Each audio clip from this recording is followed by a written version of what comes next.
Chapter 1. Traversing the Douluo continent. My head is spinning that a small infant slowly opened his eyes, pondering. Where am I? Wasn't I at home, reading a web novel? Where is this? As he was engulfed in confusion and attempted to rise, he realized he had transformed into a mere baby. When he tried to speak, only incoherent babbling escaped his lips. Infant, what on earth? Have I really crossed over and turned into a little child? Or have I landed? Surely there must be some kind of system here, but I find myself in this desolate wilderness, utterly alone. Is the heavens conspiring against me from the very beginning? Lost in these thoughts, he began to wail. As he descended into a state of despair, a voice belonging to a middle-aged man reached his ears. What is that sound? Did you hear it? In the distance, a silver-haired man sat in a carriage, peering out the window. Upon hearing the cries, he inquired of the carriage driver.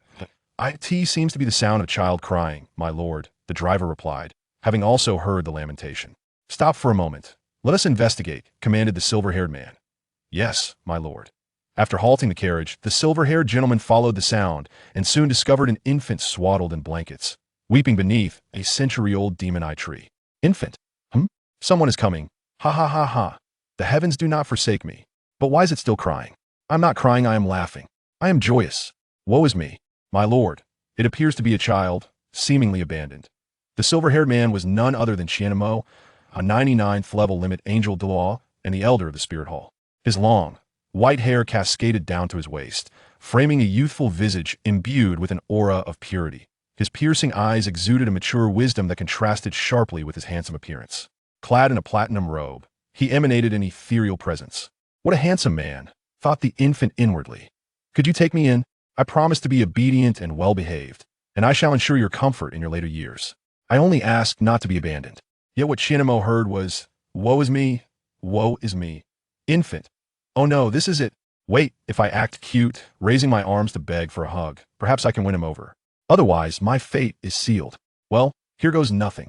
Woe is me. The infant raised his arms in a plea for embrace. Ha. This child is surprisingly fearless. Others would flee at the sight of me, not knowing where to hide, yet this little one. He seems to share a special bond with you. My lord, he is quite endearing. I've taken a liking to him. Let us bring him back to the spear hall. In my life, I have neither wife nor child. He may as well be my son.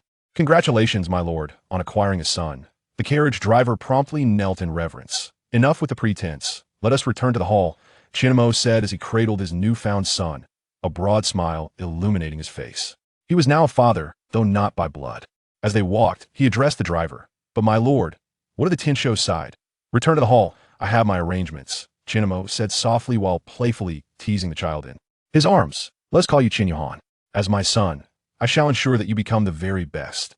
Although I am unaware of the nature of your martial soul, should it possess potential, I shall train you to become an exceptional soul master. If your martial soul proves inadequate, we shall venture into politics, strengthening the martial soul hall. Douluo pondered. Martial soul? Martial soul hall? Have I traversed into the Douluo continent and joined the martial soul hall? How exhilarating! With joyous coos, Douluo beamed at Douluo, his smile innocent and radiant. Douluo soon brought Douluo back to the martial soul hall and shortly thereafter announced to the world the existence and identity of his son. Douluo, the 99th level limit.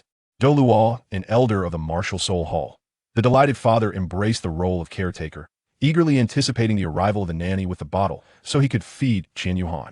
Initially, the inhabitants of the martial soul hall were taken aback by this development. The once dominant figure in the realm of soul masters, Douluo, had become a caregiver an unfathomable notion. However, as time passed, the extraordinary became commonplace. In the blink of an eye, 8 years had elapsed, and the once swaddled infant had transformed into a spirited young lad. The tender age of 4, he tugged at Douluo, eager to learn martial techniques. Douluo, filled with pride, believed his son would undoubtedly become an outstanding soul master and commenced rigorous training. Today marked the day of Douluo's martial soul awakening, as he turned 8 years old. In celebration of his birthday, Douluo designated the day he first met his son as the day of his birth in the Douluo continent. Every child awakens their martial soul at the age of 8 at the martial soul hall. Yuhan, do you have confidence in awakening a formidable martial soul? Douluo gently inquired as he led Douluo toward the awakening platform. Upon hearing this, Douluo released his grip on Douluo's hand, assumed a horse stance, and playfully threw 2 punches at Douluo, exclaiming, "Of course, father. Look at my punches, I am filled with confidence. Though Qian Yuhan's small fist landed on Qian Mo's body like mere tickles, Qian Mo feigned great discomfort. Good lad. Chapter 2. Martial Soul Awakening Part 1. Qian Yuhan was gently guided by Qian Mo toward the awakening platform. On the platform stood a man clad in purple, holding a crystal ball. Upon seeing Qian Mo and Qian Yuhan approach, he quickly knelt on one knee, bowing respectfully. I pay my respects to your highness, the angel. Then, turning Qian Yuhan, he greeted, Hello, young Yuhan. Qian Yuhan nodded and replied, Hello, uncle. Having spent his time in the elder hall of the Martial Soul Hall, he had only encountered his father and a few elders thus. Meeting this unfamiliar yet friendly uncle made him feel a touch bashful. Noticing Qian Yuhan's shyness, Qian Mo smiled and addressed the bowing figure in purple. Come now, Xiao Hui, my son's martial soul awakening rests in your capable hands today. Your highness, I shall exert my utmost effort. He replied with a respectful gesture before stepping back, as Qian Mo nodded and positioned himself aside. Yuhan, first drink this cleansing essence, Qian Mo instructed. What is cleansing essence? Qian Yuhan inquired.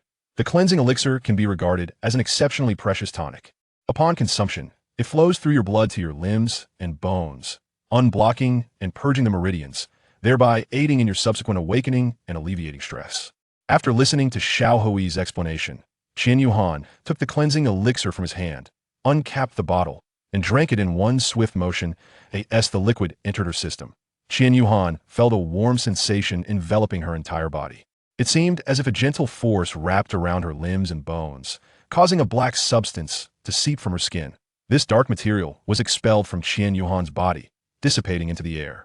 A radiant white light emanated from her, lasting for approximately half an hour before gradually fading, at which point Qian Yuhan slowly opened her eyes. Ah, I feel significantly better, Qian Yuhan remarked. The soreness from my training with the seventh elder, Tin Y Douluo, has vanished, and my soul power flows much more smoothly now. Yuhan, let us begin. Please place your hand upon the crystal ball, Xiao Hui instructed. Following his guidance, Qian Yuhan gently placed her hand on the crystal sphere. Very well. Now slowly channel your soul power into the crystal ball, Xiao Hui continued. Qian Yuhan circulated her soul power throughout her body before gradually transmitting it through her palm into the crystal sphere. The reason for circulating the soul power first was simple. After her cleansing, Qian Yuhan had felt an overwhelming sense of comfort, and she yearned to experience that sensation. Once more, as her soul power infused the crystal ball, it began to emit a soft glow, which gradually intensified. Observing this transformation, Xiao Hui felt a surge of joy. The presence of light, which was growing stronger, indicated that the martial spirit was certainly not a waste. It was clear that Qian Mo's offspring was destined for greatness. Qian Yuhan was found and adopted by Qian Mo, a fact known to very few within the martial spirit hall. Only Qian Mo, the 6 elders, the original coachman, and a few attendants were aware of this. They had all been instructed by Qian Mo to keep this information confidential, and none dared to speak otherwise. Even Xiao Hui remained oblivious to this detail. At that time, Qian Mo had intended to attend to some affairs in Tiandou and, feeling nostalgic, decided to take a carriage ride for the first time in ages. Otherwise, he would never have encountered Qian Yuhan. The light continued to intensify, while Qian Yuhan closed her eyes to attune herself to the resonance of her martial spirit. Unconsciously, she extended her left hand, and as the light grew ever brighter, she slowly opened her palm, revealing a luminous orb. What is this? Xiao Hui inquired, focusing intently on the orb of light in her left hand. It's merely a ball of light. This cannot be a powerful martial spirit, he remarked. Silence. Must you speak so much? Qian Mo interjected, furrowing his brow in discontent at Xiao Hui's words. Yes, I was too talkative. I beg your pardon, Your Highness. Xiao Hui quickly apologized, sensing the discontent in Qian Mo's demeanor. Qian Mo paid him no mind, his gaze fixed intently on Qian Yuhan. What is happening? Why does my martial spirit appear like this? Xiao Hui muttered to himself. What is the matter with your martial soul? In the grand hall, there were only 3 individuals present, and aside from Xiao Hui, none uttered a word. Qian Mo naturally overheard Xiao Hui mumbling something. Your Highness, my martial soul has trembled. It feels as though it is in fear of something, Xiao Hui explained. But your martial soul is the Azure Dragon Sword. What could it possibly fear? Qian Mo questioned, his brow furrowed in confusion. Indeed, Qian Mo was quite perplexed, for Xiao Hui's Azure Dragon Sword was a supreme weapon martial soul, its power rivaling that of the Haotian hammer. It was he who had awakened Xiao Hui's martial soul, and he had kept a close eye on Xiao Hui's growth. Achieving the title Douluo level at 60 years of age was no small feat. Although his strength had stagnated at level 96, he was still capable of contending with peak Douluo, ensuring his safety even against the most formidable martial souls. Qian Mo had not unleashed his own martial soul. His six-winged angel martial soul was a divine-level entity that could exert dominance over the Azure Dragon Sword. However, since he had not released his martial soul, only one possibility remained. Qian Yuhan's martial soul was suppressing Xiao Hui's Azure Dragon Sword. "Does this mean, Your Highness?" Xiao Hui began, casting a glance at Qian Yuhan. Qian Mo nodded in affirmation. "It can only be that Xiao Han's martial soul is exerting suppression over your Azure Dragon Sword. But, Your Highness, isn't Yuhan's martial soul merely a ball of light? How could it?" Xiao Hui's voice trailed off, confusion etched on his face. Qian Mo's expression darkened. "Must it necessarily be just a ball of light? Why are you so enamored with that ball of light?" "Silence and observe." With Qian Mo's reprimand, Xiao Hui ceased his inquiries. The oppressive aura that Qian Yuhan exerted over the Azure Dragon Sword only intensified, causing even Qian Mo's six-winged angel martial soul to tremble slightly. At that moment, the orb of light in Qian Yuhan's left hand was rapidly condensing. Its radiance grew ever more brilliant, illuminating the entire awakening hall, with residual light spilling out through the doors and windows. The brilliance intensified, more and more. Qian Mo and Xiao Hui, standing closest, shielded their eyes with their hands against the dazzling light. The worship hall and awakening hall of the Spirit Hall were situated atop the Spirit Mountain, while the Pope's Hall rested at the mountain's base. The Spirit Hall was located within the Spirit City. Even the residents of Spirit City could see a luminous orb at the mountain's peak. This extraordinary phenomenon also stirred the other worshippers and elders who were in quiet meditation.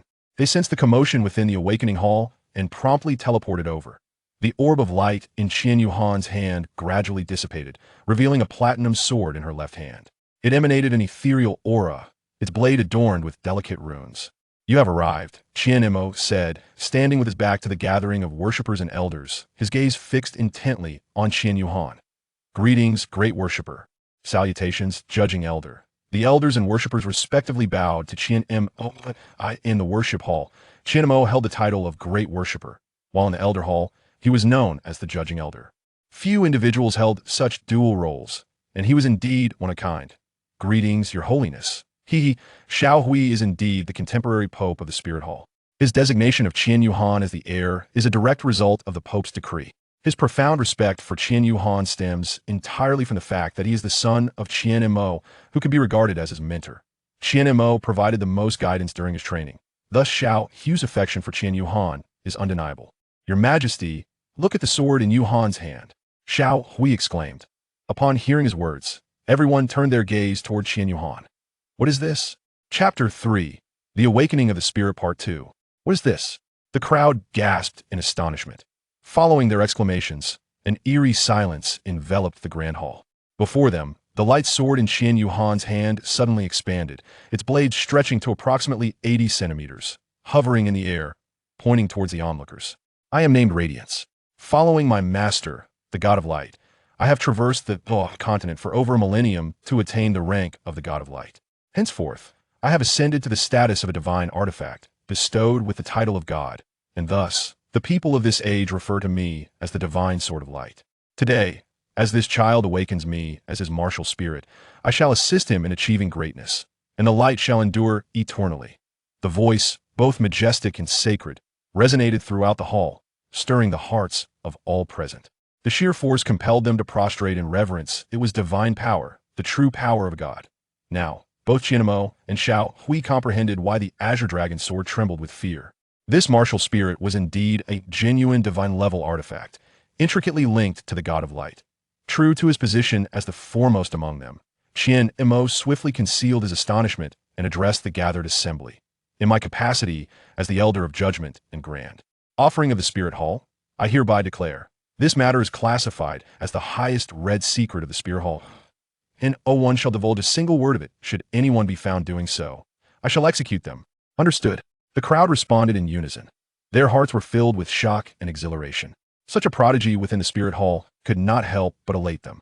Qian Yuhan's future was boundless, and he was destined to become a paragon, standing tall at the pinnacle of spirit masters. Boom! Suddenly, the grand hall trembled as a blood-red aura surged toward Qian Yuhan, who stood on the awakening platform. "Yuhan!" Qian Mo felt an impending crisis and rushed toward him. Just as he was about to reach Qian Yuhan, the latter opened his eyes, revealing blood-red irises that exuded a chilling malevolence. A blood-red barrier emanated from him, effectively blocking Qian Mo's advance. What is happening? What has happened to the young master? Young master! What has befallen the young master? The crowd murmured anxiously, their hearts a tumult of emotions. They were worried for Qian Yuhan's well-being, yet astonished that he could repel the grand offering, Qian Mo. The last person capable of such was from the Haotian sect, and now, another had emerged. Within the blood-red barrier, Qian Yuhan surveyed them with his crimson eyes, taking in their presence before closing them once more.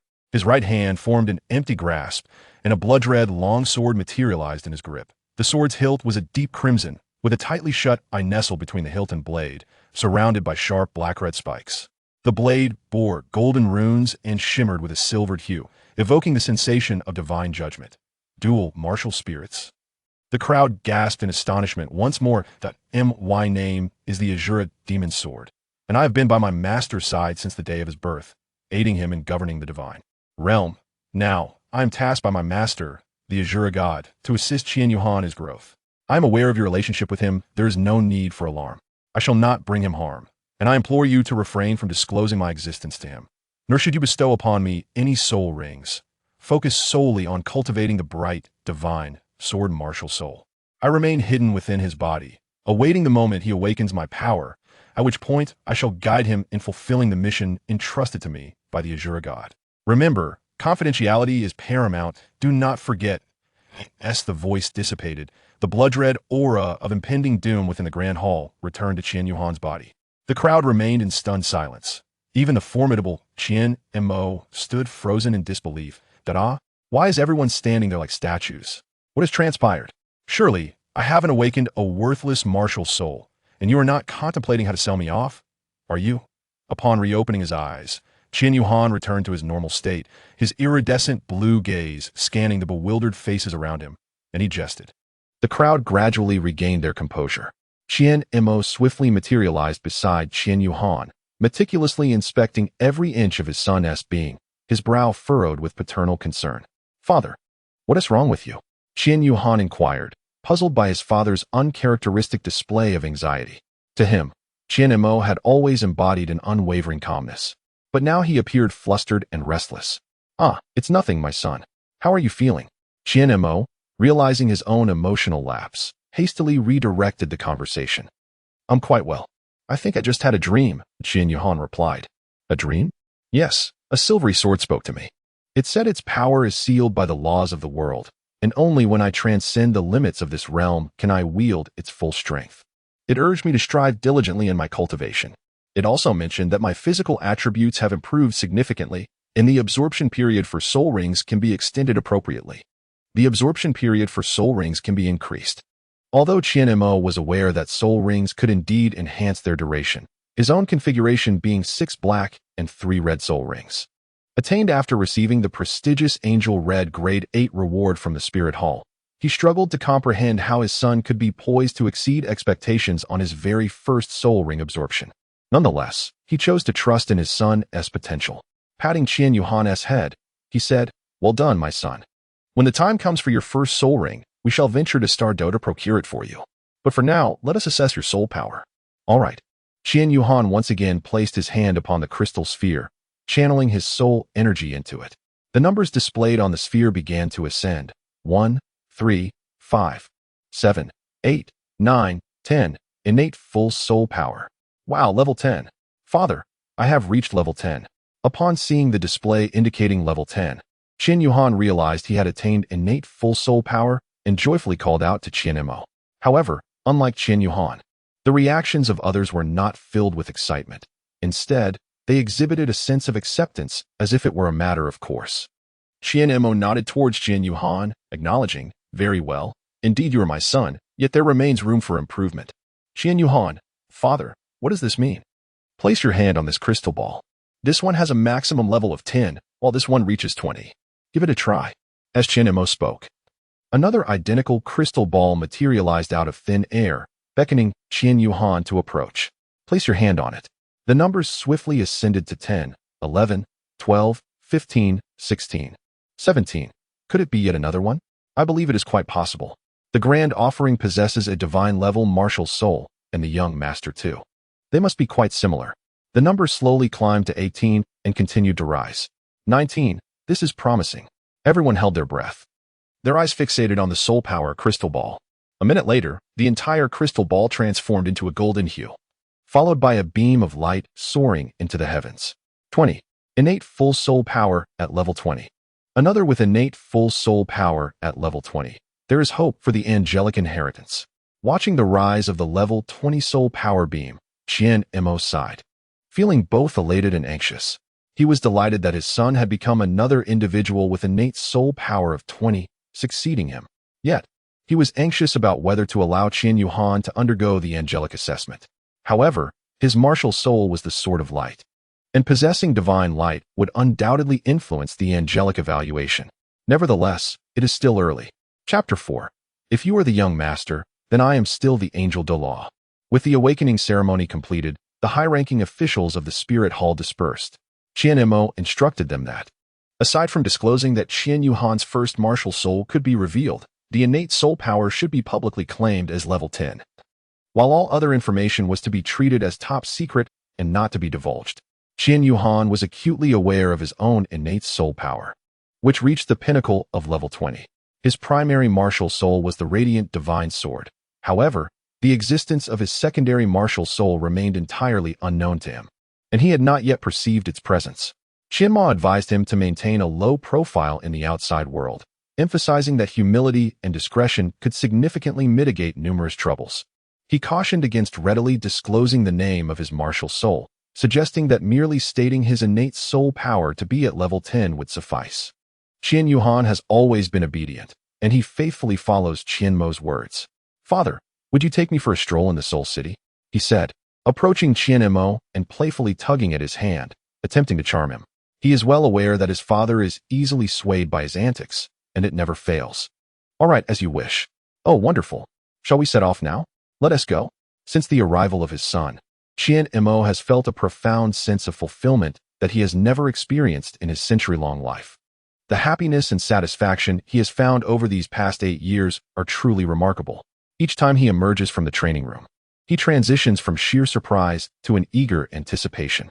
Awakening from his cultivation, he is met by a porcelain doll-like child rushing towards him. Seeking a comforting embrace, such a feeling is indescribable. The marketplace of Wuhuan City is renowned across the Douluo continent, rivaling the famed Lantern Festival of Yelin City. Upon entering the bustling market, Qian Yuhan joyfully dashed ahead. "Daddy, I want that," he exclaimed, pointing at a golden bracelet. "Very well, we'll buy it." Qian Mo replied with a smile. "Dear customer, what has caught your eye?" inquired the shopkeeper, noticing the elegantly dressed middle-aged gentleman accompanied by a child, instantly recognizing them as affluent patrons out for a leisurely shopping excursion. "How much for this bracelet?" Qian Mo asked. Few had seen Qian Mo, and many outsiders knew him only by name, not by appearance. 1,000,000 gold soul coins, the shopkeeper replied. "1 million for a single bracelet? That seems rather excessive. Do you take me for a fool? You may not understand, but there is a reason for its price. I assure you, I would not deceive you. Judging by your demeanor, you are certainly from a wealthy family. I merely wish to befriend you. This is the best price I can offer. To be frank, I will hardly make a profit at this rate." Intrigued by these words, Qian Mo inquired further, "Then I am keen to learn why it commands such a price." "Dear customer, the gold used to craft this bracelet is not ordinary. It is a highly rare type of gold. There are many varieties of gold. Yet the Dragon God Iron Gold is exceptionally scarce, almost non-existent." "Oh, are you saying this bracelet is made from Dragon God Iron Gold?" "To be precise, it is crafted from the golden portion extracted from Dragon God Iron Gold. Furthermore, this bracelet is not a mere ornament. Look closely." The shop assistant lifted the bracelet, allowing Qian Mo to examine it closely. "This is cold heart amethyst? Indeed, your eyesight is commendable. Not many recognize such a rarity. Amethyst is essential for crafting storage soul guides, possessing the ability to store items, and cold heart amethyst is the pinnacle among them, difficult to find. This bracelet contains 10 pieces, which speaks volumes about its worth. Given that it combines Dragon God Iron Gold and cold heart amethyst, it certainly justifies the price. But how did such a humble shop acquire it?" Qian Mo questioned, while Qian Yuhan remained transfixed, gazing intently at the golden bracelet. Qianmo, this lad possesses quite an admirable discernment. Ha ha ha. To speak candidly, esteemed guest, my employer is quite a distinguished figure in the mainland. This item was acquired by mere chance, hence it is being offered for sale here. It bears no significant distinction from ordinary storage soul-guiding devices. And since it was obtained fortuitously, my employer feels unworthy of possessing it. Thus, he has chosen to place it here in hopes of finding a fated individual. What do you think? Is he perhaps a bit eccentric? The shopkeeper whispered discreetly into Qianmo's ear, wary of being overheard. Upon hearing this, Qianmo found the boss to be quite amusing. Hee, whether he is ill, I cannot ascertain. However, it is fair to call him an eccentric. He then produced a banknote and declared, "All right, I shall take it." "Hand it over." "Certainly, esteemed guest. By the way, where is the bracelet?" "Father, I have taken it. Please hurry and settle the payment. I wish to enjoy some time elsewhere."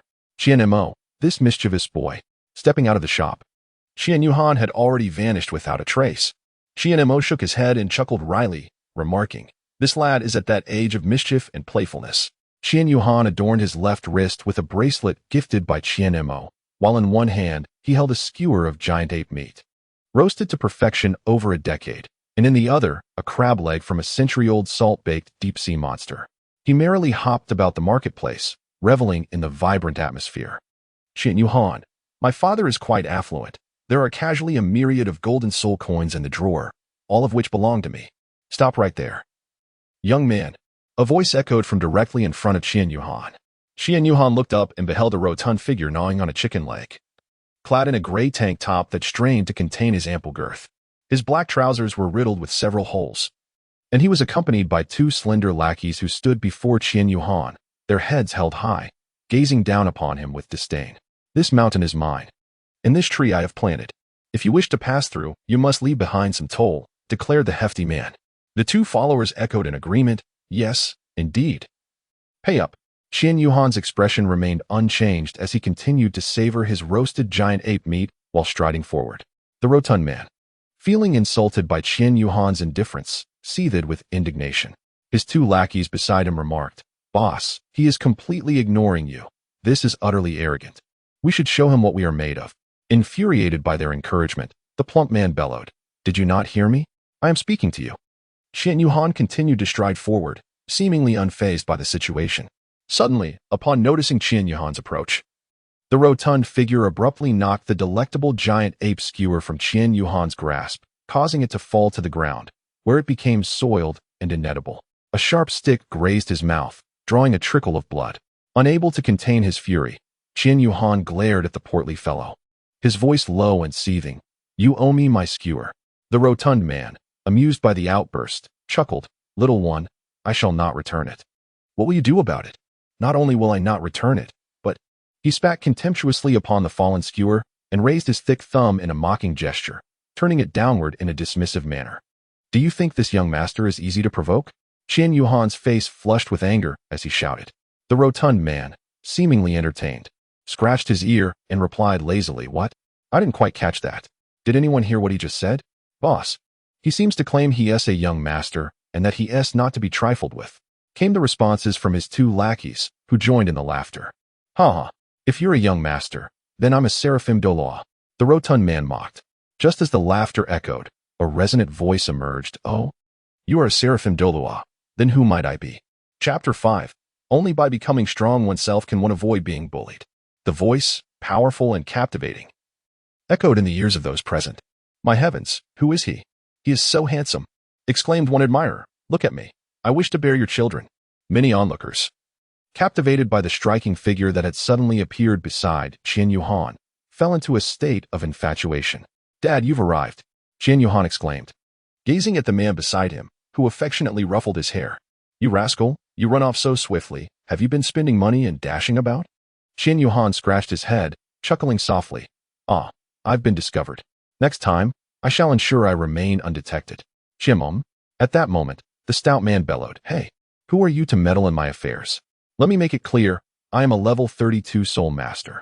If you know what is good for you, you'd best keep your distance, or else your face will be left unrecognizable." Qianmo furrowed his brows momentarily, but they quickly smoothed as he chuckled and said, "What a sharp-tongued little rascal you are. I am the father of the very boy you have been bullying. Tell me, should I intervene? And what of your family? Huh? Do you even have the right to inquire about mine? Judging by your appearance, you are merely a facade. Allow me to enlighten you. My father is Lu Daorong, the commander of the 10th Army of the Seoul Defense Corps in Wuhan City and a level 76 Soul Saint. How does that strike you? Are you intimidated? Qian Nemo nodded, realizing it was him. He must be in the city guard's barracks. Well, I shall search for him. With that, Qian Nemo closed his eyes. A minute later, Qian Nemo opened his eyes, realizing you were here. Hey, have you finished your performance? If you have the capability. Before the stout man could finish his words, Qian Nemo made a swift gesture, and a rift in space quietly materialized.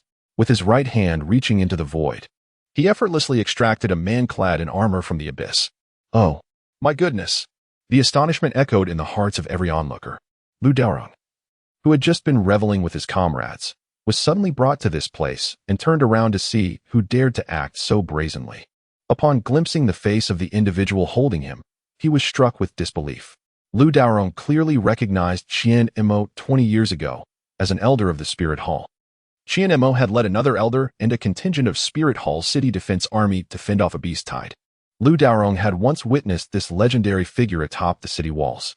The impression that encounter left on him was indelible.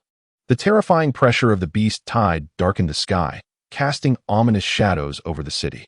He had believed he was destined to sacrifice himself for the hall when the angel Douluo descended upon the city gates, and a squad of city defense forces joined the fray.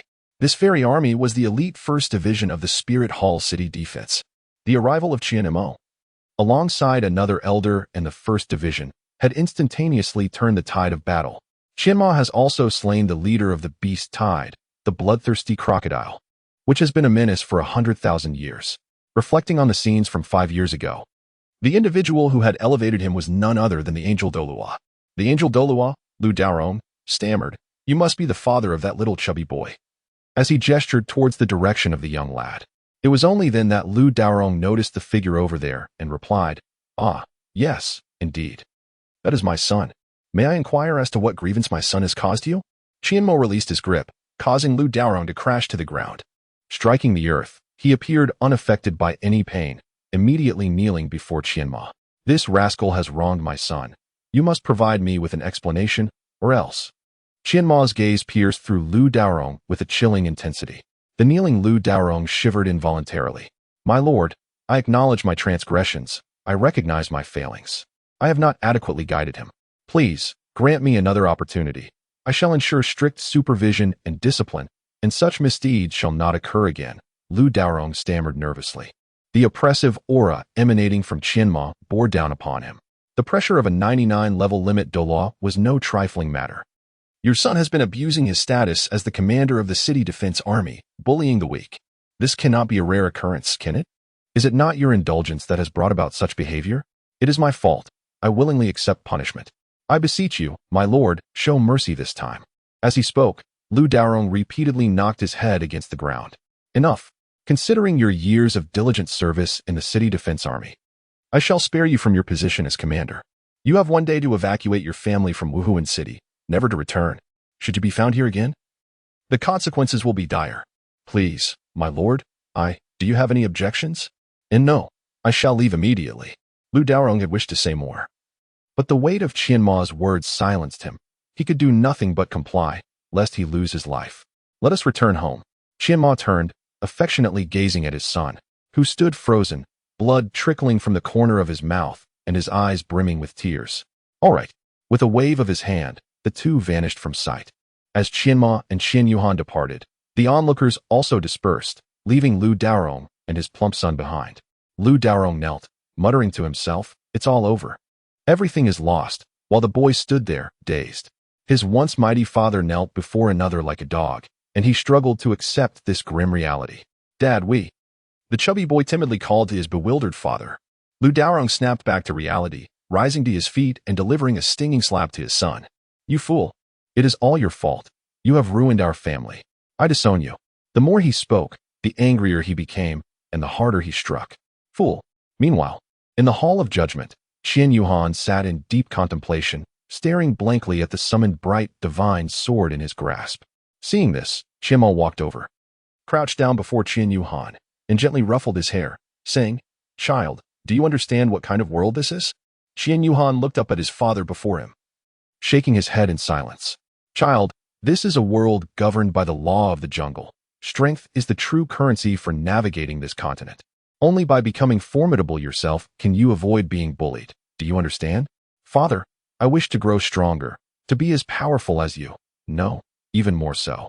I refuse to be a victim."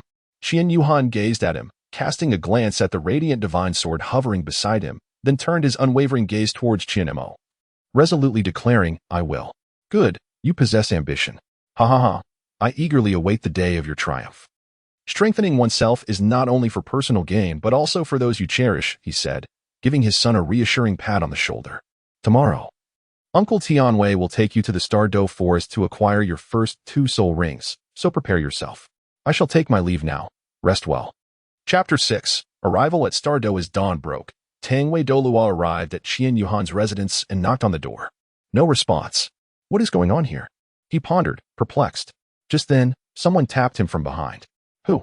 Tangwei Douluo exclaimed sharply, spinning around, expecting an ambush, while simultaneously releasing his formidable super Douluo pressure. "Uncle Tianwei, it's me, Qian Yuhan." The sudden, overwhelming pressure forced Qian Yuhan to his knees, struggling to catch his breath. Upon recognizing the visitor, Tangwei Douluo dismissed his super Douluo aura, and Qian Yuhan felt an immediate relief, realizing he had almost suffocated under that immense pressure. "You little rascal, how bold." "Haha. I like it. It's been years since anyone dared to jest with me like that. Not even your father." Tangwei Douluo chuckled heartily. No wonder the boss has become so unenthusiastic about training since having a son, always rushing back, claiming there's much to manage in the elder hall. "Bah. I'm only in my 80s. I'll find a lovely lady and have some fun myself." Meanwhile, in the Judgment Elder Hall, Qian Mo sat cross-legged beneath a 6-winged angelic silhouette radiating divine light, engaged in meditation. "Achu."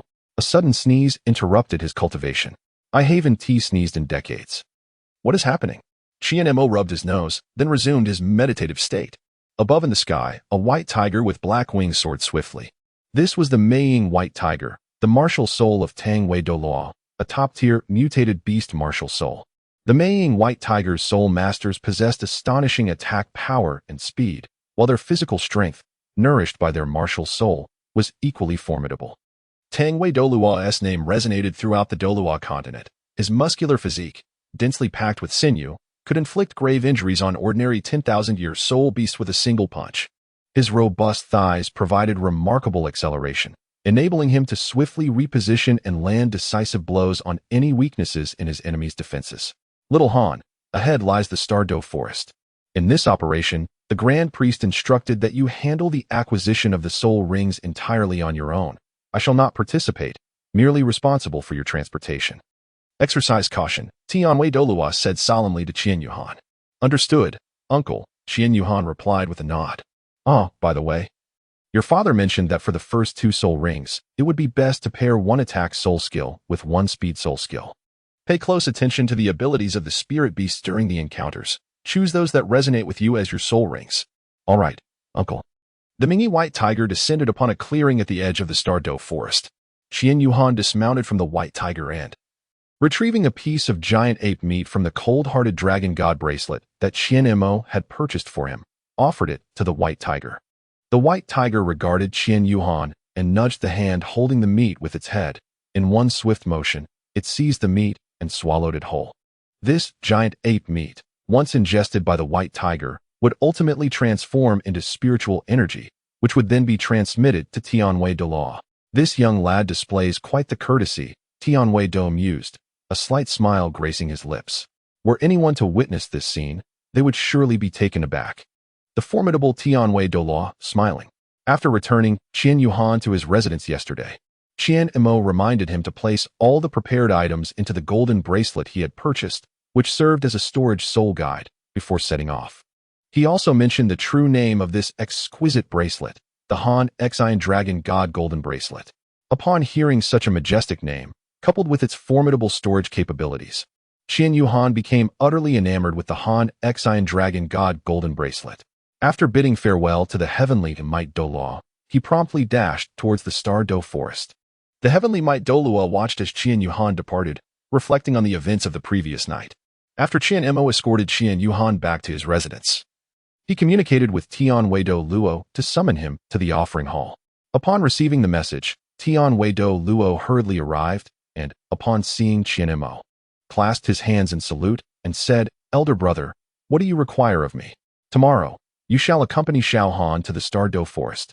I ask that you escort him to the outskirts of the forest, allowing him to procure his soul rings independently. Unless his life is in imminent danger, refrain from intervening. Your role is to provide covert protection. Elder brother, Yuhan does not possess a single soul ring, lacking soul skills. Combined with Xiao Han's combat spirit being suited for close quarters, this is akin to engaging in hand-to-hand combat with soul beasts. This is exceedingly perilous." Qian Mo raised his hand to interrupt Tian Wei's words. "Xiao Han is perfectly fine. I trust him. This endeavor is merely to train him in confronting soul beasts and to practice some of the techniques and swordsmanship I have taught him." "I understand, elder brother. This can be regarded as a practical assessment of sorts, with you as the examiner." "Very well, elder brother. I shall take my leave now." "Indeed, go ahead." As Tian Wei Douluo reflected on their conversation, he continued to gaze in the direction where Qian Yuhan had vanished. "Yuhan, let me witness the fruits of your training over these past years. Do not disappoint us." "Oh, this tree is oozing sap. What is this? It's sticky and utterly revolting. Uncle Tian Wei, how could you bring me to such a disgusting place?" "Truly." Qian Yuhan, with one hand trembling as he attempted to shake off the viscous substance clinging to it, used the other hand to wipe the sticky residue from his face, all the while grumbling as he ambled along. This was his inaugural venture far from home, and at the tender age of 8, his curiosity was at its zenith. Probing left and right, he rendered himself entirely unkempt, embodying the essence of a wild child, devoid of any semblance to the esteemed air of the spirit hall. He traversed the forest with a carefree gait, seemingly indifferent to all. Qian Yuhan remained perplexed that not a single soul beast had dared to attack him along the way. Unbeknownst to him, this was largely due to the Coalheart Dragon God bracelet adorning his wrist. This exquisite adornment harbored a trace of the Dragon God's power, which emanated an overwhelming pressure that compelled the soul beasts in the periphery of the Douluo forest to retreat upon nearing Qian Yuhan. Although this little boy was merely 8 years old, even the lower-tier soul beasts refrained from approaching him. As he ventured further, the presence of smaller creatures diminished, giving way to medium-sized soul beasts. From the nearby thicket, a rustling sound echoed, hinting at the presence of something lurking within. Qian Yuhan turned around, gripping the sword of light, and gradually moved toward the source of the sound. The bushes emitted a rustling noise. Just as Qian Yuhan was 5 meters away from the thicket, a spectral tiger suddenly leapt out, pouncing directly onto him. The beast opened its gaping maw, but fortunately, Qian Yuhan reacted swiftly, plunging the sword of light into the tiger's skull. The blade pierced through the creature's head, its eyes rolling back as it collapsed atop Qian Yuhan. A yellow soul ring materialized above the spectral tiger. Chapter 7. Fierce Battle with the Millennium Golden-Winged Lion. Part 1. Is this a century-old soul ring? Qian Yuhan gazed at the shimmering yellow ring suspended in the air, contemplating its significance. So, this is what a soul ring is. Before traversing to the Douluo continent, he had read a novel written by a certain author, which featured the Douluo continent. It described yellow rings as being 100 years old. It seems that this realm he now inhabits bears a striking resemblance to the story he once read. Qian Yuhan felt a lingering sense of inadequacy regarding the age of his soul ring, believing he could absorb something of greater stature. In this realm, where the spirit hall exists, it is not Qian Douluo who holds the position of the Grand Priest, but rather Qian Mo, suggesting that this is not the era of Tang San. Does this imply that the Eye of Ice and Fire, along with the opportunities of Sea God Island, still endure? It certainly appears so, almost with certainty. He resolved to explore further in search of soul beasts that might suit him, feeling no urgency to seize those opportunities just yet. Both the Eye of Ice and Fire and Sea God Island are safeguarded by titled Douluos, even limit Douluos, at merely 6 years of age. It is prudent to bide his time and develop further. He pondered the strength of his father in this world. That day in the Spirit City Market, he had frightened the commander of the city defense so thoroughly, being a brother of Uncle Tian Wei, who himself is a titled Douluo. This indicates that his father likely holds a similar status. A titled Douluo father, how exhilarating. In truth, Qian Yuhan remained unaware that his father, Qian Mo, is among the most formidable beings in the contemporary world, merely sensing that his power was slightly superior to that of His Holiness Pope Xiaohui. Given the deference the Pope showed him, in a world where strength commands respect, it follows that his father's prowess must surpass that of Xiaohui. Qian Yuhan's thoughts were not misplaced. However, he did not anticipate that his father would far surpass Pope Xiaohui in strength. Being appointed as the heir of the Spirit Hall by Xiaohui, he felt a profound obligation to live up to the expectations placed upon him. He remained steadfast in remembering Qian Mo's teachings, to maintain humility, to be strict with oneself, to refrain from provoking others unless provoked, and to retaliate with thunderous might should an enemy dare to strike first. Although only 6 years old, Qian Yuhan possesses the intellect of a teenager, exhibiting a remarkable level of maturity and understanding. A rich aura of light surrounds him, to which the radiant divine sword responds with a sense of familiarity. After walking for an hour, he notices the dense atmosphere and speaks to himself. As he does so, he summons his radiant divine sword, subconsciously gripping the hilt with both hands. He raises it slightly before plunging it into the ground, where the sword greedily absorbs the surrounding light aura. Golden light begins to shimmer around the entire blade. After embedding the sword in the earth, Qian Yuhan sits cross-legged beside it, entering a state of meditation. At the periphery of the Douluo forest, the formidable Titan Douluo observes everything unfolding here. This child has entered a meditative state, he muses. To meditate in a place like the Douluo forest is not prudent. Yet, his talent is indeed astonishing. Not everyone can achieve such a state at will. In his meditative state, Qian Yuhan's consciousness drifts into a peculiar realm. He finds himself standing on a small island, surrounded by a vast expanse of azure ocean. The nearby light aura is exceptionally welcoming, nourishing his body. By the shore of the island stands a figure, hands clasped behind his back, gazing out over the blue waters. "Excuse me, may I ask where this is?" Qian Yuhan approaches the mysterious figure and observes him closely, clad in a resplendent robe of white and gold. He exudes an ethereal presence, devoid of any detectable soul power. The enigmatic individual turns his head, nodding slightly and offering a faint smile to Qian Yuhan. Suddenly, Qian Yuhan feels himself being drawn backward, distancing him from the mysterious figure, who seems to beckon him with a gesture. As his consciousness begins to dissipate and then coalesce once more, Qian Yuhan finds himself back in the Douluo forest, staring at the radiant divine sword, somewhat bewildered. What just happened? Was that a dream? While pondering this, he is startled by a low growl emanating from nearby. Upon closer inspection, he discovers a lion radiating golden light, fixated intently on him. From a distance, the creature resembles a lion, though its entire body is white, with golden fur cascading from its mane. Astonishingly, 2 pairs of golden wings sprout from its back, exuding an air of sanctity and inviolability, invoking a sense of nobility. Yet, its eyes betray a terrifying malice. For reasons unknown, this lion harbors a deep-seated hostility towards Qian Yuhan. Despite its noble appearance, it feels increasingly uncomfortable upon noticing the young boy meditating nearby, particularly in relation to the glowing sword at his side. An instinctive urge for ambush and vengeance stirs within the lion, a sentiment it cannot comprehend, arising silently from the depths of its bloodline's ancient grievances. Is this the radiant golden-winged lion? It appears to be around 2,000 years old. How could I encounter such a creature here? Shouldn't this soul beast reside within the core area? Yuhan has encountered a formidable opponent. Without the strength of a soul master, victory over it is utterly unattainable. Witnessing this scene, the onlookers from Tianwei could not help but furrow their brows. Such an imposing aura. This soul beast is a millennium-old entity, and its prowess is indeed remarkable. Roaring, the radiant golden-winged lion surged forward, its forelegs propelling it ahead while its powerful hind legs exerted force, launching its entire form towards Qian Yuhan. The radiant divine sword, heeding its master's call, materialized instantaneously before Qian Yuhan. Grasping the hilt with his right hand, he entered a state of combat readiness. The radiant golden-winged lion, with its powerful forelegs, kicked off the ground, soaring into the air. Ascending to a height of 10 meters, it then dove downward, raising its robust and formidable paw, intent on delivering a decisive blow. Qian Yuhan reacted with remarkable swiftness, swiftly darting to his right.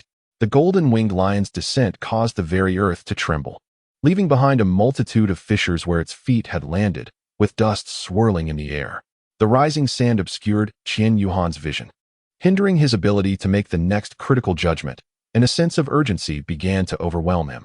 Qian Yuhan urged, quickly disperse. Seizing the moment when Qian Yuhan was disoriented, the radiant golden-winged lion swiftly darted into the nearby thicket. The rustling of leaves echoed as the haze dissipated, and the radiant golden-winged lion vanished from Qian Yuhan's sight. Qian Yuhan, where have you gone? Qian Yuhan surveyed his surroundings meticulously, leaving no trace overlooked. Suddenly, a thunderous roar erupted from behind him. Reacting swiftly, Qian Yuhan turned and raised his sword to defend himself. Yet, how could his petite frame withstand the formidable assault of the radiant golden-winged lion? At best, he could only slightly mitigate the impact of its ferocious strike. The lion's paw struck with tremendous force, sending Qian Yuhan hurtling through the air for 50 meters. Pain surged through his entire body. And as he shook his dizzy head, he managed to steady himself with his sword. Had it not been for the thicket that broke his fall, he might not have been able to rise at all. Qian Yu's heart secretly remarked, such an overwhelming power. Chapter 8. Fierce Battle with the Light Golden-Winged Lion. Part 2. Qian Yuhan rose to his feet, gasping for breath. Although the claws of the radiant golden-winged lion had been largely thwarted by the radiant divine sword, the creature's overwhelming strength had still left his right arm wounded. He had been flung 50 meters away, and his head remained in a daze. As he stood, a wave of pain surged through his body, sharpening his senses. Tough as nails, Qian Yuhan spat out a mouthful of blood. The radiant golden-winged lion, incensed that this young boy could withstand its full force and still rise, lifted its forepaw and swept it down with great ferocity. A claw strike hurtled toward Qian Yuhan, the sound of wind cutting through the air unmistakably fierce. Concealed in the shadows, the angelic Douluo had already prepared to intervene. As the pressure bore down upon him, Qian Yuhan closed his eyes, steadying himself.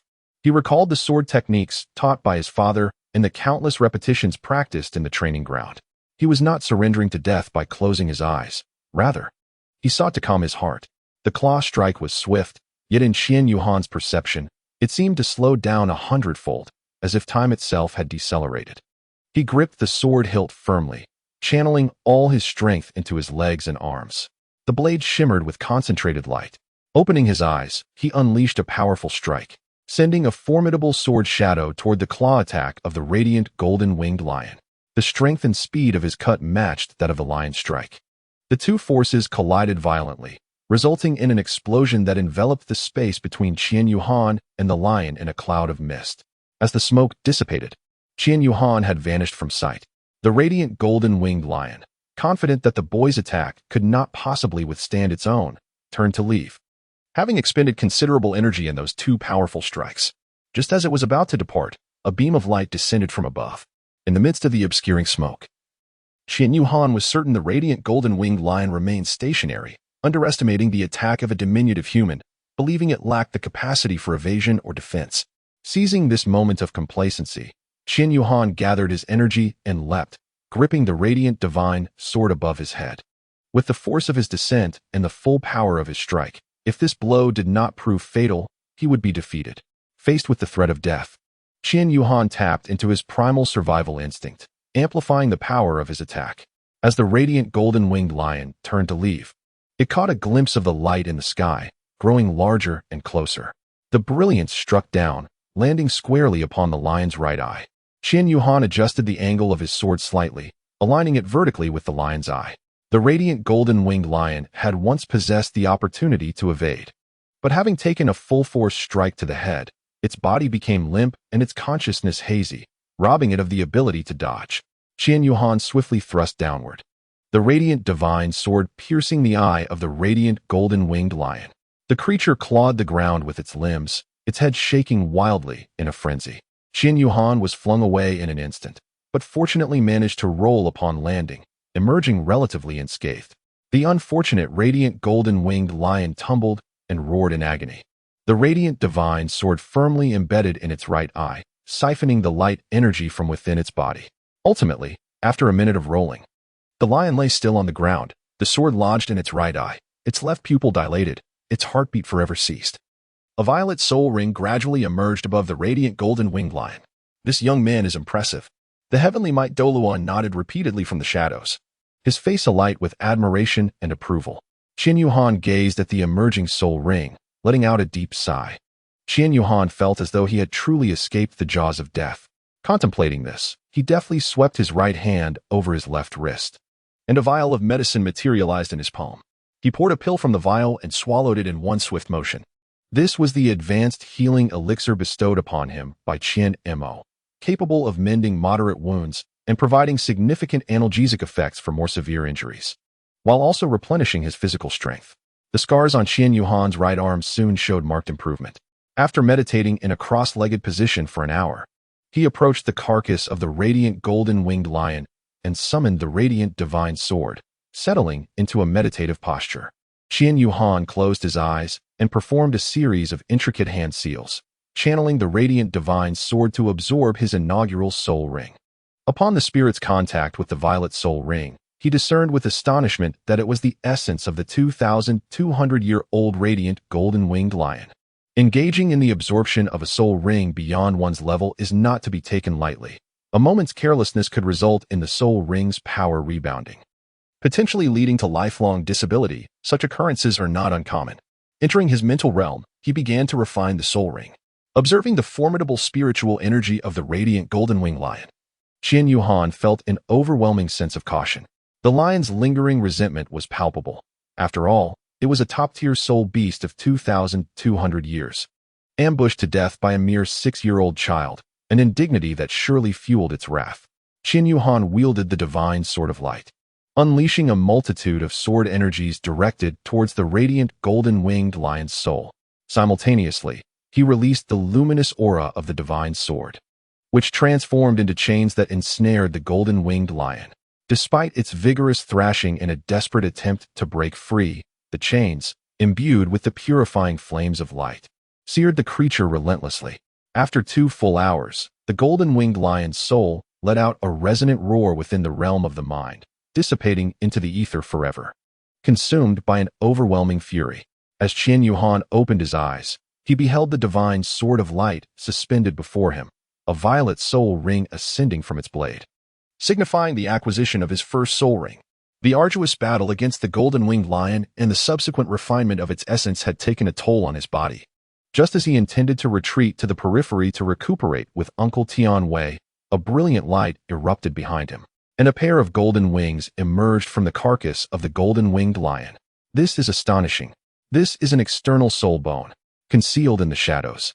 Douluo Tian Wei could not contain his excitement upon witnessing the emergence of the wings from the lion's remains. He swiftly darted towards Qian Yuhan, exclaiming in astonishment. Startled by the sudden outburst, Qian Yuhan turned to see Tian Wei materializing beside him, his heart racing in surprise. Uncle Tian Wei, what is this? Qian Yuhan cast a somewhat resentful glance at the excited Tian Wei Douluo. It was only upon hearing Qian Yuhan's sorrowful voice that Tian Wei Douluo regained his composure, realizing he had momentarily lost his decorum. Qian Yuhan, is it truly a bit unseemly, akin to a child spotting a beloved toy, resembling the fervent admiration of a fan encountering their idol? Qian Yuhan did not speak much and inquired of Tang Wei Douluo, Uncle Tian Wei, what is this? What did you just say about the external spirit bone? Chapter 9. The external spirit bone of radiant wings, a pair of resplendent golden wings, exuding a dazzling brilliance, floated above the corpse of the radiant golden wing lion. Oh, you are truly fortunate. To encounter the rarest and most precious external spirit bone is nothing short of miraculous. It appears this spirit bone has the potential for further evolution. Tang Wei Douluo remarked. The creature's back originally bore 2 pairs of wings, but now it has reverted to a singular pair, suggesting it has returned to its original state after separation. Simply cultivate again, and it shall be restored. For now, keep it safe and absorb it when you return. He gently patted Qian Yuhan's shoulder. All right, Qian Yuhan replied, and with a wave of his hand, he stored the external spirit bone within the golden bracelet of the cold heart dragon god. After resting for a day on the outskirts of the Star Doe forest, Qian Yuhan's injuries had nearly healed. He then ventured back into the forest to search for a suitable spirit beast. This time, Tang Wei Douluo accompanied him directly. Before long, they discovered a 10,000-year-old illusory thunder shadow snake. This spirit beast was extraordinarily swift, capable of creating a clone with 80% of its own strength at an astonishing speed, an exceptionally formidable innate ability. Qian Yuhan recognized this strength, as his own physical resilience was sufficient to absorb a 10,000-year second spirit ring. Qian Yuhan, unaware of the truth, believed that his years of relentless training and formidable physical prowess were the reasons he could absorb the second spirit ring of 10,000 years. Little did he know, the mighty Tianwei Douluo was acutely aware of the reality. The terrifying emergence of that second spirit during his awakening had fortified his body in a manner perceptible to all witnesses present. The blood sword did not explicitly declare it, yet everyone tacitly acknowledged that Qian Yuhan had acquired an extraordinary physique. After all, this was a spirit ring of 10,000 years. With a complex expression, Tianwei Douluo gazed at Qian Yuhan, who sat cross-legged, absorbing the spirit ring. He sighed and remarked, "Ah, the Yangtze River's later waves push the earlier waves aside. These younger generations truly possess talents that I, having long remained in seclusion, had not anticipated still existed on this continent, akin to our young master." After 2 hours, Qian Yuhan opened his eyes and gradually rose, unleashing his martial spirit, the radiant divine sword. As he grasped the sword, 2 spirit rings, one purple and one black, quietly ascended from beneath his feet, floating upwards before gradually vanishing, signifying a successful absorption. He had become a rank 2 spirit master. "Tianwei uncle, I am now at level 27, he exclaimed. Indeed, Tianwei Douluo nodded in acknowledgement. The previous absorption of the 2,200-year-old radiant golden-winged lion had already elevated Qian Yuhan's spirit power to level 22. For spirit masters, the quality of spirit rings in the early stages significantly influenced spirit power progression. As one advances, the journey becomes increasingly arduous. Even obtaining a 100,000-year spirit ring at the 9th level might only result in a modest increase of 1 or 2 levels. Thus, it was expected that Qian Yuhan's absorption of the 10,000-year second spirit ring would elevate his spirit power from level 22 to level 27, a rise of 5 levels. Very well, young master, it is time to return. After you finish absorbing that external spirit bone, your strength will ascend to another level. Had it not been for Tianwei Douluo's reminder, Qian Yuhan might have nearly forgotten this crucial matter. Qian Yuhan almost forgot that after absorbing the external soul bone, he might swiftly ascend to level 30. He chuckled mischievously. Observing Qian Yuhan's sly grin, the heavenly might Douluo pondered, what delightful scheme is this young lad concocting? With such a grin that borders on the mischievous? Without further contemplation, the heavenly might Douluo summoned the phantom-winged white tiger and swiftly mounted its back. He roused the daydreaming Qian Yuhan, who was lost in thought and smiling foolishly, beckoning him to return to the spirit hall. Qian Yuhan finally realized how embarrassing his earlier demeanor had been. In the air, he poked the back of Tianwei Douluo and gently said, "Uncle Tianwei, please, for the sake of my dignity, do not recount my earlier foolishness to anyone. It is truly mortifying, especially in front of my father and the esteemed offerings in the Hall of Offerings, as well as the elders of the Elders' Hall. You may chuckle to yourself, but do not let it tarnish my father's reputation." Tianwei Douluo turned to look at the dejected Qian Yuhan, who was staring downcast. He patted the boy's head, chuckling. "Ha! Look at you, little fellow, already concerned about your image." "Uncle Tianwei," Qian Yuhan exclaimed, lifting his head and playfully striking Tianwei Douluo's arm. All right, I won't tease you anymore. This shall remain our little secret, never to be disclosed. You have my word." "Really? Indeed. Then let us seal it with a pact." Tianwei Douluo inquired. "What do you mean by a pact?" Thus, in a rather unclear manner, Qian Yuhan maneuvered Tianwei Douluo's hand until their thumbs met, declaring that it would be an official seal of their agreement. Upon returning to the spirit hall, Tianwei Douluo escorted Qian Yuhan directly to the Judgment Elder Hall. Upon meeting Qian Mo, he bowed respectfully and stated, "Great offering. The young master has acquired a millennium's first soul ring and a 10,000-year second soul ring, along with an external soul bone, which he has yet to absorb. Please allow him to do so shortly. I shall take my leave now." "Thank you for your hard work, Tianwei. Do take a good rest," Qian Mo replied. "It was no trouble at all. The young master is truly impressive this time. You should let him tell you all about it. I shall take my leave now." With that, he vanished from sight in an instant. After the departure of Tianwei Douluo, Qian Mo finally spoke to Qian Yuhan, saying, "Have you acquired an external spirit bone? Quickly, show it to me." Qian Mo was also quite exhilarated. However, with the presence of the heavenly might Douluo earlier, he felt the need to maintain his composure. Yet, in the company of his son, he could not concern himself with such formalities. After all, what is there to fear among one's own kin? For 100 years, Qian Mo had never encountered an external soul bone, so how could he not be thrilled? As Qian Yuhan elegantly swept his right hand over the golden bracelet on his left wrist, a pair of miniature wings, no larger than a palm and radiating a dazzling brilliance, materialized in his grasp. Qian Imo suppressed the excitement bubbling within her as she gazed at her son, a satisfied nod escaping her lips. She then spoke, "My child, take a seat and absorb this. I shall provide you with my protection." Qian Imo recognized the extraordinary potential of his son, believing that he would undoubtedly rise to become a prominent figure atop the world of soul masters. He harbored no desire for the soul bone, as his own power stood at the pinnacle of level 99. Absorbing the bone would yield little benefit, perhaps merely enhancing his appearance. However, Qian Yuhan was a different matter altogether. With the acquisition of this external soul bone, his future path could be traversed with greater speed, stability, and longevity. Qian Imo had perused numerous texts, many of which contained information regarding soul bones, and he faintly recalled certain details about external soul bones. This wing type of external soul bone held a high likelihood of evolution. He gazed at the external soul bone merging with Qian Yuhan's back. It manifested as a pair of radiant golden wings, which could very well continue to evolve in the future. The evolution of a soul bone represents a qualitative leap for a soul master. Before long, a pair of resplendent wings unfurled gracefully, bathing the entire Judgment Elder Hall in a luminous aura. Qian Yuhan stood majestically within the grand hall, her wings gently fluttering behind her. Slowly, she opened her golden eyes. Chapter 10. Brother, what does the promise you taught Yuhan mean?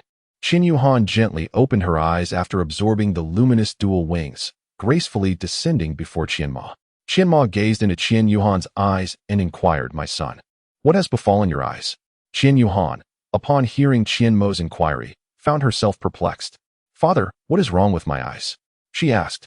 "My dear, your eyes have transformed into a golden hue," Qian Imo responded, concluding the sentence that had previously faltered. "What? How could this happen?" Qian Yuhan exclaimed, recalling that her eyes had been their usual dark color during her morning routine. "Father, could it be that absorbing the light wings has some adverse effects?" Qian Imo shook his head and remarked, "It appears that there should be no issues. The radiant power of the bright wings is entirely beneficial for you, posing no harm whatsoever. So, do not worry. It is quite possible that the enhancement of the light within you is the cause. Ah, by the way, Father, I have gathered a wealth of experiences this time." Just then, Qian Yuhan summoned the Sword of Light, its blade shimmering with hues of purple and black as it floated into view. "Ah, splendid. Come now, my dear son. This old bone of mine hasn't had a workout in many years. Let us engage in a spar," Qian Imo said, patting Qian Yuhan's shoulder. Qian Yuhan's eyes widened in astonishment. "Father, do you truly understand the words you are uttering? How could a mere great soul master like myself possibly contend with the title Douluo such as you? Perhaps you should engage in activities with your esteemed brothers instead. I shall take my leave now, dear father." Qian Imo hastily grasped Qian Yuhan's arm and implored, "Wait, wait, wait. Do not rush off just yet. Let us engage in a friendly duel. I shall restrain my soul power to match yours. Your soul power is at the 27th level, is it not? I will suppress my level to be equal to yours and refrain from employing my martial soul. If you can manage to make me budge even a fraction or compel me to utilize my martial soul, I shall concede defeat. How does doubling your allowance for this month sound?" He added, "Firstly, I have elevated my soul power to the 29th level, and secondly, your allowance could be quadrupled." Qian Yuhan smiled faintly, raising an eyebrow as he regarded Qian Imo. "Qian Imo, this insufferable brat has ascended 9 levels in less than a week. Whose indulgence has nurtured this greedy disposition? Very well. I shall acquiesce to your wishes, you insufferable rascal." Qian Yuhan summoned the radiant divine sword beneath his feet.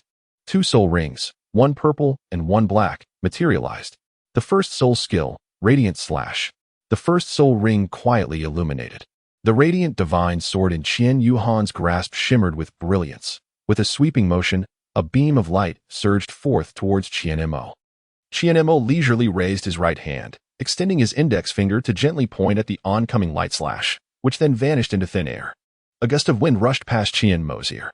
The power is quite impressive," he remarked with a nod. "Now, let us see this technique once more." Second soul skill. As the second spirit ring gradually ascended beneath Qian Yuhan, it shimmered, enveloping him in a tempest of crackling electricity. "A defensive spirit technique, you say? Oh, dear child, what are you defending against? I have no intention of launching an attack upon you. Qian Yuhan smiled faintly as the first soul ring illuminated. Radiant slash. A beam of white sword energy surged towards Qian Mo. This time, Qian Mo made no movement. Before the sword energy could reach him, it vanished into thin air. Qian Yuhan was perplexed as to why the power of the radiant slash had diminished this time. Suddenly, Qian Mo seemed to have an epiphany. Turning around, he spotted a figure soaring toward him. With a swift motion, Qian Mo raised his right hand and snapped his fingers, unleashing a gust of air that sent Qian Yuhan hurtling away. Although Qian Mo had restrained his strength to match that of Qian Yuhan, the physical prowess of a level 99 limit Douluo could not be easily suppressed. Even in stillness, his presence was formidable, making it perilous for anyone to approach. Qian Yuhan soared into the air, and his figure vanished once more. Qian Mo, is this also a doppelganger? Hiki, Dad, I am here. The voice of Qian Yuhan echoed. Qian Mo turned his head once more to see Qian Yuhan standing 2 meters in front of him, gripping the sword of light tightly, drawing it back to gather strength. As Qian Mo turned, the sword was already poised to strike, aimed directly at his brother. Qian Mo instinctively stepped back to evade danger when faced with a threat to his beloved. Qian Yuhan did not genuinely wish for his father to be rendered impotent. Rather, he merely exploited Qian Mo's inherent instincts as a man. Even though he held the title of Douluo, such encounters were enough to instill a profound fear within him. Ha ha ha, Papa was merely teasing you. He laughed heartily. You flinched, didn't you? Qian Yuhan approached and patted his startled father. You little rascal. Who taught you such things? Qian Mo was quite upset, but before he could finish speaking, Qian Yu gently covered his mouth with her small hand. Hey, old man. No need to ramble on. I've figured it out on my own. Just remember, it's 40,000 gold soul coins each month. I'm off to rest now. Goodbye. With that, she dashed out of the elder's judgment hall. Qian Mo gazed at her son, who had long vanished from sight, and with a helpless shake of her head, she chuckled softly. That rascal. Qian Mo entered the worship hall and saw the formidable Tianwei Douluo and other esteemed members engaging in light-hearted banter. Upon noticing Qian Mo's arrival, Tianwei Douluo hurried over, exclaiming, Brother, you have come. Ah, come here and take a look. What troubles you, brother? Could you enlighten me about the gesture you taught Yuhan? What does it signify? Does it possess some special function? What? Qian Mo was utterly bewildered, unable to comprehend Tianwei Douluo's words. What are you talking about, seventh brother? What gesture? Beside them stood a figure clad in a flowing azure robe, with long white hair cascading to his waist and a tuft of azure bangs obscuring nearly half his face. His complexion was strikingly pale, and his countenance exuded an alluring yet frigid charm, reminiscent of a dashing rogue. This was none other than the third esteemed member of the Wuhuan Hall, Qifeng Douluo. Third brother, our elder brother has imparted a mysterious finger technique to Yuhan. As long as one mimics the gesture and then seals it with a thumbprint, a binding contract is established with the other party, which cannot be violated. Qian Mo, have I ever taught Yuhan such an enigmatic thing? Qian Mo shook his head and said, I have never taught him such things. Qi Di, the heavenly might Douluo, recalled that Qian Yuhan indeed had not mentioned that it was Qian Mo who instructed him. He must have learned it from somewhere else. In a few days, I shall engage him in conversation to glean some insights. The heavenly might Douluo waved his hand and remarked, Ah, perhaps it was merely a dream I had while sleeping. Still not fully aware, he chuckled heartily, his laughter echoing around the room. The others could only shake their heads in exasperation, joining in the laughter.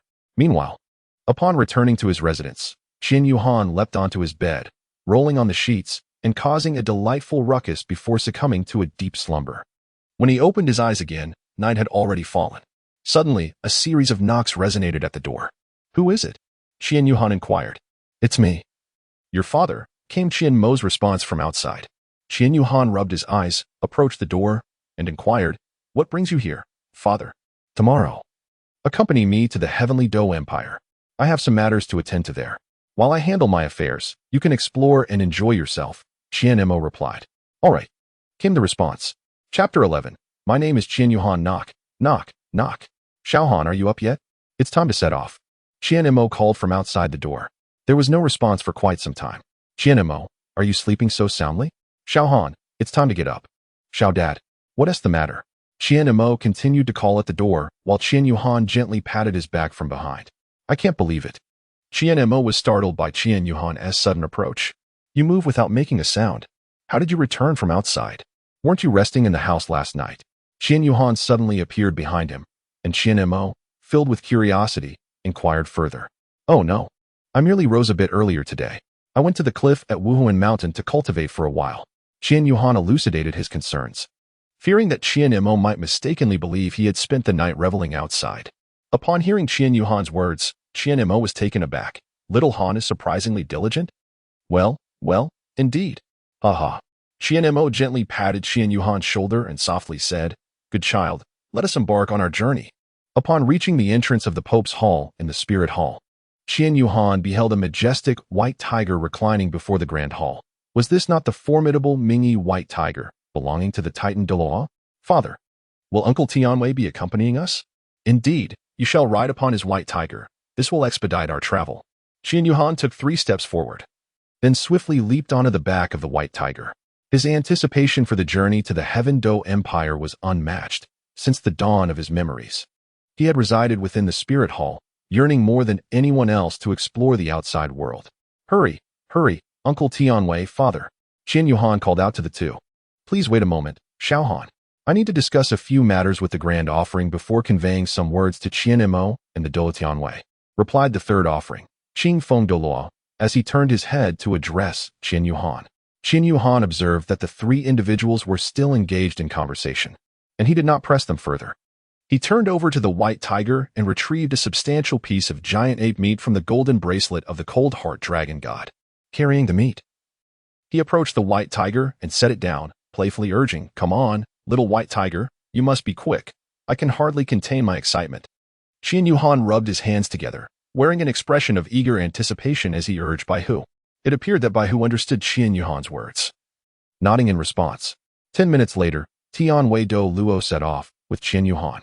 Uncle Tianwei, where is my father? The Grand Offering will not be accompanying us. In reality, as a title Douluo, it is customary to fly through the air, as higher ranks experience a reduced consumption of soul power, allowing for swifter travel. Qianmo was accustomed to flying directly. His speed was so tremendous that he feared Qian Yuhan might not be able to endure it. Thus, he opted for Tianwei Douluo to carry Qian Yuhan on the back of his Baihu, flying at a leisurely pace. After 3 or 4 hours, the Ming-Yi Baihu gradually descended. Upon disembarking, Qian Yuhan was captivated by the magnificent and imposing city gate before him. Qian Yuhan, what a magnificent city gate! It is twice the size of that in Spirit City. The gate of Heaven Do City stands nearly 50 meters tall, and the surrounding walls are aligned with its height. Above the gate, a plaque emblazoned with the 3 golden characters for Heaven Do City exudes grandeur. Each character is rendered in a flowing script, enhancing its elegant demeanor, while the running script lacks the unrestrained boldness of cursive writing and the steadfastness of regular script. It underscores the artistic essence of embracing diverse opinions, embodying a sense of the doctrine of moderation. The entire city gate and walls of Heaven Do are adorned in a harmonious blend of white and blue, evoking a feeling of purity and comfort. Xiaohan, this is Heaven Do City. Feel free to explore within. Take this, said Tianwei Douluo, as he handed Qian Yuhan a piece of jade inscribed with 7 characters. In case you encounter any difficulties, just crush it, and I will sense it and come to your aid immediately. After a brief moment of admiration at the city gate, Tianwei Douluo patted Qian Yuhan on the shoulder, offering reassurance. I must attend to matters with the Great Offering and will return before sunset so we can journey back together. With that, he vanished from sight. Qian Yuhan had long awaited this moment, eagerly traversing through the grand and imposing city gates to enter the bustling realm within. Wow! The lively scene before him was a spectacle to behold. The streets were teeming with people, jostling against one another in a vibrant throng. Along the roadside, small vendors were vociferously advertising their wares. Top-quality crystal storage, soul guides. Not 998, not 888, only 98. Don't miss out as you pass by. The Eternal Hunting Team is forming. Just 2 spots left. 1 control and 1 support. Those in need of acquiring the Eternal Soul Ring, join us. Attention everyone. This afternoon, the Tiando Auction House will host a small auction. It's worth a visit. The mention of the Tiando Auction House piqued his interest. Oh, I must check it out later. Yet, a sudden realization struck him. He had only brought along 100,000 gold soul coins. Would that be sufficient? If only he had thought to bring a few of his father's million-coin notes. Qianmo, my dear son, why not give it a try? The registration for the Ice God Duel Arena has commenced today. with a participation fee of 1,000 gold soul coins. For each victory, one can earn 1% of the wagered amount until defeat, after which a new fee of 1,000 gold soul coins must be paid to re-enter. The slots are limited, so it's first come, first served. Truly, the capital of the great empire is remarkable. Even the dual betting has its allure. Betting? I wish to steer clear of anything related to gambling.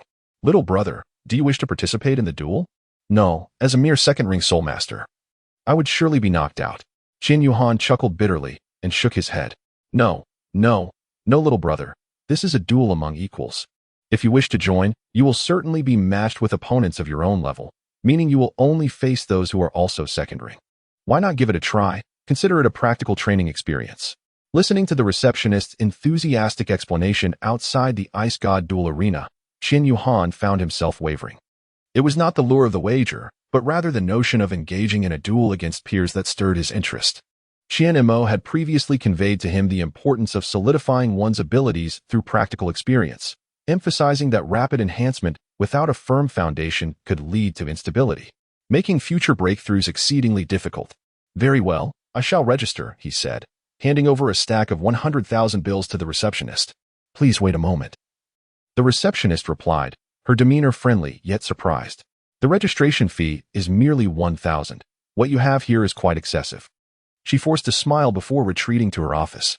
A few minutes later, the receptionist emerged, beaming as she presented a check for 99,000 gold soul coins along with a numbered tag. Sir, this is your number. You will be called when the time comes. Any winnings will be automatically credited to your tag. Should you lose, the tag will be frozen. You can present it at the service desk for a tally. Ah. There is no need to call me sir. My name is Qian Yuhan. Is there a time limit on this? Excuse me? What do you mean by auntie? I am barely 18, she exclaimed, clearly flustered. There is no time limit. If you, young Yuhan, remain undefeated, it will be valid for life. Until this arena closes, then? Qian Yuhan gazed at the receptionist with an adorably naive expression. Yes, young one, she confirmed, now questioning if bringing this child into the arena was indeed prudent. Excuse me, miss. If you don't mind me asking, how old are you this year? What? I just turned 8. Qian Yuhan giggled cheerfully. Oh, so you are only 8 years old. The receptionist exclaimed, incredulous. Wait, did you perhaps mistakenly add an extra 2 here? She asked, staring in disbelief. Qian Yuhan gazed at the receptionist's finger indicating the soul power level, 29. He shook his head and replied, No, dear aunt, I am indeed at level 29. The receptionist retorted, Oh, you cheeky little brat, still calling me aunt? Just go up there at level 29 and get beaten up. It would be best if they could smash that mouth of yours. Hey.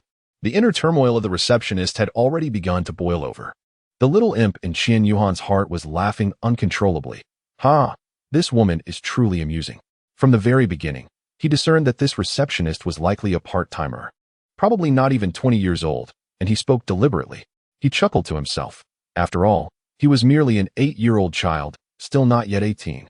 As he pondered, he heard the announcement, calling contestant 9528, please prepare for the Duel of Souls. Contestant 9528, please prepare for the Duel of Souls. The receptionist patted Qian Yuhan on the shoulder and said, Young friend Yuhan, they are calling for you. Have you not been paying attention to your number? You are 9528. Qian Yuhan glanced at the number tag in her hand and continued in a sweet, childlike voice. Indeed, it is 9,528. Thank you for the reminder, auntie. I shall be on my way now. Goodbye, auntie. Qian Yuhan waved her hand and bounced towards a door marked as the entrance to the preparation zone. The receptionist exclaimed, Oh my, the competition for the young soul masters is about to commence, and everyone is welcome to place their bets. The 2 contenders are ranked 9,528 at level 29 and 9101 at level 27. The Soul Arena holds no additional information, leaving everything to chance. Both participants are making their debut, and anticipation is high. The broadcast continues to stir the atmosphere within the venue. In the preparation zone, Qian Yuhan is selecting a mask from the display case. Qian Mo had previously advised her to always protect her privacy when outside, and that her martial soul rings should not be easily revealed to others. Although Qian Yuhan is merely 8 years old, he possesses the soul of an 18-year-old. He is fully aware of Qian Ma's earnest intentions. With a remarkable innate soul power of level 20 and 2 soul rings, 1 purple and 1 black, He can easily intimidate many with just his soul rings alone. Yet, his appearance betrays him as a mere child of 8, prompting him to take precautions. He selected a platinum mask and, once assured it would remain securely in place, proceeded towards the entrance. There are 2 preparation areas, thus he remains oblivious to the identity of his opponent before entering the arena. As Qian Yuhan stepped onto the arena, the audience immediately noted the extreme youthfulness of this contestant, 9528. Is he even 10 years old? He appears so diminutive. I share the same sentiment. Let us check if the introduction mentions his age. Upon inspection, it does not. It merely states the soul power levels of both parties. So, this little rascal could have casually claimed to be at level 29. Is he mocking us? Indeed, given his tender years, it seems implausible for him to possess such a level. This is a blatant misrepresentation, a deceit. Complaints erupted, demanding that he return home for his milk, while others suggested he should hurry back to find his mother to play. Qian Yuhan, you look down on me. Let me show you what I am capable of. Do you think the Tiando clan can bully me, a mere child? I shall no longer pretend. I will lay my cards on the table. After all, they do not even know my name, and I am not defying my father's words. Esteemed audience, please remain silent. To ensure fairness, we shall publicly conduct a soul power assessment on contestant 9528. Should there be any misrepresentation, we will certainly address it seriously and provide an explanation to all of you. A resounding voice echoed in the soul arena. It belonged to the 7th elder of the Ice God sect, an 86th level soul Douluo. An audience member, recognizing the speaker's identity, suddenly exclaimed. It turned out to be that old rascal, Ouyang Hu. Ouyang Hu holds a considerable position in Tiando City, and people tend to avoid him. The 7th elder of the Ice God sect? One can become an elder at level 86? Qian Yuhan attentively absorbed the discussions around him. Although the soul arena was vast, the murmurs of speculation were unmistakably loud, and he was able to glean much information from the chatter. Child, please place your hand on the soul testing orb. All right. With that, Qian Yuhan gently rested his hand on the orb. Soon, a number appeared on its surface. The staff member holding the soul testing orb was momentarily taken aback. While 29th level Grand Soul Masters were not uncommon, encountering such a young 29th level Grand Soul Master was utterly unexpected. The orb prominently displayed the number 29, leaving no room for doubt. He was indeed a 29th level Grand Soul Master. Child, your talent is remarkable. Keep it up. I believe in you, the staff member said, slightly bending his right arm and fist pumping in encouragement towards Qian Yuhan. I will. Thank you, sir. Following the assessment, contestant 9528 soul power was confirmed to be at level 29. No issues there. The match was about to commence. The referee took the stage. Standing at the center of the soul arena, please have both contestants step forward and prepare for battle. You little brat, although I am at level 27, I shall not fear you. Li Wei, 27th level Grand Soul Master, Martial Soul, Earth-Shaking Bear, I accept your challenge. As he spoke, 2 yellow soul rings appeared beneath his feet. Qian Yuhan, a yellow soul ring, is it? Perhaps I should maintain a low profile. With that thought, a medicinal vial materialized in his hand, from which he poured a single pill and swiftly swallowed it. This pill, known as the Soul Ring Transformation Pill, was specifically altered by Qian Mo to change the color of his soul ring. As its name suggests, it can transform the appearance of the soul ring, altering its hue, but serves no other purpose. The potency of the soul ring remains unchanged. Greetings, esteemed elder brother. I am Qian Yuhan, level 29. I humbly seek your guidance. As he spoke, 2 yellow soul rings rose beneath his feet. Seizing the initiative, he unleashed his second soul skill, the Wrath of the Giant Bear. The second soul ring beneath Li Wei shimmered, and his power surged dramatically, his muscles tensing with intensity. This second soul skill was an enhancement technique. His first soul skill, Claw Strike. Li Wei released 2 soul skills in rapid succession, his momentum escalating. A colossal bear paw's shadow emerged ominously upon the back of his right hand. Ah! The synergy of enhancement skills and single target attacks is executed with impeccable precision. The might of this first soul skill rivals that of an ordinary soul master's third soul skill. The child, 9528, is in peril. Within a private chamber, an elderly man with white hair reclined on a sofa, leisurely observing Li Wei's soul skills being unleashed. Is that not Ouyang Hu? He mused. Upon hearing that a child of less than 10 years had already attained the remarkable level of 29, he deemed it worthy of his attention to witness the battle. It remained to be seen if the young one was a suitable sparring partner for the young lady. However, Upon noticing the two yellow soul rings at Qian Yuhan's feet, he could not help but exhale quietly. Standard yellow soul rings. Yet how could one possibly elevate their soul power to level 29 at the tender age of 8? He sensed the profound energy contained within those two yellow rings. While the soul ring transformation pill could only alter the color of the soul rings, the potency remained unchanged. A powerhouse at the soul Douluo level possesses a keen sensitivity to soul rings, and he noticed the potential anomaly within them, yet he did not dwell on it further. For a strong individual, the soul ring transformation pill is a valuable commodity, yet scarce in market availability. Altering the soul ring's color to transparent could yield significant advantages for a formidable soul master. Chapter 13. Far inferior to the radiant golden-winged lion Ouyang, who pondered within his chamber, as Li Wei's first soul skill had already been activated. With a swift motion of his right hand, a shadow of a bear claw lunged toward Qian Yuhan. It pales in comparison to the radiant golden-winged lion. Qian Yuhan exclaimed with a grin, observing the approaching shadow of the bear claw. First soul skill, Radiant Slash, he declared. The first soul ring beneath his feet flickered, and the Radiant Slash commenced. A radiant beam of light unfurled from Qian Yuhan's hand, and with a casual sweep, he unleashed a slashing strike toward the phantom of the bear's paw. The collision was thunderous, erupting at the center of the arena. Li Wei's full-force attack was effortlessly shattered by Qian Yuhan. The onlookers were left in awe, their eyes wide and mouths agape. A child not yet 10 years old had managed to defeat Li Wei, who was 5 years his senior. Indeed, Li Wei was 13. Enrolled in the junior class of the Royal Academy of Tiando.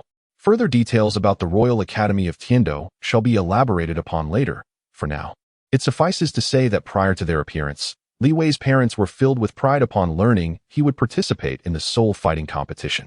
Achieving the 27th rank at the age of 13 is certainly indicative of remarkable talent.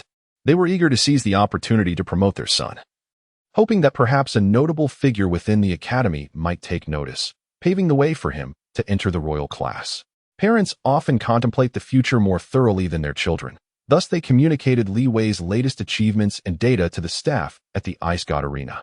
In stark contrast, Qian Yuhan, who fought with an almost instinctual abandon, was not preoccupied with such considerations. He believed that engaging in a battle that solidified his foundational skills was of paramount importance. Establishing a strong base is akin to laying the groundwork for a towering edifice. Only with a profound and stable foundation can one aspire to reach greater heights. Qian Yuhan effortlessly shattered Li Wei's first soul skill, now enhanced, with a mere flick of his hand. In the audience, Li Wei's parents wore expressions of disbelief, astonished by the remarkable strength of this young child. First soul skill, Radiant Slash. The first soul ring beneath Qian Yuhan shimmered once more, and with a graceful flourish of his hand, a sharp beam of yellow sword energy surged towards Li Wei. Having exhausted all his remaining soul power from the second soul skill in a singular, desperate attack, Li Wei aimed to strike a decisive blow. However, he found himself utterly incapable of mobilizing his soul power for defense, and he endured the onslaught of Qian Yuhan's radiant strike with his body. Fortunately, Qian Yuhan had not unleashed his full strength upon being struck. Li Wei was sent hurtling back, colliding with the protective shield of the duel arena before collapsing onto the ground, unconscious. "Darling," Li Wei's mother exclaimed, instinctively rushing towards the arena, only to be restrained by Li Wei's father. "Our son has met his match. This child is no ordinary opponent. He undoubtedly has a formidable background. We should refrain from provoking him further." Yet, Li Wei's mother was about to protest when his father interjected sternly, "Enough. Let us quickly seek help for our son. We must ensure he does not sustain any lingering injuries that could affect his future." He gestured towards Li Wei with determination. "All right, fine," she acquiesced. As the protective shield was lifted, Li Wei's mother entered the arena to carry her unconscious son. Just as she turned to leave, she paused, casting a venomous glare back at Qian Yuhan. "You wretched boy, just wait. You shall not escape retribution for harming my son," Li Wei's father muttered in disbelief. What a ridiculous situation. The announcement echoed, match concluded, contestant 9,528 triumphs, securing a single victory. Impressive. This child possesses remarkable talent. He reminds me of my own youthful prowess. Ha ha ha. Step aside. You're over 30, yet still stuck at level 27. Truly exceptional. Cheers erupted, contrasting sharply with the atmosphere at the match's outset. "Thank you, everyone." Qian Yuhan bowed toward the audience before skipping merrily towards the exit, his gait reminiscent of a mischievous child, evoking a sense of playful defiance. Qian Yuhan approached the front desk to clock out for the day. Otherwise, the broadcast of the Soul Fighting Arena would continue to arrange matches. And failing to appear would be tantamount to an automatic concession. He had no intention of being that unwitting victim, squandering 1,000 gold soul coins on a worthless match. As he reached the entrance, he coincidentally encountered Li Wei's mother, who was cradling Li Wei in her arms, while Li Wei's father busied himself with the carriage. "Oh, Li Wei, hello? I thoroughly enjoyed our match this time. Let's have another bout next time," he exclaimed. Turning to Li Wei's parents, he added, "Please take good care of Li Wei. I shall take my leave now. Goodbye." "Li Wei, why are you ignoring me? There's no need for your mother to comfort you if you can't win, is there?" He called out, but received no response after calling his name twice. "If you can't handle defeat, just go to sleep. What's the meaning of this? It's no fun at all. Farewell, uncle and aunt." With that, Qian Yuhan skipped across the road and disappeared into the distance. Fuming, Li Wei's mother felt her face flush with anger. What a sharp-tongued little brat. Li Wei's father clenched his fist, equally incensed. Who could tolerate being mocked so brazenly by a mere child? Qian Yuhan deliberately sought to provoke Li Wei's mother.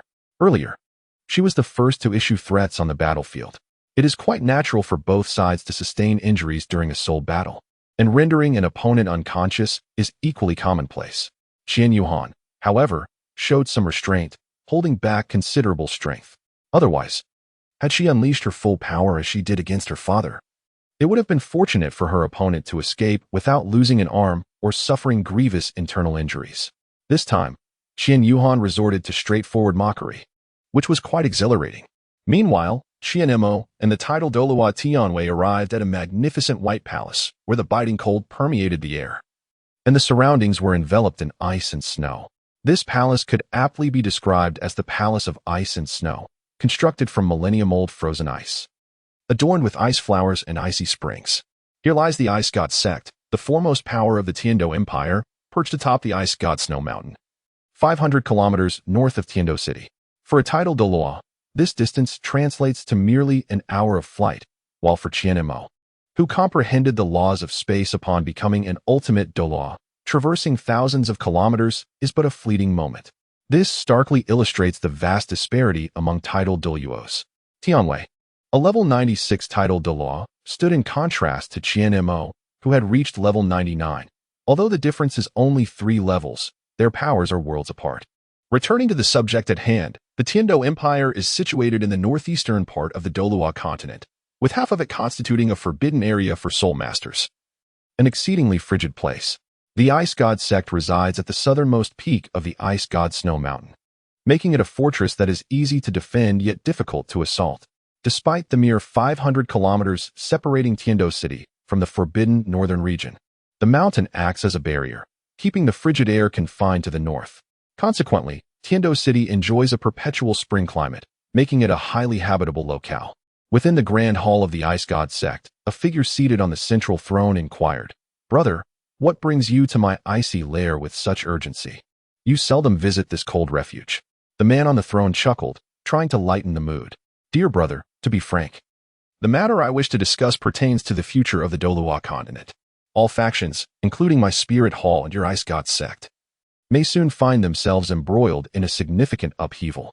Instantly, the man on the throne straightened, his previous nonchalance replaced by a grave demeanor. This man was Ouyang Jia, the leader of the Ice God Sect, a level 98 Super Douluo, known as the Ice God. With a striking appearance, those unfamiliar with him might estimate his age to be in his early 20s. But those who knew him understood that he was the childhood companion and rival of Qian Mo, the current ultimate Douluo. Their bond transcends typical brotherhood, resembling that of kin. The close relationship between the Spirit Hall and the Ice God Sect was well understood by Ouyang Jia. He recognized that Qian Mo's visit must indicate something of great importance was about to unfold. Chapter 14. The Fragmented Dream of Farewell. As Ouyang Jia listened to Qian Mo, he set aside his previous carefree demeanor. "Brother, what is it you wish to convey?" Qian Mo shook his head and sighed, saying, "I have been unable to sleep for days on end. Brother, I do not quite understand. Ouyang, you know that my premonitions have always been remarkably accurate. This time, however, it has had a profound impact on me. I fear you may find it amusing, but I had a rather peculiar dream." "Please, continue, brother." Do you remember when I previously wrote to you about adopting a son? Yes, I recall. It seems you have been blessed with a child in your later years. Is that not a joyous occasion? Indeed, it is. The boy possesses great talent and is willing to work hard.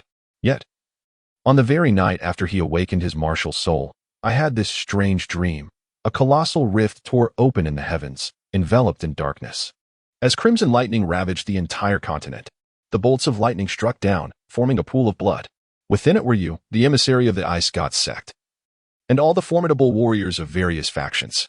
All eyes were fixed upon a figure standing at the rift in the sky, each one displaying a defiance towards death. Do you know who that person was? I was able to discern the visage of none other than the grown-up Yuhan, my son. Qian Yuhan shook his head, visibly dejected. Little Han, that child. Indeed, and what he wielded was. What was it? Ah, a sword, an exceedingly terrifying sword. Then, with a mere flick of Yuhan's wrist, all present, Ouyang Jie gazed at Qian Mo, rendered speechless. Qian Mo continued, Ouyang, ever since that night, I have sensed my body gradually succumbing to decline. Not even my soul power can halt this process. Perhaps my time is limited. Upon hearing this, Ouyang Jie swiftly rose and approached Qian Yuhan, supporting his shoulders while channeling his soul power to examine him closely. Then, trembling, he shook his head and said, No. It cannot be. Brother, you must not succumb. I will search for the immortal herb. Yes, the immortal herb. There must be one that can heal you. Qian Mo gazed at her distraught brother and gently shook her head, offering him solace. Ouyang, I've long since come to terms with this. My only concern now is for my son's future and the future of the entire Douluo continent. If I were to perish, the angel god would simply select a new high priest to take my place. No. Ouyang, just listen. Ouyang Jie's eyes were already reddened, though tears remained unshed, swirling in his orbs. At your age, over a century old, must you still weep like a child? Ouyang Jie shook his head in silence. This visit is merely a farewell. Big brother, a farewell only. Perhaps fate will allow us to meet again someday. I must embark on a journey to a distant land to seek a solution. I have always trusted my instincts. Ah, that old rascal Tang Jun. You should pay him a visit when you have the time. Just inform him that I am entering seclusion and to take care of my spirit hall. Should he dare to exploit this opportunity, I shall obliterate his Haoyan sect. I know him well enough. He won't dare. Have faith. Please keep a close watch on Yuhan for me, Ouyang. Everything I do now and in the future is for him. It's true what they say. Having a child makes one indecisive, doesn't it? Ha ha. Rest assured, big brother, I will protect the spirit hall, and I will ensure that my little nephew faces no bullying. Let Yuhan follow his own path, as long as he stays on the right course. That is sufficient. Just keep an eye on him without interfering too much in his development. Yes, in due time, I will have Tianwei escort him to Tiando City. You can arrange for him to enter the Tiando Royal Academy. It will be right under your watchful eye. At the academy, aside from matters that threaten his life, do not intervene excessively. Indeed, I will temporarily seal his memories. Rest assured, I will not leave until I have found a solution. I will remain aware of every moment of his life. My spiritual imprint lingers within his bracelet, and he will come to regard me as a teacher in time. Alas, he absent-mindedly stroked his non-existent beard. Big brother, what about you? I have a premonition. We shall meet again, father and son, without a doubt. As for us, the secrets of fate must remain unspoken. All things follow their destined course. Let us proceed accordingly. Qian Mo smiled as he patted Ouyang Jie. Take care, Jie. Daddy. Who is he? A sweet, childish voice chimed in. Just as Qian Mo was about to leave, he paused and smiled at the source of the sound, saying, Hey, this little girl doesn't even recognize her uncle. Luo Shui, come here. Ouyang Jie wiped his eyes and beckoned Ouyang Luo Shui over. She bounced over, feeling a bit anxious upon seeing the unfamiliar face, and asked nervously, Daddy, who is he? What? You don't even know your uncle Qian Mo anymore? He held you when you were just a month old, Qian Mo remarked. Suddenly recalling something, he playfully nudged Ouyang Jie and chuckled. Oh dear, we truly have become forgetful. Our little princess Wu Ti remembers such a brief encounter. Would she Luo Shui? He smiled at Ouyang Luo Shui, ruffled her hair, and continued. I really wish to introduce my son to your daughter. That would make us even closer, ha ha ha. This Ouyang Luo Shui will surely grow into a breathtaking beauty. I'll reserve a spot for my son. They both laughed, their laughter echoing with a mix of exuberance and bittersweetness. Once the laughter faded, Qian Mo vanished. Tears streamed down Ouyangjia's face as he reminisced about their youthful playfulness and the camaraderie they shared in their middle years. Brother, when will we meet again? Your younger brother awaits you. The heavenly battle Douluo stood outside the hall, reminding him that the sunset was approaching and it was time to return. Qian Imo vanished first. Saying little, the heavenly battle Douluo followed closely behind. Upon reaching the top of the city gate in Tiando City, Qian Imo stood with his hands clasped behind his back, watching as Qian Yuhan hopped joyfully towards him. Seventh brother, do you think I should seal his memories of me? Wouldn't that be too harsh for him? Brother, I think it's better to leave it be. It's best not to see him now. Just tell him you've gone to a distant place and cannot be with him anymore, that you'll meet again someday. I can't bear to seal away those memories of him. Tears fell from Qian Mo's eyes. Yes, he cried. For Qian Yuhan, those 8 years were blissful. And for Qian Mo, they were no less so. They were the happiest 8 years of his life.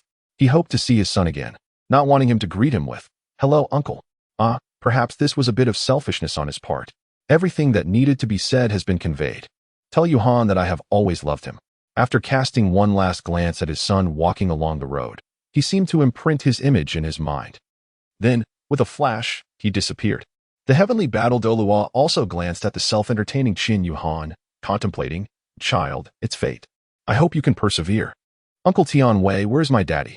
In the realm of Angel Douluo, he embarked on a significant mission, and it would be some time before his return. Let us return to the spirit hall, he suggested. Tianwei Douluo interjected. That doesn't quite align with what you communicated to the grand offering, does it? No matter. He replied, the essence remains similar. Chapter 15. A man's tears are not shed lightly, yet the heart must be truly sorrowful upon their return to the spirit hall. Time flowed like a swift river, and before long, half a year had elapsed. During this period, Qian Yuhan was persistently preoccupied with thoughts of his father, inquiring daily with Tianwei Douluo about any news of him. Unfortunately, each response he received only deepened his disappointment and anxiety. Whenever he encountered Tianwei Douluo, Qian Yuhan would eagerly ask, "Is there any news of my father? Where is he now?" With a resigned shake of his head, Tianwei Douluo would reply, "I am afraid the situation remains unclear. He is yet to return." These succinct words pierced Qian Yuhan's heart like a sharp blade. Days turned into weeks, and Qian Yuhan's mood grew increasingly somber. He grappled with the incomprehension of his father's prolonged absence, leading him to ponder the possibility of misfortune or peril befalling him. These troubling thoughts incessantly swirled in his mind, robbing him of peace and rest. Despite the turmoil, Qian Yuhan steadfastly believed in his father's eventual return. He silently resolved to remain strong, refusing to succumb to despair. Thus, he buried his worries deep within, channeling his efforts into cultivation to enhance his strength. For he understood that only by becoming more formidable could he one day assist his father and alleviate his burdens. In the days of waiting, Qian Yuhan gradually came to grasp an important truth. Some matters cannot be forced but must unfold naturally. He held on to the belief that perseverance would ultimately lead to the day he would welcome his father home. Qian Yuhan, despite possessing the spirit of an 18-year-old, could not fathom why his father had chosen to depart without a word, not even granting him a final meeting on that fateful day. Thus, he refrained from inquiring about the heavenly might Douluo, knowing that such questions would bear no fruit. In the past 6 months, Qian Yuhan's temperament has transformed into one of silence and reticence, no longer exhibiting the lively, cheerful, and mischievous demeanor of before. All of this has not escaped the watchful eye of the heavenly might Douluo. Qian Yuhan has ceased his frivolous pursuits, dedicating himself entirely to the art of cultivation. Early in the morning, Tianwei Douluo sought out Qian Yuhan, who was engrossed in meditation. At midday, a servant arrived to deliver lunch. Yet he remained absorbed in his practice. In the evening, while tidying up the porch, he continued his meditative state.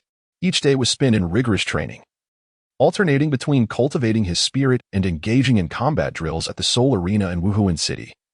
A relentless cycle that Qian Yuhan has faithfully adhered to for the past 6 months. Qian Yuhan's prowess has long surpassed the threshold of level 30. With the acquisition of a soul ring, he is poised to ascend to the rank of Soul Sovereign. His foundation, meticulously laid over the past 6 months, has rendered his soul power vastly superior to that of his peers at the same level. Furthermore, his combat techniques have undergone a qualitative enhancement through practical experience in soul battles, allowing him to contend with opponents beyond his rank. Presently, Qian Yuhan resembles a relentless training automaton, devoid of any emotional nuance. Xiaohan, You should take a moment to rest. Such relentless practice is unsustainable and may lead you down a perilous path. Qian Yuhan seemed to have not heard. Continuing to walk towards the soul-fighting arena with his head down. Xiaohan, stop. Qian Yuhan continued to walk, showing no intention of stopping. The heavenly might Douluo appeared behind him, directly grasping his arm, and said coldly, in your current state, who do you think you are honoring? Do you believe your father would wish to see you like this? At that moment, Qian Yuhan turned his head to look at the heavenly might Douluo, tears streaming down his cheeks and falling to the ground, and replied, whatever he hoped for, he no longer wants me. Before his journey, Qian Yuhan was merely an orphan on Earth. He grew up in an orphanage where the children shared similar fates of being abandoned or placed in foster care. Though the term foster care may sound somewhat more palatable than outright abandonment, the reality is scarcely different. For Qian Yuhan, this sense of being forsaken took root deeply within his soul, manifesting as an ineffable agony and aversion. However, upon his arrival in the Douluo continent, everything transformed. He encountered Qian Mo, a figure who bestowed upon him paternal affection. Over the past 8 years, Qian Yuhan experienced a relatively joyous existence, finally savoring the warmth of family and the tenderness of a father's care.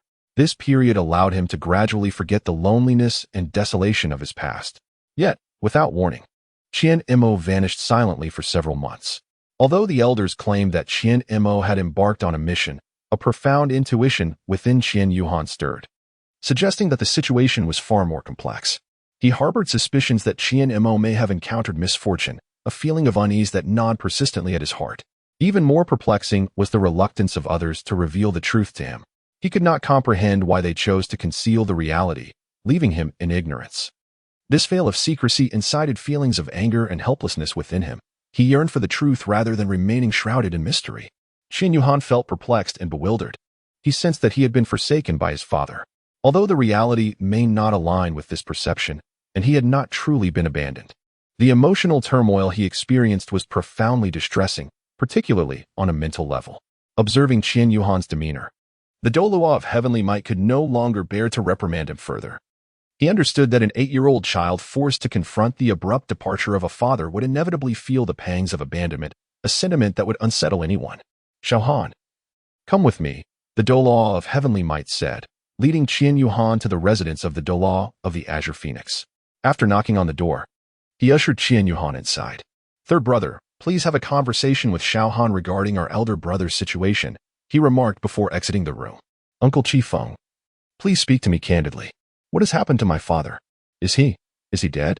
Qian Yuhan's eyes brimmed with tears, as though he were on the verge of a heartbreaking collapse. Xiaohan, come here and sit with your uncle, he gently beckoned. Qian Yuhan rubbed his eyes and settled beside Qingfeng Douluo. Qingfeng Douluo affectionately tousled Qian Yuhan's little head, saying, Little Han, your father is not dead. He is far too formidable for anyone to harm him. However, he indeed bears some burdens that he must address on his own. When he chose to depart in secrecy, do you know what thoughts occupied his mind? I have known your father for nearly a century, and I have never witnessed him in such a state. Qingfeng Douluo lifted his gaze to the ceiling and continued. It was when you were preparing to leave for Tiando City, and we were gathered there discussing matters, that he wept, shedding tears the likes of which I had never seen before. A man rarely sheds tears unless deeply moved. He loves you more than anyone else ever could. In the future, you and your father shall undoubtedly reunite. Once he has resolved his affairs and uncovered the truth, he will seek you out. You must have faith in him. Qingfeng Douluo shared many thoughts with Qian Yuhan. After 2 hours, Qian Yuhan finally emerged from Qingfeng Hall, where he had been conversing. Spotting Tian Wei Douluo, who had been waiting outside, he smiled and said, Uncle Tian Wei, let us venture to the Star Do Forest tomorrow. It is time for me to obtain my 3rd spirit ring. Noticing Qian Yuhan's improved demeanor, Tian Wei Douluo understood that such progress required time, and he felt grateful for the current state of affairs.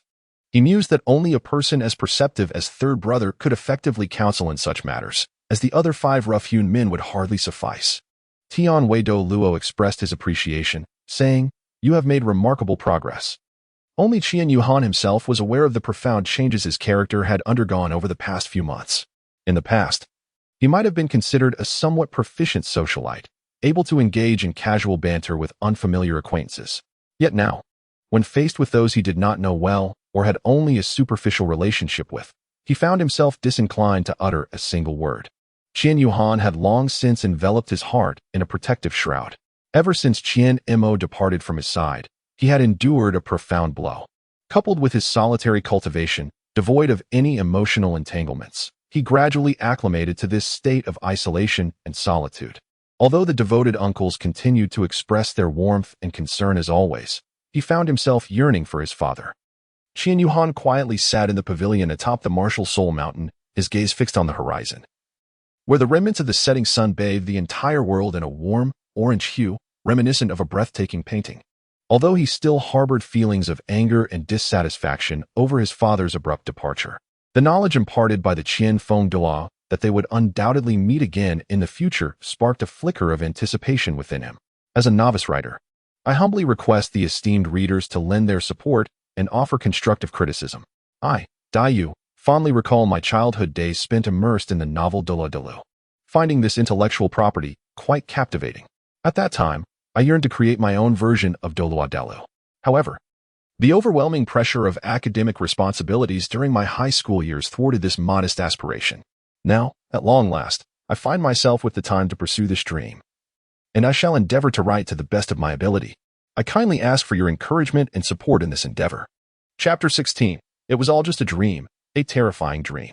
As the night deepened, the moonlight cascaded into the room like a gentle stream, and Qian Yuhan lay quietly on his bed. Through the patient guidance and companionship of the Qian Feng Douluo, his emotions gradually stabilized, and his mental state exhibited notable improvement. The turmoil and anguish that had once enveloped his heart began to dissipate, yielding to a growing tranquility. For the past 6 months, Qian Yuhan had been akin to a frenzied warrior, immersing himself in training with reckless abandon, as if life revolved solely around the pursuit of power. However, he now began to comprehend that life transcended the mere enhancement of strength. There were far more significant aspects that warranted attention and appreciation. His current desire was to focus on self-improvement, to proceed with methodical diligence, and to present himself to his father in a composed, healthy, and secure manner. As his thoughts drifted, Qian Yuhan gradually succumbed to slumber. In his dreams, he envisioned the path that lay ahead, replete with challenges and opportunities. He encountered many individuals, returned to Heavendo City, and enrolled in an academy. Within its walls, he experienced a myriad of joys and sorrows, forging deep friendships along the way. Suddenly, the dream took a dark turn. All that was beautiful shattered like a broken mirror, fragmenting piece by piece. Dark clouds loomed over the city, veiling the sun and shrouding the world in shadow. Qian Yuhan stood alone high above the sky, surveying the vast and boundless expanse of the continent. In his grasp, he held a blood-red longsword, its blade shimmering with a crimson light, enveloped in a dense aura of sanguine energy, as if it were entirely soaked in blood. This aura surrounded the blade, imparting a palpable sense of lethal intent that sent shivers down one's spine. Etched upon the sword's surface were enigmatic golden runes, radiating a subtle golden glow that contrasted starkly with the sanguine energy, further enhancing its air of mystery and majesty. Above the hilt, a scarlet gem was embedded, resembling an eye that slowly opened, exuding a ferocious aura that instilled a sense of dread. Qian Yuhan's left hand gradually lifted, revealing a golden circular ring that emerged at the wrist, gently floating in the air and radiating a soft, luminous glow. Qian Yuhan donned a resplendent suit of silver and crimson armor, its surface shimmering with silvery light, intricately adorned with exquisite patterns and runes, exuding an air of grandeur and solemnity. Yet, what captivated the eye most were the 8 pairs of blood-red arms, unarmored and extending from his back, stretching behind him as if to showcase immense power and authority to the world. Behind Qian Yuhan, a crimson circular halo radiated a dazzling brilliance, seemingly harboring boundless strength, rendering it too formidable to behold, reminiscent of a divine being descending upon the earth. Even more astonishing was the sight of familiar figures among the crowd below, including the esteemed offerings and elders of the Spirit Hall, along with countless others, all simultaneously unleashing their martial souls. The release of soul rings was a magnificent spectacle, illuminating the entire continent beneath them. Humph, how amusing. A swarm of ants, he mused, as he wielded his longsword with a flick of his right hand, unleashing a fierce sword aura that cleaved towards the land. As the sword energy descended, the ground seemed to rend apart, revealing a colossal chasm before the onlookers. Simultaneously, a powerful wave of energy surged forth, distorting the very air around them. The might of this sword aura was astonishing, instantly striking down thousands of formidable warriors, who fell to the ground, their bodies pierced and blood gushing forth, staining the land crimson. The remaining warriors gazed upon this harrowing scene in sheer terror, their hearts consumed by fear and despair. Qian Yuhan beheld a terrifying version of himself deliver a strike, then braced for the next. No, no, please, don't. Qian Yuhan shouted, yet he was powerless to halt the unfolding events. That fearsome doppelganger could not hear his pleas. With the next blow, only a handful of survivors remained. He gazed upon the fallen, the formidable Tian Wei Douluo, the esteemed Qing Feng Douluo, and the Pope, Xiao Hui. No. In an instant, he awoke, drenched in cold sweat. It dawned on him that it had merely been a nightmare, a frightful dream. Moreover, was that figure in my dream truly me? Yes, it was indeed the adult version of myself, my future self. Sunlight streamed through the clouds, illuminating the earth. In the distance, the mountains cradled the rising sun, which gradually revealed more than half of its form. Perhaps it is time to rise and engage in my practice. In the blink of an eye, 2 hours had passed. When Qian Yuhan emerged from his meditative state, daylight had fully arrived. He glanced at the clock, realizing that he had half an hour left before his appointment with Uncle Tian Wei. Thus, he quickly freshened up and prepared his gear before heading out. Upon arriving at the residence of Tian Wei Douluo within the spirit hall, he found Tian Wei Douluo already waiting at the door for him. Qian Yuhan hurried over, clasped his hands in greeting, and said, Uncle Tian Wei, I must apologize for my tardiness. I hope you haven't waited long.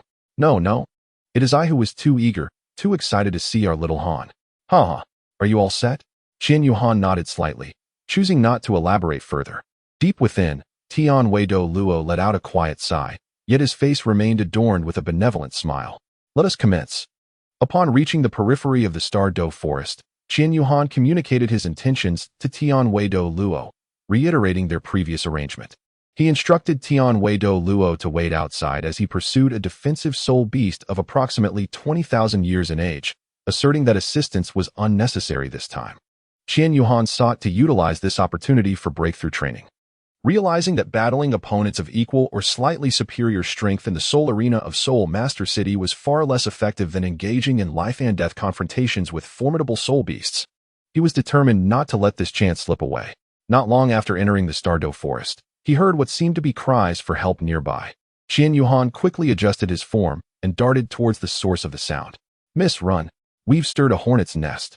A woman in her 30s was racing ahead with 2 girls, around 10 years of age, in tow.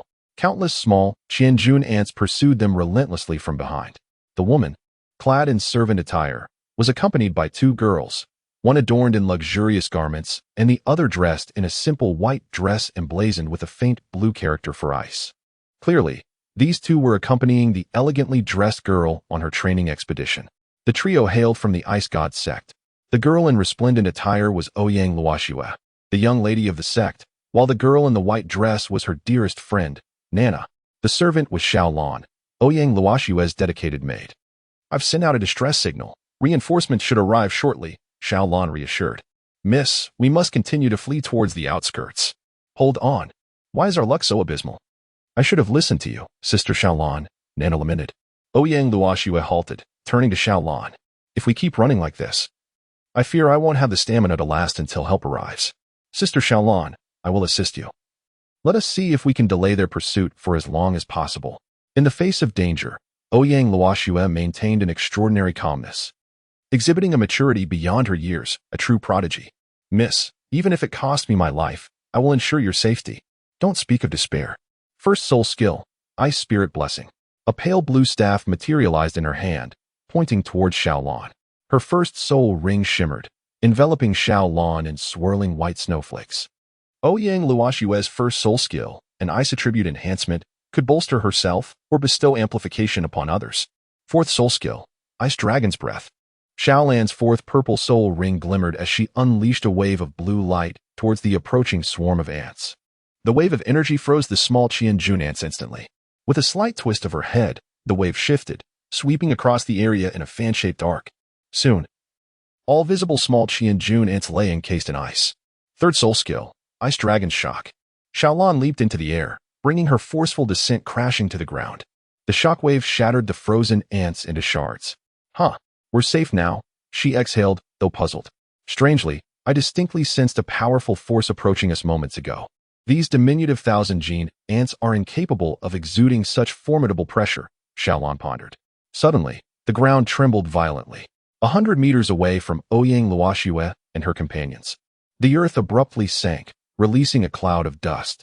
As the haze dispersed, a colossal thousand-gene ant emerged from the depths of the earth. Chapter 17. Why does this man only utter HM and ah? It's utterly exasperating. A massive thousand-gene ant rushed forth from the sunken earth, its front limbs having evolved into razor-sharp blades, while its two pairs of wings signified that this ant had reached an age of 10,000 years. The evolution of the thousand-gene ant into a winged form occurs as it surpasses the millennium threshold, gaining a second pair of wings at the 50,000-year mark, and a third pair at 100,000 years. It is evident that this particular thousand-gene ant has likely surpassed the millennium milestone for some time.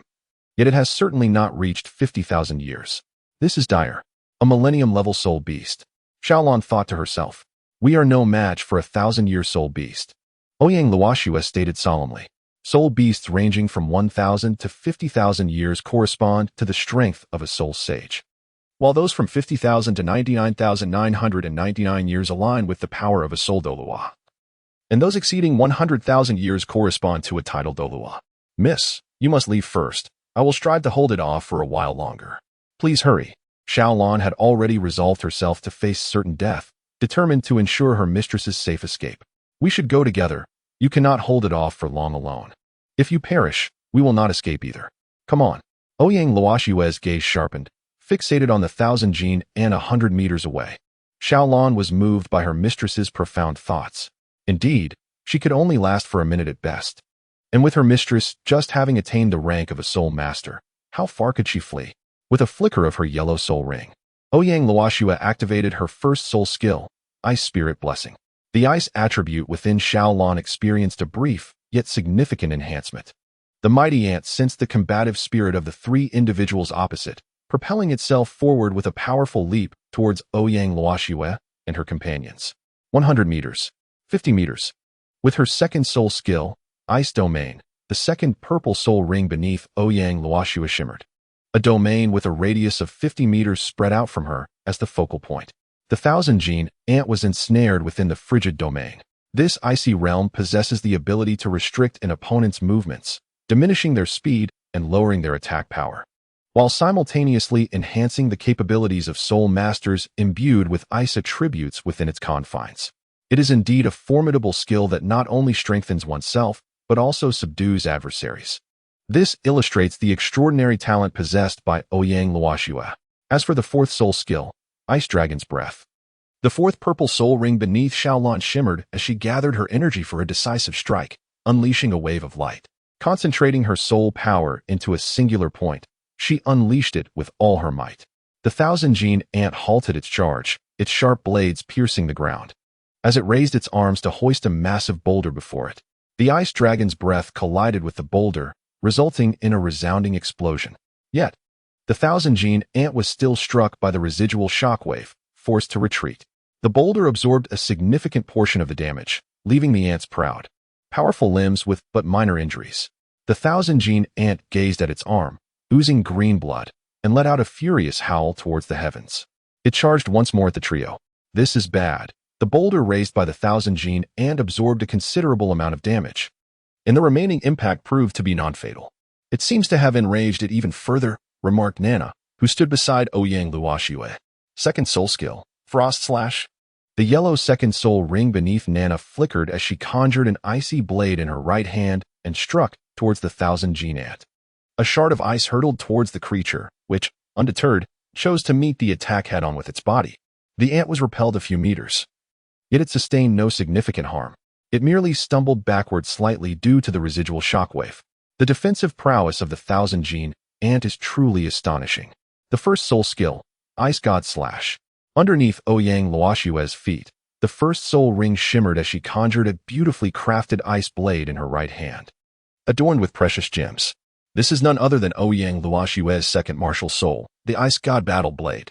Indeed, Ouyang Luoxue possesses twin martial souls.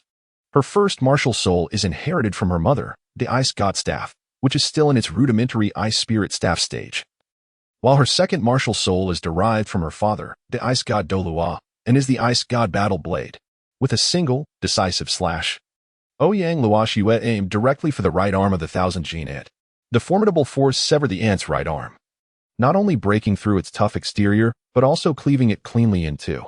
Such is the might of the ice god battle blade. The power of a martial soul is fundamentally indicative of a soul master's strength and skill. The disparity is glaringly apparent. It is evident that the ice blade wielded by Nana pales in comparison to the ice god battle blade. With eyes fixated on its severed limb, the Thousand Gene Ant's gaze turned a fiery red. It concentrated all its strength into its left arm and swung fiercely. A slicing attack surged towards the trio, the sound of the wind howling testifying to the ferocity of the strike. This was the Thousand Gene Ant's full-powered assault. Not only does it rely on its astonishing defensive capabilities, but its overwhelming strength is what makes it truly lethal. Named the Thousand Gene Ant, it embodies the concept of unleashing a thousand-gene force effortlessly. Desperation ensued. The third soul skill, Ice Dragon Guardian.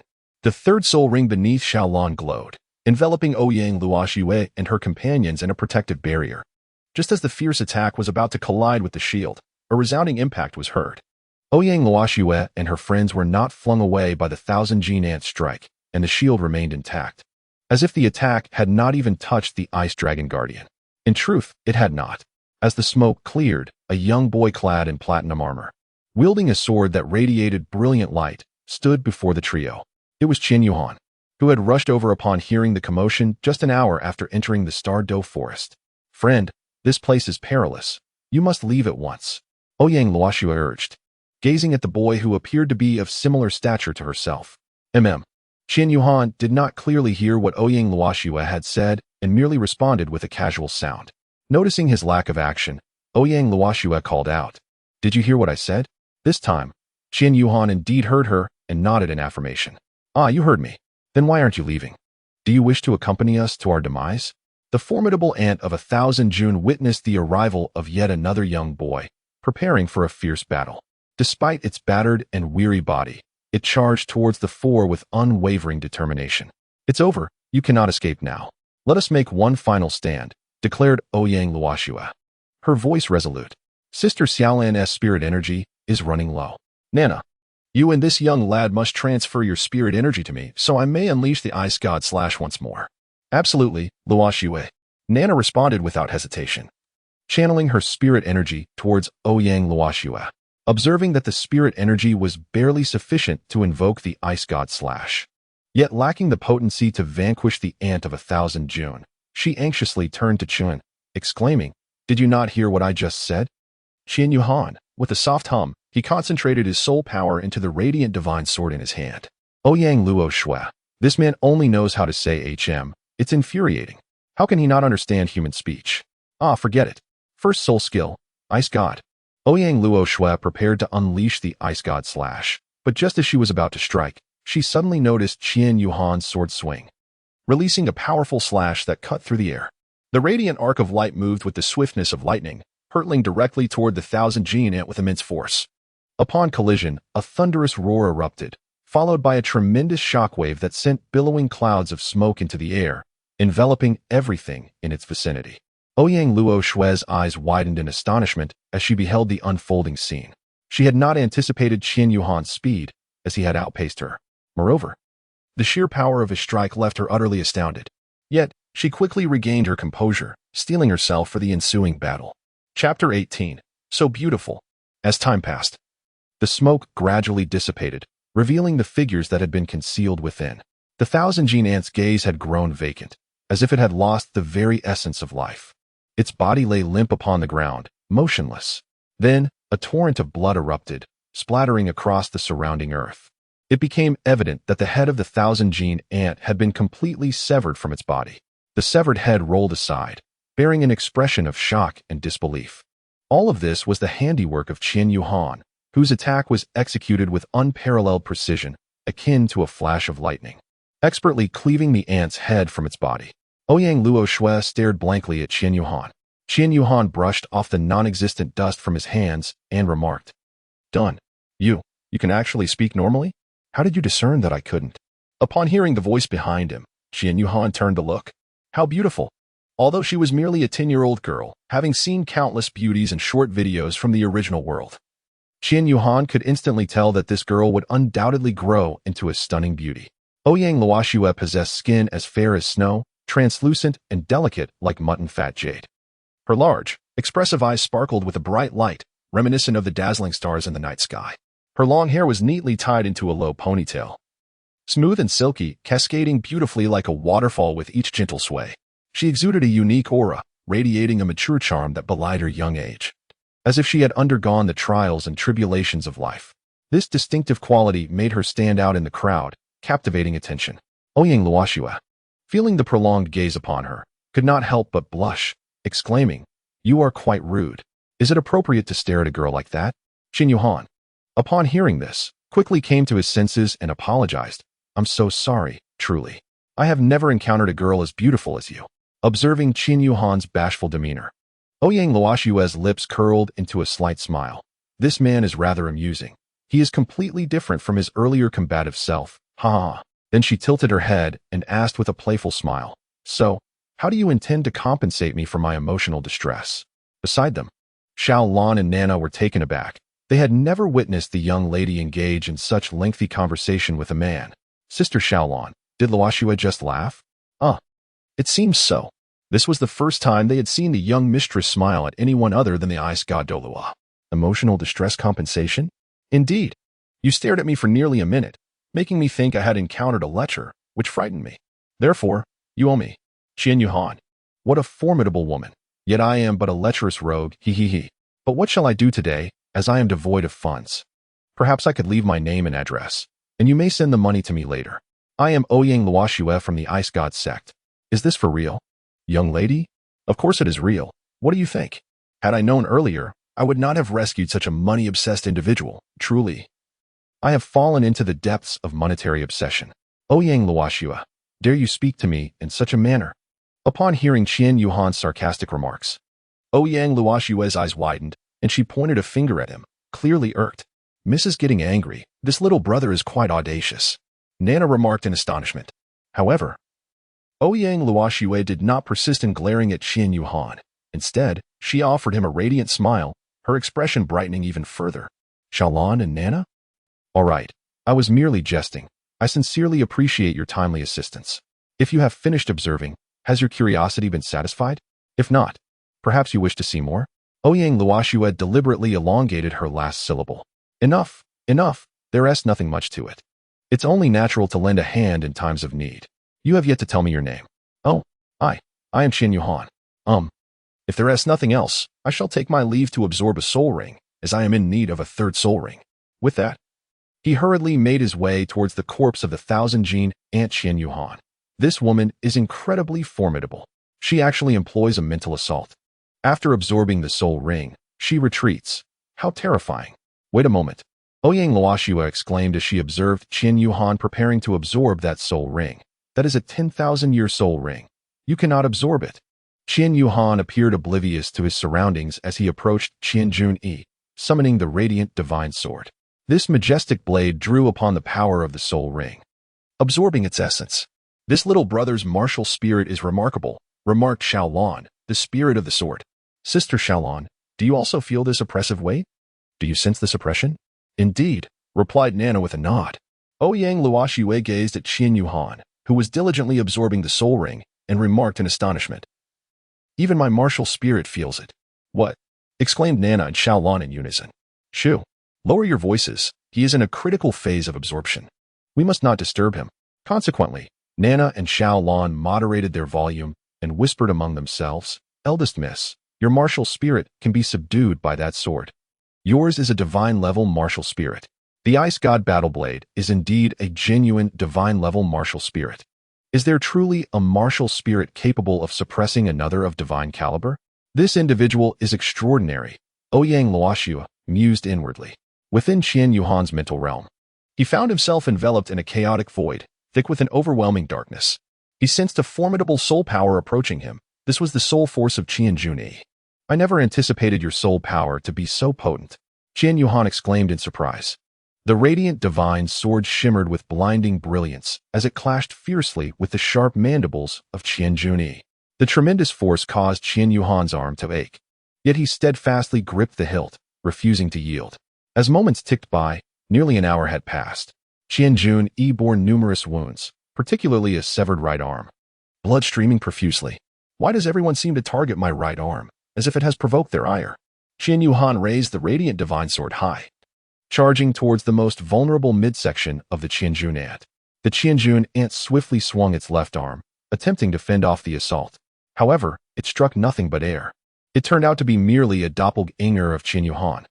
While his true self had already seized the opportunity to reposition himself to the side of the Qianjun ant, he leaped into the air, wielding the radiant divine sword with precision, landing a decisive blow upon the midsection of the Qianjun ant. The soul of the formidable ant was struck by a fatal blow, directly reaching its vulnerable core. It emitted a mournful cry, slowly dissipating amidst boundless resentment. Indeed, the ant was filled with a sense of injustice. Had it not been for its initial carelessness and underestimation, how could it have allowed those three seemingly insignificant women to sever its right arm? A torrent of rage surged within, yet it could not reverse the situation. As the ant faded away, this chaotic realm of the mind began to regain its tranquility. Qian Yuhan slowly opened his eyes, gazing at the radiant divine sword of light hovering before him. 3 soul rings, 1 purple and 2 black, ascended, and he smiled, proclaiming, "The 3rd soul ring is secured." Presently, Qian Yuhan's divine sword of light possesses 3 soul skills. The 1st soul skill, Radiant Slash. The 2nd soul skill, Radiant Shadow Clone. And the 3rd soul skill, Radiant Guardian. His soul power stands at the esteemed level of Soul Master, rank 32. His first martial soul is the Divine Sword of Light, while his second martial soul, the Azura Demon Sword, remains sealed. Now, our Qian Yuhan is poised to return to the Spirit Hall. Upon his return, the narrative will shift to the Spirit Hall Academy. A preliminary glimpse. Qian Yuhan will reside at the Spirit Hall Academy and the Tiando Royal Academy until the age of 12. The first 6 months will significantly impact him, as he will forge bonds with dear friends and encounter less savory characters. The recently restored spirit of Qian Yuhan will endure a critical blow from some less virtuous students at the Spirit Hall Academy, setting the stage for the romantic developments between the protagonists. Without contrast, how can one truly appreciate the virtues of the female lead? After all, rest assured, the romance between the male and female leads will be exceedingly sweet. There is a method to the narrative's ebb and flow. In the near future, the unfolding plot may feel somewhat oppressive, but fear not. It shall likely only persist for about a week. I urge everyone to remain steadfast and not to abandon hope. Your support is crucial for the progression of the story. Here, Dayu earnestly implores for the well-being of her parents. Chapter 19, Spirit Hall Academy. I have arrived. Qian Yuhan rose, summoning the radiant divine sword. He turned to see Ouyang Luoxue and the other 2 resting soundly beneath a tree. Qian Yuhan. These 3 individuals are truly good-hearted. They have chosen to remain here and provide me with their protection instead of departing. Qian Yuhan approached Ouyang Luoxue, who was peacefully slumbering against another girl, Nana. With a gentle smile, he remarked, "You have all worked hard." He then moved to a nearby thicket, retrieving the discarded belongings of the 3 from earlier. From within, he extracted a piece of paper and a pen, inscribing something thoughtfully. Moments later, he folded the written note neatly and placed it beside Ouyang Luoxue on the ground. Next, he retrieved a blanket from his Frost Heart Dragon God bracelet and draped it over the 3, ensuring they were fully covered. While the day was mild, the night air could still be quite chilly. After completing his tasks, he prepared to depart. Before leaving, he glanced back at the enchanting beauty, saying, "How could one ever gaze enough?" He then turned away, summoning his luminous wings to take flight. As before, Tianwei Douluo awaited at the outskirts of the Stardow forest. Sensing the presence of Qian Yuhan, he realized that he must have reached the edge of the forest core region. Venturing further could bring forth soul beasts that had existed for 100,000 years, so caution was paramount. However, he soon noticed a glowing point approaching him. Gradually enlarging, it was indeed Qian Yuhan. "Shaoan, you've returned so swiftly this time," Tianwei Douluo exclaimed. "Uncle Tianwei, I encountered a few soul masters being pursued by a 10,000-year-old titan ant, and I aided them. It aligned perfectly with my skills. Hence, I was able to return more quickly." Qian Yuhan scratched his head, feeling somewhat embarrassed. In truth, he had merely stepped in to save the day. Ouyang Luoxue and her companions had exhausted their soul power to sever one of the titan ant's limbs, and he had simply capitalized on the opportunity at the end. Was it a significant gain? Battling a 10,000-year titan ant must have yielded considerable rewards, Douluo remarked, pulling Qin Yuhan onto the mysterious winged white tiger. As Douluo's inquiries filled the air, Qin Yuhan was drawn into a deep reverie. His thoughts meandered back to an unforgettable moment, conjuring the image of an extraordinarily beautiful figure in his mind. Her beauty was unparalleled, akin to the most exquisite painting in existence. Her smile radiated warmth like a gentle spring breeze, capable of melting the coldest frost. Her fair skin glowed alluringly, captivating all who beheld her. Her eyes resembled a profound starry sky, twinkling with enchanting brilliance, as if they could penetrate the very soul of a person. Qin Yuhan was immersed in memories of her, unable to extricate himself. Every detail vividly unfolded before his eyes. I have gained quite a lot, Qin Yuhan answered, lost in thought. Ha, that's wonderful. After you return, make some adjustments and prepare to attend the Martial Soul Academy. It is indeed time for you to embark on your academic journey. The Heavenmite Douluo did not turn to look at Qin Yuhan, his gaze fixed ahead. All right, no problem. However, Uncle Tianwei, could you promise me one thing? Speak. And I shall do my utmost to assist you. It's not a monumental request. I simply wish to attend school incognito as an ordinary student. Otherwise, before Qin Yuhan could finish, the Heavenmite Douluo understood his intent and interjected. The grand offering has truly raised a humble and modest child. If he heard you say that, he would undoubtedly be overjoyed. Upon hearing the Heavenmite Douluo mention his father, Qin Imo, a wave of melancholy washed over Qin Yuhan. It's my careless tongue. Yet, you must believe your father loves you dearly. He is seeking solutions to the challenges at hand while you grow stronger. When you reunite, the clouds will part, and you shall face the rainbow, the Heavenmite Douluo remarked, patting his own mouth. Qin Yuhan, how beautifully spoken. How can one call this mere chatter? Such eloquence. Uncle Tianwei, I comprehend. I bid farewell at the peak with my father. Tianwei Douluo was momentarily taken aback, then burst into hearty laughter. What a splendid farewell at the peak. A good child, the future is indeed promising. Listening to Tianwei Douluo's unrestrained laughter, Qin Yuhan could not help but join in, laughing boisterously. It had been half a year since he had laughed so freely. What a delight. This is infuriating. This wretched creature. Somewhere in the Star-Do forest, a sharp cry pierced the heavens. It was none other than Ouyang Luoxue, the lady of the Ice God sect. In a fit of rage, this Qin Yuhan, what a scoundrel. As Ouyang Luoxue berated, she crumpled the paper in her hand and tossed it aside. Nana, intrigued by what could provoke such a reaction from Ouyang Luoxue, picked up the discarded paper and unfolded it to reveal its contents. Ouyang Luoxue, I am exceedingly grateful for your protection while I absorbed my soul ring. I am uncertain how to repay your kindness, but should we meet again, I shall surely express my gratitude. Furthermore, I consider myself fortunate. You endured injuries for the sake of this Titan ant, while I merely contributed a little at the end. Yet I alone reaped the benefits. I deeply apologize for this. Once more, I express my thanks for your assistance. By the way, Miss Luoxue, you truly look lovely while sleeping. It is the first time I've encountered a girl who drools in her sleep like you. My writing may not be exquisite. Please do not take offense. With no means to repay, I look forward to our next encounter. Qin Yuhan, this little brother, elicited peals of laughter from Nana, who was doubled over with mirth, seemingly oblivious to her surroundings. Her laughter, laced with playful mockery, infused the atmosphere with a lightheartedness that was contagious.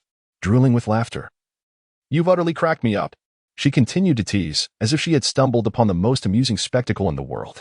However, Ouyang Luoxue's countenance turned a shade of crimson, clearly feeling somewhat embarrassed. She attempted to mask her shyness, but Nana relentlessly exposed the true sentiments brewing within her. Nana, Ouyang Luoxue called out in a playful yet exasperated tone, tinged with a hint of discontent. Yet, Nana seemed unfazed, her laughter ringing merrily. As Ouyang Luoxue called out to her friend, she swiftly snatched the letter left for her by Qin Yuhan from Nana's grasp. Her movements were swift and decisive, catching the attention of those around her. Luoxue, what is this? Have you found your heart fluttering? Nana teased, her eyes sparkling with mischief, as if she could see straight through Ouyang Luoxue's thoughts, deliberately provoking her. Ouyang Luoxue's cheeks flushed deeper, and she hastily retorted, Who is fluttering?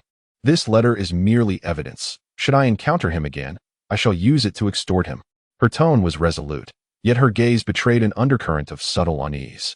In the hall of heavenly might within the martial soul city, Shaohan, I will arrange for a maid to escort you to the academy in 5 days, said the titled Douluo.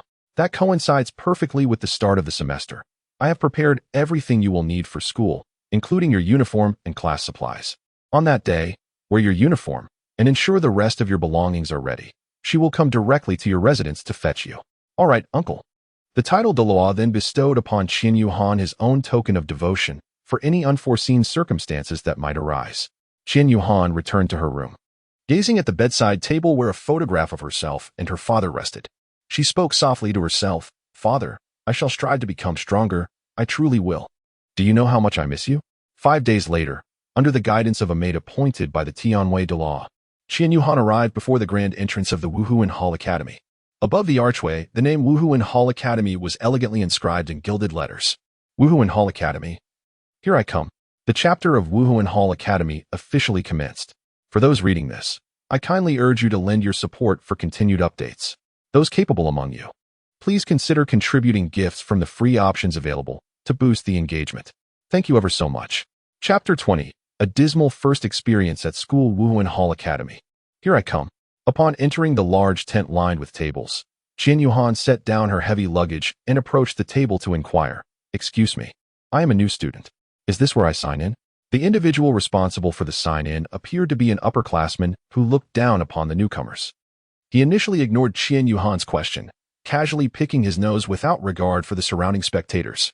With a flick of his thumb, he carelessly dispatched a small clump of nasal debris to the side. Meanwhile, he reclined with an air of nonchalance, one leg crossed over the other, embodying the demeanor of a self-proclaimed ruler of the space. His attitude and expression evoked the image of idle street thugs, utterly devoid of purpose. The upperclassman eventually glanced at Qin Yuhan, languidly responding, "Yes, what is your name?"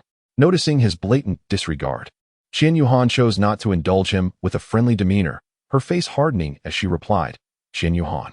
"Qin Yuhan," he mumbled, slowly flipping through the sign-in ledger. Hey, let me cut in." A voice called from behind Qin Yuhan. A robust young man barreled forward, carelessly bumping into several individuals queued behind her. "I'm Daishinshi, let me cut in," he declared as he approached Qin Yuhan. In the Douluo continent, the typical age for enrollment was 8 years. Daishinshi, as if he had been administered growth hormones, towered over Qin Yuhan, his physique significantly more robust. Qin Yuhan is already considered tall and robust among peers, but Daishinshi is even more extraordinary. One might mistakenly believe he is a teenager. Qin Yuhan coldly remarked, "No, you must go to the back of the line. With so many people behind, isn't it rather inconsiderate of you, my friend?" Daishinshi initially expected Qin Yuhan to readily agree, and he approached with a smile, intending for Brother Hui at the sign-in to register him. However, upon hearing Qin Yuhan's words, the smile on Daishingshi's face vanished instantly. "I didn't quite catch that. Could you repeat it?" "Go to the back of the line. How bothersome. Hey, have you found my name yet?" Qin Yuhan cast a fleeting glance at Daishingsshi before turning to Hui Gu, who was in charge of the attendance. Upon hearing Qin Yuhan's words, Daishingsshi was instantly incensed. He had never encountered anyone who dared to speak to him in such a manner. "Sign in your mother," he exclaimed, seizing the attendance book from Hui Ji's hands and, with a forceful motion, sent it flying across the room. Hui Gu, responsible for the attendance, felt a surge of anger rising within him. However, having heard of Daishingshi's formidable reputation at school, and knowing that he was backed by significant family influence, he could only muster a reluctant "you." Daishingshi was notorious for his reckless behavior. His family, the Dai clan, was headed by his father, Dai Tianheng, who held the esteemed position of captain in the second squad of the inspection team under the illustrious Pope Xiao Hui of the Martial Soul Hall. Aware of the weight of Daishingshi's lineage, Hui Gu begrudgingly swallowed his anger. "Get lost." Qin Yuhan's voice rang out with authority, causing the surrounding air to grow frigid. His mood had descended into utter despondency. From the very beginning, he had encountered the indifference of the registration officer for new students, followed by the rude and boorish behavior of others. This series of unfortunate events had significantly dampened his enthusiasm for the upcoming academic life at the Wuhuan Hall Academy. The anticipation and excitement that once filled his heart had now been supplanted by disappointment and anger. He couldn't help but begin to question whether he had truly made the right choice in coming to this place for his studies. "You reckless fool," seeking your own demise. The second soul, Daixingshi, wasted no time and unleashed his martial spirit, the saber-toothed ghost tiger, as the yellow second soul ring was about to illuminate beneath his feet. A commotion erupted nearby. Who was causing a disturbance over there? Can't you even sign in properly? The crowd turned towards the source of the voice, revealing the head of the faculty, Han Shui, who was welcoming new students at the entrance. Hearing the commotion from the registration tent, she approached to investigate. Upon entering the tent, she immediately spotted Daixingshi preparing to unleash his soul skill and hastily intervened. Her gaze fell upon the registration book that had been tossed to the ground by Daixingshi, and her expression grew noticeably colder. Pointing at the book, she inquired, "What is the meaning of this? Who is responsible?" All eyes turned towards Daixingshi, and Han Shui, discerning their collective gaze, quickly grasped the situation. "What is your name?" she asked. "Daixingshi." "Teacher, this is a matter between him and me. It would be best if you did not interfere," he replied, adding a dismissive comment. Han Shui closed her eyes, striving to rein in her emotions, as she teetered on the brink of an outburst. Taking a deep breath, she opened her eyes and continued. "Once you have completed your registration, come to my office. It is located in Building 440. She then turned her attention to Qian Yuhan, who stood with his eyes closed, and addressed the senior student in charge of the registration, Huaij. Qian Yuhan, weary of the sight of the clownish Daixingshi, simply closed his eyes, believing that out of sight would bring peace of mind. Hearing Han Shui inquire whether Brother Hui had signed in, he swiftly interjected, "No. He has yet to locate it," before being interrupted. Brother Hui, standing nearby, let out a sigh, startled when Qian Yuhan suddenly opened his mouth. He feared that Qian Yuhan might report him to the headmaster for his earlier negligence towards the new students. However, Qian Yuhan did not bring it up, his gaze directed towards him with heartfelt gratitude. Promptly, he picked up the attendance sheet that lay on the ground and, with an even greater haste than before, flipped through its pages, scanning for Qian Yuhan's name. Not spotting it, he quickly turned to the next page. In less than 5 seconds, he discovered it and immediately marked a check next to the name. Qian Yuhan's spirits lifted slightly as he regarded Brother Hui, pondering to himself, "This Brother Hui possesses quite an understanding." He refrained from mentioning his earlier neglect of the newcomers, showing a sense of gratitude instead. "Haha, very well. I have completed the registration for you, Qian Yuhan. You are assigned to Class 1 of the 1st grade. Upon entering through the east main entrance of this educational building, your classroom will be the first on the left. I see that you have applied for on-campus accommodation. The dormitory is located in the northernmost building of the accommodation area, adjacent to the playground, with room number 101. Well then, feel free to explore at your own pace. Wishing you a delightful learning experience." At the registration area, Brother Hui exhibited a remarkable turnaround in attitude, providing Qian Yuhan with details regarding his class and location, while also noting his accommodation status and clarifying his living arrangements. Qian Yuhan, indeed. This teacher exerts a considerable amount of pressure on the students. After listening to Brother Huey's words, Qian Yuhan first bowed to Teacher Han beside him in gratitude, then nodded at Brother Hui. Subsequently, he picked up his heavy luggage and made his way toward the dormitory area. Qian Yuhan intended to first place her luggage in the dormitory, tidying her bed before exploring the campus. Chapter 21. Dormitory 101. Upon entering the dormitory building, Qian Yuhan located the door marked 101. Qian Yuhan pushed the door open, and what greeted her was a room with 4 beds, each positioned above a desk. Every table had been meticulously cleaned, and the windows were ajar, allowing a gentle breeze to flow through. Qian Yuhan chose a bed that was situated a bit farther from the door. Beside the bed stood a large personal storage cabinet, which required identity verification followed by password setup before it could be utilized. Qian Yuhan set a password, unlocked the cabinet, and meticulously stowed away all the necessities from his luggage. In less than an hour, he completed the task. Just as Qian Yuhan was preparing to embark on a leisurely exploration of the school, the dormitory door swung open. A young man with short, snow-white hair entered, his locks resembling delicate snowflakes, exuding an extraordinary allure. His complexion was as pale as snow, with skin so smooth and refined that it seemed almost fragile. His jawline was sharply defined, and his bright, clear eyes sparkled like 2 radiant stars, emanating a captivating brilliance. His eyebrows were thick and well-groomed, slightly arched, hinting at a touch of gallantry. To describe him as a flower boy would be no exaggeration. In comparison to Qian Yuhan, they were evenly matched, each possessing their own distinct charm. "Hello there, brother. I'm Mu Chun from Class 2, the young man greeted with a smile upon his entrance. Greetings. I am Qian Yuhan from Class 1, Qian Yuhan replied. You are quite handsome yourself, Mu Chun remarked. Likewise, you are no less charming, Qian Yuhan responded. At that moment, two more individuals entered the dormitory sequentially. Oh, it seems two others have already arrived. We thought we would be the first ones here. One of them remarked. As Qian Yuhan observed, the two individuals were indeed twins, bearing such striking resemblance that distinguishing between them seemed utterly impossible. Ah, by the way, I am Tang Xian, the elder brother, and this is my younger brother, Tang Chen. We are genuine siblings, born from the same womb, haha, no doubt about it, Tang Xian remarked, patting Tang Chen's shoulder beside him. But how will we differentiate between the two of you from now on? Mu Chun, who stood next to Qian Yuhan, inquired. By our voices, Tang Chun replied succinctly, offering no further elaboration. Qian Yuhan and Mu Chun nodded, acknowledging the stark contrast in voices between Tang Xian and Tang Chun. As the younger brother, Tang Chen's voice was indeed deep and resonant, while his elder brother, Tang Xian, possessed a rather peculiar, almost comical quack-like tone. Ha ha ha, it seems we are all gathered here, 101 of us. I am Mu Chun from Class 2, and this is Qian Yuhan from Class 1. Mu Chun, a vibrant and cheerful individual, introduced himself while also presenting Qian Yuhan to the Tang brothers. Despite having known each other for less than 5 minutes, their camaraderie felt as though they had been friends since childhood. You are Qian Yuhan, aren't you? Tang Xian exclaimed in surprise. How do you know me? Qian Yuhan retorted, wary of Tang Xian discovering his true identity. Oh, I overheard a group chatting on the way to the dormitory. They mentioned someone named Qian Yuhan who had offended Dai Xingxi. Apparently, Dai Xingxi has been summoned to the principal's office for a reprimand. They said your days ahead might not be so pleasant, Tang Xian elucidated. Are you familiar with Dai Xingxi? Qian Yuhan asked, narrowing his eyes. Huh, not at all. We hail from Tiando.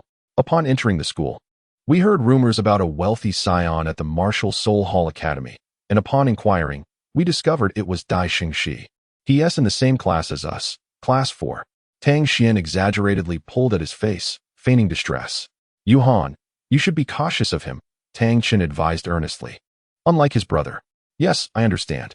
Thank you. Qian Yuhan nodded appreciatively. Let us not linger any longer. Have you finished unpacking, Yuhan? We're still burdened with our luggage. Mu Chen exclaimed, suddenly aware of the strain on his shoulders from carrying the bags while engrossed in conversation. Qian Yuhan quickly made room for the three individuals to enter and tidy up. Turning to the others, he said, you all go ahead and start cleaning.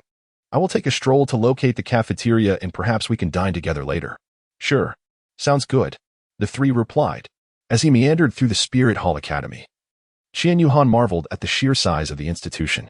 This reflection brought back memories of his previous life, where he had read about the Spirit Hall in Douluo. The formidable strength and numerous soul masters of the Spirit Hall were indeed substantiated by his current observations. The Spirit Hall Academy occupies what can be deemed the largest expanse on the entire continent. The area of its lake alone surpasses that of many subordinate soul master schools within the Tiando Empire. At the heart of the lake lies a small island, adorned with a palace-like structure. What is that? Qian Yuhan squinted, attempting to discern the details more clearly, yet the building remained shrouded in mist. This edifice on the island is the Soul Tower, a revered site for all lower-grade students at the Spirit Hall Academy. A male voice broke the tranquility beside him, and upon turning, Qian Yuhan found himself face-to-face with a short, stout fellow. The chubby boy extended his hand, saying, "Let us get acquainted. I'm Fang Qing, a second-year student." Qian Yuhan, first year, Class 1, he introduced himself. First year, Class 1? That means you're in the same class as my sister. You haven't attended class yet, right? You'll meet her tomorrow. My sister's name is Fangya, an absolute beauty. Qian Yuhan extended his hand, and the two exchanged a handshake. Fang Qing raised an eyebrow, teasingly remarked. Upon hearing Fang Qing mention the Soul Tower, Qian Yuhan felt a surge of curiosity and inquired, "What is the Soul Tower?" It is said that this structure has stood since before the establishment of the Spirit Hall. Subsequently, the Spirit Hall gained dominion over this region, and the ancestors of the hall conducted research and development on this edifice. They discovered that cultivating within this tower significantly accelerates the enhancement of soul power, with the effects becoming increasingly pronounced at higher levels. So, this is its purpose, Qian Yuhan mused, gazing at the distant, ethereal structure that emitted a faint glow. Filled with longing, this tower is shrouded in mystery, comprising a total of 9 levels, of which only 6 have been explored thus far. The Academy initially intended to negotiate with the venerable elders of the Spirit Hall to forcibly breach it through martial means. But it is said that the proposal was unanimously rejected by the Judgment Elder. Whispers suggest that the 7th, 8th, and 9th levels harbor terrifying entities, and the corridor bridge between the 6th and 7th levels is sealed by a formidable barrier that cannot be breached. Qian Yuhan, the Elder of Judgment? Father? Why did you veto it? Could it be that there are even more terrifying entities lurking on the 7th, 8th, or 9th floors of this tower? Was Father S' departure merely a quest to discover methods to combat that entity? Goodness, Qian Yuhan is lost in his own thoughts, completely misinterpreting the situation. What on earth is he thinking? Brother, what are you pondering? Fang Qing gently tapped Qian Yuhan, who was absent-mindedly leaning against the railing. Senior Fang Qing, how do you know all this? These matters should be classified secrets of the Spirit Hall, Qian Yuhan exclaimed, startled back to reality. Fang Qing glanced around cautiously, then leaned closer to whisper in Qian Yuhan's ear, let me share a little secret. My family has some connections within the Spirit Hall, you see? After speaking, he returned to his previous position, winking at Qian Yuhan, conveying the unspoken message, you understand, my friend, I have my advantages. Chapter 22. Uniqueness on display. Qian Yuhan and Fang Qing conversed about various aspects of the daily management of the Academy before parting ways. Qian Yuhan arrived at a vast square, where a colossal stone stood at the entrance, inscribed with the words Angel Square. So this is indeed Angel Square, the revered sanctuary of the Spirit Hall Academy's students. As Fang Qing had mentioned, gazing upon the statue at the center of the square, her eyes welled with tears once more. It was none other than the statue of the contemporary Judgment Elder, Qian Mo, the Grand Priest of the Spirit Hall. Qian Yuhan, why do you lack ambition? The moment you encounter anything related to him, tears well up in your eyes. Do not weep. Do not weep. Qian Yuhan inwardly scorned himself, berating his own being. He had just heard Fang Qing mention that the statue in Angel Square was none other than that of the contemporary Arbiter Elder. The Academy displayed his effigy to inspire students to emulate him, to set his accomplishments as their aspirations, and to strive towards them. Whenever a new Arbiter Elder was appointed, the statue of the former Elder would be reduced in size and subsequently sent to the Hall of the Arbiter Elders within the Spirit Hall for preservation and remembrance. Qian Yuhan then recalled his previous visit to his father's chambers, where statues of various figures were positioned along both sides of the main hall's axis, all facing the ethereal apparition of the angel. Qian Mo once proclaimed, they are all fervent devotees of the divine angel, just like me. As her thoughts returned, Qian Yuhan no longer lingered in Angel Square. With dusk settling in, she returned to Dormitory 101, where she found her 3 roommates seated cross-legged on their respective beds. Engrossed in their cultivation, Qian Yuhan exclaimed, why is the cultivation so arduous? Let us go for a meal, Qian Yuhan remarked. Muchen opened his eyes, stifled a yawn, and replied, all right. I've been waiting for nearly an hour, dozing off while seated. Hiki, let us set off. Qian Yuhan, I have fallen asleep. What about Tang Xian and Tang Chen? Are they not joining us? They are. Tang Xian replied, having just completed a full cycle of cultivation. I am as well. Let us go, Tang Chen added. Muchen paused for a moment, then exclaimed in anger, what is the meaning of this? Did we not agree to sleep together? Are you sneaking off to practice? With that, he attempted to climb the ladder to Tang Xian's bed to confront him. Sensing the impending confrontation, Tang Xian hurriedly explained, this is merely to seize the opportunity to enhance our strength. If Dai Xingxi challenges me, I must be prepared to confront him. And I also need to ready myself for any retaliation. How can I afford not to practice more diligently? Tang Xian nodded in agreement. You make a valid point. We must indeed train earnestly. I shall let you off this time. Muchen released the ladder and leaped down. Ha ha ha. The 4 friends in the dormitory erupted in laughter. Qian Yuhan, as for the others in the academy, I cannot speak for them. However, the individuals in dormitory 101 exude a warmth and friendliness that I truly appreciate. I relish this atmosphere. Upon arriving at the cafeteria, the 4 of us gazed up at the colossal menu. Measuring 5 meters in length and 3 meters in width, a veritable cornucopia of culinary delights. Goodness, is the academy this extravagant? Exclaimed Tang Xian, his mouth agape in astonishment. Qian Yuhan was pondering over what to eat and ultimately settled on a plate of musu pork with rice. The cafeteria's extensive menu listed the ingredients for each dish for reference. Ingredients: Lingmu chicken eggs, wood ear mushrooms, 10-year-old northern black pig pork. As he was searching for a seat while holding his meal, he suddenly felt someone bump into him. Looking down, Qian Yuhan discovered that his dinner had spilled all over the floor. Qian Yuhan turned around to see who it was, only to find an old acquaintance. Dai Xingxi. Oh dear, my apologies, classmate. It was not my intention. Dai Xingxi feigned sincerity as he offered his apologies, before swiftly turning on his heel and departing. Qian Yu looked coldly at his retreating figure, a surge of anger igniting within him. He was aware that this was a deliberate act by Dai Xingxi. Yet under the watchful eyes of the crowd, he found it difficult to express his fury. How infuriating! Qian Yu silently gritted his teeth. The other three, witnessing this scene, hurried over to console him. Do not be upset, Yuhan. Let us purchase another one suggested. Indeed, it is not worth our time to quarrel with such a person. Qian Yuhan nodded slightly. At that moment, out of the corner of his eye, he caught a glimpse of Dai Xingxi gazing at him with an air of triumph, as if issuing a challenge. The flames of anger within Qian Yuhan intensified. He silently vowed that during the upcoming soul battle competition at the academy, he would certainly teach his opponent a lesson on the arena. He had heard Fang Qing mention that unleashing one's martial soul in the cafeteria would result in disciplinary action. Thus, he swallowed his resentment with clenched teeth. Upon returning to the dormitory after dinner, Qian Yuhan inquired whether anyone knew how to play Do Di Zhu, but his companions looked utterly bewildered. Yuhan, what is Do Di Zhu? It's a card game. What do you mean by card game? Qian Yuhan, they can't possibly be unaware of poker. This time, it was Qian Yuhan who found himself bewildered. Surely, no one could be oblivious to the existence of poker.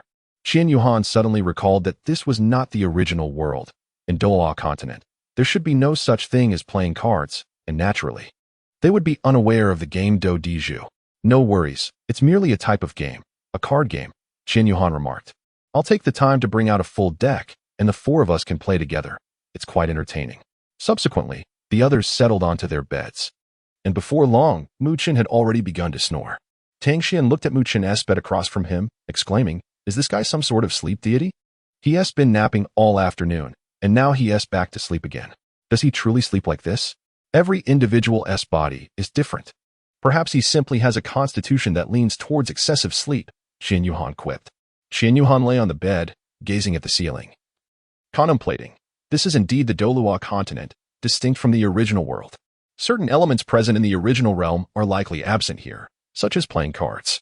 If I were to create these non-existent items in the Douluo continent and leverage Uncle Tianwei and the influence of the Spirit Hall to introduce them, wouldn't that make me the wealthiest person in the land?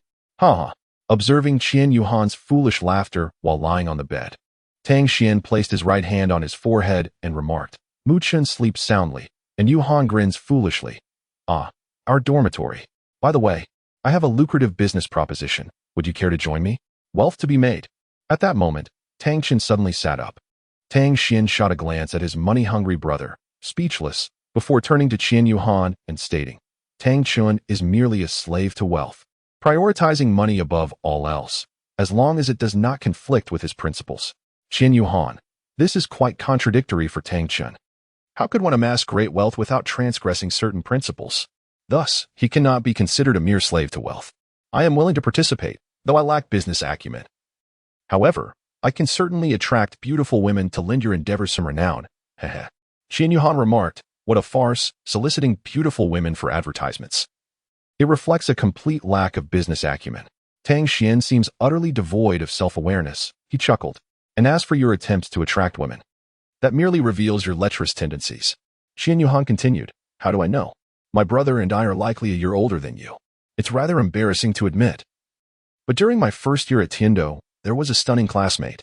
I couldn't resist the temptation and ended up peeking at her while she was bathing, which ultimately led to my expulsion. After that incident, no school in Tiando would accept me. My brother, not wanting to endure solitary boredom, decided to withdraw with me. In the end, we managed to enroll at the Martial Soul Hall Academy just before the application deadline. Qian Yuhan was utterly bewildered. Tang Xian's behavior was simply outrageous. Peeking at a female classmate while she bathed, such audacity was truly astonishing. Dormitory 101. One was a heavy sleeper, another prone to silly laughter, a third a financial slave, and the last a lecher. What an eclectic mix indeed. Chapter 23. The campus bell, who linner early the next morning, before dawn had even broken. Qian Yuhan awoke. In his previous life at home, his daily routine had always been remarkably regular, a habit that had become second nature to him. This structured lifestyle bestowed upon him a sense of comfort and security. At that moment, hearing the symphony of his roommate's snores, he carefully descended from his bed, making every effort to avoid producing any noise. He gathered his toiletries and stealthily made his way to the bathroom. Inside, he splashed his face with cold water, brushed his teeth, and rinsed his mouth before swiftly returning to his bed. Once settled, Qian Yuhan sat cross-legged, closed his eyes, and began his meditation practice. He regulated his breathing, directing his focus inward to the flow of spiritual energy within him. Through meditation, he sought to elevate his cultivation and enhance the strength of both body and spirit. Qian Yuhan, it is now my turn to turn the tables on you all. Hiki. Except for Muchen, of course. As an hour passed, the sky was fully illuminated. Muchen seemed to sense the change with the dawn's arrival. It was time for people to rise. He abruptly sat up, exclaiming, Qian Yuhan, you all are really pulling me into this. With exaggerated flair, he clasped his hands over his chest, feigning a heart-wrenching pain, which was utterly comical. Tang Xian and Tang Chun gradually awoke as well, tidying up their belongings for class before heading off to their respective classrooms. Qian Yuhan is a first-grade student in Class 1, situated at the far end of the corridor, the furthest from the entrance.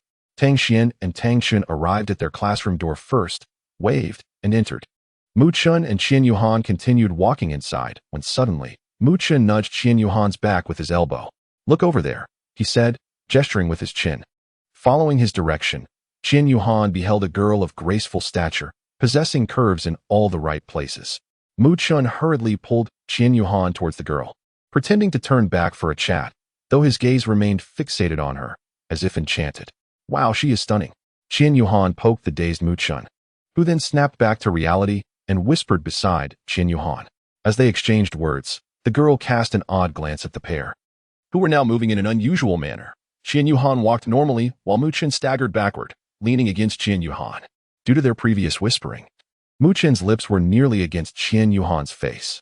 To the girl, their positioning appeared misaligned, leading her to assume they were behaving strangely, prompting her to hastily distance herself. Ah, so you are a pervert too, Qian Yuhan exclaimed, clicking his tongue and swiftly pushing Mu Chun aside. What do you mean by two? Mu Chun asked, bewildered. Indeed, during their conversation the previous day, one among them had already succumbed to slumber. Never mind. We reached class 2. Aren't you going in? Qian Yuhan quickly shifted the topic. Well, goodbye then, Mu Chun waved, but then leaned closer to Qian Yuhan's ear and remarked, that girl is absolutely gorgeous. Look, she is walking ahead. She must be in your class. Why not seize the opportunity?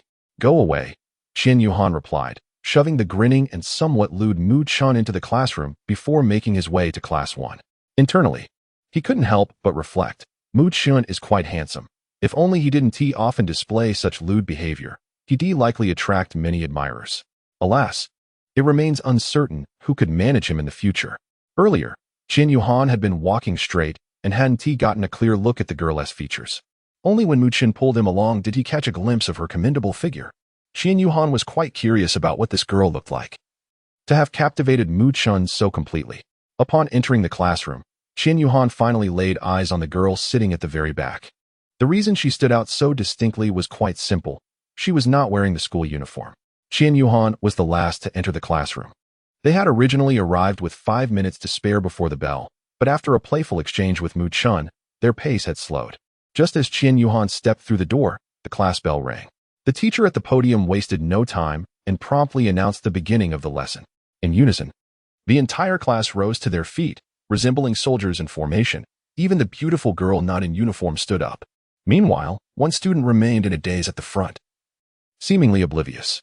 Good day, classmates. Good day, teacher. The students collectively bowed in respect towards the teacher at the podium, who reciprocated the gesture along with Qian Yuhan. The teacher then instructed everyone to take their seats. You're not late, are you? Do you wish to stand in punishment?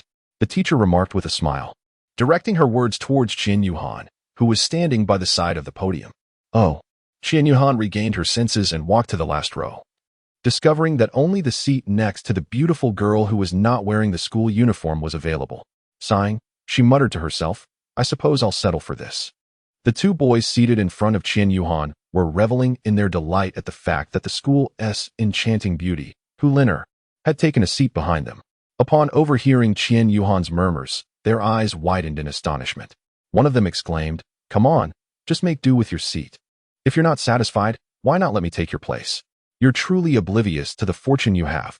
The frustration grew within them, and as their irritation intensified, one could no longer contain himself and turned around to say, "Hey, my friend, that's not fair. How can you say that and still feel justified in front of our illustrious school beauty? Huliner, Qian Yuhan, the school bell?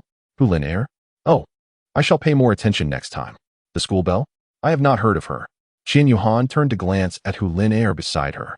Indeed, she is quite attractive, yet she pales in comparison to the girl I encountered in the Starry Forest. That girl, named Ouyang Luo Shui, is truly stunning. Although they are still merely children, not fully matured, Huliner seems somewhat precocious, having developed to a B cup size. Ouyang Luo Shui appears to be slightly older than I, and her development during puberty is likely similar, also reaching around a B cup size. Qian Yuhan's mind was completely filled with the image of Ouyang Luo Shui, oblivious to the fact that he was staring blankly at Huliner. The two individuals in the front row exchanged smug glances, reveling in their perception of Qian Yuhan's infatuation. Isn't our campus belle stunning? Indeed. Huliner's expression had turned frigid, as if the temperature around her had significantly dropped. Our campus belle? Are we that familiar? Turn back around quickly. Just as she was about to direct her ire towards Qian Yuhan after reprimanding the duo in front, she suddenly noticed how remarkably handsome he was, which explained the other fellow's fascination. Thus, she refrained from further chastisement and merely cleared her throat. Qian Yuhan snapped back to reality, realizing he had been gazing at the girl for quite some time. Embarrassed, he turned away and frantically flipped through the books on his desk. Staring at me for so long is rather inappropriate, don't you think? And without an apology, it seems rather indulgent. I'm sorry, it wasn't intentional. I just suddenly thought of something else. Qian Yuhan was about to offer an explanation when Huliner raised her hand to interrupt, saying, "Stop right there. I do not wish to hear your justification. After having observed for so long, I have certainly been taken advantage of. Now, how do you intend to compensate me?" Upon hearing Qian Yuhan's words, a slight smirk appeared at the corners of Huliner's mouth. Chapter 24, Young Man. "I shall make you regret coming to this academy."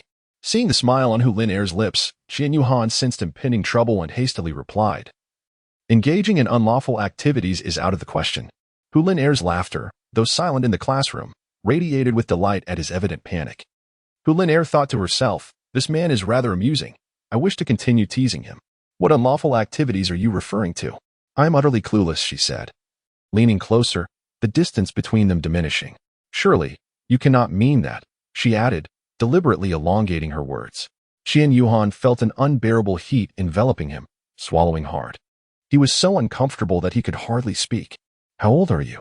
"You're is so small," he retorted, unable to contain himself at Huliner's words. "Whose is small? And you, the way you speak, it's as if you're so much older. You have a chest, looking like an airport." Upon hearing Huliner teasing his younger brother, Qian Yuhan could hardly contain himself. Though his physical form resembled that of an 8-year-old child, his spirit was that of an 18-year-old youth. How could he endure such mockery? Thus, he retorted with a sharp remark, albeit with a hint of insincerity. For it was evident that Huliner was far from flat-chested. What, one might ask, is a flat chest? Qian Yuhan, I forgot that there are no airplanes here. So where would an airport come from? Does this not amount to a futile tirade? No matter, as long as you are aware that I am scolding you. All right.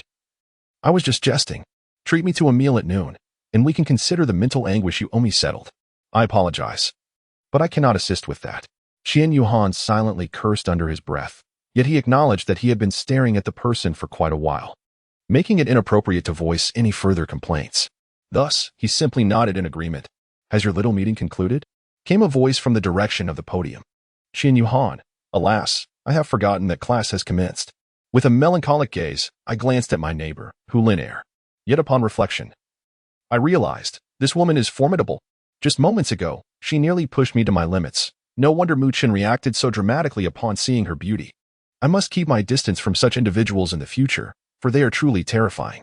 The more exquisite the beauty, the more likely she was a fox spirit in a past life, and her cultivation must be quite profound. Indeed, that must be the case.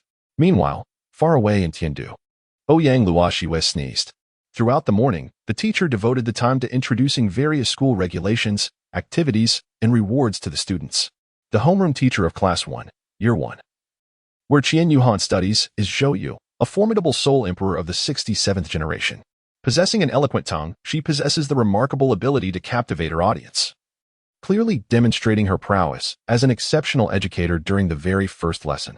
As the bell signifying the end of class rang, Teacher Zhou refrained from prolonging the session, and the students dispersed in a frenzy, racing towards the cafeteria. Just as Qian Yuhan was about to rise, a hand grasped his left arm. It was Hu Liner. Remember to treat me to a meal, okay? I'll be waiting for you in the cafeteria. I'm heading back to the dorm to grab a few things. So don't even think about escaping. With a playful wink at Qian Yuhan, she stood up and made her way towards the door. The remaining students in the classroom murmured, "How is it that this guy can charm the school beauty during the very first lesson? This is so unfair." Upon reaching the cafeteria, it was a bustling sea of humanity, everyone eagerly eyeing the delectable dishes as if they were scavengers. "It appears you have not broken your promise." A beguiling voice reached Qian Yuhan's ears, and without needing to look, he recognized its owner. Was it Hu Liner? Indeed, it was Hu Liner, the school beauty. Dining in the cafeteria.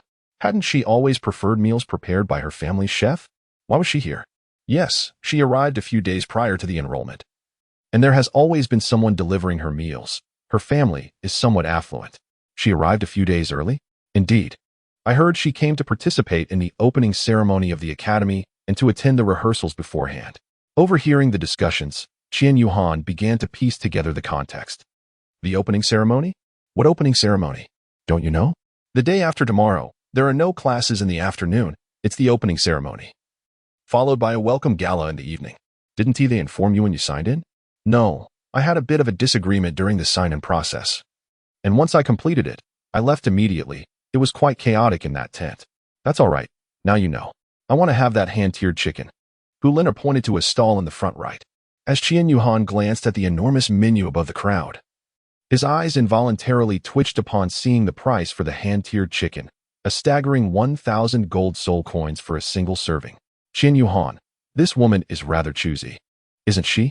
1,000 gold soul coins, and she seems to require another 1,000. Truly precious, far more than Ouyang Luoxue. Very well. Qian Yuhan gritted his teeth and acquiesced. Is that all it takes? They must be quite affluent at home. Hu Liner initially intended to tease him, but she was taken aback by Qian Yuhan's compliance. You'd best hurry before I change my mind, Qian Yuhan murmured. Let's share this hand-pulled chicken. I'll just order a rice bowl, Hu Liner suggested. You're quite a decent person. Qian Yuhan shot her a glance before heading to the queue.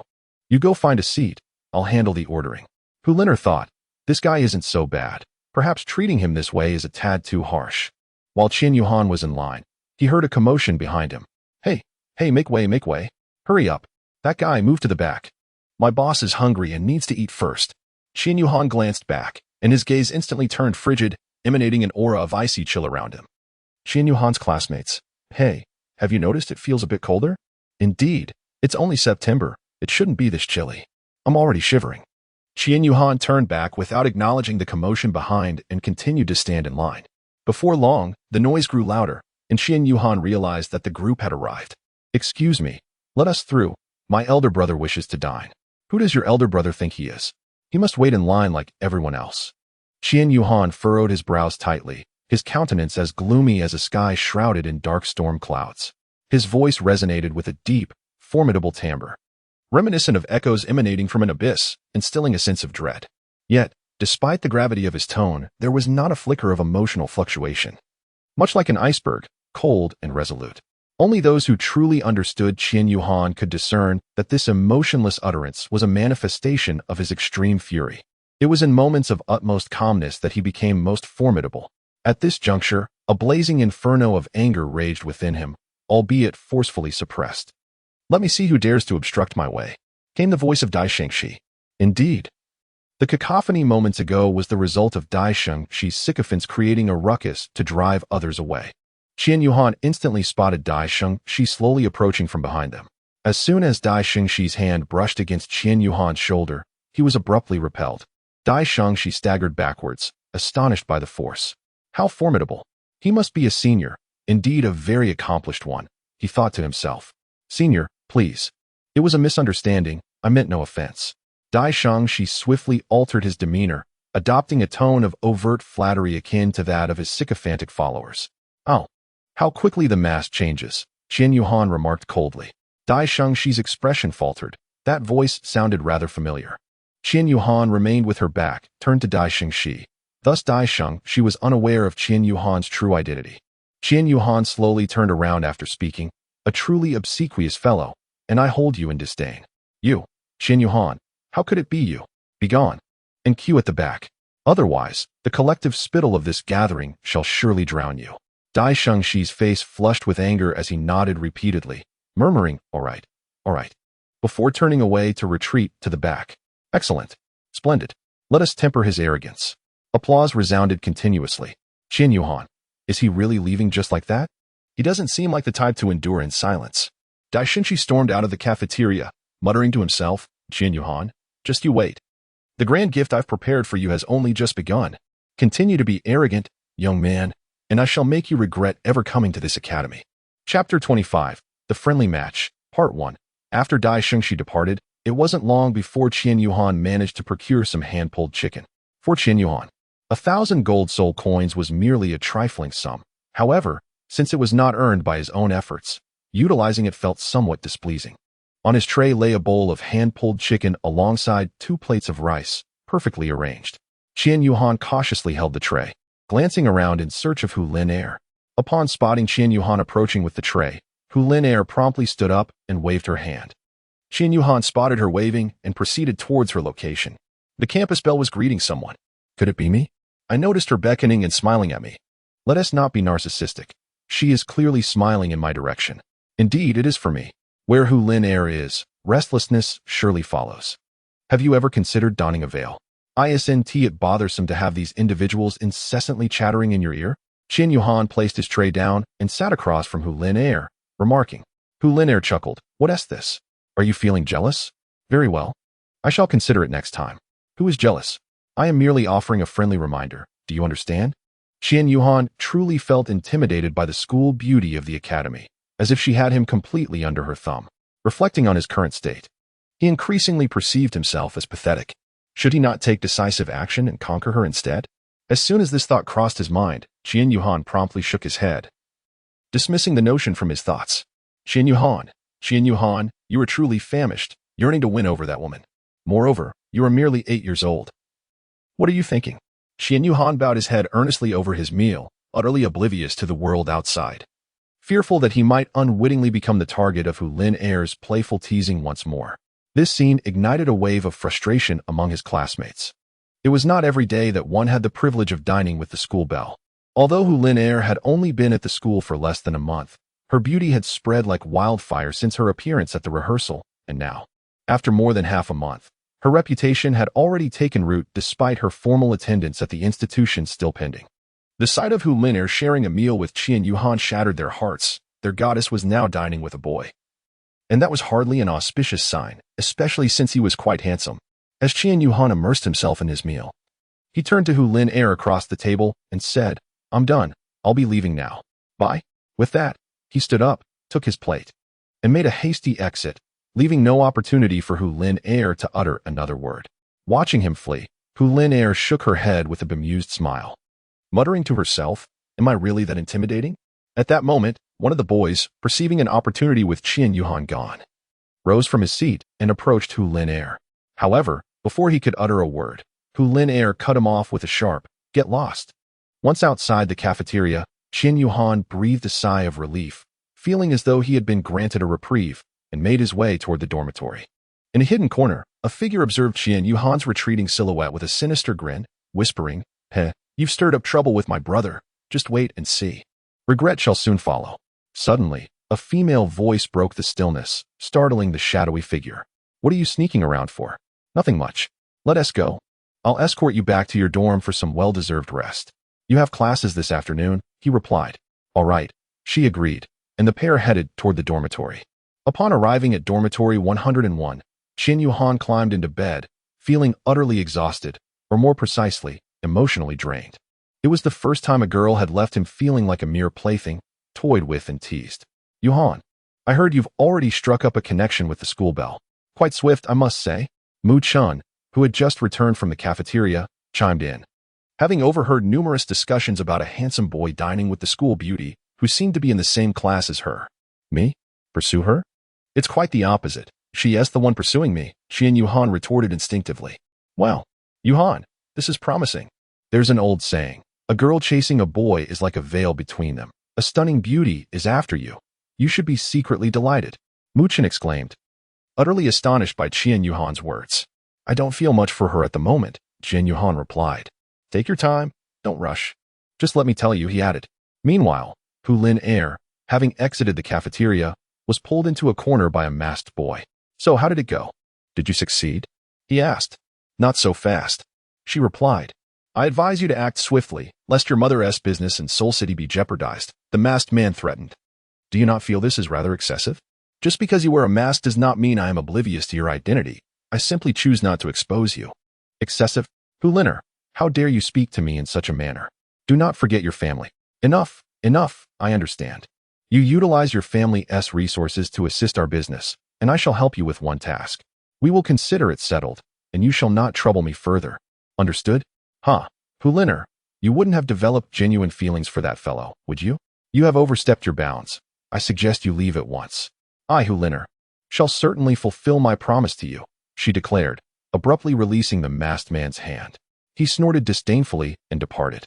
Hu Liner gazed skyward, her eyes reflecting a flicker of confusion and helplessness. Her brow furrowed slightly, lips pressed together as if contemplating something of great significance. Her expression conveyed perplexity, as though she were utterly at a loss regarding her current predicament.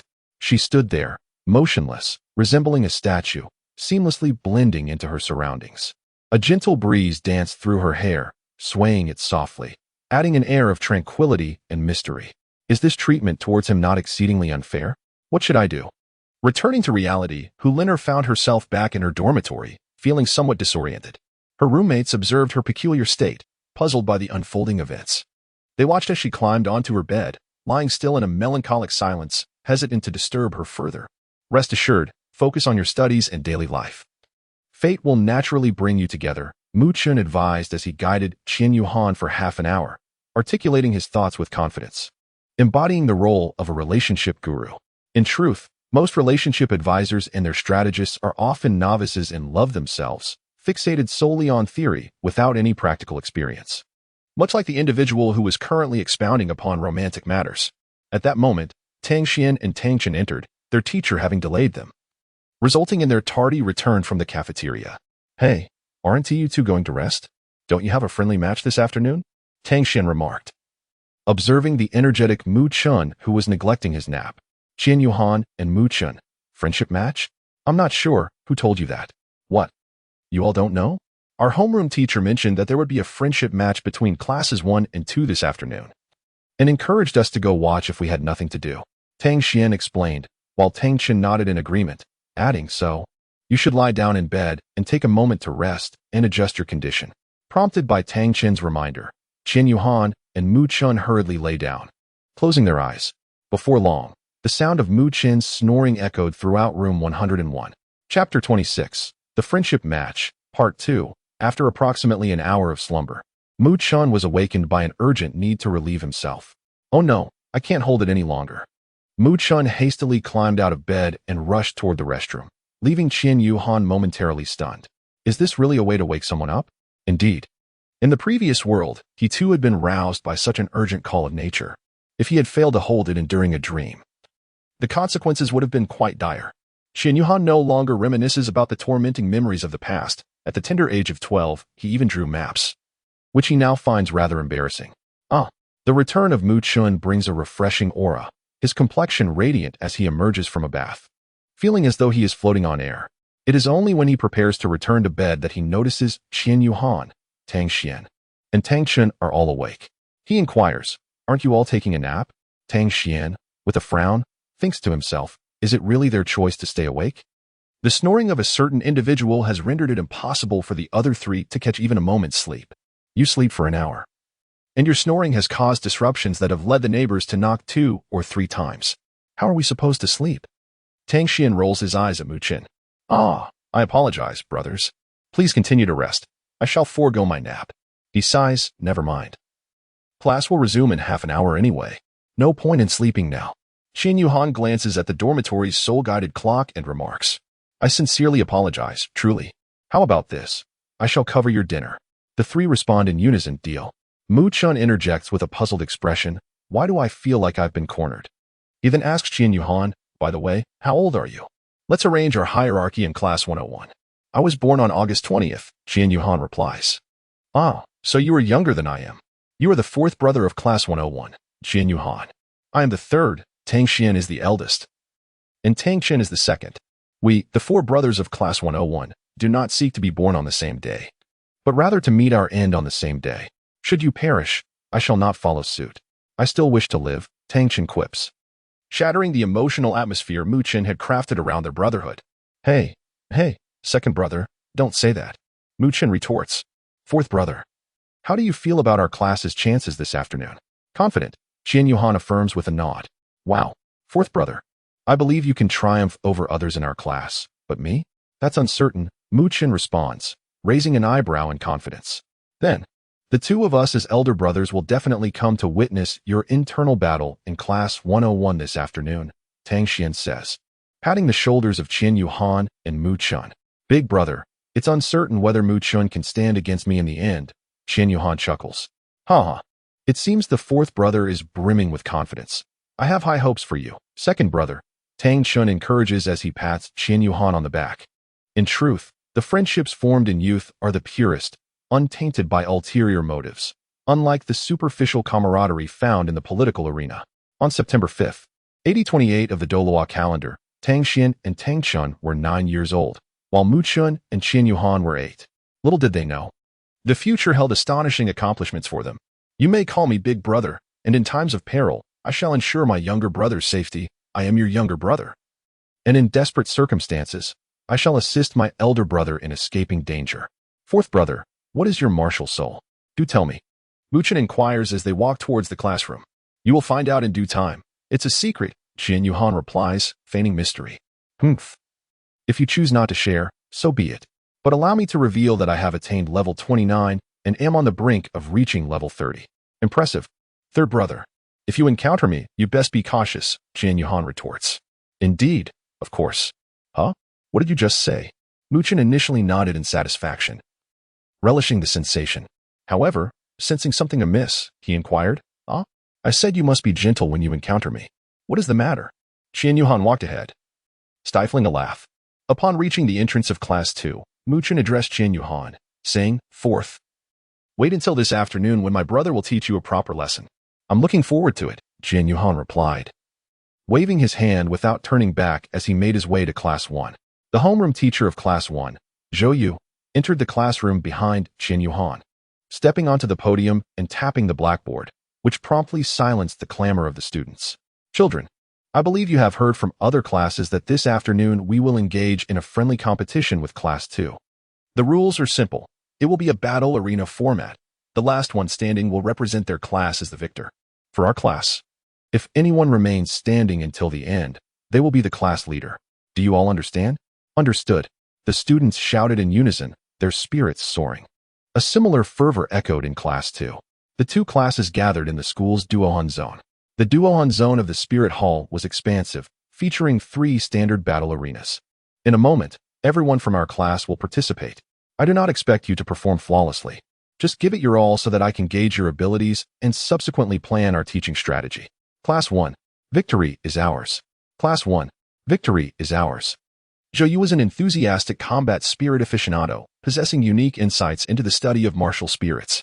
A distinguished graduate from the Spirit Hall Academy. She was invited back to teach a few years ago.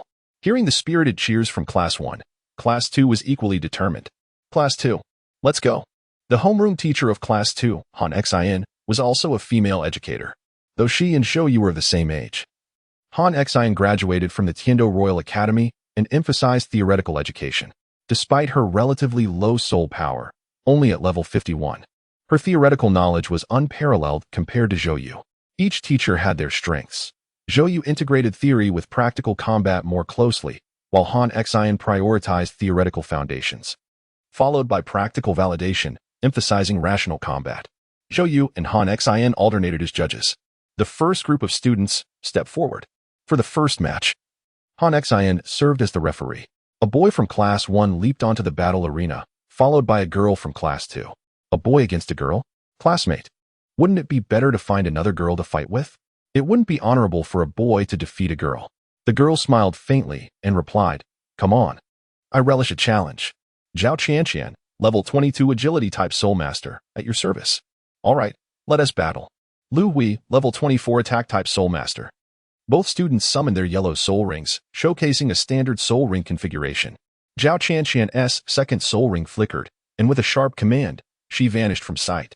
Space teleportation? She can perform the space transition, a skill only a title Douluo is capable of?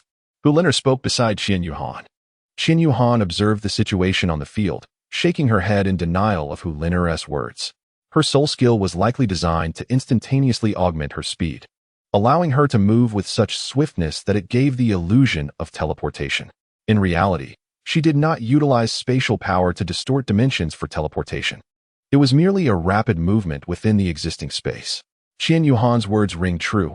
Indeed, it is so. For Qian Yuhan had previously inquired with his father about the distinctions between spatial teleportation and conventional teleportation. This precisely aligns with Qian Mo's explanation. Zhao Qianqian's martial soul is the ghost shadow leopard, and the silent effect of her second soul skill, combined with her extraordinary speed, creates an illusion of vanishing. At this moment, Zhao Qianqian has already positioned herself behind Lu Hui. With her right leg extended and her weight shifted, she swiftly comes to a halt. The spectral claws of the ghost shadow leopard envelop her hands in a purple hue. Upon stopping, Zhao Qianqian propels herself forward with her left leg, launching towards Lu Hui's back. "Be careful," someone shouted. Lu Hui appeared to have anticipated this, calmly exclaiming, "Second soul skill." Chapter 27, Friendly Match, Part 3, Zhao Qianqian. Utilizing her remarkable speed, maneuvered directly behind Lu Hui, then charged towards his most vulnerable spot, the back. Second soul skill, Foresighted Shield. Lu Hui's yellow second soul ring flickered beneath his feet, and instantly, for stone walls rose around him. Zhao Qianqian's velocity was so great that she had no time to halt her momentum before colliding forcefully with the suddenly erected walls. The impact sent her flying backward, and blood trickled from the corner of her mouth. Upon being deflected to the ground, Zhao Qianqian decisively wiped the blood from her lips with her sleeve. She then rose to her feet, her yellow first soul ring shimmering beneath her. Qian Yuhan gazed at the already injured Zhao Qianqian, her fighting spirit not diminishing but rather intensifying. She mused to herself, what a formidable girl, utterly devoid of fragility. Instead, she grew bolder with each challenge. If this continued, her accomplishments would be remarkable. "What's this? Have you taken a liking to her?" Hu Lin'er teased, noticing Qian Yuhan's rapt attention on the arena. "I was merely observing the battle. By the way, why are you sitting beside me? There are so many empty seats over there," Qian Yuhan explained. Having previously overlooked the enchanting girl beside her, assuming she was just an ordinary student, after finishing her explanation, she casually inquired further. "Because I wanted to sit next to you. Are you satisfied with that reason?" Hu Lin'er replied with a smile. Upon hearing this, Qian Yuhan's face flushed with embarrassment.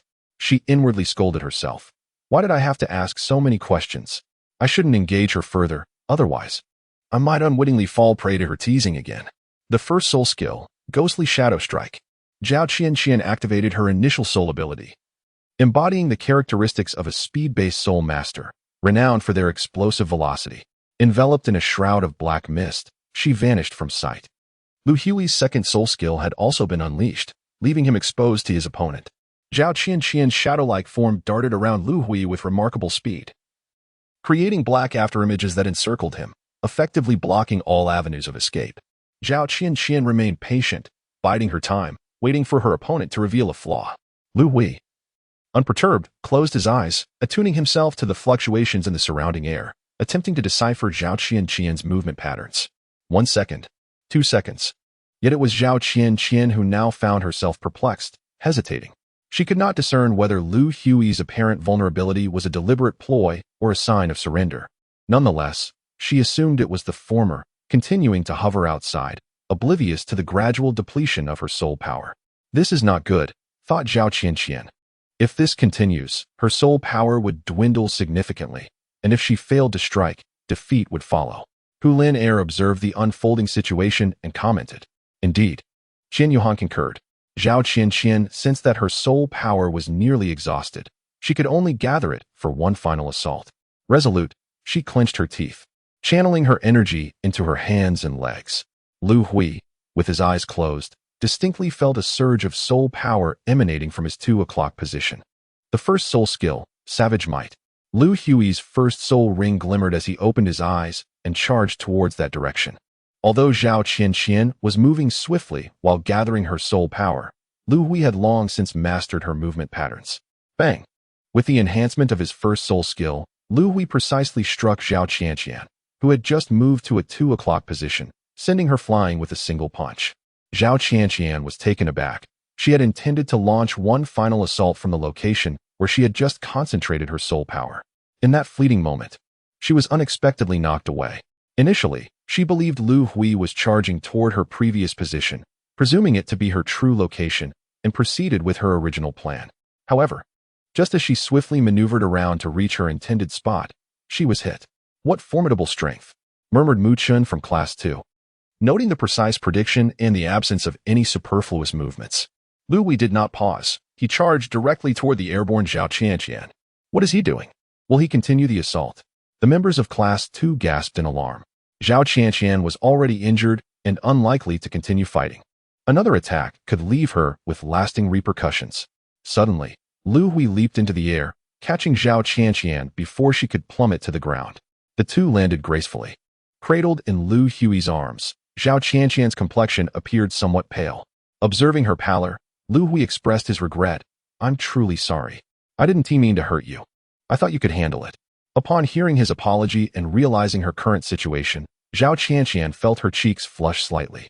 It's nothing. A few injuries are to be expected in soul battles. Witnessing the conclusion of the match, the audience breathed a sigh of relief, followed by a round of applause. Acknowledging Lu Hui's strength and character, as well as recognizing Zhao Qianqian's courageous spirit in facing the challenge without retreat. Watching this scene, Qian Yuhan couldn't help but reminisce about Li Wei, whom she had encountered earlier in the Ice God Soul Arena, who had displayed such melodrama after being defeated by his parents. She shook her head and sighed, realizing that he paled in comparison to Zhao Qianqian. First match, Lu Hui from Class 1 triumphs. Announced Han Xian. Zhou Yu took over from Han Xian and continued. Next, we invite the next contestant from Class 2 to the stage. I shall take the stage. Han from Class 2, Level 24 Control System Soul Master. As the match commenced, Zhou Yu observed that both sides were prepared and announced the beginning of the contest. After several intense exchanges, Lu Hui identified a flaw in Han's defense, striking decisively and securing his second consecutive victory. However, Han's martial soul, the rare soul bell, imposed significant restrictions on Lu Hui's abilities. Each of his attacks was notably hindered, causing a delay that afforded his opponent numerous opportunities. Unfortunately for Han, he lacked any formidable offensive soul skills, leaving Lu Hui, whose martial soul, the Dark Golden Terror Claw Bear, emphasized both offensive and defensive capabilities, with a distinct advantage. Yet, should their soul skills proliferate in future encounters, Lu Hui's edge would dissipate, leaving him questioning his very existence under the pressure of control. Class 1's Lu Hui emerges victorious. Lu Hui subsequently triumphed in 2 more matches. However, due to insufficient soul power, these victories were solely attributed to the formidable prowess of his martial soul, achieved through sheer physical confrontation. In the final match, despite emerging victorious, he ultimately succumbed under the overwhelming burden. Let each class send forth a representative, suggested Zhou Yu. In this friendly competition, those who entered the fray first did not hold a distinct advantage. The format resembles that of a challenge arena, where early participants, lacking soul power reserves, inevitably find themselves unable to maintain their stronghold in the later stages. Qian Yuhan had discovered the flaw and had been lurking there all along. Hey, until when do you plan to be a coward? Hu Linair suddenly inquired. Just wait. It's not time yet, Qian Yuhan replied without a second thought. Instantly, she felt something amiss. What did it mean to be a coward? She was merely lying in wait. What a foolish girl. You're the foolish one. No, you are. The two suddenly erupted into a quarrel without any warning. Those around them watched with bemusement. The camaraderie between the two had not yet fully developed. Yet their friendship seemed to have advanced considerably, albeit through mutual insults. Strangely, onlookers felt as though they were being fed a mouthful of dog food. Chapter 28, Friendly Competition, Part 4. The competition continued, with many contestants taking the stage. The current victor was reaching their limit but refused to concede. Having achieved 3 consecutive victories, he aimed to challenge Liu Hui's for consecutive wins, striving to bring glory to his class. Class 1 can send up their next participant. Han Xian announced. Are you going up or not, coward? Hu Linair asked. I'm not going. If anyone should, it should be you, Qian Yuhan replied. Weary of sparring with Hu Linair. Let it be, I'm exhausted. Humph, coward. If I go, then I go. Hee hee, it's time for me to shine. Hu Linair rubbed her hands together, rising to raise her hand. As she stepped onto the combat stage, the audience erupted with excitement. The school bell is here. Lin Air is invincible. Lin Air will surely win. Many from other classes had come specifically to watch Hu Lin Air, with some even skipping afternoon classes just to catch a glimpse of her beauty. Hu Lin Air, level 26 control system soul master. Please give me your guidance, she said, winking at her opponent. The boy from class 2 gazed at her in a daze, waving his hand with vacant eyes, completely entranced by Hu Lin Air's enchanting figure. Unable to extricate himself from the reverie. First soul skill, Foxtail Needle. A yellow first soul ring shimmered beneath Hu Lin Air's feet, and with a swift motion, over 10 white long needles shot towards her opponent. Class 1's Hu Lin Air wins. The audience seemed momentarily stunned. Was this truly a one-hit knockout? Bravo, Lin Air. You're magnificent. Lin Air, wait for me. I'm coming to the stage to boost your record. You must wait for me. Listening to the audience's fervent exclamations, Qian Yuhan couldn't help but roll her eyes. Truly, they had no sense of dignity.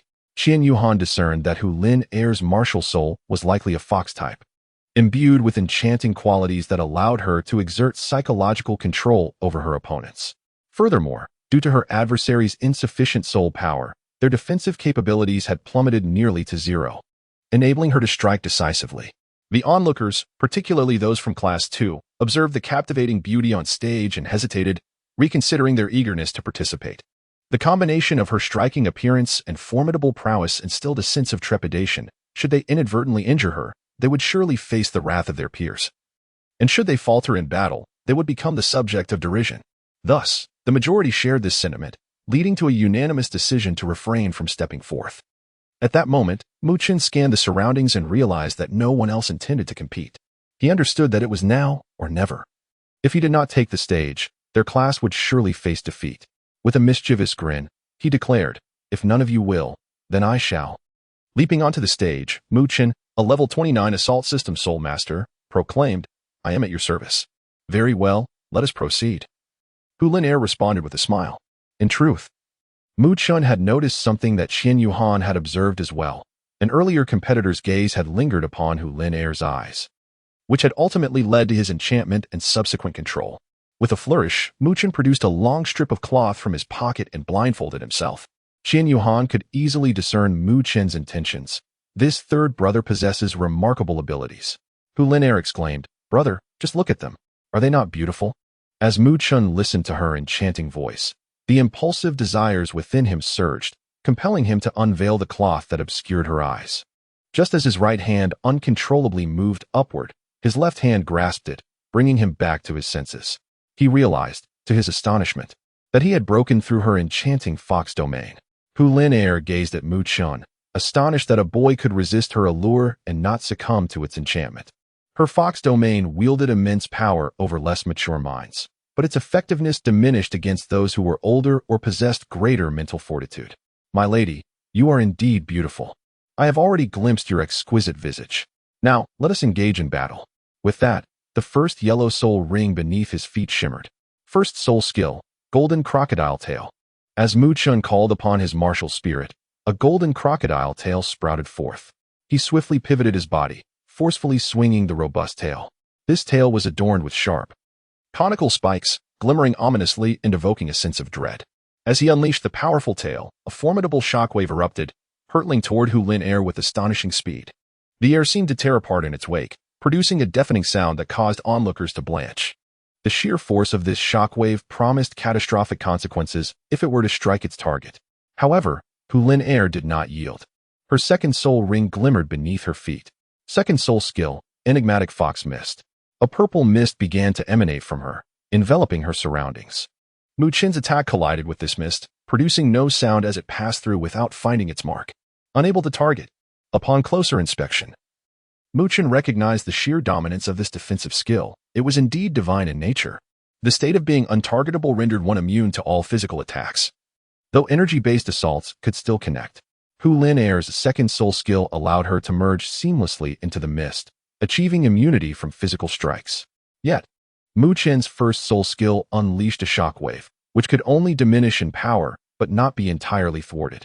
Consequently, when Hu Lin Er revealed her true form, she sustained significant injuries. Why must you strike so harshly? How infuriating. You wish to demonstrate your prowess, do you? Stand aside, let me confront him. Witnessing Hu Lin Er's injury, her devoted admirers could no longer remain seated. They rose, hurling insults at Mu Chen. Undeterred, he extended his right hand to his ear, seemingly mocking the boisterous crowd, urging them to amplify their jeers. Scoundrel, I shall obliterate him. Count me in, I shall join as well. The atmosphere turned tense as Zhou Yu's expression darkened in response to the uncouth remarks from the rowdy youths. Beside her, Han Xian could no longer contain herself and admonished. Silence. If there is any further nonsense, you are to leave immediately and not disrupt the good spirit of our classes. Returning to the battle, Hu Lin scoffed defiantly. Do not presume that I will concede so easily. Ninetail's external spirit bone skill, Ninetail's fiery slash. To everyone's astonishment, Hu Lin possessed an external spirit bone. Qian Yuhan gasped in awe. The crowd was momentarily stunned. An external spirit bone is indeed a rarity. The skill, Ninetail's fiery slash, temporarily enhances her martial spirit, elevating it to a higher realm.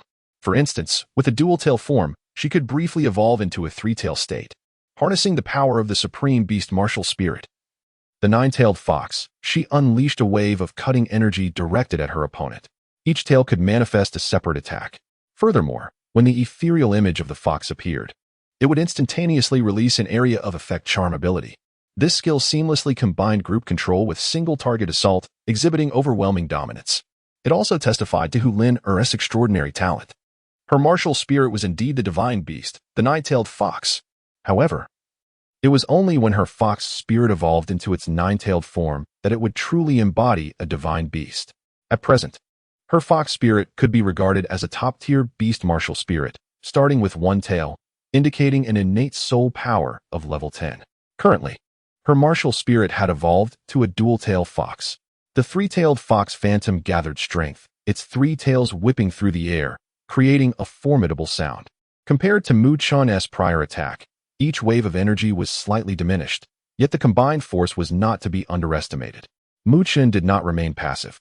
The violet hue of his second soul ring shimmered. Indeed, he too possessed a violet second soul ring. Activating his second soul skill, Golden Radiant Shield. In Chapter 29, Internal Warfare. Sword of Light vs. Golden Crocodile, Part 1. As Hu Lin unleashed her spirit bone skill, 3 slashes surged toward Mu Chen. He activated his second soul skill, enveloping himself in a brilliant light. The collision of skills erupted in a cloud of dust, and as the smoke cleared, Mu Chen stood unscathed.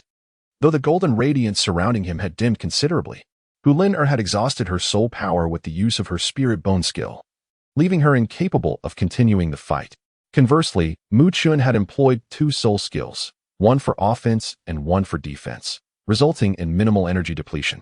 Hu Lin's sole current flaw was the immense soul power consumption required to cast her charm skill. She could only afford to launch a single, all-out attack. Defeated, Hu Lin reluctantly acknowledged her inability to continue fighting. I concede. Victory to Mu Chen from Class 2. Now, let the next student from Class 1 step forward. Are you still hiding? What are you waiting for? Hu Lin, evidently unwilling to succumb to her defeat, glared at Qian Yuhan, who remained unmoved in his position. Her frustration boiling over as she sarcastically expressed, "Of course I shall proceed. I must temper my third brother's fervor. Moreover, victory and defeat are commonplace in warfare. Do not sulk merely because of a loss." Qian Yuhan rose from her seat, and, as she passed by Hu Lin, casually remarked without lingering. Making her way to the stage, Hu Lin turned her head, gazing at Qian Yuhan's retreating figure, lost in her thoughts. "I'm here, Teacher Zhou." The friendly match commenced. Qian Yuhan versus Mu Chen. "Come on, Lao San. Lao Si, give it your all. Take him down." 2 cheers erupted from the stage. Who could they be? Of course, it was none other than Tang Xian and Tang Chen from Dormitory 101, who had just ranked this morning. They rushed over right after class, eager not to miss the duel between the two. Fortunately, they arrived just in time, right before Hu Lin Air's match with Mu Qin. Yuhan, I'll go easy on you, hee. Mu Qin said with a sly grin directed at Qian Yuhan. Qian Yuhan smiled faintly. Preparing for battle. Qian Yuhan, level 32 Assault Soul Master, at your service. At that moment, a rich golden light surged around Mu Qin, enveloping him and initiating a rapid transformation. His originally slender frame began to expand, with muscle definition becoming strikingly apparent, exuding an undeniable sense of strength. His skin gradually took on a golden hue. Simultaneously, while there were minimal changes to his head, his eyes transformed into a fierce golden, glimmering with an intense ferocity. His arms and legs grew robust and powerful, causing his upper garments and trousers to burst apart, leaving him clad only in a pair of shorts. This was the terrifying amplification of physical strength bestowed upon Mu Qin by his golden crocodile, King Martial Soul, as if he could effortlessly rend steel. In that moment of martial soul manifestation, Mu Qin radiated a formidable aura. His presence was as weighty as a mountain, instilling a sense of awe in all who beheld him. The Golden Crocodile King is a top-tier beast martial soul, comparable to divine beasts, and Mu Qin possessed an innate soul power of level 10. It is no wonder that he achieved level 29 in less than a year since awakening his martial soul. Besides sheer fortune, the quality of the martial soul is undoubtedly paramount. Qian Yuhan was previously quite perplexed. Are there truly so many innate full soul power soul masters in the Douluo continent? His father, Qian Mo, himself, and now at the academy. He has also discovered Mu Qin and Hu Lin. Qian Yuhan was uncertain about the capabilities of his elder brothers. If they too possessed innate full soul power, it would indeed be remarkable. Before stepping onto the stage, he resolved to inquire about their strengths later that evening. Shifting focus back to the platform, Qian Yuhan exhibited not a trace of trepidation. Beneath his feet, one yellow and two purple soul rings gradually ascended, while he firmly grasped the divine sword, emanating a sacred radiance. "Brother, my martial soul feels somewhat off," he remarked. "Indeed, I share the same sentiment. It feels akin to fear. Precisely, I too sense this apprehension. This fourth brother's martial soul is formidable. Few can inspire such dread in our own." Indeed, in the audience, Tang Xian and Tang Qin felt a significant tremor in their own martial souls upon witnessing the luminous longsword summoned by Qian Yuhan, engaging in hushed conversation. Mu Qin gazed at Qian Yuhan in astonishment. You are actually a soul master." The audience, upon hearing Mu Qin's exclamation, snapped back to reality. They were all astounded by the long sword summoned by Qian Yuhan, and every weapon-wielding soul master experienced considerable pressure. Some of the weaker ones struggled to breathe. A soul master? He is merely an 8-year-old child. How could he possibly attain such a level? Is this even feasible? Wait a moment. Isn't Qian Yuhan the one who had a conflict with Dai Shengxi in the cafeteria recently? With such strength, it's no wonder he dares to oppose Dai Shengxi. Indeed, it seems there was a dispute during the sign-in, which Director Han had to resolve. The crowd engaged in lively discussion. Among the first-class students, Hu Lin Air was equally astonished. This fellow is actually a soul master. I thought my talent was exceptional. With a top-tier beast martial soul and my family's nurturing over the past 6 months, I have only reached level 26. That Mu Qin must also possess a top-tier beast martial soul. He resembles a crocodile and likely hails from a prominent family. Otherwise, how could he achieve level 29 in just 6 months? Reflecting on her family's support, Hu Lin Air felt a pang of sorrow. Economic downturns and the corruption of some elders hinted at a decline. Before the school year began, she sought assistance from the Dai family, hoping to save her own. Had it not been for her family's plight, she would never have engaged with someone as unscrupulous as Dai Shengxi, which infuriated her. For clarity, it is not as you may think. No inappropriate relations occurred, considering their age. Observing Mu Qin's stillness, Qian Yuhan jested, "Third brother, fear not. My soul rings are mere illusions." "Illusions? You cannot deceive me. The soul power emanating from you is undeniable. Fourth brother, do not presume I would be intimidated by you." "Qian Yuhan, my soul ring is truly a perplexity. In reality, it is 1 purple and 2 black.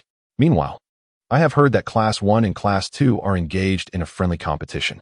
Just after class, the director, Han Shui, arrived to observe the match.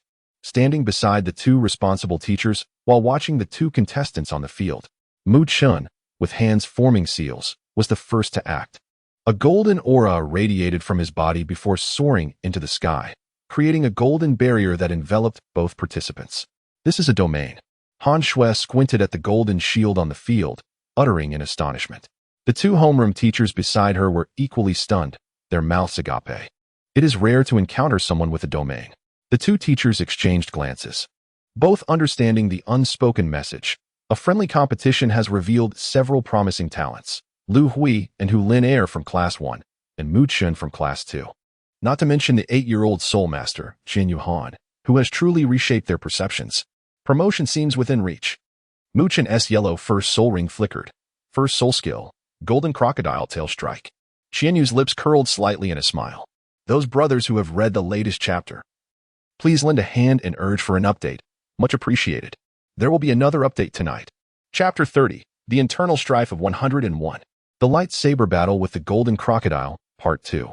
Mu Chun activated his first soul skill, golden crocodile's tail sweep, as the yellow first spirit ring shimmered. Qian Yuhan remained composed, gripping the radiant divine sword in his right hand, while the golden first spirit ring beneath him shimmered, radiant slash. The radiant divine sword unleashed a wave of sword energy towards Mu Chun. Two shockwaves collided head-on, and the force of their impact sent both combatants reeling backward. The collision site was engulfed in thick smoke, obscuring their visibility of one another. A massive crack marred the ground, with Mu Chun standing firm, while Qian Yuhan had vanished from sight. Where could he be? Surely he has been sent flying. Ha ha ha, perhaps he truly has. Could these 3 spirit rings be counterfeit? What? Spirit rings can be faked? Why not? The Douluo continent is full of wonders. I've heard from my family about rare elixirs capable of altering the form of spirit rings, that they are exceedingly scarce and seldom traded. Voices of speculation arose once more. Mu Chun, perplexed, scanned his surroundings in search of Qian Yuhan. He understood that this strike could not possibly have defeated Qian Yuhan, let alone sent him flying. The question remained, where was he? In the audience. Tang Xian was the first to notice Qian Yuhan hovering in the sky. He tapped Tang Chen, who was earnestly searching for Qian Yuhan, and exclaimed, "Yes, over there." Pointing at a faintly glowing orb in the air, he continued, "Is that the 4th? Indeed, it's him. He can fly." Even the usually composed Tang Chen found himself losing his calm, brimming with excitement. But he doesn't possess a flight-type martial soul. Wait, could he be a twin martial soul user? I doubt it, Tang Xian replied, shaking his head. It's an external spirit bone, a pair of wings. The observing instructor, Han Shui, recognized immediately that it wasn't a martial soul, but a genuine spirit bone, an external spirit bone. Distinguishing between the flight abilities granted by external spirit bones and those derived from martial soul embodiment is quite straightforward. The flight capability from martial soul embodiment generates energy forms resembling wings, whereas the flight granted by spirit bones manifests as tangible wings, flesh, blood, and bone. Who would have thought that this match would showcase such exceptionally gifted children? Xiaoyu, Han Xian, you both have organized this friendly competition exceedingly well. I will report to the school to encourage more events of this nature in the future. Additionally, please inquire further about these children's circumstances. I intend to report to the higher-ups of the school. These talents must be retained within the Spirit Hall. Their future potential is boundless. Han Shui's gaze remained fixed on Qian Yuhan, as if he were a precious gem. Indeed, to her, Qian Yuhan was a treasure. Achieving Spirit Master status at just over 8 years old, with an unnamed martial soul that could undoubtedly be classified as top tier, and possessing an external spirit bone. Such talent is a rarity that should not be overlooked. After Han Shui finished her explanation, she hurriedly departed, eager to report to the dean so that a more refined training program could be devised for these talented individuals. Mu Chun also sensed the oppressive aura in the air and looked up. A luminous sphere in the sky astonishingly split into 3, subsequently descending and encircling Mu Chun. Before him stood 3 incarnations of Qian Yuhan. This was indeed Qian Yuhan's second soul skill, the Illumination Shadow Clone, which manifested 2 clones, each possessing 80% of his original strength. Ah, shall we engage in a game of guessing the clones? I excel at that, he chuckled. With a swift closure of his eyes, a brown luminescence emanated from his right arm, a soul bone. Qian Yuhan gazed at Mu Chun's right arm, contemplating the essence of it. Indeed, it was the bone of the Earth King, an unexpected acquisition during his attainment of the first soul ring, a century-old soul bone. The skill-wild tremor of the Earth King's right arm was unleashed, still in the state of martial spirit embodiment. Mu Chun propelled himself into the air with his robust legs, transforming his arms into claws akin to those of a crocodile, and struck fiercely towards his opponent. Mu Chen's strategy against Qin Yuhan's doppelganger was straightforward and forceful. To employ the ferocious area attack skill to envelop all three manifestations of Qin Yuhan, leaving both the doppelganger and the original with no avenue of escape. Qin Yuhan naturally discerned this fact. At this moment, the purple third soul ring beneath his feet shimmered. Radiant Guardian. The Radiant Guardian skill was activated. A soul technique bestowed upon Qin Yuhan by the Millennium Soul Ring he had recently acquired. Why is it purple? It is, of course, due to the soul ring transformation pill he consumed. His original configuration of 1 purple and 2 black soul rings had been disguised as 1 yellow and 2 purple. Qin Yuhan gripped the hilt of his sword with both hands, thrusting the radiant sword firmly into the ground, exuding an imperial demeanor that surveyed the world with disdain. Behind him, a sacred silhouette gradually emerged, raising its right hand to summon a luminous golden shield around Qin Yuhan. The essence and the avatar mirrored each other's actions. Though the apparition appeared slightly more ethereal, and the shield's brilliance was somewhat diminished, yet the differences were negligible, barely discernible upon closer inspection. Mu Chen unleashed a powerful strike with both arms, and 3 Qin Yuhans formed protective barriers for defense. A tremendous roar reverberated throughout the soul battleground, startling numerous birds into a frantic ascent from the trees. Mu Chen landed back on the arena, panting heavily. The consecutive release of 2 high-intensity attack skills had left his soul power in disarray. Believing the dust and mist stirred by the collision would not dissipate swiftly, he sought to regain his composure, only to see a point of light swiftly approaching from the haze, growing larger and brighter, nearly blinding him. Shielding his eyes momentarily from the dazzling radiance, Mu Chen was startled as the brilliance suddenly vanished, leaving him momentarily disoriented. Just as he began to turn, a long sword was poised against his neck, and any further movement could result in dire consequences. Shaking his head in resignation, Mu Chen said, "All right, fourth. I concede. I am no match for you. I surrender." The long sword in Qin Yuhan's hand vanished into thin air as he smiled and pulled up Mu Chen, who had just planned to readjust his state for another battle. This time, it was a narrow victory. Had it not been for Brother San's considerable consumption of soul power while contending with Hu Liner, the outcome of the match could have been uncertain. Mu Chen, well aware that Qin Yuhan was merely preserving his dignity, embraced him after being lifted, whispering softly in his ear, "Thank you. Also, do not presume I am unaware. Even if I were at my peak to confront you, my chances of victory would scarcely exceed 10%. While others may not have felt your attacks, I truly sense the futility during our exchange of defensive skills. Your defensive technique is formidable. Even soul ancestors would find it challenging to breach. I shall train further and seek to best you next time." With a playful pat on Qin Yuhan's shoulder, the two exchanged a knowing glance, followed by hearty laughter. The audience erupted into applause, cheers resonating from both class instructors and students alike, creating a continuous wave of admiration.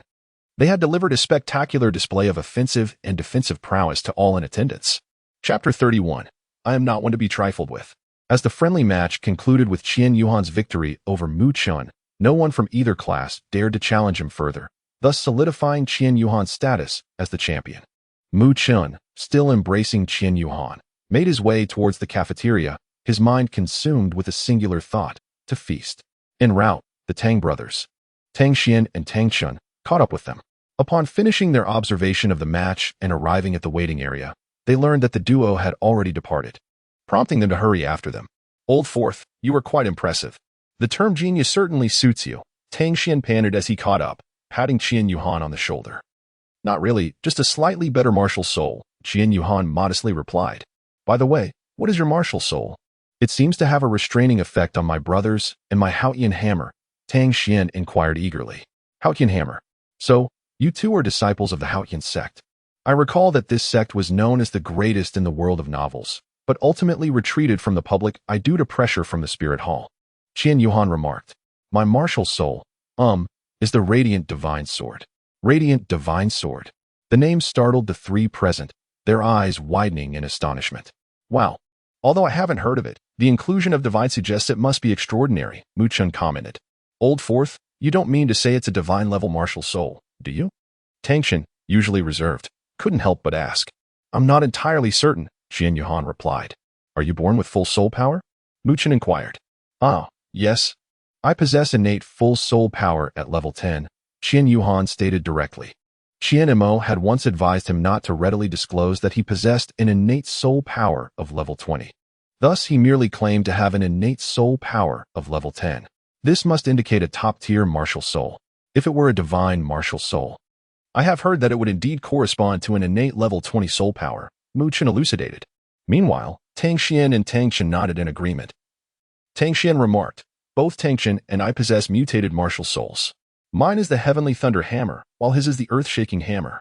Fortunately, these mutations have manifested in a positive manner, enhancing the quality of our martial souls rather than diminishing it, and we also possess an innate soul power of level 10. Qian Yuhan exclaimed, Goodness, the 101 class is no longer a peculiar anomaly. Instead, it has transformed into a chaotic dance of extraordinary beings. A dormitory filled entirely with individuals possessing innate, full soul power. It's beyond imagination. My martial soul is inherited from my father, the Golden Crocodile King, a supreme beast martial soul. The Golden Crocodile King. Qian Yuhan had a nagging sense of having heard of this martial soul before. Mu Chen continued, My father is none other than the esteemed second elder of the Spirit Hall, Golden Crocodile Douluo, Qian Yuhan. He is the son of Uncle Genie? No wonder the name of this martial soul sounds so familiar. It seems that Uncle Gene has not mentioned my name at home, which is quite fortunate. So, have you informed your father about our situation? Qian Yuhan inquired. Not yet. I plan to discuss it with him when I return this weekend. Don't worry. Lao Si, I will certainly persuade him to leverage his connections to help you secure a position of leadership in the Spirit Hall in the future. Ha ha ha. Qian Yuhan.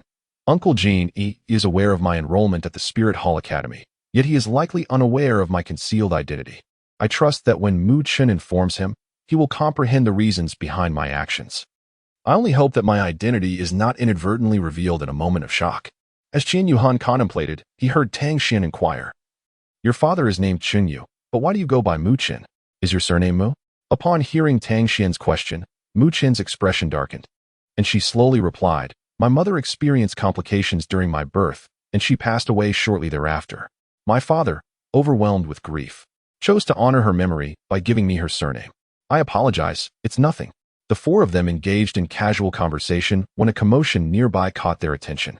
As they approached, they discovered a group of girls encircling another, forming a tight-knit circle.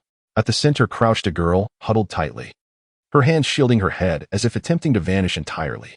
Her posture conveyed fragility and helplessness, evoking a deep sense of compassion. The surrounding girls stood close, leaving scarcely any room for the one in the center to escape. Their expressions were serious and focused, seemingly exerting some form of pressure or intimidation upon her. The atmosphere was thick with tension and unease, creating a stifling sensation. You freak. Who could you possibly harm looking like that? How did a worthless waste with only first-level soul power even get in here? Did you sell your body to gain entry? Truly, it's a pity for your frail form. I am not like that, the girl in the center weakly protested, but her words fell on deaf ears. Honestly, at just 8 years old, engaging in such behavior, tut tut tut. Hurry up and leave. Being in the same school as you is just bad luck. Indeed, bad luck. Get lost. With that, a girl, round as a ball, shoved the crouching girl, who, having been squatting, toppled sideways and fell to the ground. Unable to bear the sight, Qian Yuhan moved to intervene, only to be restrained by Mu Chen, who turned with a hint of anger and questioned, Third brother, what are you doing? Why are you stopping me? Calm down, fourth sister, Mu Chen whispered in Qian Yuhan's ear. She then pointed to one of the girls in the group, who was strikingly attractive, clad in a black gown adorned with jewels, clearly the leader among them. Do you see that woman in the black dress? The one flaunting herself? Yes. What about her? Do you know her? Mu Chen nodded and replied, That girl is from our grade, a newcomer from class 5, named Vina. The others are likely her followers. She comes from a prominent family. Her father is the head of the Wei family in Soul Master City, immensely wealthy. They even have a super Douluo in their household, who, while not an elder of the Spirit Hall, commands considerable respect from them. Ah, the Wei family. They seem just as insufferable as the Dai family, Qian Yuhan retorted coldly. Today, however, I shall intervene. As soon as Qian Yuhan finished speaking, he freed his hand from Mu Chen's grasp and strode towards the group of girls. Stop right there, Qian Yuhan commanded in a deep voice. Who are you? The leader, named Vina, inquired. I am someone you cannot afford to provoke. Oh, really? And what is your name? Let me see if you are indeed someone I should fear, Vina replied mockingly. Ha ha. Oh dear sister, don't waste your time with him. We still have to deal with this wretched person, one of her followers chuckled. Qian Yuhan's expression had turned icy to the core. At that moment, a voice from beside him broke the tension. I'm Mu Chen. Do you believe you can provoke me, Miss Vina? Mu Chen? He is my brother. And we are united as one. Do you still think you can challenge us? Mu Chen interrupted Vina directly. No, Then why not hastily vanish from my sight? I have no desire to resort to violence against a lady, Mu Chen reiterated, his tone heavy. The aura emanating from Mu Chen was no less formidable than that of Qian Yuhan moments ago. We shall take our leave now, he declared, signaling the girls behind him to disperse, and Vina hurriedly made her exit. Qian Yuhan, alas, in this world, lacking strength is truly untenable. Without power or connections, one finds oneself in an inferno. In the depths of winter, Qian Yu sighed deeply. Chapter 32, Fangya. In the Heavenly Dou Empire, at the Ice God sect. Having met the Ice God Douluo, Qing Feng Douluo, accompanied by Tian Wei Douluo, approached Ouyang Jie, who was seated upon his throne, and offered a respectful gesture. There is no need for such formalities, esteemed patrons.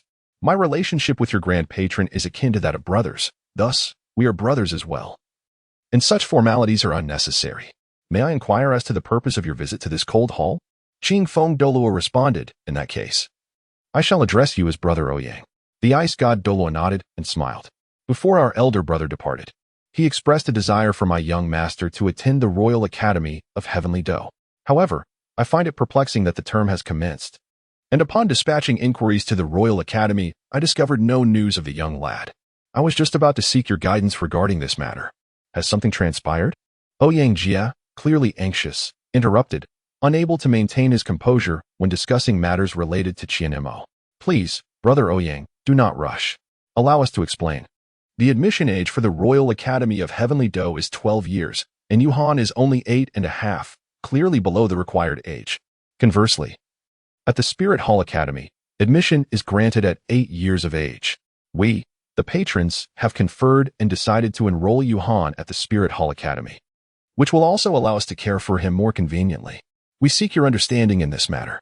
Although the ice god Douluo wished to say more, he recalled the nurturing atmosphere of the Royal Academy and acknowledged the benefits of having several patrons to protect him, thus alleviating concerns.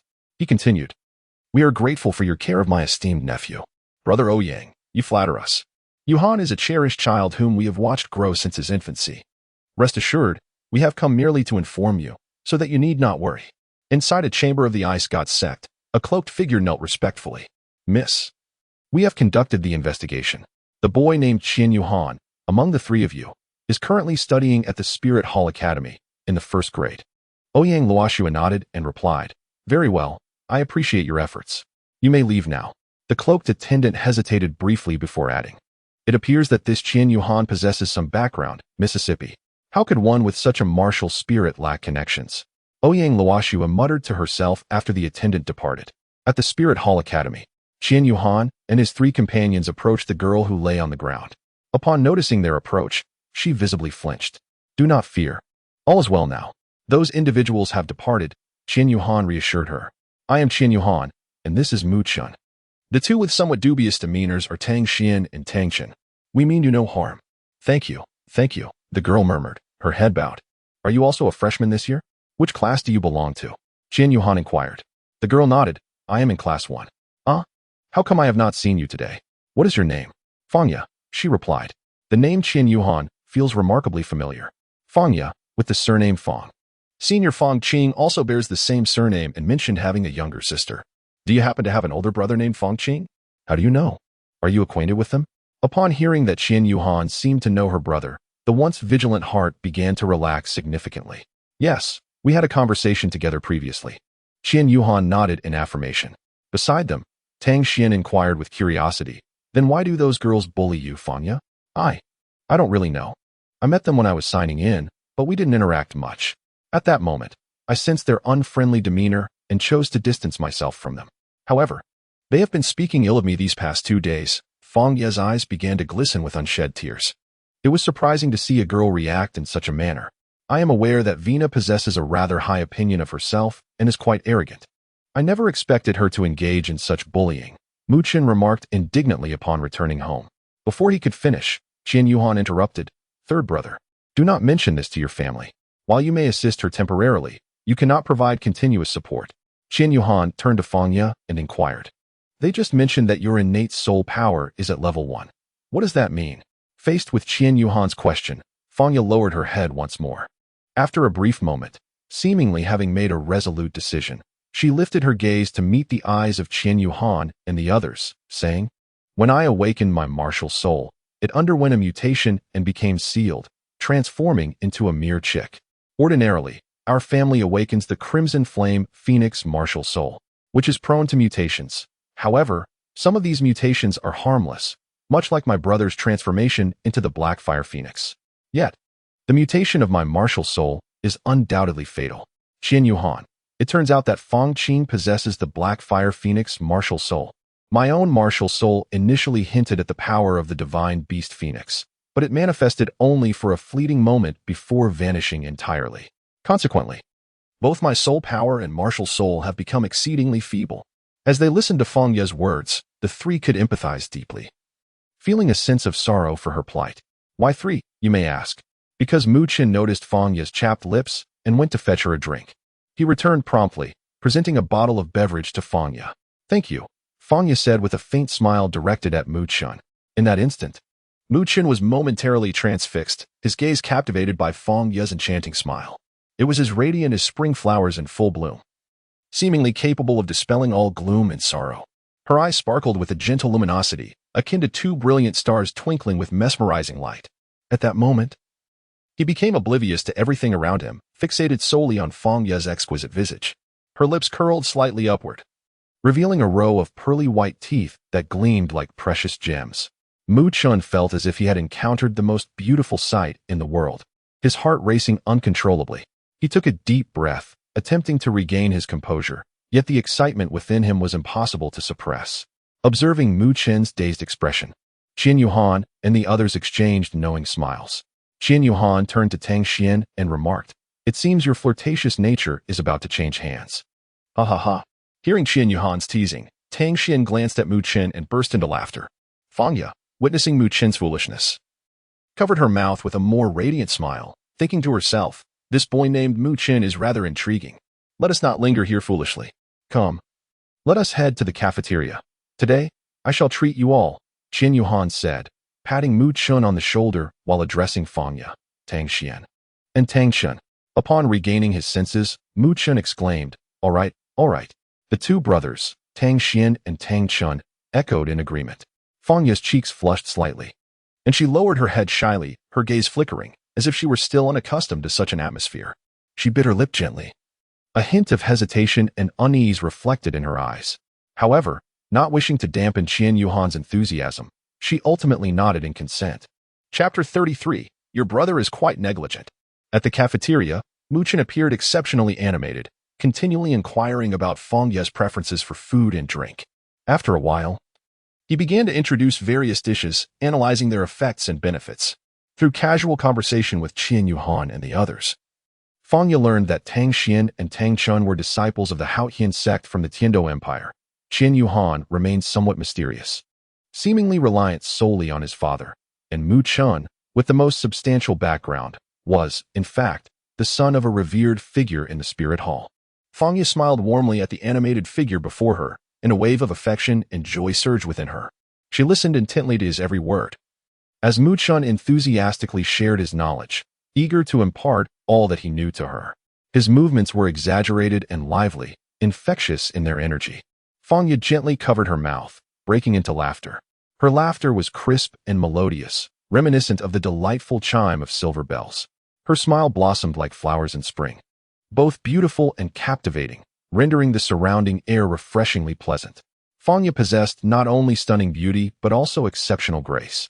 Her demeanor was elegant and poised, exuding a unique charm through her words and actions. Her gentleness and kindness provided an overwhelming sense of comfort and reassurance. This deepened Qian Yuhan's disdain for those associated with Weina, igniting a desire within him to defend Fangya, a vulnerable classmate. Why should she be subjected to bullying without cause, merely because her beauty surpassed that of others? What kind of mentality is this? to feel justified in belittling others simply because one perceives oneself as superior. During a meal, Mu Chen inquired, Fangya, where is your brother? Isn't he by your side? Fangya shook her head and replied, my brother cannot always be by my side. Although he is only a year older than I, he is also responsible for assisting with family matters. Does your family engage in business? Mu Chen asked. No. A member of my family works within the spirit hall, and there are often various matters to attend to. My brother helps with some of the simpler tasks. Qian Yuhan listened to the conversation between Fangya and Mu Chen, and it suddenly dawned on her that Fang Qing had previously mentioned that his family had a notable background within the spirit hall. It seemed that Fangya was unaware of this. Mu Chen then suggested, shouldn't you promptly seek out your brother and have him help you vent your frustrations? Fangya shook her head, replying, I would rather not disturb him. The last time I went to the cafeteria to find him, he sent me back to the dormitory. I have no idea what he has been busy with lately. Your brother is quite remiss in his duties, isn't he? He doesn't even care when his own sister is bullied. Mu Chen exclaimed with indignation. It's not entirely his fault. He has his own plans. He usually keeps us in the dark about his endeavors, although he has always been somewhat aloof with me. I can sense that he might be trying to distance himself from me, perhaps due to my martial spirit. What of the martial spirit? Does having a superior martial spirit place anyone above another? Just as Mu Chen was about to continue, a female voice resonated from a distance. Qian Yuhan rolled his eyes, already aware of the identity of the visitor. Qian Yuhan, is it you all gathered here? The newcomer was none other than Hu Linair. She had already placed her tray upon the table, and her inquiry regarding Qian Yuhan's opinion was merely a formality. As soon as she took her seat, she remarked, are you all having a meal together, Mu Chen? Hu Linair's gaze fell upon Mu Chen, who, upon hearing his name, also looked up to meet her eyes. Their gazes locked for a fleeting moment, causing Mu Chen to blush and turn his head away. Inwardly he mused, how on earth did I manage to resist the allure of this campus belle earlier this afternoon? Before averting his gaze, he nodded slightly, acknowledging Hu Linair's question. Hu Linair, not wishing to tease him further, then noticed the girl sitting opposite Mu Chen, who was keeping her head down while eating. Who might this be? She inquired. Fangya, too timid to speak, lowered her head further, fearing that Hu Linair might treat her as she did Vina. Qian Yuhan seemed to discern Fangya's thoughts and answered on her behalf. Her name is Fangya, and she is in the same class as us.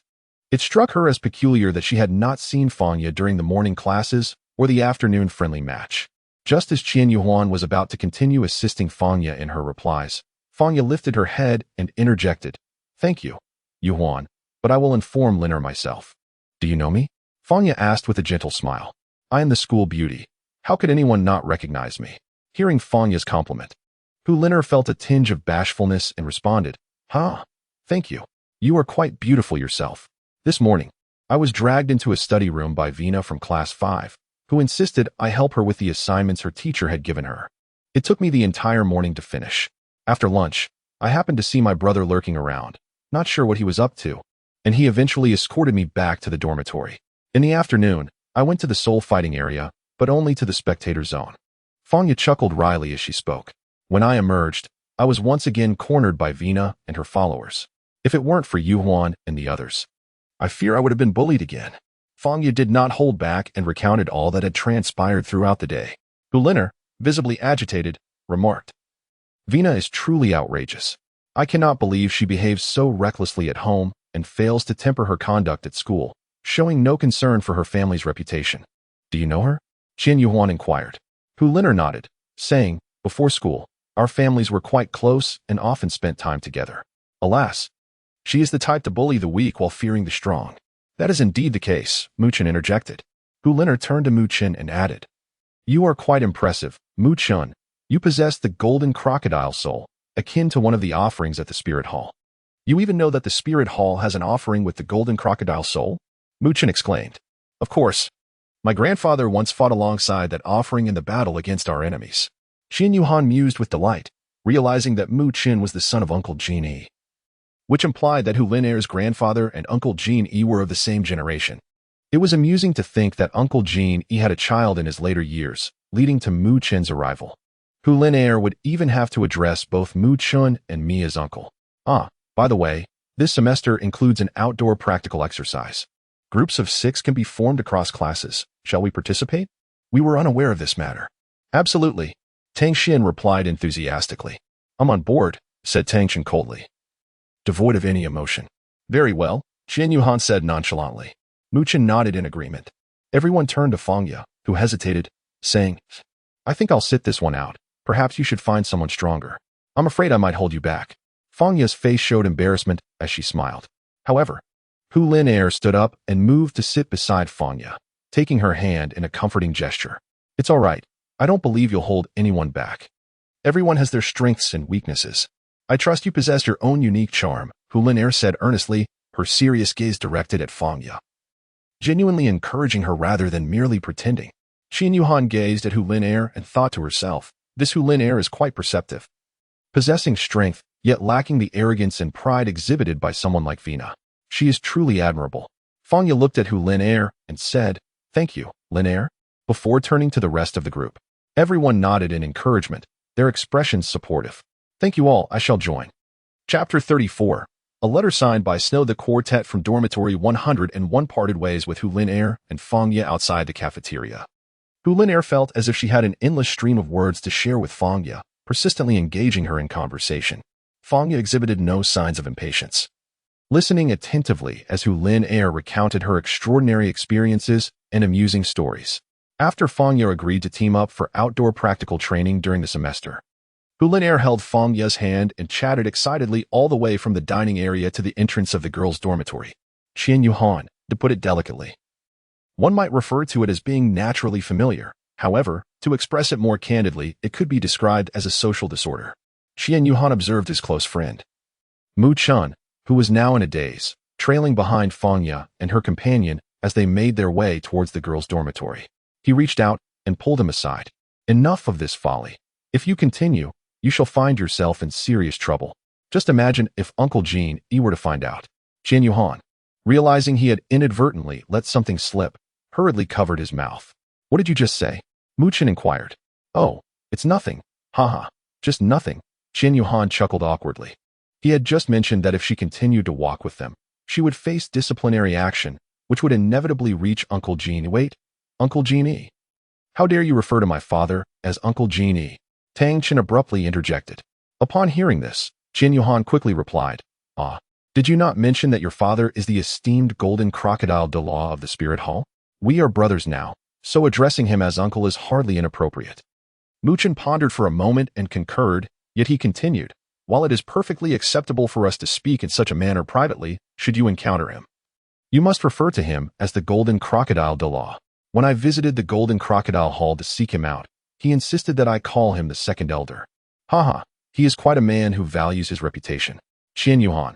No wonder he was previously referred to as Uncle Golden Crocodile, for he always wore a stern expression. Over time, in an effort to provoke him, I began to address him thus whenever we met, and eventually he grew accustomed to it. Although Mu Chen is the son of the Golden Crocodile Douluo, Qian Yuhan had never encountered him before arriving at the academy. Given Qian Yuhan's noble status, even the offerings, the Pope, and the elders would need to seek Qian Mo's consent to meet him, let alone individuals like Mu Chen. Hence, within the Spirit Hall, only the upper echelons were aware of the young master's existence, and only a select few, namely the offerings, the top 10 elders of the Spirit Hall, and the Pope, knew his true name. The stringent confidentiality regarding ranks within the Spirit Hall is one of the reasons it has stood resilient on the Douluo continent for a millennium. Countless individuals have devoted their lives in pursuit of this pinnacle of power, yet have garnered little in return. Upon realizing this, I shall exercise caution when next we meet. Qian Yuhan replied to Mu Chen. Just moments ago, Qian Yuhan was also drenched in cold sweat. He did not wish to reveal his identity, having concealed it for so long. In truth, Qian Yuhan believed that not exposing his identity served as a means of self-improvement, while the thrill of masquerading as a mere pig to deceive tigers was quite enjoyable. Watching the likes of Daishinshi and Weina perform like jesters before him was rather amusing. Nevertheless, the anger he felt was genuine. Would Daishinshi dare to treat him so if he did not hide his identity? If Fangya had not suffered from a soul power mutation that left her with only a first-level innate soul power, would she have been bullied by Weina and her companions? In this world, only those who possess both identity and strength can lead a grounded existence. As Qian Yuhan pondered his thoughts, Tang Xian patted himself and said, Stop dwelling on Hu Liner. Let us return to the dormitory. I wasn't thinking about her. Qian Yuhan protested. No need for explanations. We all comprehend. Tang Xian replied. Speaking of the third one, aren't you just the same? Qian Yuhan was momentarily at a loss for words. Further explanation would only muddle the situation. Let it be, he thought. As the quartet reached the entrance of their dormitory, the dormitory manager called out to them, "Wait a moment. Which dormitory are you from?" We are from 101. Mu Chen responded, with the other three nodding in agreement. The sudden inquiry from the dormitory manager left them momentarily bewildered. That's right. I've been waiting for you all for quite some time. Someone delivered a letter earlier this afternoon, stating it was for Qian Yuhan from dormitory 101. I've been waiting for your return to hand it over. In a few days, I'll be off duty. So I wanted to get it to you as soon as possible. It's been nearly 2 hours already. I'm so glad you finally arrived. Who is Qian Yuhan? After explaining, the dormitory manager inquired again. I am, Qian Yuhan replied. The dormitory manager, observing him take a step forward, thought to herself, this young man is rather handsome. Take care of it. I must hurry home now. With that, she hurriedly departed. Such is the toil of the working class. The dormitory auntie has had a hard day. Upon returning to their dormitory, Qian Yuhan approached his desk, sat down, and retrieved the letter from his pocket. Is this a love letter from some girl? How bold of her to send it directly to the dormitory manager instead of delivering it herself, he mused. It's truly perplexing. Why has no one ever written me a love letter? You've captured the heart of the campus belle. You must not play with two boats, understood, old four? Qian Yuhan disregarded Tang Xian and Mu Chen's playful banter as he unsealed the envelope, retrieving the letter within. In the upper left corner, he noticed a delicate snowflake emblem. There was no signature, leaving him to ponder the identity of the sender. This handwriting doesn't resemble his, Qian Yuhan muttered. Which he are you referring to? Mu Chen inquired directly, seemingly picking up on subtle cues. It's nothing. You two should rest, Qian Yuhan replied, offering no further elaboration. Qian Yuhan deeply yearned for this letter to be penned by his long-lost father, shrouded in silence. Yet, the immaculate and orderly handwriting revealed otherwise. It was likely composed by a female. The letter conveyed, Dear friend, as you unfold this letter, it signifies the continuation of the bond between us. Our initial encounter was indeed a matter of fate. Perhaps you may not recall me. Yet I yearn to forge a friendship with you, a confidant with whom I can share my joys and sorrows. Would you indulge me in this request? I find myself in a profound solitude, lacking a true companion in reality. Those around me feign kindness, leaving me bewildered by the complexities of truth and deception in the world. Perhaps our serendipitous meeting has inspired me to propose this method of communication, to exchange letters while remaining unseen. This way, we can circumvent the myriad issues that reality presents us. Let us become pen pals and perhaps, in time, develop into genuine friends, a modest experiment, if you will. Should you wish to decline, feel free to stop reading here. You may discard this letter without a second thought. However, if you are agreeable, then we shall embark on this correspondence. Beside the entrance of the Spirit Hall Academy, there exists a small blue mailbox. Enclosed within this letter is a special piece of paper, uniquely designated for this mailbox. Kindly use that paper for your reply, and I shall send you more of it subsequently. Each morning at 8 o'clock, a person will collect the letters, so ensure your message is placed inside before that time. In the evening, at 6 o'clock, letters will be delivered, and you may retrieve yours then. Oh, and please do not be late. As for this initial correspondence, I find myself at a loss for words. The past few days have been quite vexing. I have been plagued by some bothersome individuals at school. Do you have any suggestions for keeping them at bay? Additionally, I am curious about life at the Spirit Hall Academy. What does a typical day look like for you there? I eagerly await your response. You may call me Shui. Yours sincerely, Shui. Qian Yuhan finished reading the entire letter. A smile crept across her face as she silently mused. This snow is rather intriguing. Qian Yuhan retrieved the enchanting letter from the envelope set aside. Qian Yuhan gazed at the letterhead, astonished by its chill. He picked up a pen and began to compose a reply. In his letter, Qian Yu recounted his experiences upon arriving at school, the peculiarities of his 3 dormitory mates in room 101, and various events concerning the friendly match with Fanya. He expressed his profound disdain for the behavior of privileged offspring of the powerful, who brazenly bullied others, along with his personal reflections. After completing the letter, he neatly folded the paper, planning to drop it into the mailbox before attending class the following morning. Once he finished writing, Qian Yu nestled into his blanket, staring at the ceiling for a while, eventually succumbing to slumber. The first semester at the academy passed swiftly. Each day followed a routine of morning soul power cultivation for a small cycle, followed by attending classes all day alongside his roommates. In the evenings, he occasionally participated in soul combat matches with his brothers from Room 101. On weekends without classes, the dormitory would invite Huliner and several other friends of the opposite sex to join in their outings. Thus, 2 months slipped by, during which Dai Xingxi continued to find ways to tease Qianyu, while Vina persistently harassed Fangya. Just as before, Qianyu Han is not devoid of temperament. Rather, he has chosen to endure in silence. Deep within his heart, he believes that such individuals will inevitably pay the price for their actions.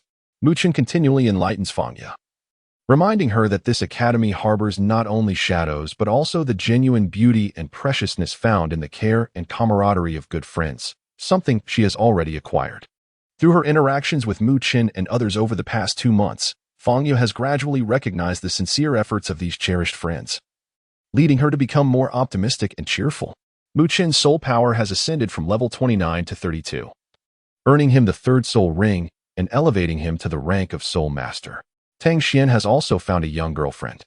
Although she may not rival Huliner and Fangya in beauty, she is certainly not lacking. His soul power has reached level 29, tantalizingly close to a breakthrough. Tang Xian's life continues much as it always has, with an occasional remark here and there. Remarkably, his soul power has seen the most rapid advancement among the group, soaring from level 27 to 31 in just 2 months, thus attaining the rank of Soul Master. Just a month ago, he had acquired a 4,000-year-old 3rd soul ring. In the span of the past 2 months, Qianyu Han devoted himself solely to consolidating his strength, witnessing his soul power ascend from level 32 to level 34. In Dormitory 101, with the exception of Tang Xian, all others have attained the rank of Soul Master, while Hulin Air has grazed the threshold of a breakthrough, which is likely to occur in the coming days. Simultaneously, throughout these 2 months, the correspondence between Qianyu Han and Shui has remained unbroken, as if there exists an inexhaustible reservoir of conversation with this enigmatic pen pal. Qianyu Han has developed a distinct sentiment towards Hulin Air. Throughout their time together, he has discovered that her family possesses a certain background.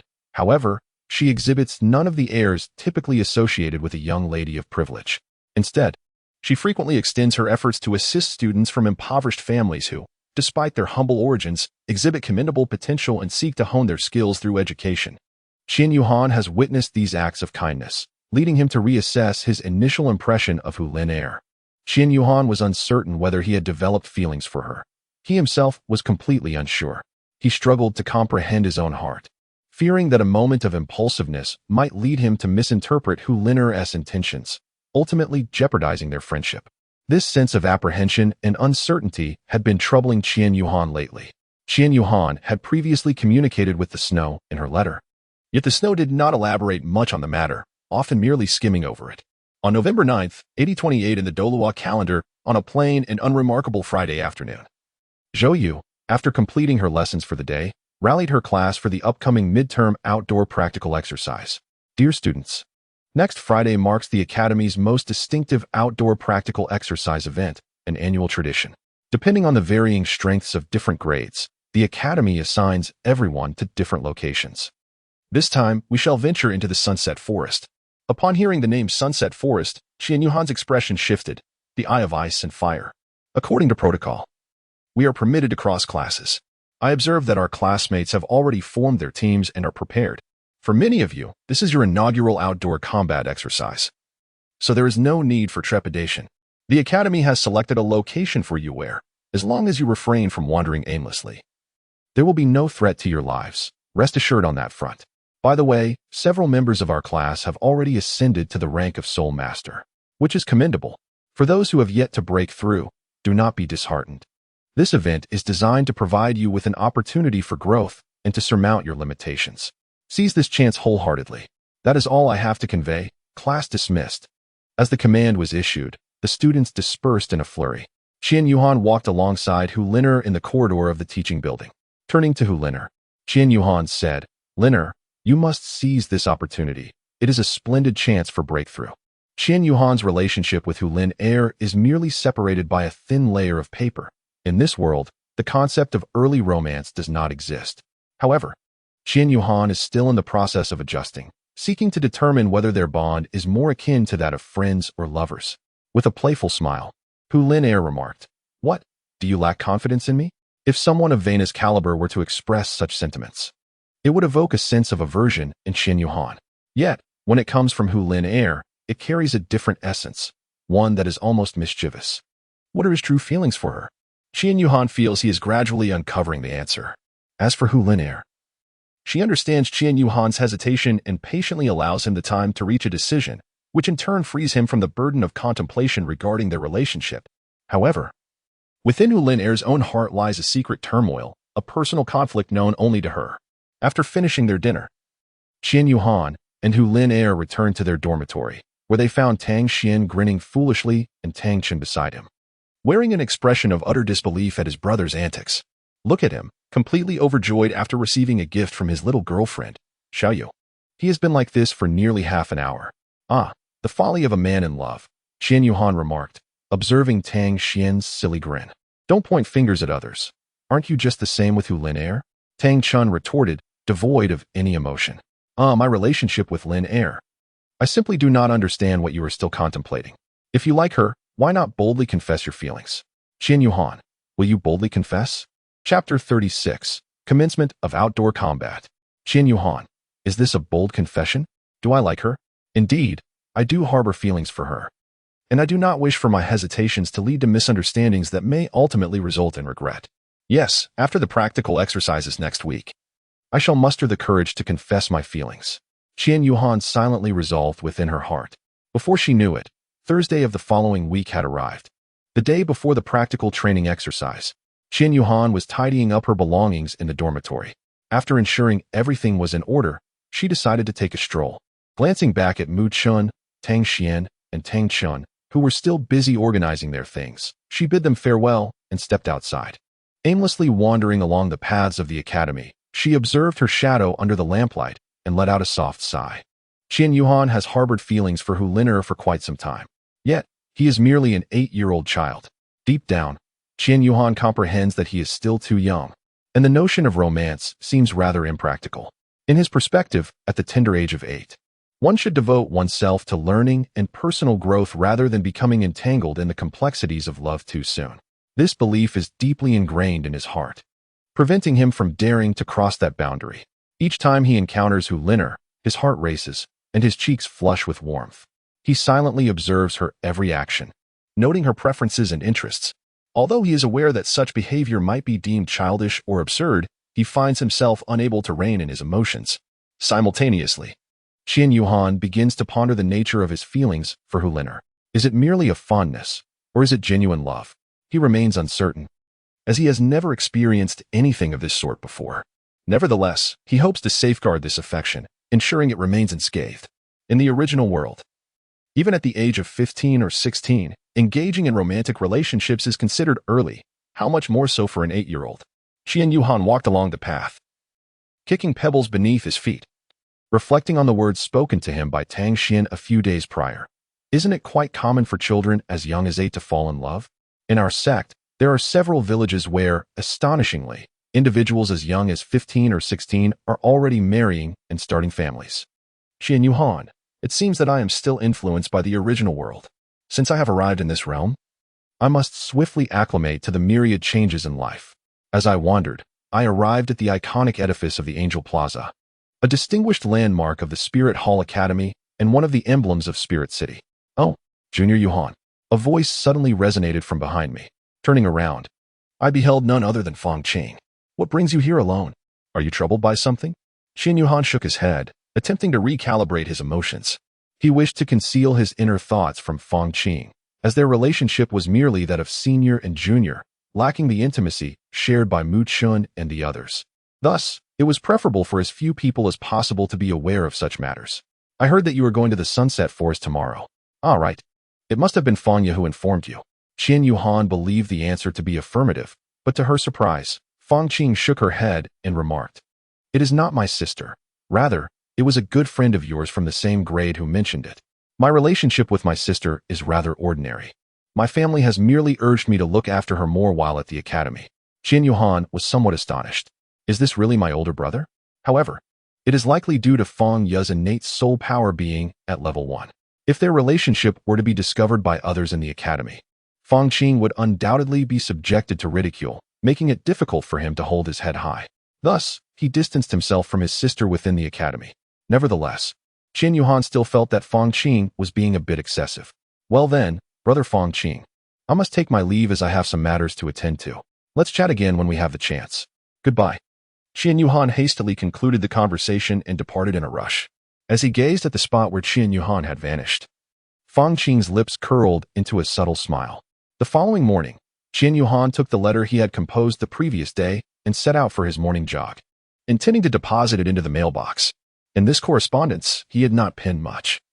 He merely informed Xue that he might be unable to write for the next few days due to his commitment to practical training in the forest. A clarification he deemed respectful to his correspondent. At 8 o'clock in the morning at Angel Square, the first-year students lined up in front of the Qian Mo statue for roll call. Han Xue stood at the forefront of the formation, exuding an air of authority that rendered the assembled students silent in the presence of the imposing director. As the class leader, Qin Yuhan stood at the forefront of the line, observing Han Xue with a sense of awe. Regardless of the realm, the authority wielded by the position of the Director of Education remains equally formidable. Class 1, all present. Class 2, here, Director. Class 7, one person short, Director Han. Who is absent? Lu Yu. Oh, very well, expel him. The crowd gasped in disbelief. Expelled? Just like that? This brother seems to be in a dire predicament. Goodness. Being late once leads to expulsion. What a harsh fate. The murmurs of the onlookers erupted at this moment. Silence. Han Xue amplified her voice using her spiritual energy, instantly silencing the chatter. This is a lesson to deter others. Those who are tardy cannot aspire to greatness. If you cannot even manage to arrive punctually for such an important assembly, what else can you accomplish? I have turned a blind eye to your occasional lateness in class. But for significant gatherings, my tolerance is 0. Report. A voice broke through the silence. It was the tardy Lu Yu. Lu Yu? Yes, Director. It seemed Lu Yu was still oblivious to the gravity of the situation. Lu Yu, you are expelled. Lu Yu exclaimed. Director Han. May I know the reason? Lu Yu, I maintain a zero-tolerance policy for tardiness at significant assemblies. This time, there can be no forgiveness. Those seated in the front row could clearly see Lu Yu's hands and legs trembling, as if he were on the brink of a breakdown.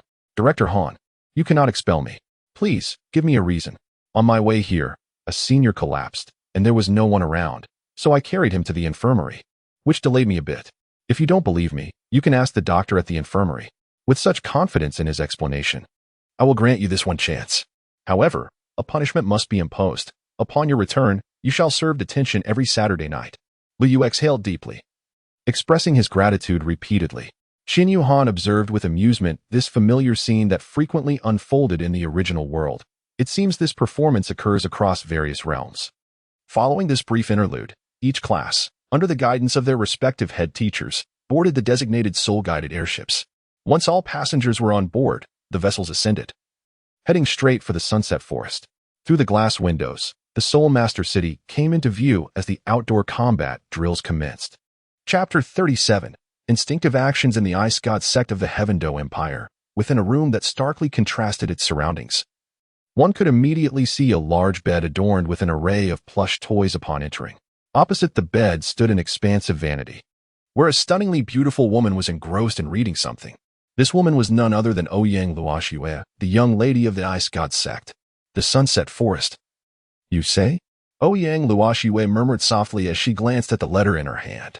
She seemed to ponder something in silence, her sparkling eyes darting to one side as if devising a plan.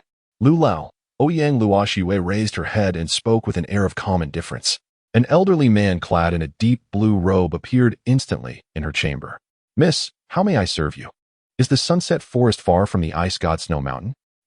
Miss, it is not particularly distant, but today is your birthday, and the sect master has ordered a grand celebration in your honor. Are you truly planning to venture out? That may not be prudent. It's nothing to worry about. I can return in the evening. What birthday banquet? Merely an excuse to socialize. How klitsch, Ouyang Luoxue scoffed, rolling her eyes in disdain at the notion of the so-called grand celebration. And what should I do, miss? Let us depart for the Sunset Forest. I wish to explore. Miss, I must inform the sect master. Ouyang Luoxue raised her hand to interrupt the elderly man. Lu Lao, there is no need to inform him. Let us go. Yet this time, Ouyang Luoxue fixed Lu Lao with a stern glare, and he chose to remain silent. Lu Lao thought to himself, after all, the sect master's command is to heed the young lady's wishes and ensure her safety. I fear nothing. Following the young lady is how I secure my livelihood. Who in the Ice God sect does not know the sect master standing before her? Indeed, the Ice God Douluo, renowned across the continent, is undeniably a thoroughgoing daughter slave. Lu Lao accompanied Ouyang Luoxue to an open area outside her chamber, summoning an ice dragon that would carry them toward the Sunset Forest. Meanwhile, the fleet of soul-guided airships from the Spirit Hall Academy gradually descended at the entrance of the Sunset Forest. The scattered soul masters at the forest's entrance were left utterly astonished, gazing at the imposing fleet of airships. What a formidable force! How terrifying! 7 soul-guided airships. Are you blind? Did you not see that emblem on the side? These are the airships of the Spirit Hall Academy. Spirit Hall Academy. Is that particularly formidable academy? Indeed, I have heard through the grapevine that they are bringing their first-year students here for an outdoor practical exercise. First year? At merely 8 years of age, they are already participating in real-world training. Truly, they must possess extraordinary talents. It is no wonder that this academy is hailed as the strongest on the continent. The nearby free practitioners exchanged words, their voices intertwining. Some of these comments reached the ears of certain students from the Martial Soul Hall Academy, who immediately stood taller, brimming with pride. In their minds, they mused, We are the elite of the Martial Soul Hall Academy. How could we possibly be compared to those ordinary soul masters? They merely have a few more years and stronger soul power, while those of our age would only be subject to our dominance. Qian Yuhan observed the haughty demeanor of the other students from different classes, unable to suppress a shake of his head. Meanwhile, Han Shui let out a resigned sigh as she surveyed the chaotic scene of the newly arrived students disembarking from the soul-guided spacecraft. As she stepped forward, all the students caught sight of the stern expression of the director, prompting them to instinctively arrange themselves in orderly lines by class. Qian Yuhan, impressive. It truly embodies the sentiment. They are all uniformly clad in the attire of the Wuhuan Temple Academy. A striking ensemble of black robes adorned with the golden emblem of the Wuhuan Temple, exuding an air of solemnity and authority. Positioned in formation at the entrance of the Sunset Forest, they stand impeccably organized, reminiscent of a disciplined army poised for action. Each face radiates confidence and pride, as if they are fully prepared to confront any challenge that may arise. Under the guidance of Director Han Shui, Class 1, led by Teacher Zhou Yu, is the first to advance. Meanwhile, the class monitors of each respective class stand at the rear, concluding the formation. As Qian Yuhan approaches the front, Dai Xingxi, stationed at the forefront of Class 4, remarks to Qian Yuhan, "Make sure to relish this practical training exercise." Qian Yuhan paid no heed to such a tiresome individual. Dai Xingxi, what on earth are you doing? Why are you standing so far up in line? Hurry and move to the back. The tone of reprimand was unmistakable. Without delay, Dai Xingxi's playful demeanor vanished, replaced by a sullen expression as he reluctantly shuffled from the front of Class 4 to the rear. His intention to annoy Qian Yuhan by deliberately positioning himself at the forefront had backfired, as Qian Yuhan completely ignored him, leaving him to endure a scolding from Han Shui. The members of Class 1, under the leadership of Zhou Yu, passed through the gates of the Sunset Forest into the Soul Beast Forest. For most of them, this was not their first venture into the Soul Beast Forest. With the exception of Fangya, who was only at level 5. The majority had previously entered the forest accompanied by stronger individuals from home to hunt for soul rings. In contrast, Qian Yuhan had braved the Soul Beast Forest on 2 occasions, instilling in him a sense of fearless determination. Qian Yuhan, Hu Lin Er, and Fangya awaited the arrival of Tang Xian, Tang Chun, and Mu Chun at the designated meeting place they had previously arranged. Mu Chun swiftly joined them, greeting Qian Yuhan and Hu Lin Er before hastily taking her place beside Fangya. As soon as the 3rd class departed, students from the 4th class began to enter one after another. Upon spotting the 4 individuals, Tang Xian and Tang Chun hurried over. Thus, the formation of the 6-member group was completed. Dai Xingxi passed by them, giving Qian Yuhan a thumbs up, only to swiftly turn his hand, pointing his thumb downward in an abrupt gesture. Qian Yuhan could only smile helplessly, a naive gesture. Qian Yuhan disregarded him completely, instinctively pulling Hu Lin Er deeper into the forest. The remaining 4 also paid no heed to Dai Xingxi, following Qian Yuhan into the depths of the woods. Qian Yuhan walked ahead, oblivious to the fact that he was subconsciously holding Hulin Air's hand. Initially, Hulin Air felt a slight blush creep across her face, wondering how bold Qian Yuhan could be to grasp her hand in front of so many people. However, she soon realized that Qian Yuhan's earlier action was entirely instinctive. His hand trembled continuously, and Hulin Air could distinctly feel it as he held her. At this moment, Qian Yuhan found himself in a state of emotional turmoil. He had never anticipated that he would suddenly be holding Hulin Air's hand. Yet, upon realizing this, he felt an inexplicable reluctance to let go, for the sensation of their intertwined fingers was indeed unlike any other. In the original world, Qian Yuhan found himself in an amusing predicament, being an unattached individual who had never even held a girl's hand. This was a novel experience for him, leaving him utterly flustered as he grasped her hand, trembling with uncertainty. Hulin Air observed Qian Yuhan's facade of composure with a slight smile, silently acknowledging the moment without uttering a word. Hulin Air thought to herself, this fellow is quite bashful. Chapter 38, Utterly Astonishing. Oh my, old fourth. You've quite the flair, teased Mu Chun, who trailed closely behind Qian Yuhan and Hulin Air. Qian Yuhan turned to Mu Chun and said, step aside. What is this called? Hee hee. Qian Yuhan's cheeks flushed instantly as she released Hulin Air's hand and walked over to Mu Chun, delivering a sharp pat on his shoulder. Get lost, she exclaimed. Hey, brother, why didn't you bring your little girlfriend along? Mu Chun abruptly shifted the conversation towards Tang Xian. She has already formed her own team. Besides, isn't our group already full? Are we supposed to kick you out? Tang Chen interjected unexpectedly. Mu Chun was momentarily taken aback by Tang Chen's sudden remark. No way, he replied, flustered. Truly a good brother, looking out for his friends, unlike certain individuals. As he spoke, he cast a glance in Qian Yuhan's direction. Qian Yuhan rolled her eyes in retort. Amidst the commotion, the group ventured deeper into the forest. The six of them chatted and laughed as they walked, resembling more of a study excursion than a practical training exercise. Suddenly, a considerable rustling emerged from a nearby thicket. Wait a moment, it seems something has surrounded us. Qian Yuhan suddenly adopted a serious demeanor, halting the playful antics of those around. Mu Chun swiftly drew Fangya close, recognizing her as the weakest among them, in need of protection.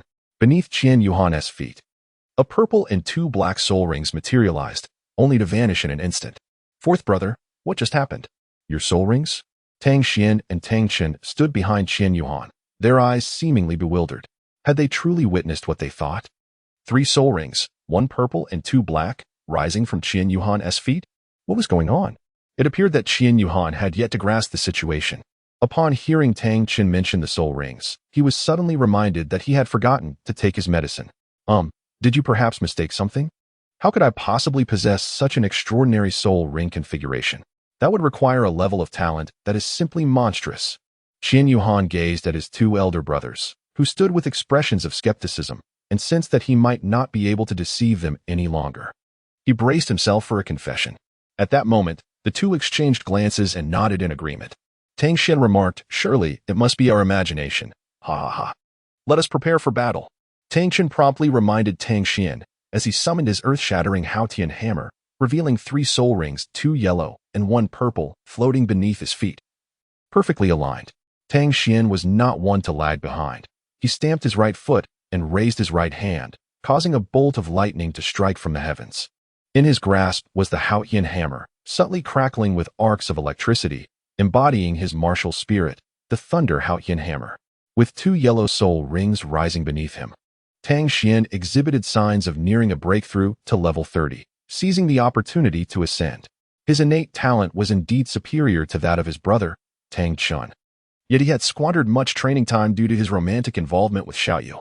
Fortunately, just days prior, Tang Chen, Mu Chen, and Qian Yuhan had convened a small gathering in Dormitory 101 to awaken him from his complacency, prompting a return to his regular training regimen.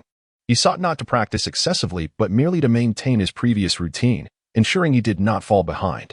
Xiaoyu, Tang Xian's girlfriend, expressed her understanding and support, assuring him they would address personal matters later. Suddenly, several crimson demon stone monkeys burst forth from the underbrush, leaping chaotically among the trees. This is bad. It's the crimson demon stone monkeys. Fangya, protected by Mu Chun, pointed toward the monkeys in the trees. What kind of soul beast are the crimson demon stone monkeys? Mu Chun inquired, glancing at Fangya. The Crimson Demon Stone Monkey is a gregarious soul beast adept at teamwork. Its crimson fur and skeletal visage evoke a demonic presence, hence the name, she explained. This troop undoubtedly has a leader directing them. If we can eliminate it first, the chaos will ensue, and the group will gradually disperse to join other factions. How do you know so much? You can identify the soul beasts at a glance. Mu Chun exclaimed, astonished by Fong Ye's eloquence. It's nothing, really. I've always loved reading and learning. I've perused several books about soul beasts in my family's library before, she replied modestly. Qian Yuhan was indeed taken aback. Although her words were simple and composed, it was precisely this composure that revealed Fong Ye's formidable reservoir of knowledge and exceptional memory. This capability allowed her to articulate profound insights immediately upon encountering reality. Heaven may have closed a door on Fong Ye, yet simultaneously opened a window for her. Now, the task at hand was to uncover the mastermind hidden behind the scenes. Listening to Fong Ye, Hu Lin'er spoke, Elder brother, you shall engage the left flank. Second brother, you will assist Lin'er on the right. Mu Chun, ensure Fong Ye's protection. Qin Yuhan remained unperturbed in the face of the monkey horde, promptly organizing a straightforward division of forces. Confronted by an enemy troop significantly outnumbering his own, he adeptly assigned his team into groups, ensuring each would engage the most formidable adversaries with utmost efficiency. This strategic arrangement mitigated the risk of any imbalance in combat strength, thereby preventing the possibility of the opposing monkeys encircling them from behind. Understood, the others replied. In the hands of Qin Yu, the divine sword of light materialized, radiating brilliance. With a swift teleportation, it surged towards the left side where the group of monkeys gathered. Tang Xian followed closely behind, gathering energy as he leapt into the air. The yellow first soul ring shimmered, and he unleashed his first soul skill, Thunder Strike. The heavenly thunder hammer in Tang Xian's grasp crackled with intensified arcs of electricity, resembling an embodiment of the thunder god as it descended upon the monkey horde directly ahead. The monkeys, quick to react, hastily dispersed and maneuvered to evade the impending strike. However, the formidable power of Tang Xian's heavenly hammer could not be underestimated. The first soul skill amplified the lightning attribute of his hammer, resulting in a broader area of damage than ever before. In an instant, a significant number of monkeys were rendered unconscious by the electric surge. The monkey group, visibly agitated, descended into chaos. Moreover, it seemed they had previously sensed some form of intimidation, as their demeanor suggested an overwhelming urgency, as if a terrifying threat loomed behind them, compelling them to frantically disregard their incapacitated companions and recklessly charge towards the group. The first soul skill, Radiant Slash. Qian Yuhan wielded the divine sword with great vigor, unleashing a wave of sword energy towards the horde of monkeys. What a fierce assault! The potency of this sword energy was astonishing. This sword, embodying a martial spirit, truly lived up to its divine name. Tang Xian, who had just finished hammering, observed Qian Yuhan's first soul skill, the sword Qi Slash, and mused to himself. During the previous friendly match, Tang Xian had watched from the viewing area, and the power of Qian Yuhan's first soul skill seemed somewhat diminished due to the distance. Now, witnessing it unleashed right beside him, he understood why it had effortlessly shattered the defenses of the Golden Crocodile King's martial spirit during the match. Mu Chun, positioned at the rear, utilized his second soul skill to fend off the remnants of the enemy, sending them flying back to the front lines, where they met their demise. In the distance, a figure concealed behind a tree observed the unfolding battle. Chapter 39. The know-it-all to the right of the monkey horde. Hu Lin'er and Tang Chun were not to be underestimated. Hu Lin'er unleashed the enchanting abilities of her dual-tailed fox, deliberately avoiding Tang Chun to prevent him from being affected. Those lacking willpower found themselves ensnared, rendered helpless in a stupor, bereft of any inclination to attack. Especially these simple-minded ancestral humans. A cluster of monkeys stood frozen in place, entranced, and when Tang Chun struck down upon them, they perished within their beautiful illusion. The Monkey King, situated behind the horde, could no longer remain hidden and leapt forth. Upon the emergence of their leader, the monkeys regained their composure, instinctively retreating. The Monkey King was notably larger than the others, its physique resembling a small hill, imposing and formidable. Its muscular contours suggested boundless strength. With robust limbs akin to massive tree trunks, each muscle fiber clearly defined, exuding explosive power and tension. The girth of its limbs was comparable to that of a young monkey's entire body, evoking awe at its sheer strength. As the Monkey King moved, The ground trembled slightly beneath its weight, as if the earth itself quaked in reverence of its might. The 8,000-year-old Crimson Demon Stone Monkey King, Fangya remarked from behind the others. As Qian Yuhan, Tang Xian, Tang Chun, and Hu Lin Air beheld the emergence of the Monkey King behind the troop of monkeys, they instinctively retreated, refraining from further aggression. Uncertain of the Monkey King's strength, they feared that if they charged towards Mu Chun, he might not withstand the onslaught of the second soul skill. Should he falter? Given the Monkey King's current level of fury, it could cost them their lives. Thus, to avert unforeseen consequences, they adopted a conservative strategy and regrouped to face the adversary. Observing the battle-ready Qian Yuhan and his companions, they glanced back at the severely injured monkeys behind them. The Crimson Demon Stone Monkey King let out a furious roar, his eyes turning blood red, exuding an aura of crimson vitality. This was the bloodthirsty ability of the Crimson Demon Stone Monkey, a transformation that occurs around the age of 5,000 years, when it comprehends a formidable skill known as bloodthirst.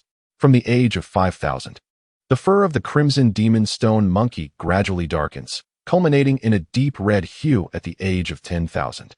The majority of the fur atop the Stone Monkey King had already turned a deep crimson, indicating his cultivation to be approximately 8,000 years. Mu Chun stood transfixed, gazing at Fangya, whom he was protecting, and felt an overwhelming desire to shield her even more. She was truly an encyclopedia of knowledge. The other four silently admired Fangya's erudition, yet they could not afford to turn back to praise her. A mere glance could provoke an attack from the Stone Monkey King. Suddenly, a deep and ferocious roar erupted, reverberating like thunder across the landscape for miles around. This roar seemed to emanate from a beast of the abyss, carrying an immense weight of pressure and authority that instilled fear. As the sound echoed, countless birds took flight from the surrounding woods, frantically fleeing as if startled by the abrupt noise. Throughout the various corners of the Martial Spirit Hall Academy, members of other groups paused in their activities, their faces reflecting surprise and vigilance upon hearing the roar. Speculation arose regarding its source. Some suggested it was a warning from a powerful soul beast, while others believed it to be a display of strength from a mysterious, formidable being. Yet, no one knew the true answer, leaving them to ponder in silence. The Crimson Demon Stone Monkey King pounded its chest and charged towards Qian Yuhan and the others. Utilizing its first soul skill, Radiant Slash, the yellow first soul ring beneath Qian Yuhan flickered as he unleashed a blade of energy, striking the Monkey King but merely slowing its advance. Fox Spirit Domain, activate. Hu Lin Air deployed her Fox Spirit Domain, but it seemed ineffective against the bloodthirsty state of the Crimson Demon Stone Monkey King. Realizing this, Fangya quickly interjected, "Do not release the Fox Spirit Domain, as it consumes a great deal of your soul power and has no effect on the bloodthirsty Stone Monkey King. This state not only enhances its physical strength, but also renders it immune to all weakening and control effects." Understood, Hu Lin Air responded promptly, hastily terminating her Fox Spirit Domain. Then the first soul ring beneath her feet shimmered. First soul skill, Foxtail Needle. Hu Lin Air unleashed her first soul skill, the Foxtail Needle, which the Red Demon Stone Monkey King met head-on with its own head. It shook its head from side to side to dissipate the impact of the skill. Although the Stone Monkey King's head was injured, the state of bloodlust rendered its sensation of pain temporarily non-existent, allowing it to continue its assault on the crowd. Upon witnessing the scene, Qian Yuhan's third purple soul ring illuminated beneath his feet. Radiant Guardian. With the activation of the third soul skill of Qian Yuhan, a humanoid silhouette manifested behind the crowd, enveloping them in a warm embrace. It radiated a brilliant light. The Red Demon Stone Monkey King collided with this ethereal figure and was immediately jolted backward.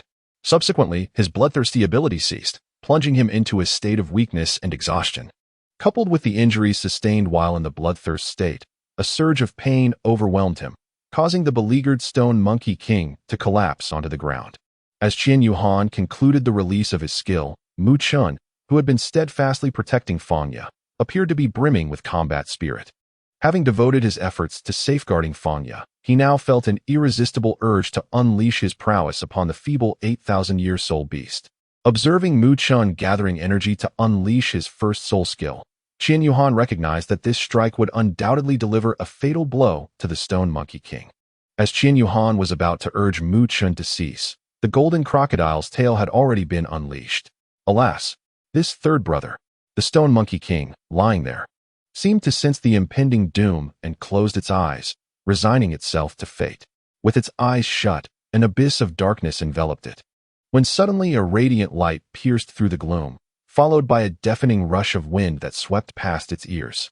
The Stone Monkey King gradually opened its eyes, momentarily taken aback by the sight of Qian Yuhan standing before it. Not only was it stunned, but Mu Chun and the others were equally bewildered. The wind rustled the leaves, causing them to drift gently to the ground as they stood there in a daze for what felt like 20 seconds. Fourth brother. What is this? Third brother, do not slay it. Do you not sense it? They seem to be fleeing for their lives. It is only upon encountering us that they exhibited such hostility. Imagine being pursued by a threat to your existence while facing an obstacle ahead. Would you not fight with all your might? Indeed, that seems to be the case. Truly, we have not provoked them. Their behavior is indeed peculiar.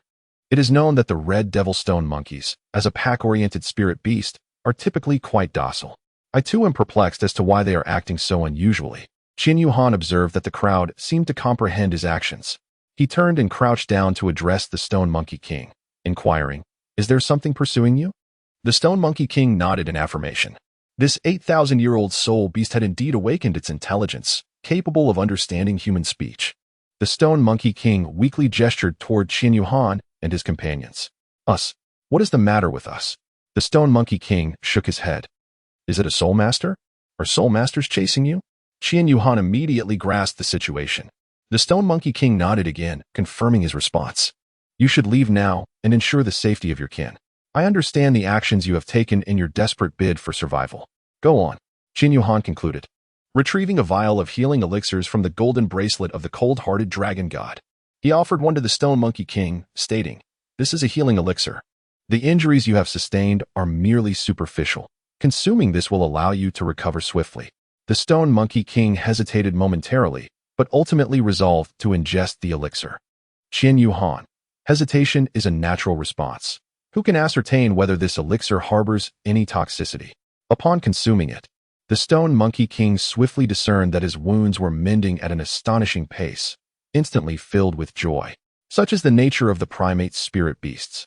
They experience discomfort swiftly, yet their elation arrives just as rapidly. Please, share this with your wounded kin. Our actions were driven by self-preservation, not malice towards you. The Stone Monkey King nodded, grasped the vial, and retreated into the shadows with his brethren, disappearing from sight.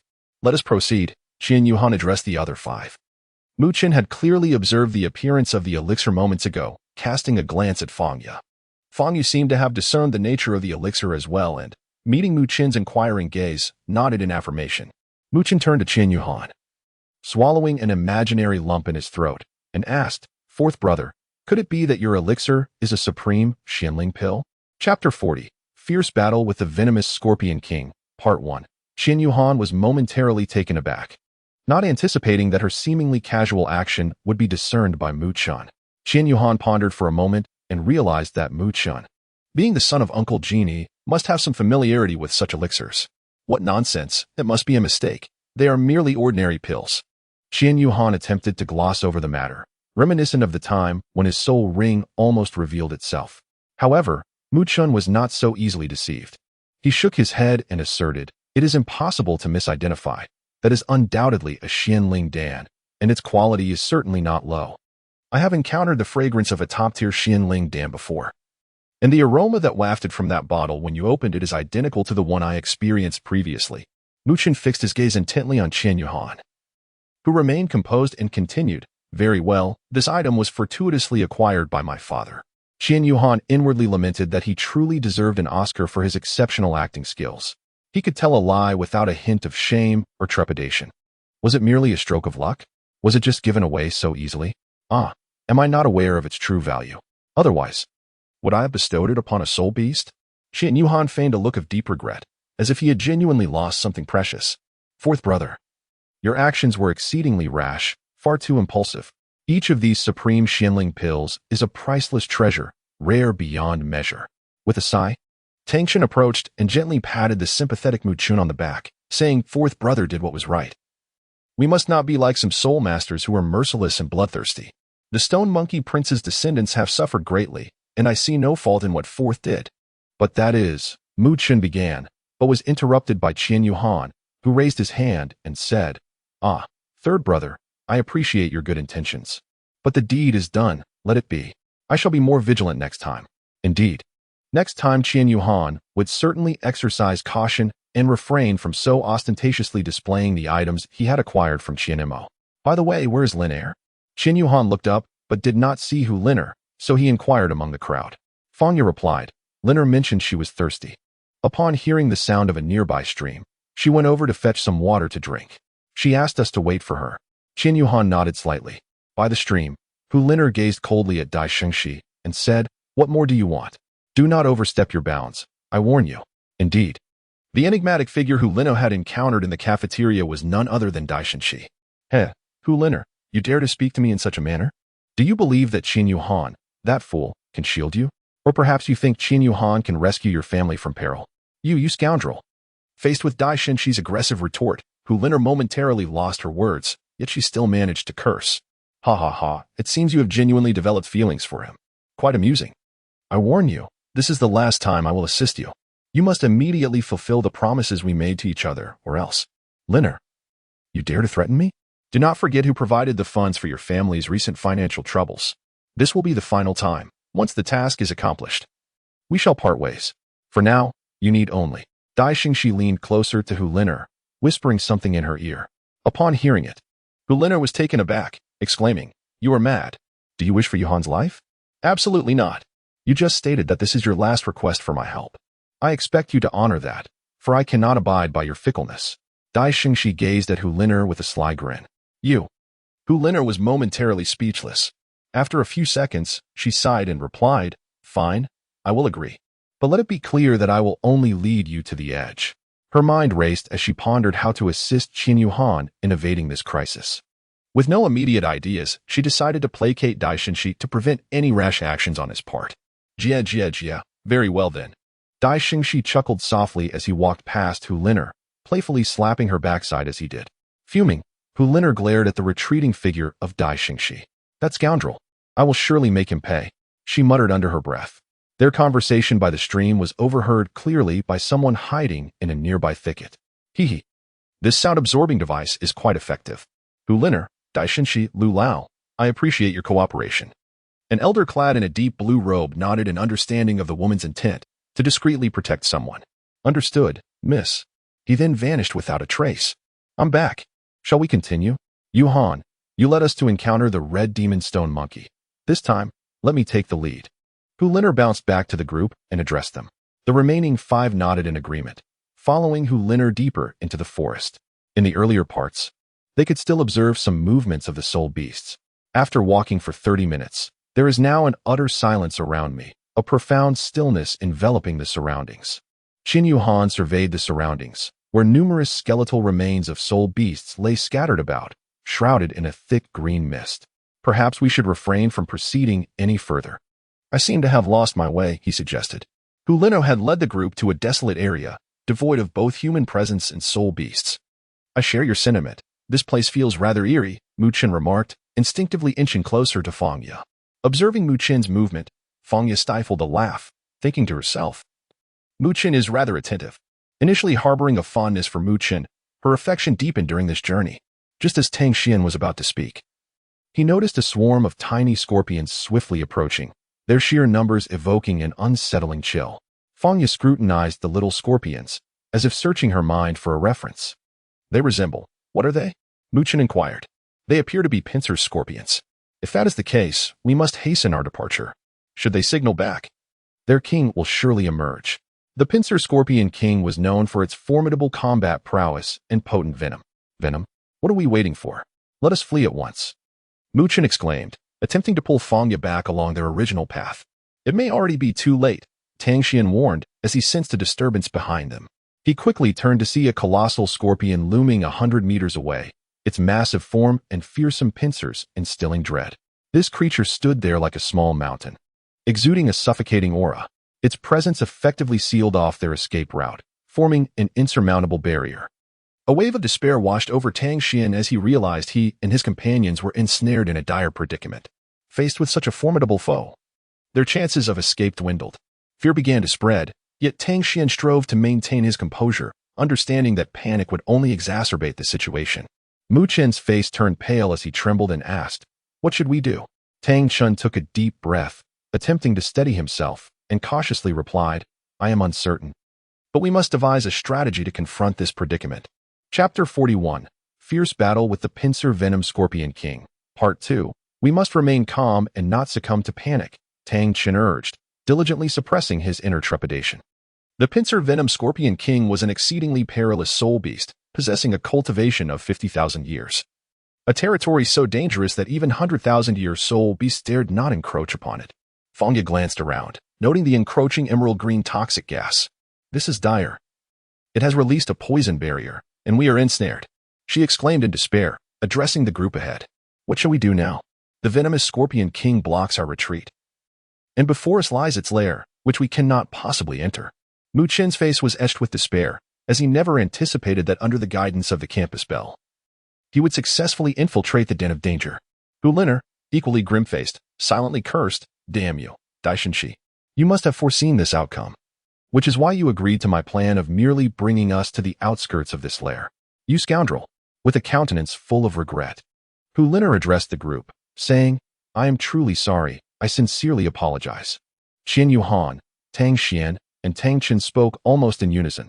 It's all right. Let us face this together. Fangya also chimed in. Let us go, we will surely be fine. The Scorpion King, with its evolved intelligence, observed its prey chattering away and felt an odd sense that they were delivering their last words. Realizing that no one could save them now, it decided to enjoy this emotional drama as a prelude to its feast. Meanwhile, Daishenshi and Vina formed a team. To her astonishment, Vina discovered that Tang Chun and Tang Xian were grouped with that wretched Fangya. How infuriating. Why does she get to team up with my brother Tang Chun? Vina vented to her entourage. They must already be doomed. Don't hold on to any fantasies about your brother Tang Chun. By associating with Qian Yuhan, they are directly opposing me, Dai Xingxi. The only outcome for them is death. Upon hearing Dai Xingxi's icy remarks, Vina swiftly abandoned her previous arrogance.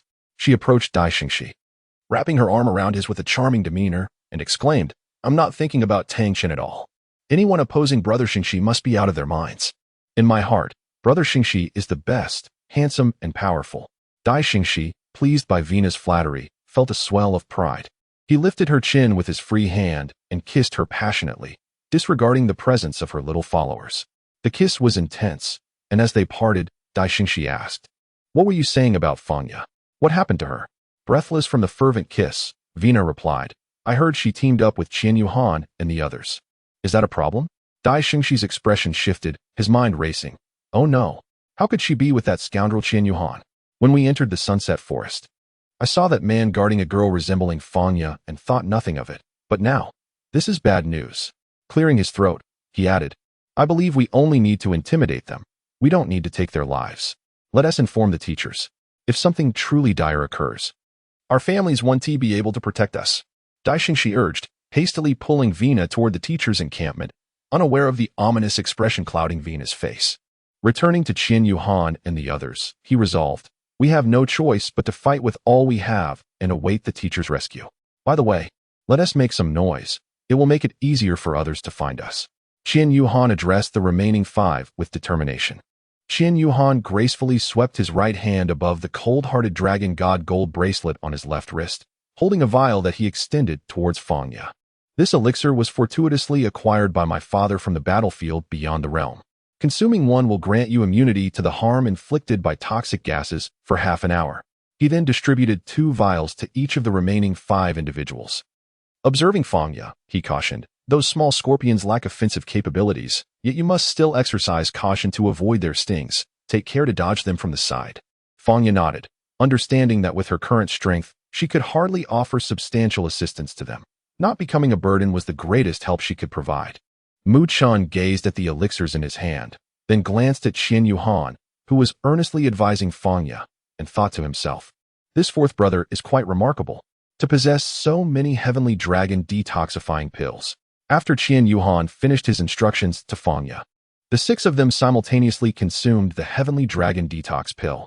Except for Fangya, the other 5 unleashed their martial souls, bracing themselves for battle. The Scorpion King, with its venomous pincers, sneered at them, and a piercing roar echoed through the heavens, sending shockwaves that forced everyone to stagger back. How formidable! This might be a 10,000-year soul beast, Qian Yuhan thought to himself. Indeed, the Scorpion King possessed the strength of a 20,000-year beast, far surpassing the 1,000-gene ant they had encountered previously. One could discern its impressive power merely by observing its robust limbs and the menacing scorpion tail. Fox Spirit Domain, activate. Golden Crocodile Domain, activate. Huliner and Mu-chun rapidly shifted their hand seals, unleashing their innate domains. The Fox Spirit Domain could confuse its user, but against a soul beast of the Scorpion King's caliber, the effect was minimal. Nonetheless, any advantage was better than none. The Golden Crocodile Domain enveloped their 5 members, as Fangya had already hidden in the nearby bushes, enhancing the power attributes of allies within its realm. This augmentation was significantly beneficial for Mu-chun, while the others experienced a lesser enhancement. Still, it was a boon nonetheless. Mu-chun was the first to activate his yellow first soul ring. The golden crocodile's tail swung into action as Mu-chun's martial soul manifested. A robust crocodilian tail striking fiercely at the Scorpion King, unleashing a golden slash toward it. "I shall assist you, third brother," Tang Xian called out, his second soul ring glowing beneath his feet. Lightning strike. He raised the heavenly thunder Haotian hammer high, straining to lift it toward the sky. In an instant, the previously clear sky seemed to be obscured by an invisible hand, darkening ominously as thunderous clouds swirled like ink. The Haotian hammer traced an arc through the air before crashing down with force. At that moment, the thunderclouds appeared to trigger a mechanism, unleashing a colossal bolt of lightning that roared forth like a dragon, descending with cataclysmic intensity upon the Scorpion King's head. Light slash, foxtail needle, earth-shattering. Tang Chen's second soul skill followed suit in rapid succession. As Qian Yuhan, Hu Lin Air, and Tang Chen unleashed their assault, they faced attacks from 3 directions, above, below, and in front of them. Yet, the Scorpion King remained undeterred, standing still with an unwavering demeanor. The 5 strikes landed squarely on the Scorpion King. "Splendid! Direct hit!" Mu-chun exclaimed. The 5 attacks struck the Scorpion King almost simultaneously, resulting in a thunderous explosion that reverberated through the battlefield. The vivid hues of the soul techniques erupted upon contact with the Scorpion King, illuminating the entire arena as if it were daylight. The immense energy release tore through the air, producing a shrill, piercing whistle. Almost immediately, the powerful shockwave from the explosion radiated outward, stirring up thick clouds of smoke that enveloped the surroundings in a vast shroud of dust, obscuring the sun. The ground trembled violently under the force, as if it might fracture and collapse at any moment. In that moment, all eyes on the battlefield were fixed upon the Scorpion King, their hearts filled with anticipation and anxiety as they awaited its reaction. As the smoke dissipated, the Scorpion King stood unscathed, eerily motionless, seemingly taunting Qian Yuhan and the others. "How can this be?" Tang Xian exclaimed, his face awash with disbelief. Even the usually taciturn Tang Chun was left dumbfounded, exclaiming, "How could our combined full-force attack be so effortlessly neutralized?" At that moment, the Scorpion King flickered, its massive form vanishing without a trace. Qian Yuhan immediately became alert, closing his eyes to sense the fluctuations of the air around him. Just behind the crowd, the disturbances in the atmosphere grew increasingly intense. Qian Yuhan suddenly opened his eyes and exclaimed, "Be cautious. Activate your defensive skills." As he spoke, Qian Yuhan took the lead, his third purple soul ring shimmering, and a golden-hued humanoid silhouette enveloped the group. Second soul skill, protective golden radiance. At this critical juncture, Mu-chun was equally resolute. Upon hearing Qian Yuhan's command, he promptly unleashed his own second soul skill for defense. Third soul skill, Haotian bodyguard. Tang Chen's third soul ring illuminated, representing the newly acquired third soul skill. Among the disciples of the Haotian sect, the Haotian bodyguard is deemed an essential soul skill. Thus, beneath the secluded peaks where the Haotian sect resides, there exists a soul beast known as the iron-horned rhinoceros, specifically nurtured by dedicated caretakers to bestow this ability. Virtually every disciple of the Haotian sect possesses this skill as their third soul skill. Tang Chen took a week off to challenge the iron-horned rhinoceros and successfully obtain it. His earth-shattering Haotian hammer holds a certain advantage over the iron-horned rhinoceros, enabling him to acquire his third soul ring with relative ease. Qian Yuhan, Mu-chun, and Tang Chun unleashed their 3 formidable defensive skills simultaneously, creating not only a human-shaped illusion, but also a golden protective shield and a brownish-yellow barrier. As anticipated by Qian Yuhan, the Scorpion King, with its powerful pincers, instantly darted behind the group. Its robust tail lashed out like a bolt of lightning, accompanied by a fierce gust of wind. In the blink of an eye, both layers of protective shields were effortlessly shattered, producing a crisp sound of breaking. The human-shaped illusion, unable to withstand such overwhelming force, vanished in an instant. "What shall we do?" Tang Xian exclaimed. "Our defensive skills can only withstand its ordinary lash." The group fixated on the Scorpion King, which had begun to coalesce a brilliant green orb at its chest. Subsequently, the scorpion's tail struck this verdant sphere, sending it soaring into the sky. At approximately 30 meters above the ground, the orb exploded, enveloping Qin Yuhan and the other 6, including Fang Ye, who was hidden in the bushes, as well as the Scorpion King itself, within a barrier of toxic mist. Inside the green gas shield, a dense fog of poison permeated the air. "Qin Yuhan, this is dire. The efficacy of the Tianlong detoxification pill has significantly diminished." How infuriating. The crowd found themselves beset by dizziness, and it was Fang Ye who faltered first, stumbling out from the thicket, only to collapse to the ground in exhaustion. Upon witnessing Fang Ye's unconscious state, Mu Chun called out loudly, "Fang Ye?" However, the moment Mu Chun raised his voice, he inhaled a considerable amount of the toxic mist, causing his head to grow heavier until he too succumbed to unconsciousness. Qin Yuhan, Hu Lin Er, Tang Xian, and Tang Chen were still valiantly resisting the toxic mist with their soul power. The king of the poisonous scorpion, however, was in no haste. It intended to relish the sight of its prey succumbing one by one before savoring its feast.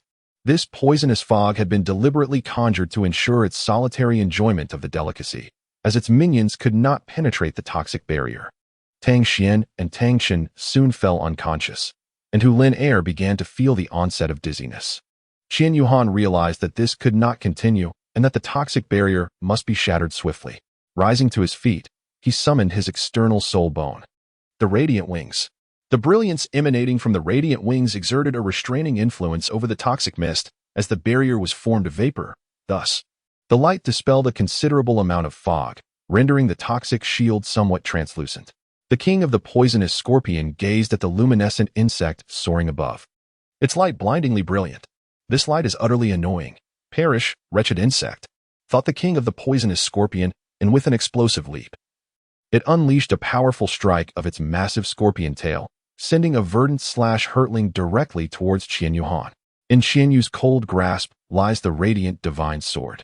As the second soul ring beneath his feet shimmers, radiant shadow, doppelganger, Qin Yuhan emanated a radiant aura that enveloped his entire being, which subsequently split into 3.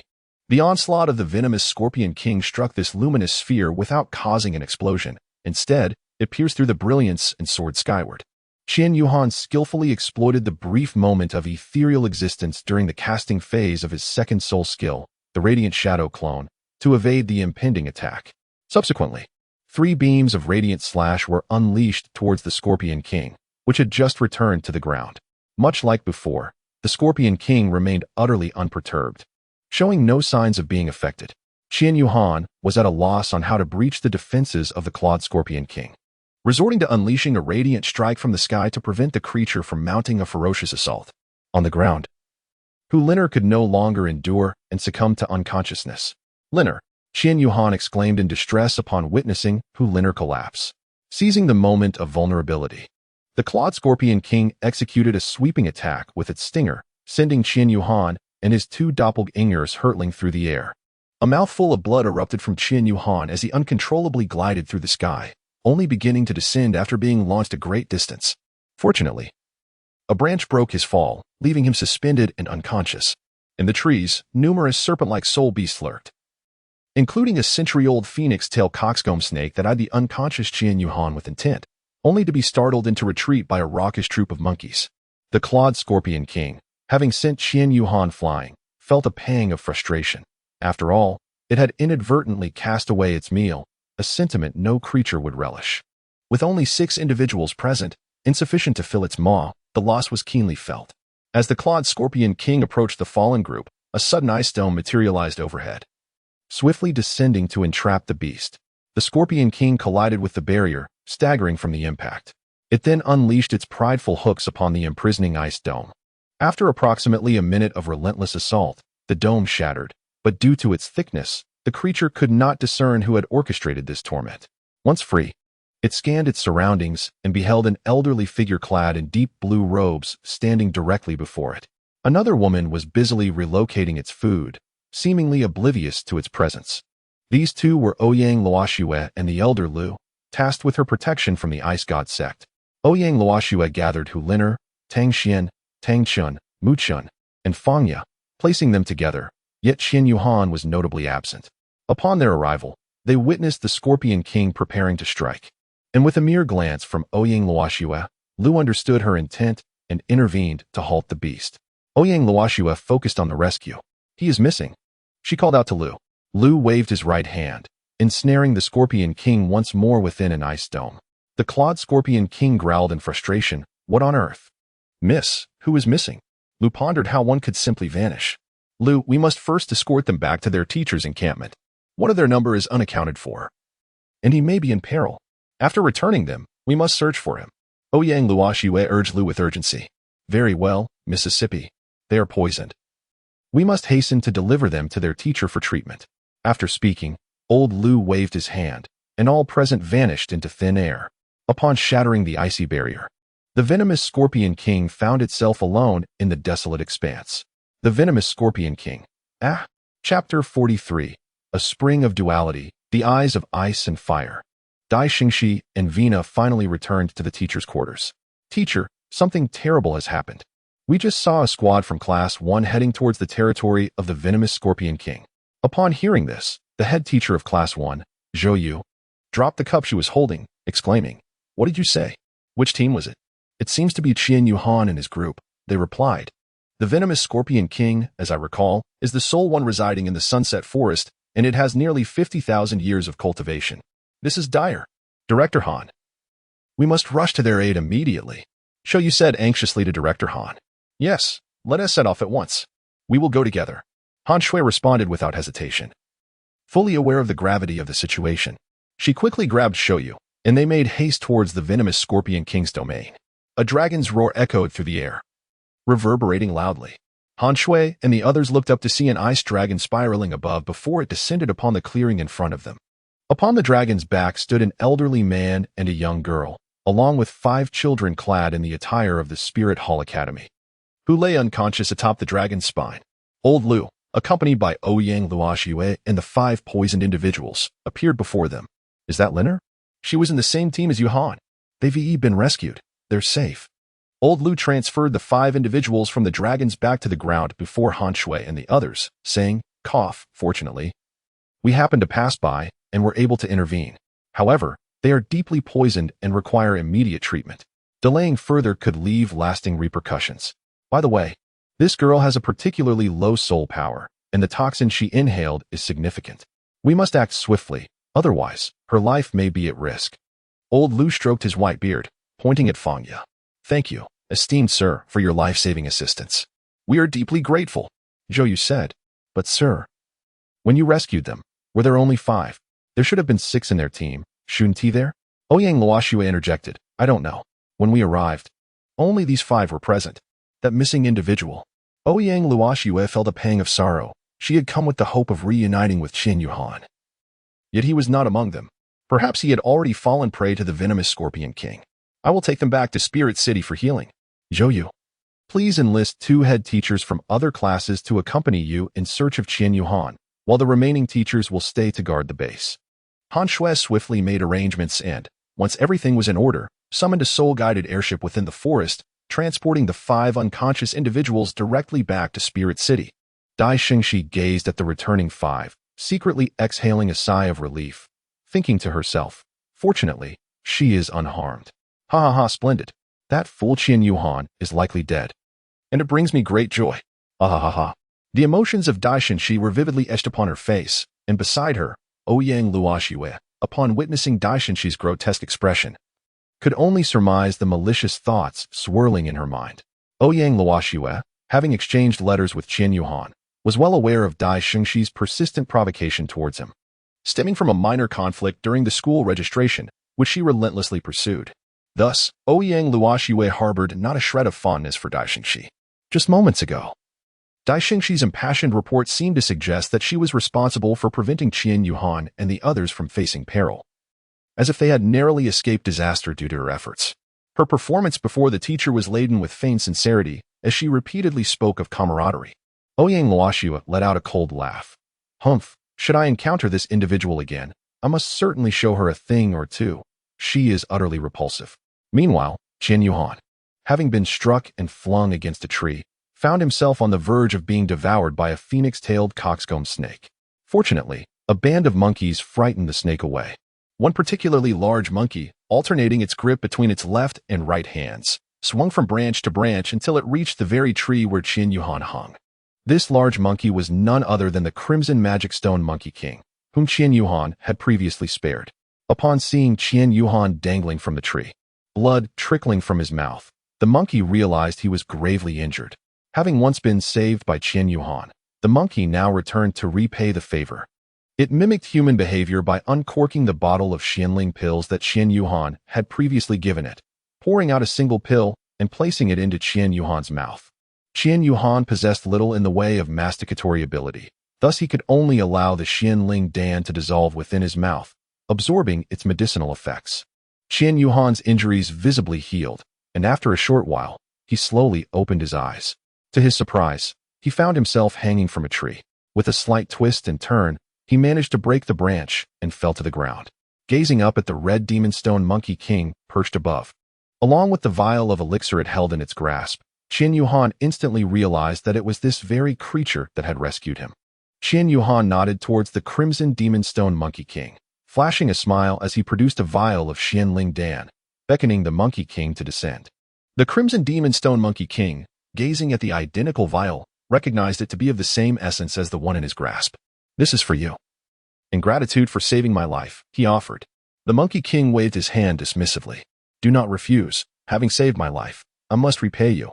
The Soul Beast, lacking an understanding of human intricacies, took Qian Yuhan's reiterated words as a rightful claim and gladly accepted the gift. By the way, where's this place? The Crimson Demon Stone Monkey King inquired, shaking his head in uncertainty. As Qian Yuhan ventured forth, traversing approximately 500 meters, he beheld a cavern. The Red Demon Stone Monkey King, concerned that Qian Yuhan had yet to fully recuperate, contemplated accompanying him a while longer. For he understood the value of the numerous elixirs bestowed upon him. Following closely behind, the Red Demon Stone Monkey King observed as Qian Yuhan proceeded directly towards the cave's entrance. This cavern exuded an aura of dread, evoking a sense of foreboding. A damp atmosphere enveloped the surroundings, instilling a chill within. The walls and ground were adorned with moss, while the air was thick with the scent of decay. Jagged rocks loomed overhead, precariously poised as if they might plummet at any moment. An eerie silence prevailed within the cave, punctuated only by the rhythmic sound of dripping water. Drops seeped from the rocky walls, each cascading into a small puddle below, producing a crisp, resonant sound. With each droplet, minute splashes erupted, only to meld back into the puddle. As time elapsed, the puddle deepened, and ripples began to dance across its surface. These ripples spread outward, converging with others before ultimately dissipating into nothingness. Yet, new droplets continued to fall, ensuring the water remained in a state of perpetual motion. This incessant sound imbued the cavern with a disquieting atmosphere, reminiscent of scenes from a horror film. As he continued his journey, Qian Yuhan suddenly spotted a luminous point of light ahead. Qian Yuhan transitioned from a walk to a run, hastening toward the distant point of light. The light grew increasingly larger, more radiant. Qian Yuhan realized he was nearing the mouth of the cave. Upon emerging from the cavern, he was instantly enveloped by the refreshing and invigorating air. The ground was adorned with a vibrant array of grasses, flowers, and various other flora.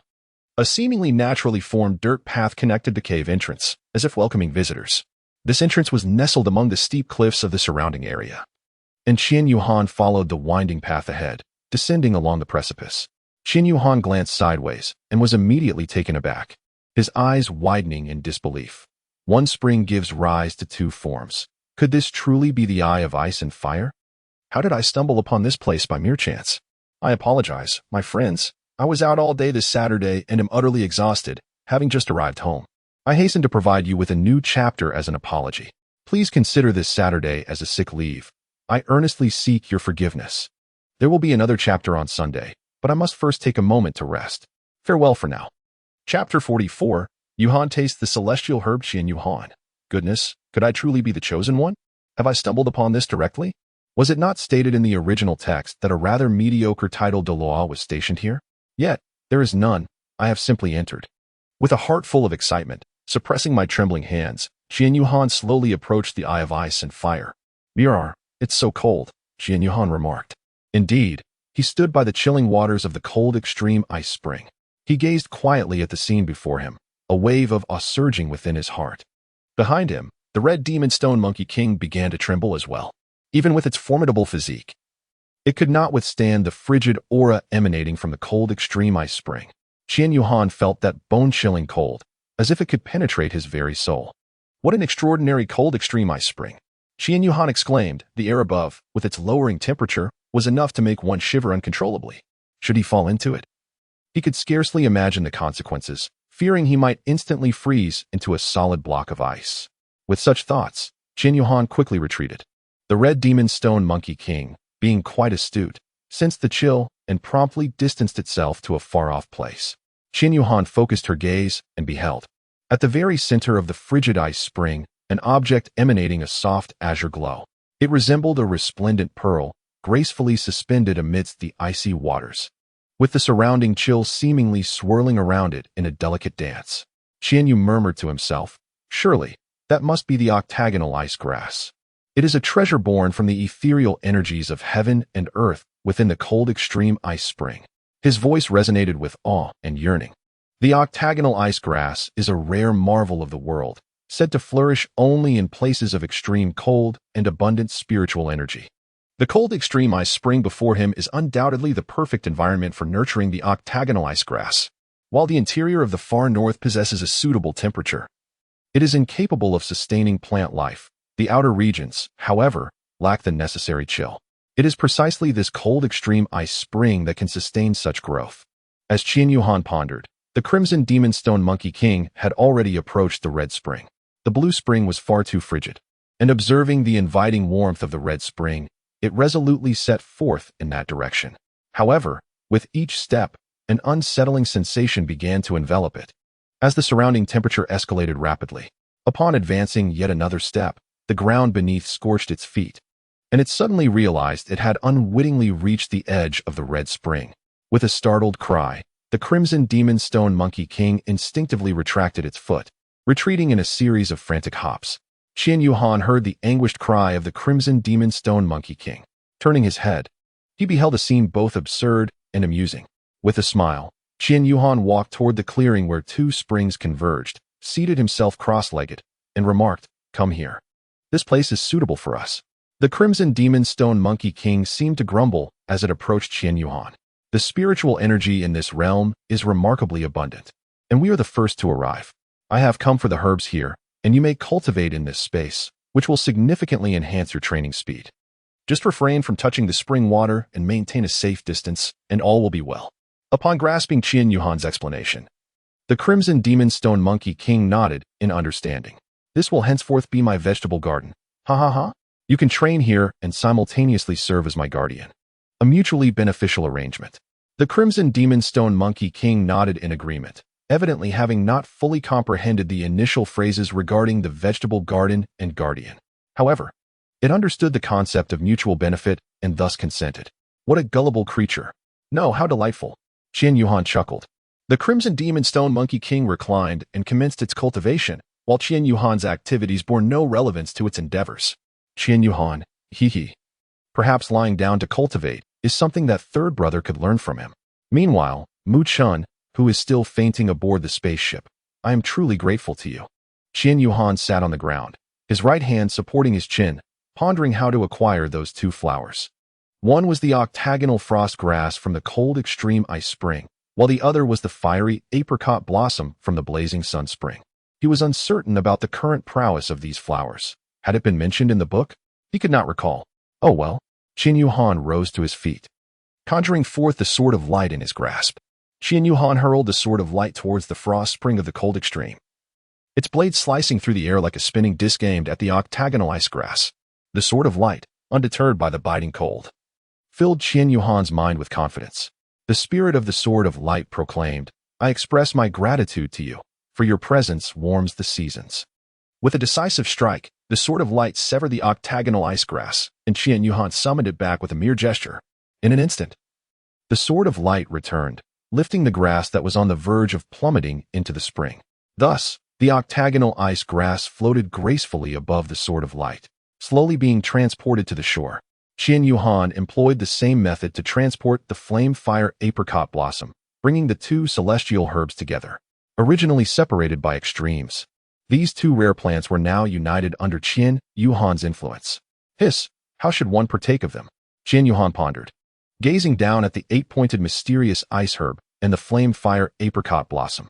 Indeed, while they may not possess the extreme coldness or heat of spring water, they are both exceedingly toxic. Qian Yuhan suddenly recalled that in the book, the antidote involved simultaneously consuming two celestial herbs to neutralize the toxicity. With this thought in mind, Qian Yuhan swiftly plucked a fragment of the eight-pointed ice grass and a petal from the fiery apricot blossom, promptly swallowing them both at once. It seemed to be effective. As Qian Yuhan was about to lament the dullness of the moment, an unexpected surge of energy coursed through him, causing his heart to beat with fervent intensity. Thump, thump, thump. Each beat quickened, as if his entire being were caught in a tumultuous clash of ice and fire. He curled upon the ground, enduring the waves of pain that surged within him. This agony persisted for approximately half an hour, during which Qian Yuhan lay on his side, drenched in sweat, a testament to the torment he had endured. With each breath, he sought to steady himself. Was this the moment of triumph? He could feel a notable enhancement in his physical prowess. Qian Yuhan has successfully absorbed the eight-angled shimbing grass and the fierce fire apricot blossom. Qian Yuhan is now impervious to both fire and ice, possessing the remarkable ability to be immune to all poisons. Qian Yuhan is currently engulfed in uncertainty. He is unsure whether he truly possesses these abilities. He longs to test them, yet fears the possibility of failing and meeting an absurd demise. Qian Yuhan, one cannot catch tiger cubs without entering the tiger's den. Charge. Qian Yuhan's heart harbored an undeniable desire to test his newfound advantage. With a bout of self-encouragement, he executed a flawless diving posture and plunged into the frigid waters of the Hanji Ice Spring. The Red Demon Stone Monkey King, having just awakened from a brief slumber, beheld Qian Yuhan's leap and momentarily believed he was still dreaming. Rubbing his eyes and yawning, he promptly succumbed to sleep once more, for indeed, this creature possessed the remarkable ability to cultivate even in repose, a method well suited for Mu Chun, who epitomized an idealistic approach to training. With a resounding splash, Qian Yuhan plunged into the icy depths without hesitation. At the moment of immersion, instead of the anticipated piercing cold, he was enveloped by an unexpected warmth that surged within him. To Qian Yuhan, the Hanji Ice Spring transformed into a luxurious hot spring, bestowing upon him an unparalleled sense of comfort. He reveled in this extraordinary experience, allowing his body to relax and surrender to the soothing embrace of the warm waters. In the depths of the Hanji Ice Spring, Qian Yuhan felt the gentle caress of the water against his skin, akin to a tender embrace from nature itself. He closed his eyes, savoring the tranquility and comfort of the moment. As time flowed by, he discerned subtle changes occurring within his physique. A powerful energy surged from the spring, nourishing his sinews and blood vessels. This revitalizing force fortified his body, simultaneously enhancing his mental acuity. Opening his eyes, Qian Yuhan's gaze shimmered with exhilaration. Subsequently, he replanted the octagonal ice grass and the fiery apricot blossom back into their original positions, though severed at the base.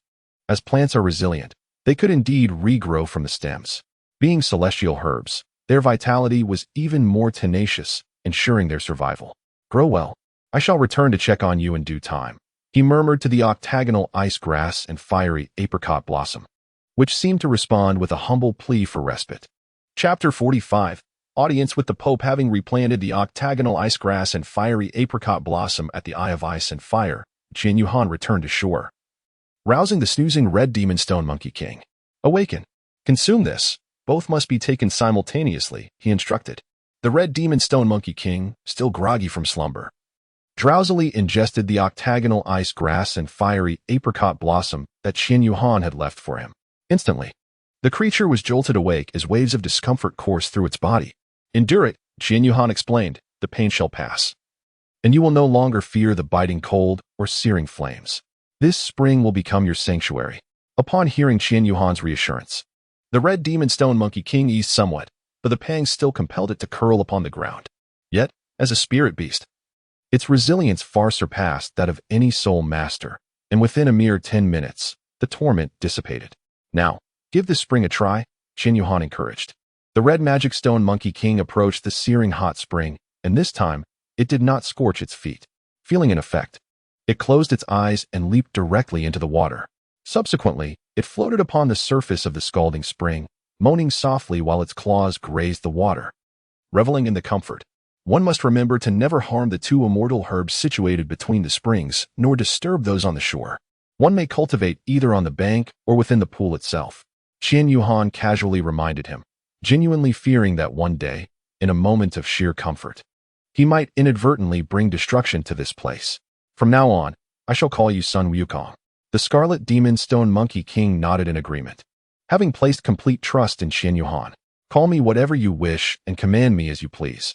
It seems this young one has the potential to elevate me to new heights. Qin Yuhan intends to return to this place after some time, planning to bring Feng Ye along on his next visit. Feng Ye undoubtedly possesses more knowledge than he does. She should have gleaned substantial information from the books she has read regarding which celestial herbs could enhance the strength of his brothers. After conveying certain matters to Sun Wukong, Qin Yuhan retraced his steps from the cave. This outdoor practical exercise was prematurely concluded due to the unfortunate encounter with the Fang Claw Poison Scorpion King, which resulted in 5 members succumbing to poisoning and 1 person going missing. The group then gathered to prepare for their return, and on their way to find Qin Yuhan, Zhou Yu and others encountered him as he made his way back.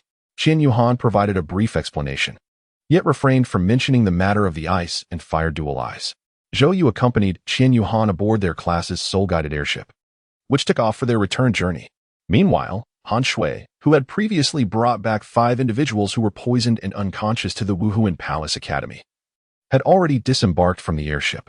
The Academy's medical team promptly rushed the 5 to the infirmary for detoxification and treatment.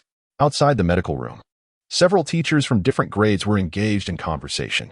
How unfortunate these children are to encounter the pinching Scorpion King, a soul beast. Fortunately, they merely inhaled some toxic mist. Had they been stung, it would have likely resulted in severe casualties, one remarked. Indeed, and I heard that one, Han Shui, is reportedly missing, another added. Is that so? What are we to do? The poor child is only 8 years old, came a sympathetic response. At that moment, the academy's principal, Han Tianyin, happened to pass by the infirmary. As it was during a class break, the corridor was bustling with students, and the teachers did not notice the principal's presence, inadvertently allowing him to overhear their conversation. A first-year student is in trouble? Han Tianyin approached the chatting teachers and inquired. Principal, please answer my question quickly. I report to the Papal Hall weekly, so if something has happened, do tell. One teacher exclaimed. Well, as we just discussed, a team of 6 unexpectedly encountered the pinching Scorpion King. 5 are poisoned and unconscious, receiving treatment, while 1 is missing, and it remains uncertain if they have been found. What is the name of the missing child? Han Tianyin pressed. It seems to be Qin Yuhan, was the reply. The principal turned and departed, contemplating the situation and deeming it necessary to report the incident.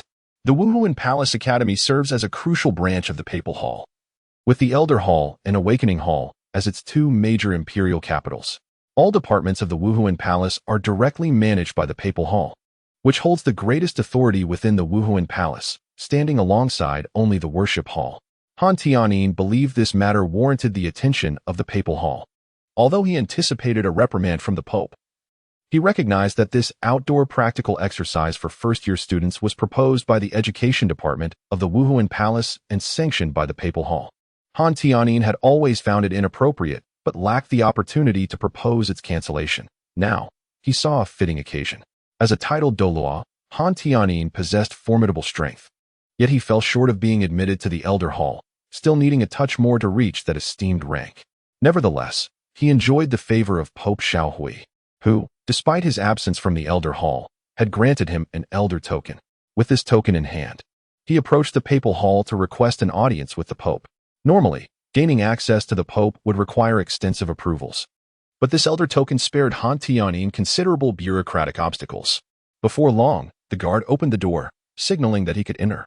As Han Tianyin passed through the grand entrance, he was greeted by the sacred expanse of the Papal Hall's grand auditorium. Only those of high rank and authority can enter this place. Han Tianyin knelt on one knee and respectfully said, I pay my respects to your holiness. Rise, Tianyin. There is no need for such formality between us here. Thank you, your holiness.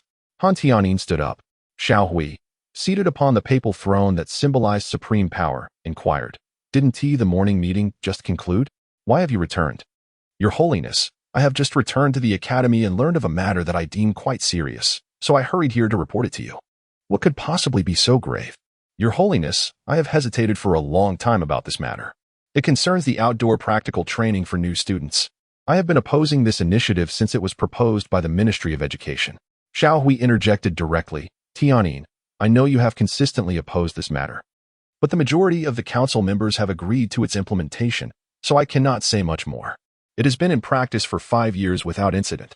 Your holiness, I previously warned that if something were to go wrong, it would be disastrous, and now it has come to pass. Are you implying that there has been an incident? Xiao Hui asked. Indeed, your holiness. A small team unexpectedly encountered the poison scorpion king, resulting in Hu Liner, Mu Chun, Tang Xian, Tang Chun, and Fang Yu succumbing to poisoning and falling unconscious, while Qian Yuhan is currently missing. What? Xiao Hui suddenly roared, his aura as a super Douluo surging wildly. Xiao Hui understood the gravity of the situation. While he was uncertain about the others, Mu Chun was the son of the golden crocodile Douluo, and Qian Yuhan was the young master. The fact that both of these distinguished heirs were involved in the same incident sent Xiao Hui into a state of panic. Chapter 46. A former devil teacher from the Tiando Royal Academy, Han Tianyin, witnessing the Pope's loss of composure, felt a surge of fear. From Xiao Hui's question, he discerned both anger and terror. Your Holiness, a 6-member team encountered the Poison Scorpion King during their outdoor practical training. And 5 of them. Han Tianyin was in the midst of reiterating his previous statement when Xiao Hui abruptly interrupted, declaring, from this day forth, the outdoor practical training for new students at the Spirit Hall Academy is hereby cancelled. Han Tianyin rejoiced and continued, Your Holiness is wise. But what about those council members, Does what I do require their consent? I shall issue a papal decree. Those who defy it will face dire consequences. Xiao Hui's imposing presence softened slightly with this decision. He continued, By the way, have they found that child, Qin Yuhan? Reporting to your holiness, not yet. Listen well. Han Tianyin, you must locate that child for me. Whether alive or dead, he cannot perish. Yes, I shall exert every effort to find him. By the way, what is the situation with the supervising teachers? Shouldn't there be covert protection during such outdoor exercises? Your Majesty, it is impossible for the teachers to provide timely protection for every group, which is indeed one of the significant drawbacks of such activities. There is some truth to this. It reflects a misjudgment on our part in decision-making. This incident serves as a wake-up call, highlighting the numerous areas in which our academy can improve. Let us commence reforms starting with the teaching staff. After a series of discussions, Xiao Hui and Han Tianyin largely outlined a broad framework. Very well. Other aspects can be addressed gradually, but the reform of teachers should begin with this year's freshmen. We must provide the students of the academy with the finest educational environment. The dual teacher instructional method you mentioned earlier seems feasible to me, one focusing on theory and the other on practical application. For it is the harmonious integration of both that forms the essence of true combat preparedness. Tianyin, please return and draft a proposal. I will grant you the green light to expedite the process. Indeed, Your Holiness. Han Tianyin was quite elated. Not only had he successfully eliminated the outdoor practical training activity for freshmen he most despised, but he also received unexpected delights. He, who typically concealed his emotions, felt a rare sense of buoyancy today, as if each step he took resonated with the satisfaction of success. Upon returning to the Martial Soul Academy, he convened a meeting with the responsible teachers from each grade level. Xiao Hui was very supportive of his dual teacher training plan and had prepared extensively. Yet every time he submitted it, it was suppressed for various reasons. This time, having found an opportunity to directly meet the Pope, he was pleasantly surprised by the Pope's strong support, making everything much easier. All the grade leaders entered the meeting room and took their seats, while Han Tianyin distributed the printed proposal he had arranged upon his return. The grade leaders perused the documents, casting glances at each other's reactions. Han Tianyin observed the room. Some nodded in approval, others appeared contemplative, while a few outright shook their heads in disagreement. After reviewing the proposal, Han Shui expressed her support and approached Han Tianyin, saying, "Director, all the first-year freshmen have returned safely, including the previously missing Qian Yuhan. Zhou mentioned that he was directly flung away by the tail of the Scorpion King and was rescued by a Crimson Demon Stone Monkey King we had saved earlier." Listening to Han Shui's report, Han Tianing's expression fluctuated between joy and incredulity.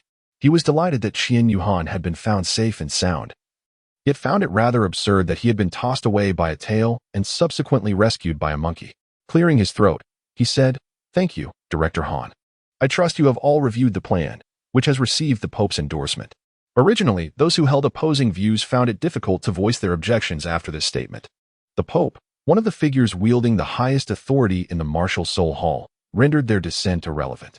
Thus, the plan shall commence with the freshmen of the first year. Director Han, could you kindly inform the homeroom teachers of each class in your grade about their responsibilities regarding practical and theoretical content? Teachers may arrange themselves based on their areas of expertise, while those responsible for the alternate content may volunteer. Ultimately, if there are any vacancies, they will be reported to the college for further arrangements. Of course, the homeroom teachers who appoint a second instructor must submit an information form for review, akin to the process for hiring new teachers. For practical lessons, you are welcome to utilize the Duhan Arena, as you have priority. Very well, Dean. I shall convey this message at once. Now, esteemed directors, are there any further inquiries? By the way, the dual teacher teaching plan for subsequent grades will be implemented progressively, and you shall be informed in due course. The proposal documents are available for you to take and study independently. Meeting adjourned. Han Shui arrived at the first grade teacher's office to convene a meeting with the 7 homeroom teachers, relaying the information shared by the dean. Among the teachers, Zhou Yu appeared the most elated. Although a fervent enthusiast of practical combat, she primarily taught theoretical concepts, imparting only limited practical experience to her students. Despite being a rank 67, her prowess was largely attributed to her exceptional martial spirit, the 7 treasure glazed tile, which indeed made her an outer disciple of the 7 treasure glazed tile sect. Nevertheless, she has always advocated for the integration of theory and practice, aligning perfectly with the new teaching approach. Han Xin, a proponent of theoretical instruction, has always emphasized the precedence of theory and naturally felt some aversion to this new arrangement. However, as mandated by the college, she must find a practical instructor for Class 2. Zhou Yu, on the other hand, had already contemplated a candidate in her mind. Zhou Yu leaned blissfully against the shoulder of her husband, Yu Ziang, a sweet smile illuminating her face. She tilted her head slightly, gazing at the handsome man beside her, her eyes sparkling with tenderness. "How about it, Ziang? Since you can't remain at the Tiando Royal Academy any longer, why not come and teach here? It feels rather disheartening that we are always so far apart, only able to meet during the holidays." The dashing Yu Ziang playfully tapped the tip of Zhou Yu's nose and replied, "Didn't you say we shouldn't discuss work during our breaks? We are both workaholics, and I've finally managed to secure a half-month vacation. We should cherish this time together." But I am speaking of serious matters. I cannot bear this long distance anymore. This opportunity is quite fortuitous, as our college's new teaching reforms align perfectly with my educational philosophy. It's a win-win situation. We can be together. My teaching ideals can be realized at the college, and the institution is undoubtedly admirable enough for your tastes. "Let me ponder it a bit more," Yu Ziang said, a frown creasing his brow. His reluctance to leave the Tiando Royal Academy stemmed not from a lack of attachment to the institution, but rather from his fondness for his students there. "What? Are you reluctant to part with those children?" Zhou Yu quickly discerned his thoughts, to which Yu Ziang nodded in affirmation. "They are graduating this year, and being in the royal class, they will undoubtedly become the imperial guards of the Tiando royal family. They must be incredibly busy lately. You are not permanently absent. After all, there are still winter and summer breaks," said Zhou Yu. Yu Ziang nodded. "Very well. Let us see whether the several dozen children in your class can endure my training." "I have faith in them," Zhou Yu replied. "You should simply write a resignation letter to be sent back, to spare yourself the trouble from those old fellows at the academy. The members of the education committee are quite decent." Yu Ziang continued. "My reluctance to remain at the Tiando Royal Academy stems from the antics of those few spoiled aristocrats in the royal class. It's truly disheartening. I understand. Do not dwell on it too much. It's time for rest. Tomorrow, I shall introduce you to them and give them a taste of your authority. You won't mind, will you?" A former teacher from the Tiando Royal Academy, now a formidable presence. Zhou Yu smiled brightly, radiating warmth and beauty. "Dear, I have already promised you. Should you not also indulge me a little?" What are you doing? I dislike this. Yu Xiang, without allowing Zhou Yu to finish her sentence, lifted her effortlessly and entered her private chamber. If time permits tonight, I will add an extra chapter later. The 2 chapters that were not updated on Saturday will certainly be compensated. Upcoming chapter preview. What will the teaching style of the formidable teacher Yu Xiang be like? Will Qian Yuhan be able to withstand it? Hu Lin'er and Fang Yu are still in the hospital, leaving Qian Yuhan to bear it alone. Ha ha ha. Chapter 47. Hellish Training, Part 1. While Zhou Yu and Yu Xiang were enjoying their time together, Qian Yuhan was summoned by Han Shui to accompany her to the principal's office. Qian Yuhan's face was filled with astonishment. What on earth is happening at this late hour? My goodness, am I being summoned to meet the top authority here? Have I committed some grievous offense? Qian Yuhan mentally reviewed the events of the past few days. Nothing significant had occurred, except for the incident of a missing outdoor drill. Han Shui seemed to perceive Qian Yuhan's thoughts and spoke reassuringly. There's no need to be anxious. The director is certainly not seeking to trouble you, so rest assured. Qian Yuhan nodded. The 2 of them arrived at the dean's office. After Han Shui knocked on the door, a deep and resounding voice called out from within, "Come in." The voice was remarkably rich and imposing. Han Shui gestured for Qian Yuhan to enter. Qian Yuhan, am I the only one going in? Farewell, coward. Qian Yuhan stepped inside, and Han Shui graciously assisted in closing the door, thus providing the 2 with a private space for their conversation. Qian Yuhan entered and beheld a middle-aged man adorned with crescent-shaped spectacles, sifting through various documents on the desk. Qian Yuhan was able to discern the prominent title above, Class 1 Practical Instructors, Yuko Yang and Han Tianyin. He slightly raised his head and, gazing at Qian Yuhan, spoke gently. It seems that this outdoor practical training will lead you to fame. Qian Yuhan replied modestly. Dean, I dare not claim such a title. It is my doing that inadvertently trespassed into the domain of the venomous scorpion. Qian Yuhan took the initiative to assume responsibility, and Han Tianyin chuckled, remarking, ha ha ha. This is also a form of training, is it not? My child, you have done exceptionally well. If I were to judge solely by your actions, I would hardly believe you are just an 8-year-old. Coughing lightly, he added, Director, you jest. Observing Qian Yuhan's demeanor, Han Tianyin's inherently benevolent smile softened even further. Child, you strike me as someone with a story to tell. Would you care to share it with me? Considering the talents that Han Shui had spoken of regarding this child, alongside the startling reaction from the Pope upon hearing of Qian Yuhan's disappearance earlier that day, it was evident that Qian Yuhan's identity was anything but ordinary. In a city where children go missing frequently, particularly in the tumultuous environment of Spirit Soul City, the disappearance of a child was not uncommon. Yet, in the Soul Beast Forest, such an event was indeed alarming. Han Tianyin surmised that someone like Xiao Hui, who had weathered many storms, would not have reacted with such alarm over a missing student. Thus, it was clear that this young friend, Qian Yuhan, possessed a unique identity. Han Tianyin's thoughts were mostly aligned with this conclusion, although he had not connected it to the grand offering of the Spirit Hall, Elder Qian Mo. After all, how could a mere academy director be privy to such secrets?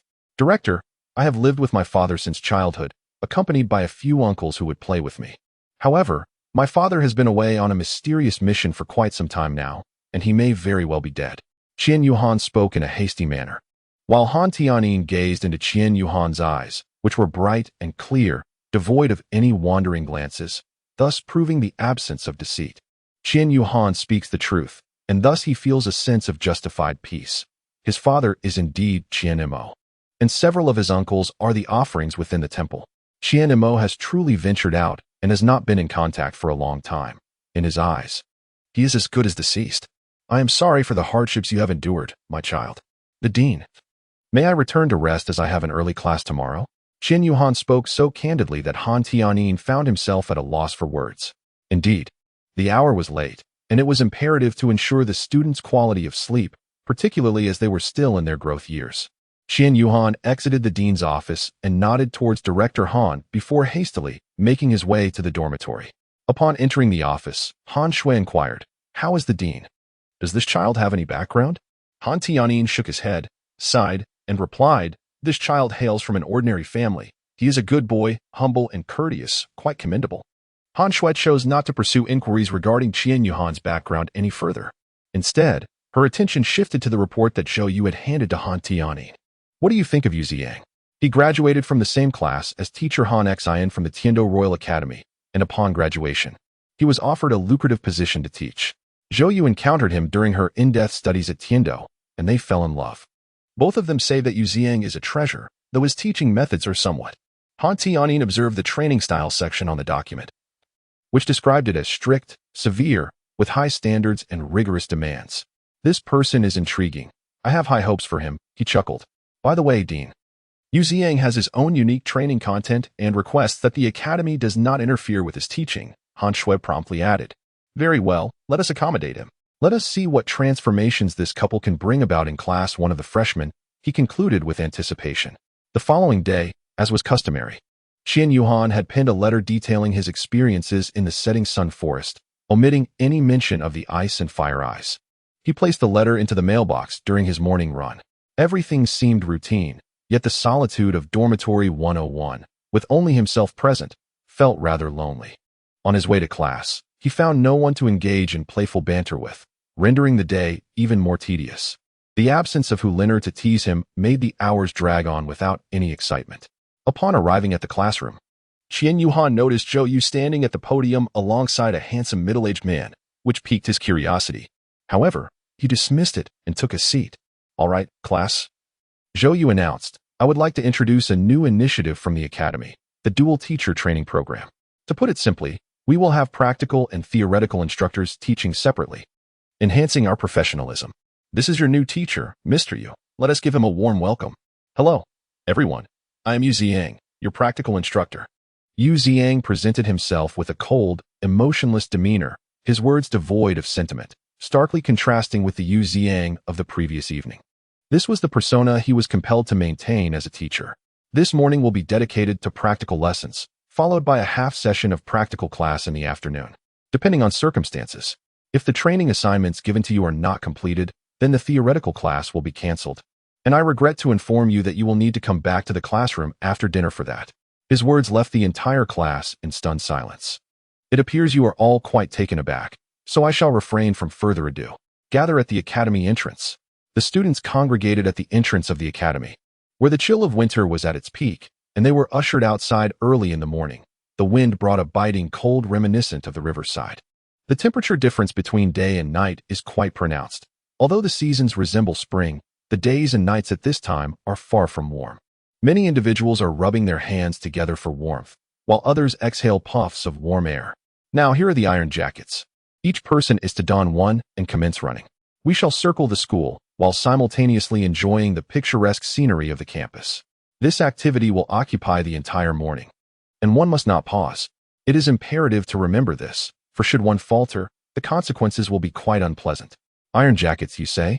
Surely, that cannot be the case, dear teacher. Running for an entire morning without a break would surely be a matter of life and death. Numerous murmurs of dissent can be heard among the students in Class 1. Qian Yuhan was the first to approach the pile of iron armor, donning a piece and silently commencing his run. What are you all waiting for? Hurry up. All of you will become spirit masters in the future without solid physical conditioning. How will you confront spirit beasts? How will you engage in the exhausting struggle with them? Move, move, move. Zhou Yu chuckled from the side, remarking, your initial display of authority is indeed quite imposing.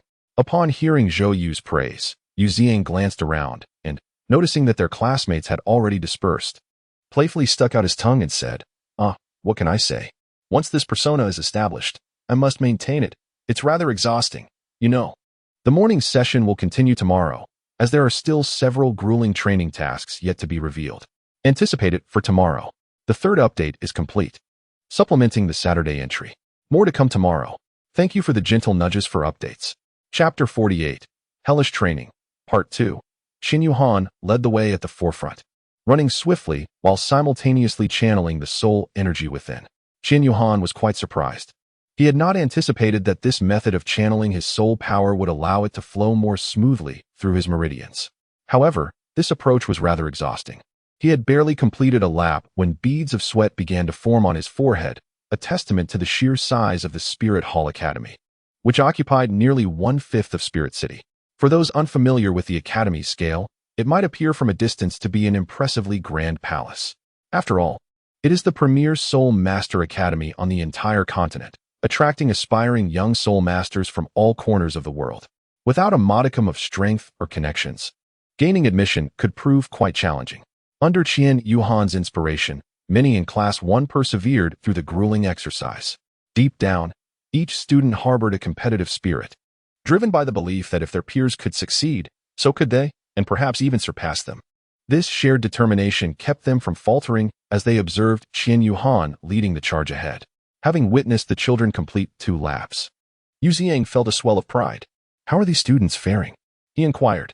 "Quite well," replied Zhou Yu. It was not often that students earned Yu Ziang's approval, as he held exceptionally high standards and placed great importance on first impressions. His previous students had also begun their training with extreme long-distance running, but typically, 99 of them would not endure to meet his expectations, with some resorting to shortcuts and deceit. Yet, the students of Spirit Hall Academy truly impressed him. Those who persisted undoubtedly possessed a steadfast belief and unwavering willpower. Such resolute determination is a crucial and invaluable treasure on the path to becoming a formidable force. Zhao Ke from Class 1 exclaimed, "Class leader, I'm about to give up." "Hold on, just a little longer, and class will be over," came the response. "Are you really going to give up now?" Qian Yuhan now found himself breathless, yet he continued to encourage Zhao Ke, who was an ordinary student, yet remarkably diligent. Their paths crossed during an early morning run, which blossomed into a companionship that flourished through their shared passion for running, ultimately forging a strong friendship. In truth, Qian Yuhan was uncertain of how much longer they had until class concluded. He was merely relying on sheer willpower to persevere. Above them, the streetlights were equipped with soul-guiding devices, and with each lamp they passed, they yearned for the melodious sound of the bell that heralded their liberation, the sound of the class dismissal. Presently, the dual teacher course structure was straightforward, comprising practical and theoretical lessons, each occupying half a day. The first day unfolded with practical lessons in the morning and theoretical lessons in the afternoon, only to reverse on the second day, creating a perpetual cycle. At last, the bell for class dismissal rang out. Qian Yuhan and the others collapsed onto the ground as if granted a reprieve, gasping for breath. Students from other classes emerged from their classrooms, observing the disheveled state of Class 1 with a hint of schadenfreude. Han Shui had established a rule.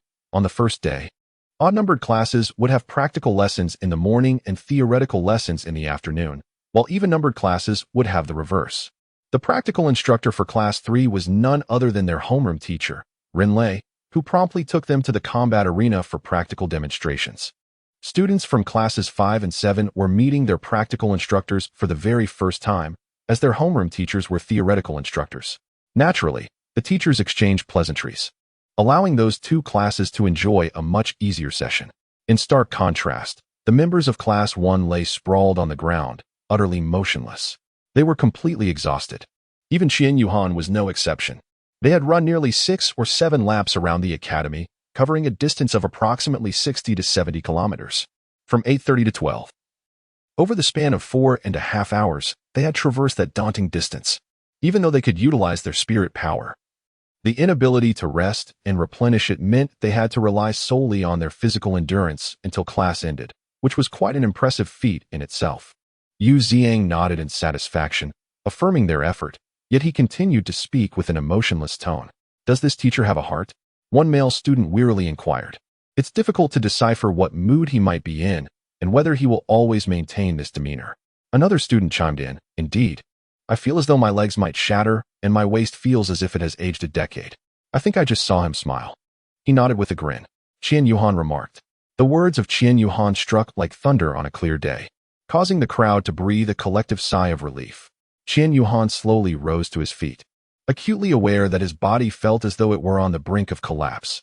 "Everyone," he urged, "let us hasten and take a few more steps towards the dining hall. Otherwise, if we arrive too late, we shall be forced to stand in line for an excruciatingly long time. That would indeed be a true ordeal." Qian Yuhan promptly reminded everyone, then, with heavy steps, made his way to the cafeteria, swaying as he went. At that moment, a singular thought consumed him: to eat, bathe, and sleep. Having just finished his meal, Qian Yuhan limped towards the dormitory building on his weary legs. Upon entering room 101, he gritted his teeth and climbed the stairs to his bed, collapsing onto it in exhaustion. Whether it was fatigue or the position in which he fell, he began to snore, his sounds no quieter than Mu Chen's. Fortunately, Tang Xian and Tang Chun remained in the infirmary, still in a state of unconsciousness as the toxins had not yet fully dissipated.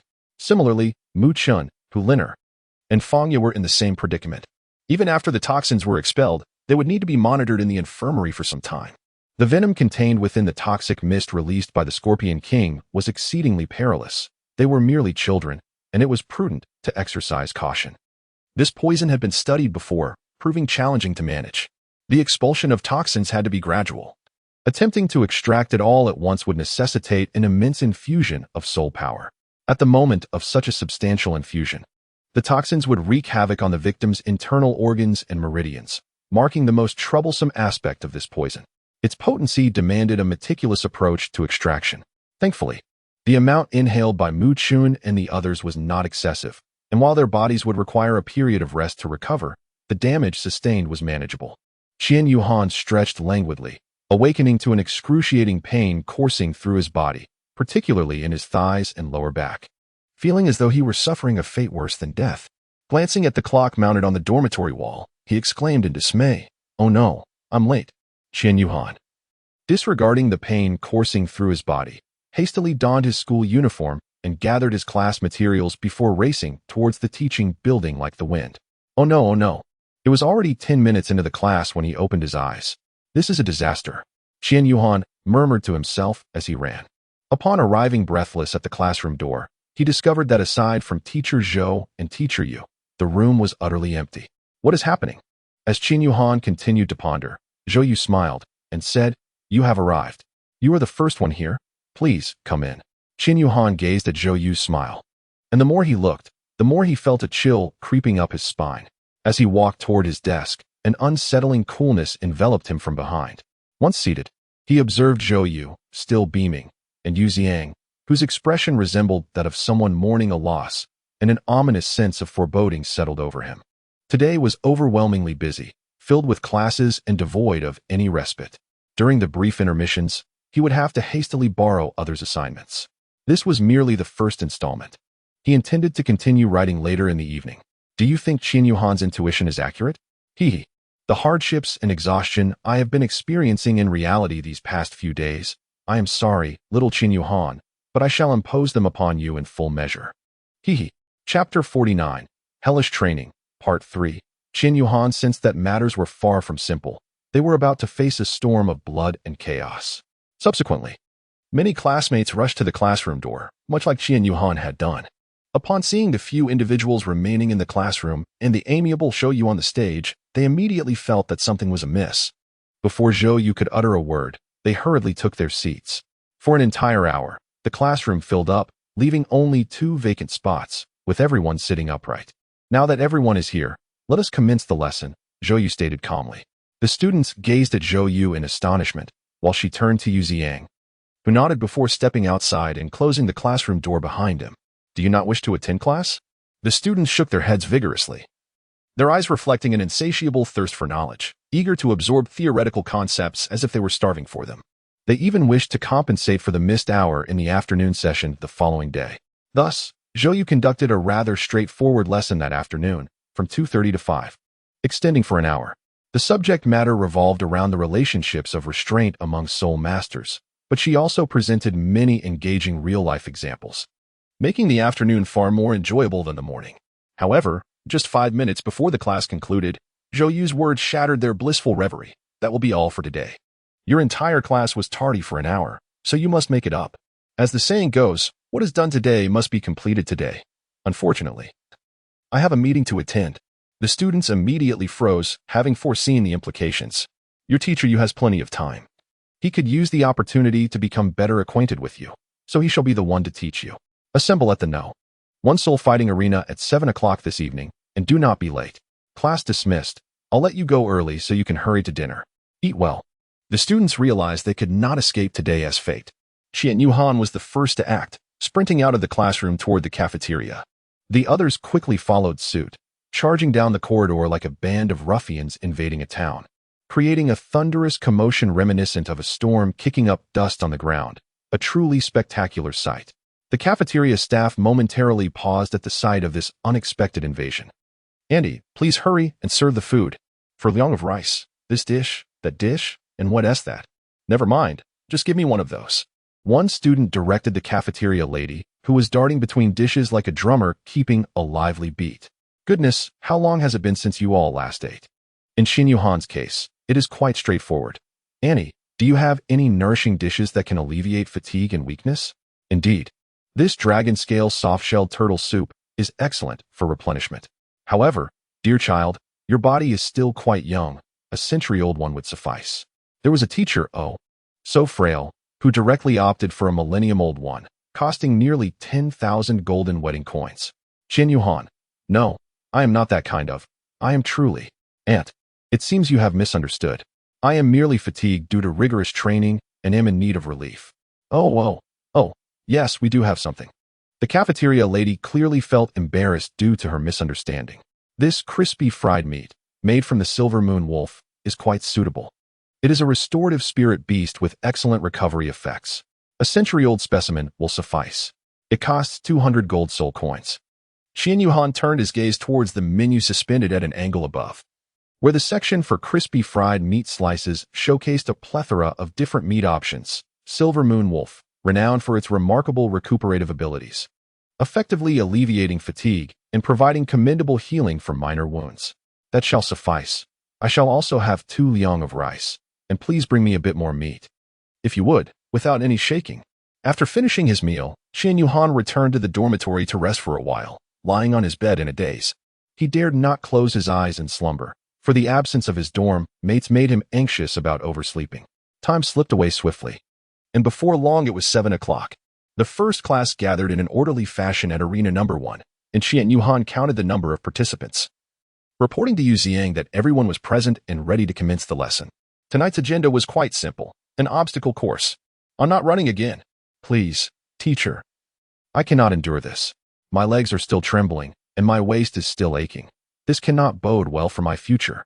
The crowd lamented, each voice chiming in with their grievances. Yu Ziang, listening to their complaints, struggled to suppress his laughter. Inwardly, he was already in fits of mirth. These children are utterly delightful. However, he maintained a stoic expression as he revealed his soul rings, emanating a formidable pressure. Lo and behold, the 7th ring of a soul saint. Upon seeing the soul rings, the crowd quieted down, and Qian Yuhan led them into the course. They scaled walls, crawled through small openings, traversed 10 meters, and then weaved around poles. Essentially, they were required to run in accordance with the predetermined directions throughout Arena No. 1. Yu Ziang watched with pride as his 48 students ran, feeling a sense of accomplishment. This was the result of an hour of contemplation and an entire afternoon of effort. May they relish it. The hour felt interminable, as if an entire century had passed. Although the obstacle course appeared effortless, one quickly realized, after completing a lap, that it was far from easy. It could indeed exhaust one to the core. Qian Yuhan and his companions had completely lost track of time, mechanically repeating the actions of running and overcoming obstacles, each endeavor demanding their utmost strength. Sweat soaked their garments, and their breaths grew heavy and rapid, yet they dared not indulge in the slightest lapse of diligence, for Yu Ziyang was observing them closely. During this period, they had been locked in a relentless struggle against their own limits. Meanwhile, in the preparation area, Yu Ziyang illuminated the pages of a book on the self-cultivation of soul masters. Glancing at the clock, he noted that nearly 2 hours had elapsed. All right, everyone. That will be all for today. Quickly return to your dorms to shower and rest. You all performed admirably today, and the girls outshone even more. I hope you can persist through the challenges ahead. The future belongs to you. Little did they know, Yu Ziyang rarely lavished such praise upon his students in their presence. Had his former students from the Tiando Royal Academy heard these words, they would surely question the integrity of their hearing. Qian Yuhan was taking a warm shower in the dormitory bathroom, the soothing water cascading over her body, seemingly washing away all the fatigue of the day. Hello, class new beginnings. Please come to the lobby on the 1st floor. Your homeroom teacher has brought your assignments, called out the dormitory supervisor from the hallway. Oh no, we still have assignments for the theory class. After hastily completing her theoretical homework, Qian Yuhan retrieved a letter from her mailbox, one she had been eagerly anticipating since dinner. As she gazed at the letter, an inexplicable sense of excitement washed over her. This pen pal, Shui, truly understood her. Through their correspondence over the past weeks, Qian Yuhan felt a remarkable connection blossoming between them. Shui wrote with a carefree spirit, unafraid to express her thoughts, sharing grievances and joys alike, as if she had an endless reservoir of stories to tell. Qin Yuhan perceives that this snow must be a being rich in stories, yet lacking a confidant to whom it can divulge its tales. At present, he is more than willing to assume the role of such a confidant, eager to listen to her life and narratives, while also sharing the myriad experiences and dilemmas he has encountered. In a previous correspondence, the snow had revealed that she is a young woman, an ordinary student currently enrolled at the Tiando Royal Academy. Qin Yuhan has long harbored this sentiment. The content of her letter reveals her profound emotional sensitivity. She is undoubtedly a person of deep feelings. Moreover, her tendency to write incessantly about trivial matters at school suggests that she embodies the traits of a proud and somewhat spoiled princess. Qin Yuhan recalled mentioning that she was from the Royal Academy of Tiando, and today as practical instructor, Yu Ziyang, whom she had seen in Han Tianyin's office yesterday, also hailed from the same esteemed institution. She inquired whether he was familiar with him and lamented to Shui that Yu Ziyang resembled a devil. Exhausted beyond measure, Qin Yuhan paused after composing 200 to 300 words and retired to her bed for rest.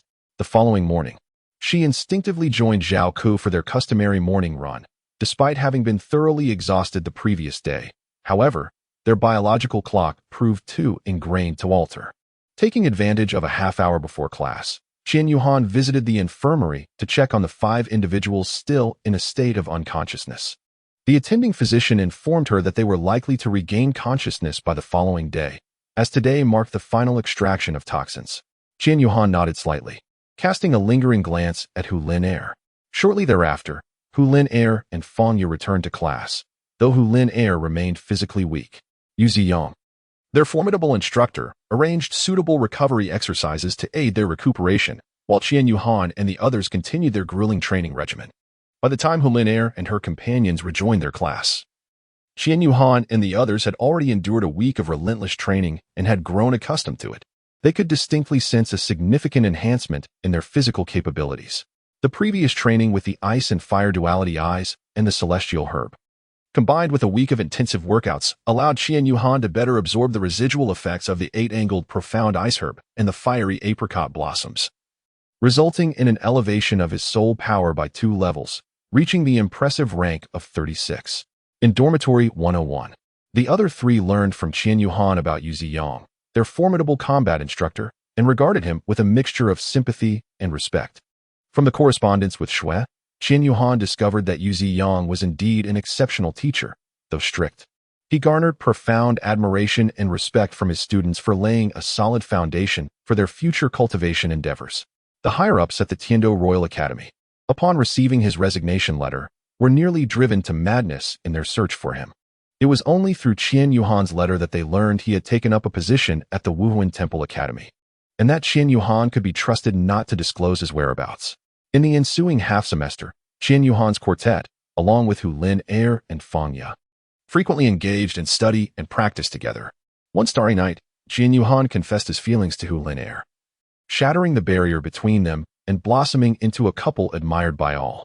During a brief holiday in the semester, he invited Fang Yu for a trip to the Sunset Forest, initially intending to include Hu Lin Air, but she graciously declined, citing numerous matters to attend to at home.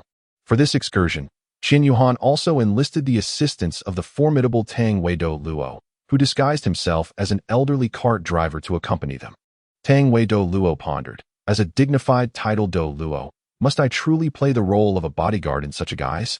Following Qin Yuhan's instructions, he awaited them outside a cave, contemplating the youthful escapades within, before entering a meditative state to prepare for what lay ahead. Qin Yuhan was not mistaken. Fang Yu indeed had some knowledge of medicinal herbs. She had perused numerous books on rare celestial herbs stored in her family's library. Upon entering the Eye of Ice and Fire, she was taken aback. It turned out that these extraordinary herbs were congregated in such a spiritually abundant place. While Fang Yu was marveling at this revelation, she felt a force seemingly drawing her toward a specific direction, and she began to walk slowly toward it. Fang Yu, where are you going? Yet, Fang Yu paid no heed, fixated on a corner as she continued her advance. Qin Yuhan followed Fang Yu to his small corner near the blazing Yangchuan at the Eye of Ice and Fire. The two gazed at a plant radiating a warm orange glow, reminiscent of a sunflower. Upon closer inspection, this botanical marvel showcased a vibrant orange hue as its primary color, with each petal's center and stem adorned in a striking deep red, akin to a captivating flame. This exquisite color combination rendered it extraordinarily unique, as if it exuded an intense warmth. It was immediately evident that this was a fire attribute celestial herb, its energy fluctuations markedly more potent than those of ordinary flora. "Is this the coxcomb phoenix sunflower?" Fangya exclaimed in astonishment, overwhelmed to the point of being rendered speechless. "Is this truly the coxcomb phoenix sunflower?" Qian Yuhan echoed in agreement. Qian Yuhan recalled that in the original novel, the protagonist had given a brother a certain substance, which subsequently alleviated his internal affliction and significantly enhanced his abilities. "Why don't you give it a try?" "Huh? Me? Am I allowed to?" Upon hearing Fangya's words, Qian Yuhan smiled and replied, "Of course, you can. You are inherently a phoenix martial soul. It has merely undergone a mutation. Your internal fire attribute abilities remain intact. Consuming it may yield unexpected benefits." Fangya felt a surge of joy, recalling how her family had often spoken of the coveted rooster-crown phoenix flower, a treasure they had long sought after. It was said that its consumption could lead to a significant enhancement in one's abilities. Naturally, she was also aware from her studies on how to properly consume the rooster-crown phoenix flower. Following the instructions she had gleaned from her readings, she ingested it and immediately felt a warmth enveloping her body. Qian Yuhan observed Fangya's face rapidly flush with crimson, utterly perplexed. He mistakenly believed an unforeseen incident had transpired and became flustered. "Yes, I shall seek out Uncle Tianwei." He recalled that Uncle Tianwei was outside the cave, and perhaps he could shed light on the situation. As Qian Yuhan was about to turn to seek assistance, Fangya slowly spoke. I am fine. I feel that this coxcomb phoenix sunflower is refining my martial soul." Breathing heavily, Fangya continued to crouch there. I sense that it is reshaping my martial soul. I should be all right, no need to worry." Fangya persisted for half an hour, but she seemed to grow weary. Her legs buckled, and she sank to the ground, curling into a ball, her body trembling. It appeared she was murmuring, "I can hold on, I can do this." Another half hour passed, and Qian Yuhan, who had been keeping a watchful eye on Fangya, suddenly saw her lift her head and emit a resonant phoenix cry. Her martial soul had evolved. Chapter 51, The Child of Destiny. Fangya raised her head, and a brilliant phoenix cry reverberated throughout the ice and fire duality eye. Even the titled Douluo Tianwei, who was meditating outside the cave, was startled by the sound. As the saying goes, all beings have their terrestrial and avian counterparts. Among terrestrial creatures, dragons reign supreme, while among birds, the phoenix holds the highest honor. If a terrestrial creature encounters a phoenix, it must bow. Similarly, avian creatures must submit to a dragon. Is that the cry of a phoenix? How did these two little ones attract a phoenix? "I must go in and see," mumbled Tianwei Douluo. Just as he was about to enter the cave, he saw Qian Yuhan and Fangya emerging from it. "You too." "Uncle Tianwei, just now, Fangya's martial soul evolved inside. It has transformed into a two-headed fire phoenix." Upon hearing Qian Yuhan's words, Tianwei Douluo was overwhelmed with astonishment. "What? It evolved in less than an hour? This child is extraordinary." The sheer unexpectedness and shock of it all left Tianwei Douluo reeling. Qian Yuhan had no need to tease Tianwei Douluo. He was simply stating the truth. Fangya's martial soul had awakened and evolved into a two-headed fire phoenix. According to Fangya, this transformation was a mutation of her martial soul, which had been in a self-imposed seal due to its overwhelming power. Hence her previous martial soul form resembled that of a chick.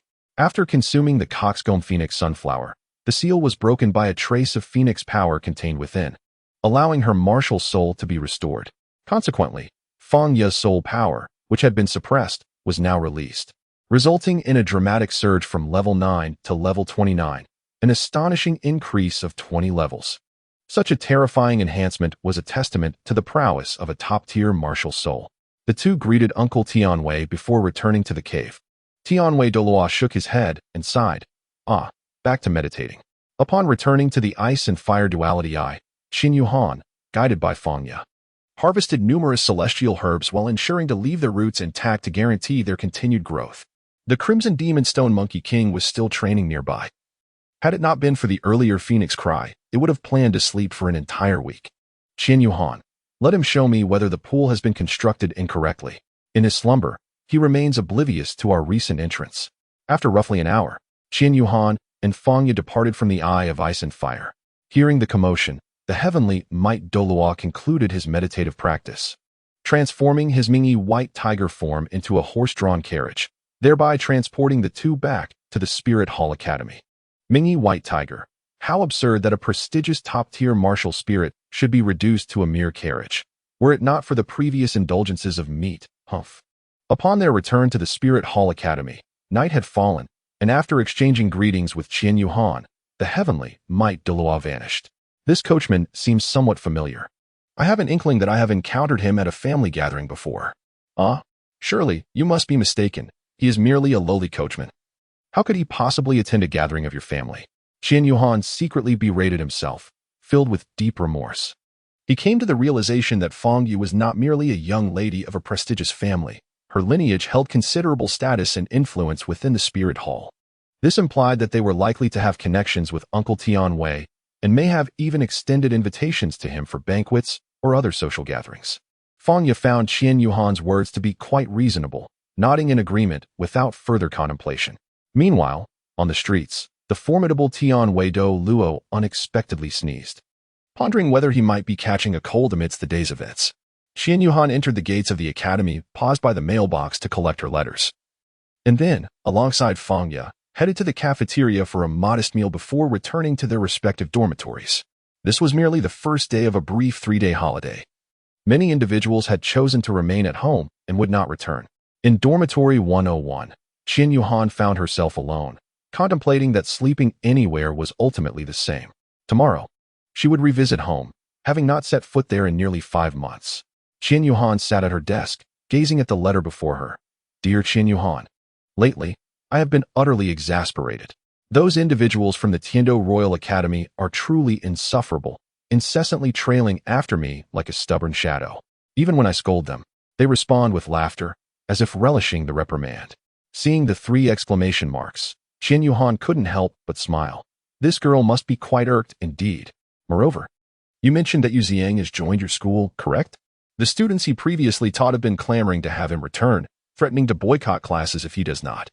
I happened to witness the scene, and the expressions on the committee members' faces were dark, resembling those of heartbroken lovers, and I nearly burst into laughter. Had I succumbed to that urge, I would have certainly faced a reprimand. However, I managed to hold back. Impressive, wouldn't you agree? Qian Yu's smile widened as she shook her head and continued to observe. By the way, I have reached level 40. You have never encountered a 10-year-old soul master at this level, have you? Hiki, how are your friends faring? I suppose you were too occupied to write me back. Especially since your girlfriend has just suffered such a severe injury. Now that she is recovering, I imagine you are reluctant to leave her side, as during this time, what a girl desires most is the care, comfort, and embrace of her boyfriend. So, do take her out on a lovely date. That is all I have to say for now. When you find the time, do write me back. Someone will check the mailbox every day. Farewell. Qian Yuhan observed the sudden shift in the tone regarding Shui, feeling perplexed. He wondered what might have transpired during the writing. It seemed to evoke a hint of irritation. Upon noticing that Shui mentioned Hu Lin Er, he acknowledged that, as her boyfriend, it was indeed his duty to care for and be concerned about her. However, just yesterday, before she departed, she had stated that he need not seek her out, as she had too many matters at home to attend to, and likely would not have the time to spend with him. Qian Yuhan pondered over what Hu Lin Er had said to her yesterday, letting out a sigh. She was aware that Lin Er's family was engaged in business, yet she herself had described it as a modest venture. How could they be so busy? As she contemplated this, a sudden thought struck her regarding the playing cards she had previously mentioned to Mu Chun and the others, cards that did not exist in the Douluo continent. This could be an opportunity to seize and profit handsomely. She retrieved a blank sheet of paper and, guided by intuition, began sketching a rough framework. Before she knew it, she had lost track of time and had fallen into a deep slumber at her desk. Hu Lin Er was indeed preoccupied, as her home had descended into chaos. Overwhelmed, she gazed at the several ledgers strewn across the table, lost in thought. How could her clueless father have borrowed so much? This was hardly the right way to address a financial shortfall. Although only 8 years old, Hu Lin Er was quite familiar with basic accounting. As she manipulated the abacus and observed the red figures in the ledgers, a sense of despair washed over her regarding her family's situation. At that moment, A knock shattered the tranquility of Hu Lin-er's bedroom. "Open up, it's me." Upon hearing the voice, Hu Lin-er immediately recognized it as Dai Shengshi. That detestable individual. "What brings you here again?" Chapter 52. The Conspiracy of Dai Shengshi. "Open up, it's me." A voice echoed from outside Hu Lin-er's bedroom. Recognizing it as Dai Shengshi, she felt a surge of annoyance but, with no choice, opened the door to let him in. "What do you want?" "Speak quickly," Hu Lin-er said coldly, showing no desire to engage further. "Huh? You dare speak to me like that, you filthy wretch? You'll regret it. My family has just signed a long-term cooperation contract with Hu Biao, and you are obliged to assist me at the academy. That's one of the conditions of the contract." "What? Oh, you weren't aware? It seems your father has essentially sold you out. You'd best inquire with him about it. Now, your first task is to begin." Dai Shengshi relayed his demands to Hu Lin-er. Listening, she shook her head vigorously, retreating in panic. "No, I cannot do this. Please let me go. I can agree to other terms, but this is simply beyond my capabilities." "Not possible.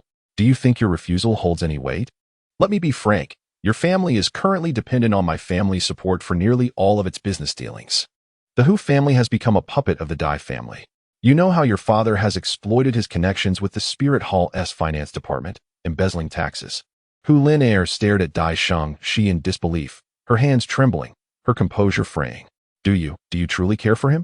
What is there to admire? He is arrogant and dismissive, flaunting his minor abilities.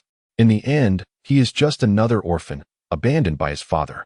Dai Shengshi learned from a friend that Qian Yuhan had seemingly been abandoned by his father and had become an orphan 6 months prior to his enrollment. "Why do you always go out of your way to trouble others? You are a person of notable standing. Why stoop to such pettiness with an ordinary individual?" Hu Lin-er, upon hearing Dai Shengshi mention tax evasion, felt an overwhelming sense of dread towards him. Indeed, a profound fear. Nevertheless, she confronted him. "You scoundrel!" Dai Shengshi's aura surged dramatically, his spirit manifesting as the fearsome saber-toothed tiger, with 3 soul rings, 2 yellow and 1 purple, illuminating beneath his feet. Although Hu Lin-er had recently broken through a bottleneck while battling the venomous Scorpion King, she remained 1 soul ring shy of advancing to Soul Master, hindered by her lingering poison and lack of time to obtain it. The pressure of a 3-ringed soul against a 2-ringed one was formidable, especially with the weight of a millennium-old soul ring. "You dare to judge me, you wretch? The moment you agreed to that arrangement, you, forfeited your right to be with him forever. And you dare defend him? How utterly despicable." Dai Shengshi turned away, casting a disdainful glance at Hu Lin-er before forcefully exiting and slamming the door behind him. Hu Lin-er hung her head in silence, grappling with her feelings. She had genuinely developed affection for Qian Yuhan and pondered, if Yuhan were to learn the truth, would he ever forgive me? Yet, Dai Shengshi's recent words and past coercions made her feel unworthy of claiming true love for Qian Yuhan. Indeed, Dai Shengshi had previously manipulated Hu Lin-er into approaching Qian Yuhan, hoping to see them together, only to later betray him, inflicting pain upon him. Such vile schemes. Such a sordid heart. Furthermore, Dai Shengshi had somehow caught wind of Qian Yuhan's ambitions to delve into the card market. He instructed her to leverage her status as Qian Yuhan's girlfriend to have him hand over the venture to her, which she would then pass on to the Dai family, allowing them to taste the bitterness of betrayal. What deep-seated enmity could warrant such treatment of a poor orphan abandoned by his father? Hu Lin-er mused, gazing out the window, feeling her eyes welling up with tears as a solitary tear traced down her cheek. The following morning of the holiday, Qian Yuhan rose as usual to jog and deliver letters. He ran a shorter distance this time and returned to his dormitory to pack his belongings, intending to visit his uncles and inquire about his father. This holiday spanned 3 days, adding to the previous weekend, making it 5 days in total. The absence of the absurd rescheduling system from his former world made him feel utterly elated.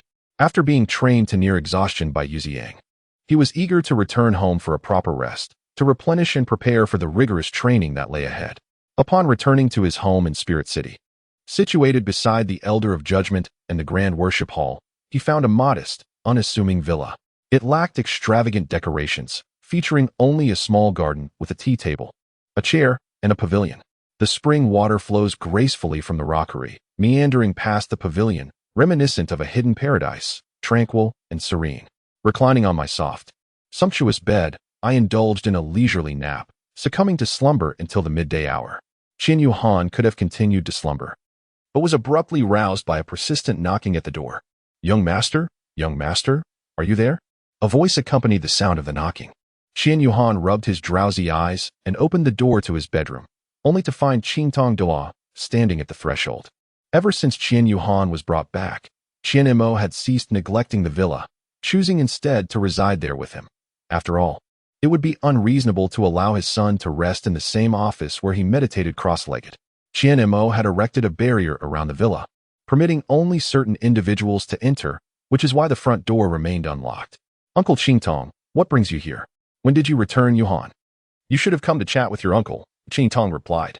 If it weren't for Xiaohui informing me of your return, I would have been none the wiser. Xiaohui is looking for you. You ought to visit the Pope's Hall. Ah, the Pope's Hall? What could I possibly need to do there? What does Uncle Xiaohui want? That I cannot say. He did not disclose the details. Qingtong Douluo shook his head and waved his hand dismissively. After a moment's pause, as if recalling something, he continued, Oh, by the way, since you're back today, come to my place tonight. I'll treat you to a sumptuous meal. Qian Yuhan was about to speak when he was interrupted by the Douluo Qingfeng, who insisted, You cannot refuse. Qian Yuhan chuckled softly, shaking her head. I never said I wouldn't go. I was just about to agree when you caught me off guard.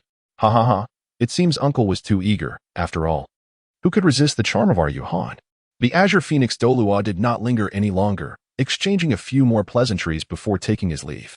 After bidding farewell to the Azure Phoenix Douluo, Qian Yuhan sat down to enjoy the lunch brought by the attendant. Pondering as she ate, why had Uncle Xiaohui summoned her? He had never called her to the papal hall before. Perhaps it was something of great importance? Could it be news about father? No, that couldn't be right. If it were about father, Uncle Qingfeng would surely know. Ah, never mind. I shall discover the answers soon enough. Father, where are you? When will we finally meet? I have trained so diligently. Chapter 53, The Papal Summons after enjoying his lunch. Qian Yuhan took a brief respite, then rose to tidy his appearance. After all, he was heading to the papal hall, where others would also be present, necessitating a certain attention to his image. He took up the offering decree left to him by his father and proceeded toward the papal hall. Along the way, many gazes fell upon the elegantly dressed young boy. Who is this child? Which family does he belong to? Oh, do refrain from pointing and speaking so openly. His attire surely signifies a person of remarkable status. Although the whispers surrounded him, Qian Yuhan could hear them distinctly, and he truly disliked being the subject of such speculation. Qian Yuhan yearned for a life of simplicity and tranquility. If he truly desired fame, achieving renown in the Douluo continent would pose no challenge, given the formidable strength and promotional prowess of the Spirit Hall. In such a scenario, those nearby would undoubtedly flock to him, lavishing compliments and addressing him as young master with every utterance. The villa of Qian Yuhan and Qianma is situated within the renowned Mingyue Villa district of Wuhan City. This enchanting neighborhood is conveniently located adjacent to the celestial staircase leading to the Pope's main hall. Hence, stepping outside the villa allows for direct access to the staircase, a convenience that primarily benefits the mid-level leaders of the Wuhan Temple. In contrast, the true upper echelon resides directly upon the mountain, enjoying a far greater ease of access. Qian Yuhan relished the sensation of blending in with ordinary people. Residing at the summit of the Soul Master Mountain would have been exceedingly dull. Here, he could conveniently stroll into Soul City, which was precisely what he adored about his current abode. Although reaching the Hall of Offerings necessitated a steep climb of nearly 40 minutes, he approached it with unwavering enthusiasm. After ascending the internal staircase of the Spirit Hall for 20 minutes, he arrived at the renowned plaza situated halfway up the mountain, Soul Plaza. Legend has it that the first human soul master awakened their spirit here, and thus, future generations named this expanse Soul Plaza. The selection of this location for the Spirit Hall was undoubtedly influenced by this historical significance. Soul Plaza is vast, approximately the size of 4 standard football fields, with a magnificent golden angel statue at its center, surrounded by elegant fountains. Numerous benches are scattered around the plaza, inviting visitors to rest. Dense woods envelop the square, imparting an air of mystery when viewed from the ground. Those who are fortunate enough to arrive here are typically officials of the Spirit Hall, well aware of its legacy of venerating the celestial angel. This plaza features one of the 2 publicly displayed angel statues, the other being the true form statue located within the Hall of Offerings. Crossing through Soul Plaza and ascending the steps on the opposite side leads to the Pope's Palace, the epicenter of power within the Spirit Hall. Adjacent to it are several smaller towers resembling those from a fairy tale castle, with the spire of the Pope's palace piercing the clouds. The surrounding towers serve as offices for high-ranking officials of various departments within the Spirit Hall, facilitating direct reporting to the Pope and enhancing managerial efficiency, though their height pales in comparison to that of the Pope's palace. Qian Yuhan arrived at the end of the heavenly ladder, where he was greeted by the grand entrance of the Spirit Hall, adorned with opulent and magnificent decorations. Countless gems were embedded within, glimmering as they reflected the sunlight.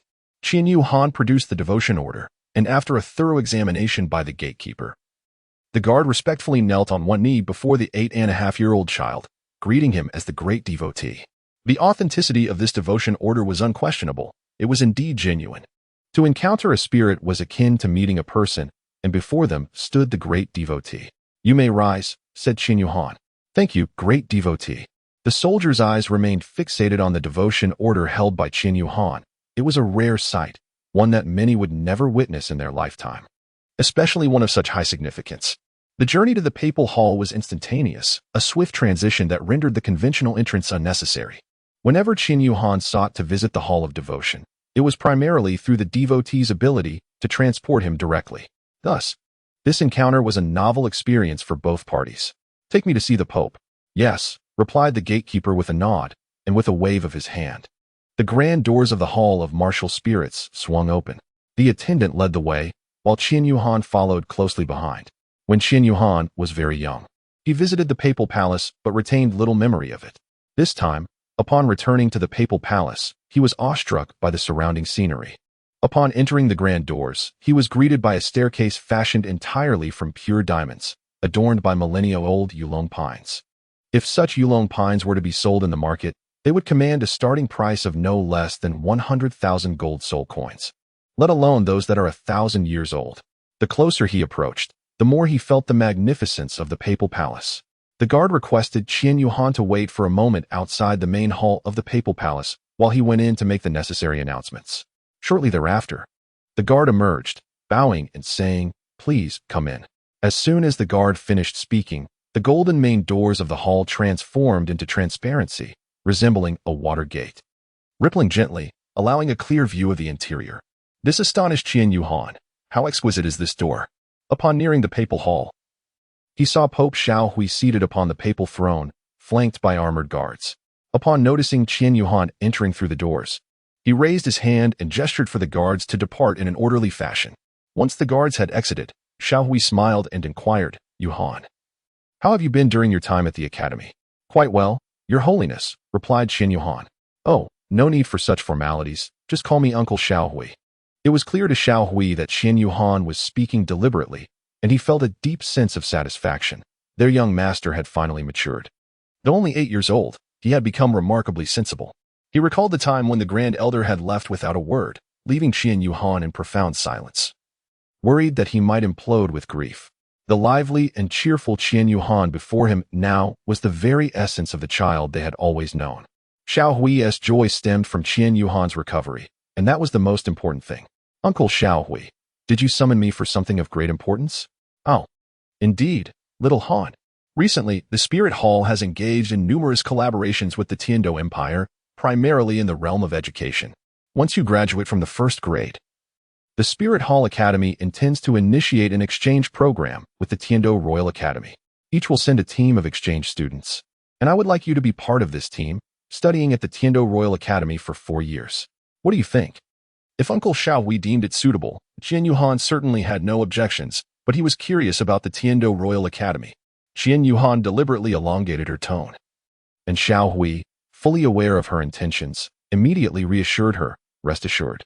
The Heavenly Dual Royal Academy will undoubtedly provide us exchange students with the finest educational environment and instructors. Of course, Yuhan, your true identity will remain undisclosed. You shall be regarded as an ordinary second-year student." Qian Yuhan nodded in agreement upon hearing Xiaohui's request, as it was a personal appeal from Xiaohui himself, making it difficult for him to decline. After departing from the papal hall, Qian Yuhan was filled with various thoughts of his own. Chapter 54. What? You were actually a max-level expert. Qian Yuhan ascended the celestial ladder, arriving at the Soul Arena, where he took a seat on a bench. Qian Yuhan was aware that he would be attending the Tiando Royal Academy for his second academic year, a commitment that would span 4 years. He found it difficult to part from the few friends in his dormitory, and even more so from Hu Liner. At present, he yearned to seek out Hu Liner for a conversation, intending to visit her family. However, before the vacation, she had directly informed him that her family was too busy for a rendezvous, leaving Qian Yuhan's heart feeling rather desolate. Fourth brother, how did you come here? At that moment, a familiar voice pierced through his thoughts. Qian Yuhan looked up to see Mu Chun staring at him in shock. He had merely been wandering in Wuhuan City and, upon noticing the heavenly ladder, had climbed it out of curiosity. Don't deceive me, that heavenly ladder is guarded. To ascend, one must verify their identity. Only those of significance are permitted to proceed. Mu Chun unceremoniously exposed his ruse and continued, Fourth brother, I sensed there was something extraordinary about you at the academy. Abandoned by your father, can a divine martial soul truly be forsaken? The supreme Xianling pill is given away so readily, and the Tianlong detoxification pill is simply taken at will. You must tell me the truth about your background. Do not worry, third brother will certainly keep it a secret. Qian Yuhan gazed at Mu Chun, realizing that he could no longer conceal the truth from him, and thus candidly divulged the entire situation. Goodness, old four. You are indeed that extraordinarily enigmatic young master? A top-tier expert. Although Mu Chun claimed to be prepared, he was still taken aback by the complexity of Qian Yuhan's identity. The son of the Grand Offering, it was no surprise, considering the surname Qian. Please, don't mention this to anyone else. I have only confided in you within the academy, not even Lin knows. It seems we are alike, both attempting to conceal our true identities while pursuing our studies. However, I have rather foolishly exposed my own, while you possess a greater ability to remain hidden. I will be attending the Tiando Royal Academy for an exchange study in my second year. What? This decision has already been made so early? Were you aware of this beforehand? Mu Chun nodded and replied, Indeed, I heard my father mention it previously, stating that our cohort would select several to participate in an exchange at the Tiando Royal Academy. However, the selection process will commence only next semester, and you have effectively secured a position already. Qian Yuhan shook his head upon hearing this. Since the Pope had spoken, how could he refuse? After all, Uncle Xiao Hui was an elder. In any case, Qian Yuhan had already made his stance clear to Mu Chun. As the son of the golden crocodile Douluo, Mu Chun was undoubtedly acquainted with the Pope. Therefore, Qian Yuhan decided to speak candidly with him. Oh, so you were seeking the Pope? Qian Yuhan nodded. Having sought me out to inquire about my opinion, lacking any compelling reasons for refusal, I acquiesced. Alas, my dear fourth brother, is your current distress rooted in concerns about the long-distance separation from Hu Liner? Qian Yuhan remained silent, his gaze lowered, offering no response to Mu Chun. Observing his demeanor, Mu Chun realized his assumptions were indeed correct. Rest assured, next semester there will be a selection competition. Our academy will undoubtedly send forth the most exceptional individuals for exchange, as this event signifies a significant interaction between two formidable forces. The exchange students will serve as representatives, and it is imperative that they present themselves in a splendid manner to reflect our collective stance. Mu Chun comforted Qian Yuhan and continued, Moreover, considering Hu Liner's capabilities, I believe her chances of succeeding in the selection are quite promising. Well, will you be participating? As for me, I certainly will not. Especially with Fong Yu still in the academy. Qian Yuhan smiled faintly and said, If I were to tell you that Fong Yu is highly likely to be selected for the exchange study program next semester, would you still go? Impossible. She is only at level 9. If it weren't for her profound theoretical knowledge recognized by the academy, she would have been advised to withdraw long ago. Look. You clearly do not trust her. Her martial soul has already awakened and evolved. In terms of quality, your golden crocodile king does not even compare. How could that be? Wait, what did you say? Old Fourth, did you just say that Fong Yu's martial soul has awakened? Qian Yuhan nodded. Indeed, on the first day of vacation, I took her to a certain place and unexpectedly acquired the coxcomb phoenix sunflower. After she consumed it, her martial soul evolved into the two-headed fire phoenix. Goodness. The coxcomb phoenix sunflower, a two-headed fire phoenix.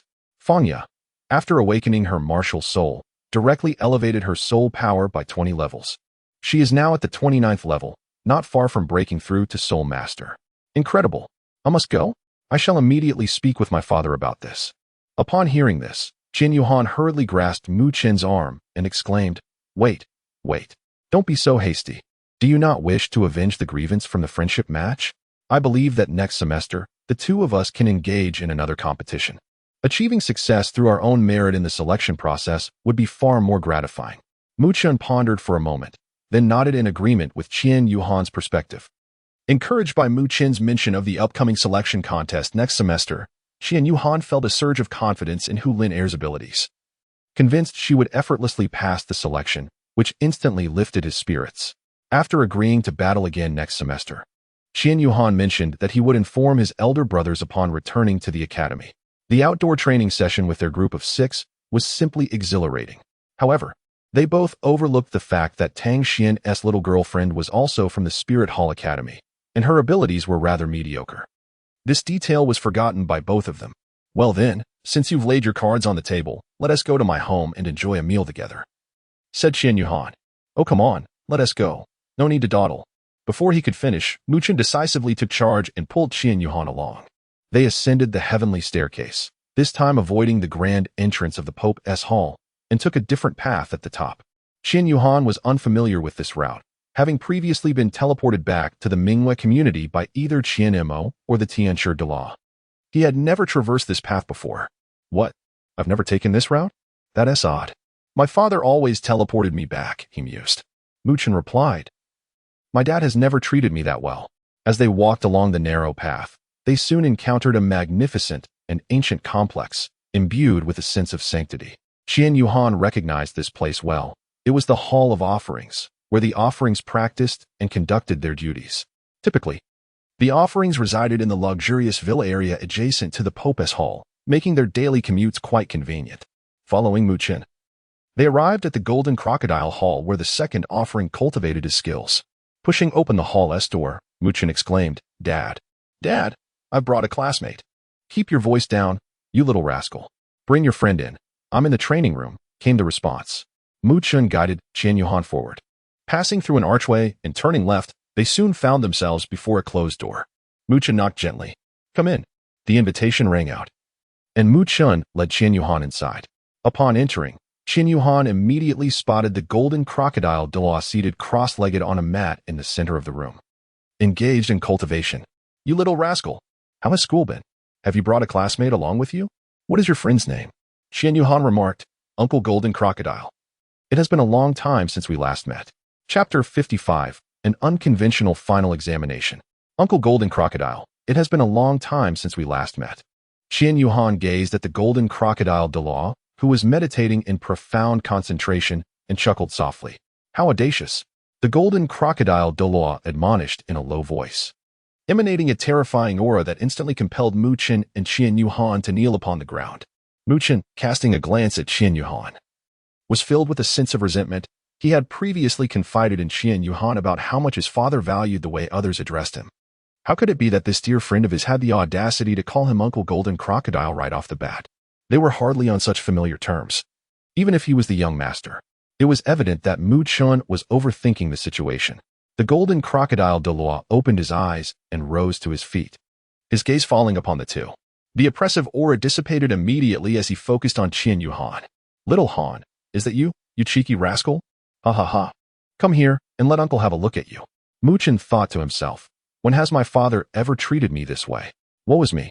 Qian Yuhan approached and bowed respectfully to Golden Crocodile Douluo, saying, Uncle Golden Crocodile, how could you just now exert your pressure to suppress both Mu Chun and me? Humph. Qian Yuhan feigned anger, turning his head aside deliberately in a display of petulance. Mu Chun was profoundly astonished.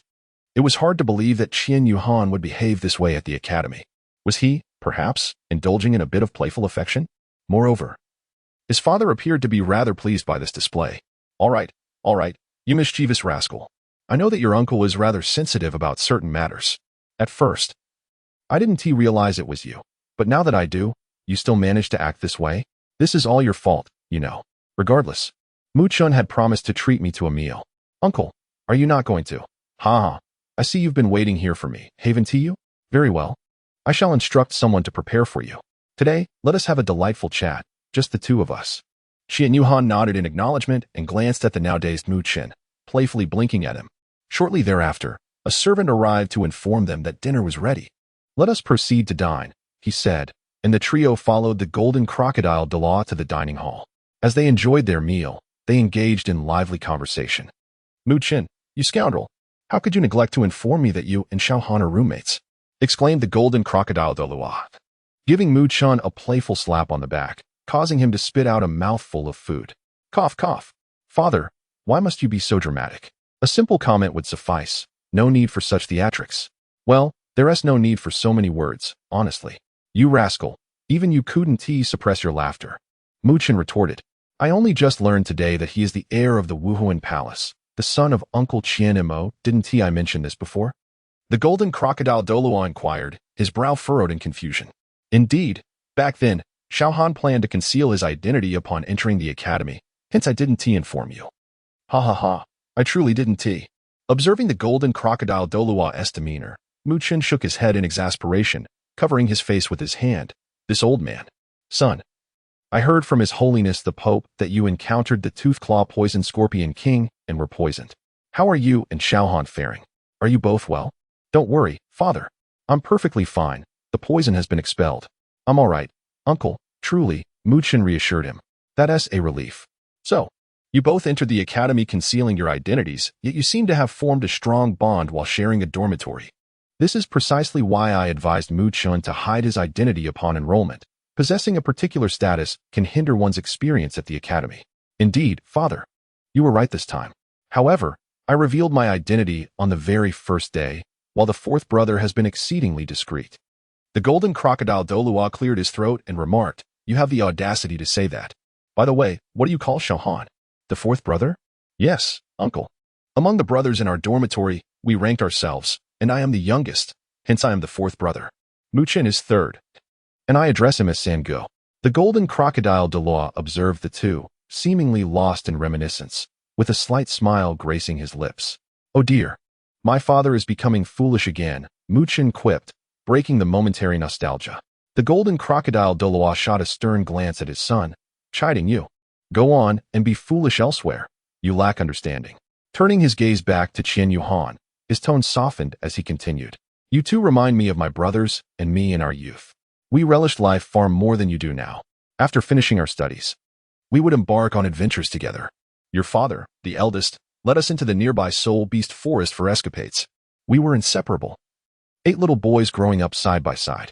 Back then, we were bold beyond measure, battling a 30,000-year-old dark golden terrorclaw bear and emerging victorious.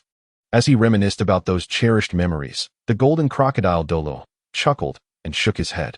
Upon hearing the mention of his father by the golden crocodile Douluo, Qian Yuhan felt a tinge of melancholy.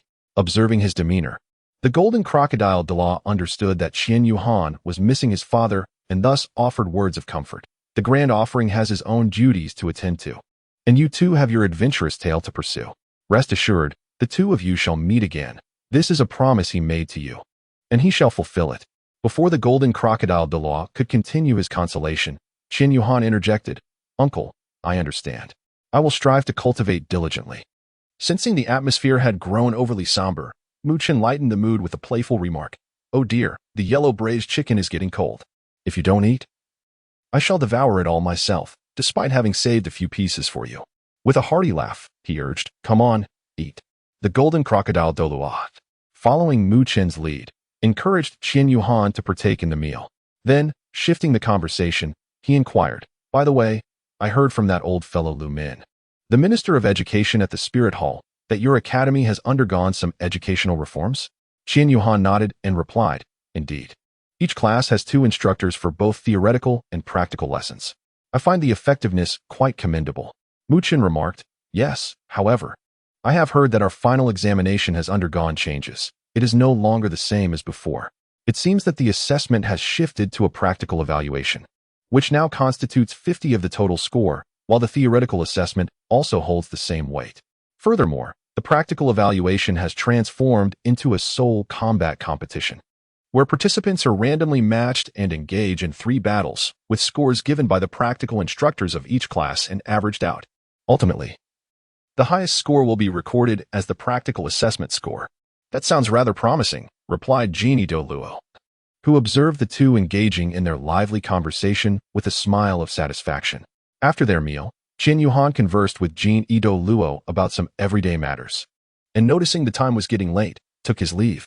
Mu Chen intended to accompany him but was politely declined by Qian Yuhan, who expressed a desire to wander alone for a while. After Qian Yuhan departed, Golden Crocodile Douluo gently patted Mu Chen's back, signaling him to follow.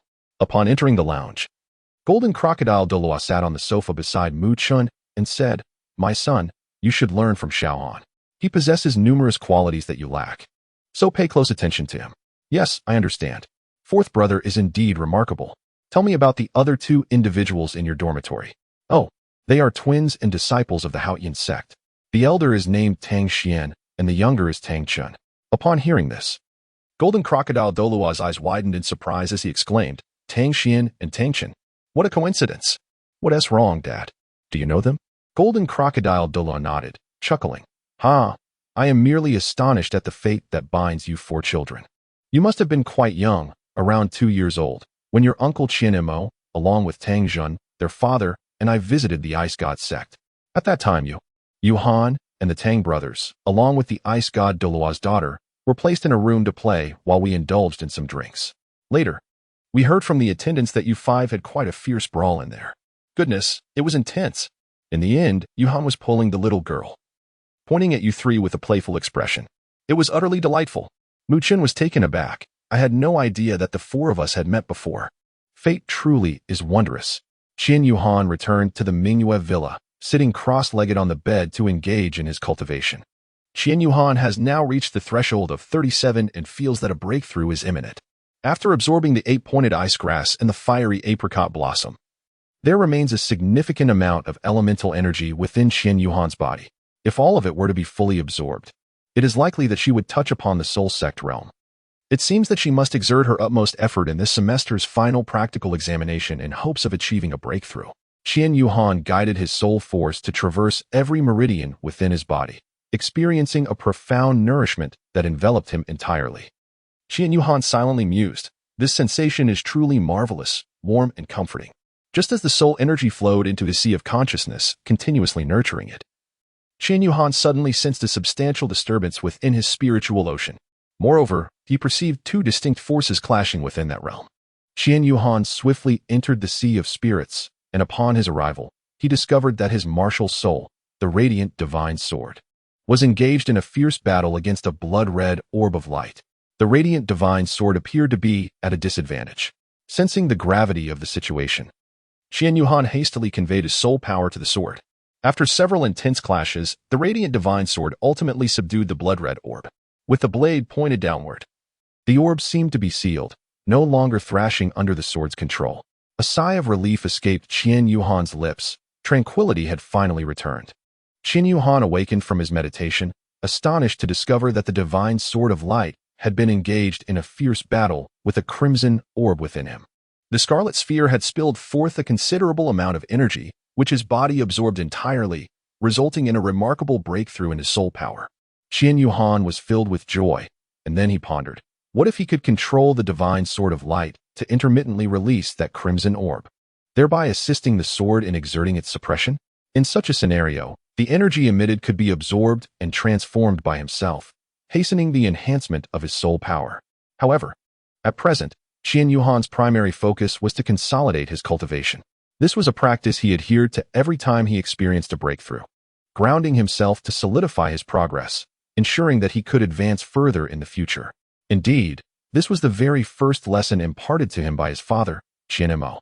Unbeknownst to him, the days of his holiday slipped away, and soon the students and teachers of the Wuhan Hall Academy began to return to school. Everyone was exceedingly busy, for in half a month, theoretical examinations would commence, followed by practical assessments shortly thereafter. The first-year theoretical instructors were preoccupied with crafting examination papers, while the practical instructors were engaged in planning, allocating venues, and organizing random group assessments and opponent matchups. As for the students, they were diligently immersed in their studies. Since their return to school, Qian Yuhan and Hu Liner have made a pact to study in the library, a commitment that has persisted for 3 or 4 days. From their first encounter after returning, Qian Yuhan discerned the weariness in Hu Liner. She appeared utterly devoid of spirit. Qian Yuhan walked over to Hu Lin Air and gently patted her head, inquiring, "How have you exhausted yourself so much during this holiday?" Shouldn't you take some time to rest? As Qian Yuhan stroked her head, Hu Lin Er's cheeks flushed a deep crimson. She shook her head and replied, "No need. I didn't spend enough time with you during the holiday, so now I must dedicate myself to my boyfriend." Captivated by the concern reflected in Qian Yuhan's gaze, tears welled up in Hu Lin Er's eyes, threatening to spill over at any moment. "What troubles you?" he asked, noticing her distress. "It's nothing," she replied hastily, rubbing her eyes and turning her head away to avoid his gaze. "By the way, I overheard Mi Qin and others chatting in the infirmary about your plans to embark on a business venture." Qian Yuhan paused for a moment upon hearing Hu Lin Er's words and replied, Indeed, I am contemplating the creation of a board game for entertainment." "Oh? Could you elaborate on that for me?" Qian Yuhan teased, laughing. "Ha ha ha. Are you planning to invest in me, Miss Hu?" Hu Lin Er smiled faintly. "That depends on whether it's worth it. It is undoubtedly worthwhile. It is a guaranteed profit." Qian Yuhan glanced at the clock hanging on the wall. Realizing it was getting late, he remarked, "Let us save the detailed conversation for another day when time permits. It is already quite late, and with practical lessons scheduled for tomorrow morning, it is essential to rest well tonight." Qian Yuhan reminded her. Upon hearing that the next morning would entail a practical lesson, Hu Lin Er recalled Yu Ziyang's unconventional teaching methods, and an involuntary shiver ran down her spine. She hurriedly gathered her belongings and pulled Qian Yuhan outside. "Hey, slow down. Haha. No way. I certainly do not wish to be exhausted from practice tomorrow soon enough. We will have the practical assessment." After exiting the library, the two walked side by side for a while before parting ways. Qian Yuhan hurried towards the dormitory, while Hu Lin Er ambled outside with her head bowed, lost in thought. Hu Lin Er murmured, "I am truly sorry, Yuhan. I had no choice but to act this way. I hope you can find it in your heart to forgive me." Before heading to the library for my studies, I retrieved today's letter from the mailbox. As I gazed upon the response from Snow, I felt the weariness of the day dissipate completely. The past few days had been overwhelmingly busy, leaving me no time to respond, as I merely immersed myself in her letters. Now, glancing at the clock, I realized that it was already quite late. Thus, I resolved to seize the moment and pen my reply. "Dear Snow, I sincerely apologize for my silence these past few days. I have been utterly engrossed in preparations for my final examinations. Moreover, the reason for my delay in writing back was that I took a brief holiday to rest at home and inadvertently forgot to inform you. I hope you can forgive my oversight. Your generosity and magnanimity shine through, and I am certain you are not one to hold grudges. Recently, I have been attending supplementary classes with Linner, who excels in the theoretical aspects far beyond my capabilities. I must seek her assistance to fortify my knowledge. Otherwise, I risk failing this semester." Strangely, upon returning to school, I noticed her looking utterly exhausted, which was quite disheartening, yet she merely smiled in response. She inquired if I was considering starting a business, as Mu Qin had mentioned it to her. "I previously shared with you my aspirations to launch an innovative card game venture. This endeavor requires investment, and I pondered the idea of requesting Linner to invest in my project. However, upon reflection, it seems her family may not be in a position to provide financial support, and I do not wish to impose additional burdens upon her. These past few days have truly drained my energy, and tomorrow morning I have a practical class. By the time you read this letter, I will likely be enduring a rigorous session with Yuzi, Please understand that my delay in writing back does not reflect a lack of regard for our pen pal friendship. I am simply overwhelmed with busyness. I am delighted to see you appearing so joyful each day. You mentioned having a quarrel with your best friend. Such matters are trifling. As the saying goes, to strike is to love, and it is natural for friends to experience conflicts. These small disagreements are indicative of a strong bond between you, are they not? Open communication and heartfelt conversations will surely resolve any misunderstandings. Wishing you a swift reconciliation with your dear friend. Best wishes. Qian Yuhan Douluo Calendar, Year 8029. January 8th, Chapter 57. What is Hu Linner up to? Sneaking around? After finishing her letter, Qian Yuhan gazed at the three others who had already succumbed to the realm of dreams, feeling that this atmosphere was truly delightful. After a brief visit to the washroom, Qian Yuhan retired to bed and soon drifted into slumber. The following morning, Qian Yuhan, as usual, went for a morning jog with Zhao Ke. After completing 2 laps and arriving at the front of the dormitory building, Tang Xin emerged and seamlessly joined their endeavor. Qian Yuhan inquired, "Elder brother, why are you up so early?" Upon returning this time, my father remarked that I have gained weight. Looking down, I indeed noticed a slight paunch. I must engage in some exercise to shed a few pounds. Otherwise, Xiao Yu might begin to disdain me, Tang Xian replied, scratching his head. He then glanced at the individual beside Qian Yuhan and asked, and who might this be? This is Zhao Ku from our class. Greetings. It's a pleasure to meet you. Tang Xian extended his hand. Zhao Ku, noticing Tang Xian's courteous gesture, promptly reached out as well, and the two exchanged a polite handshake. Qian Yuhan, hey, is it really necessary to make it seem so formal, like leaders meeting each other to exchange pleasantries? It sounds rather bureaucratic. As Qian Yuhan completed the final lap and approached the entrance, he paused by the mailbox to deposit a letter before returning to the two. What is this, fourth? Zhao Ke promptly clarified for Qian Yuhan. It's a letter from the class leader. The class leader sends replies to people, and he makes it a routine to drop off the letters there every morning. Qian Yuhan nodded. Well, old four, it seems you've made a pen pal. Do you know whether it's a male or a female? Qian Yuhan remarked. I have a feeling it must be a woman. Tang Xian observed Qian Yuhan's unchanging expression and dismissed the notion that Qian Yuhan was straddling two boats, concluding that it was merely a matter of pen pals exchanging letters and engaging in conversation. Nevertheless, Tang Xian couldn't resist teasing. Does Lin Er know about this? Qian Yuhan shook her head. Hey, fourth, aren't you afraid that Lin Er might get jealous when you write letters to other girls? We have both given each other ample space. And I assure you, my feelings are solely those of a pen pal, devoid of any ulterior motives. I trust that Lin Er can comprehend this. Moreover, we have never met in person. As Qian Yuhan was about to express further thoughts, he was interrupted by Tang Xian raising his hand. Enough. Just look at you, all flustered. We haven't even insinuated that there's anything between you and that young lady. Zhao Ke nodded in agreement with Tang Xian's remarks. Tang Xian continued, I believe it is essential for you to have a conversation with Hu Lin Er to avoid any misunderstandings.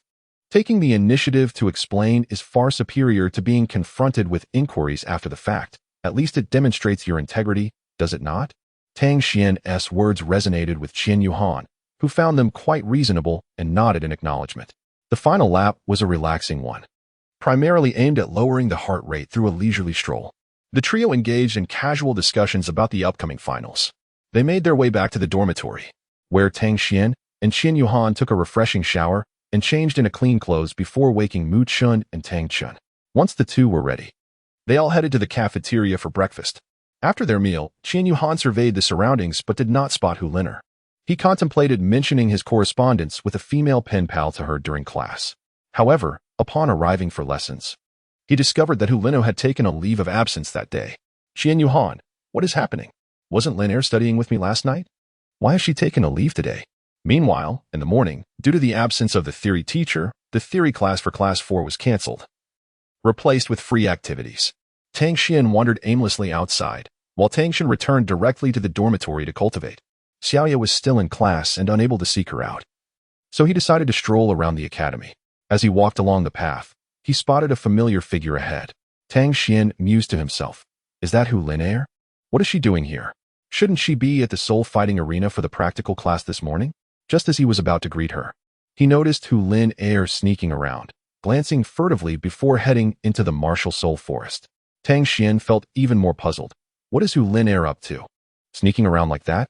Out of curiosity, he followed her into the martial soul forest, a particularly mysterious place within the Martial Soul Hall Academy. The forest primarily consists of various trees for students to rest and enjoy, but a small portion harbors some dangerous plants. Tang Xian, closely trailing Hu Lin Er, was anxious about her encountering those perilous plants, like the demonic eye tree he had stumbled upon before.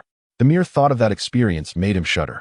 Observing Hu Lin Er weaving in and out, she seemed quite familiar with the area, as if she frequented it often. Before long, Tang Xian lost track of her and left in frustration, deciding to wait until after the class to discuss it with his friend.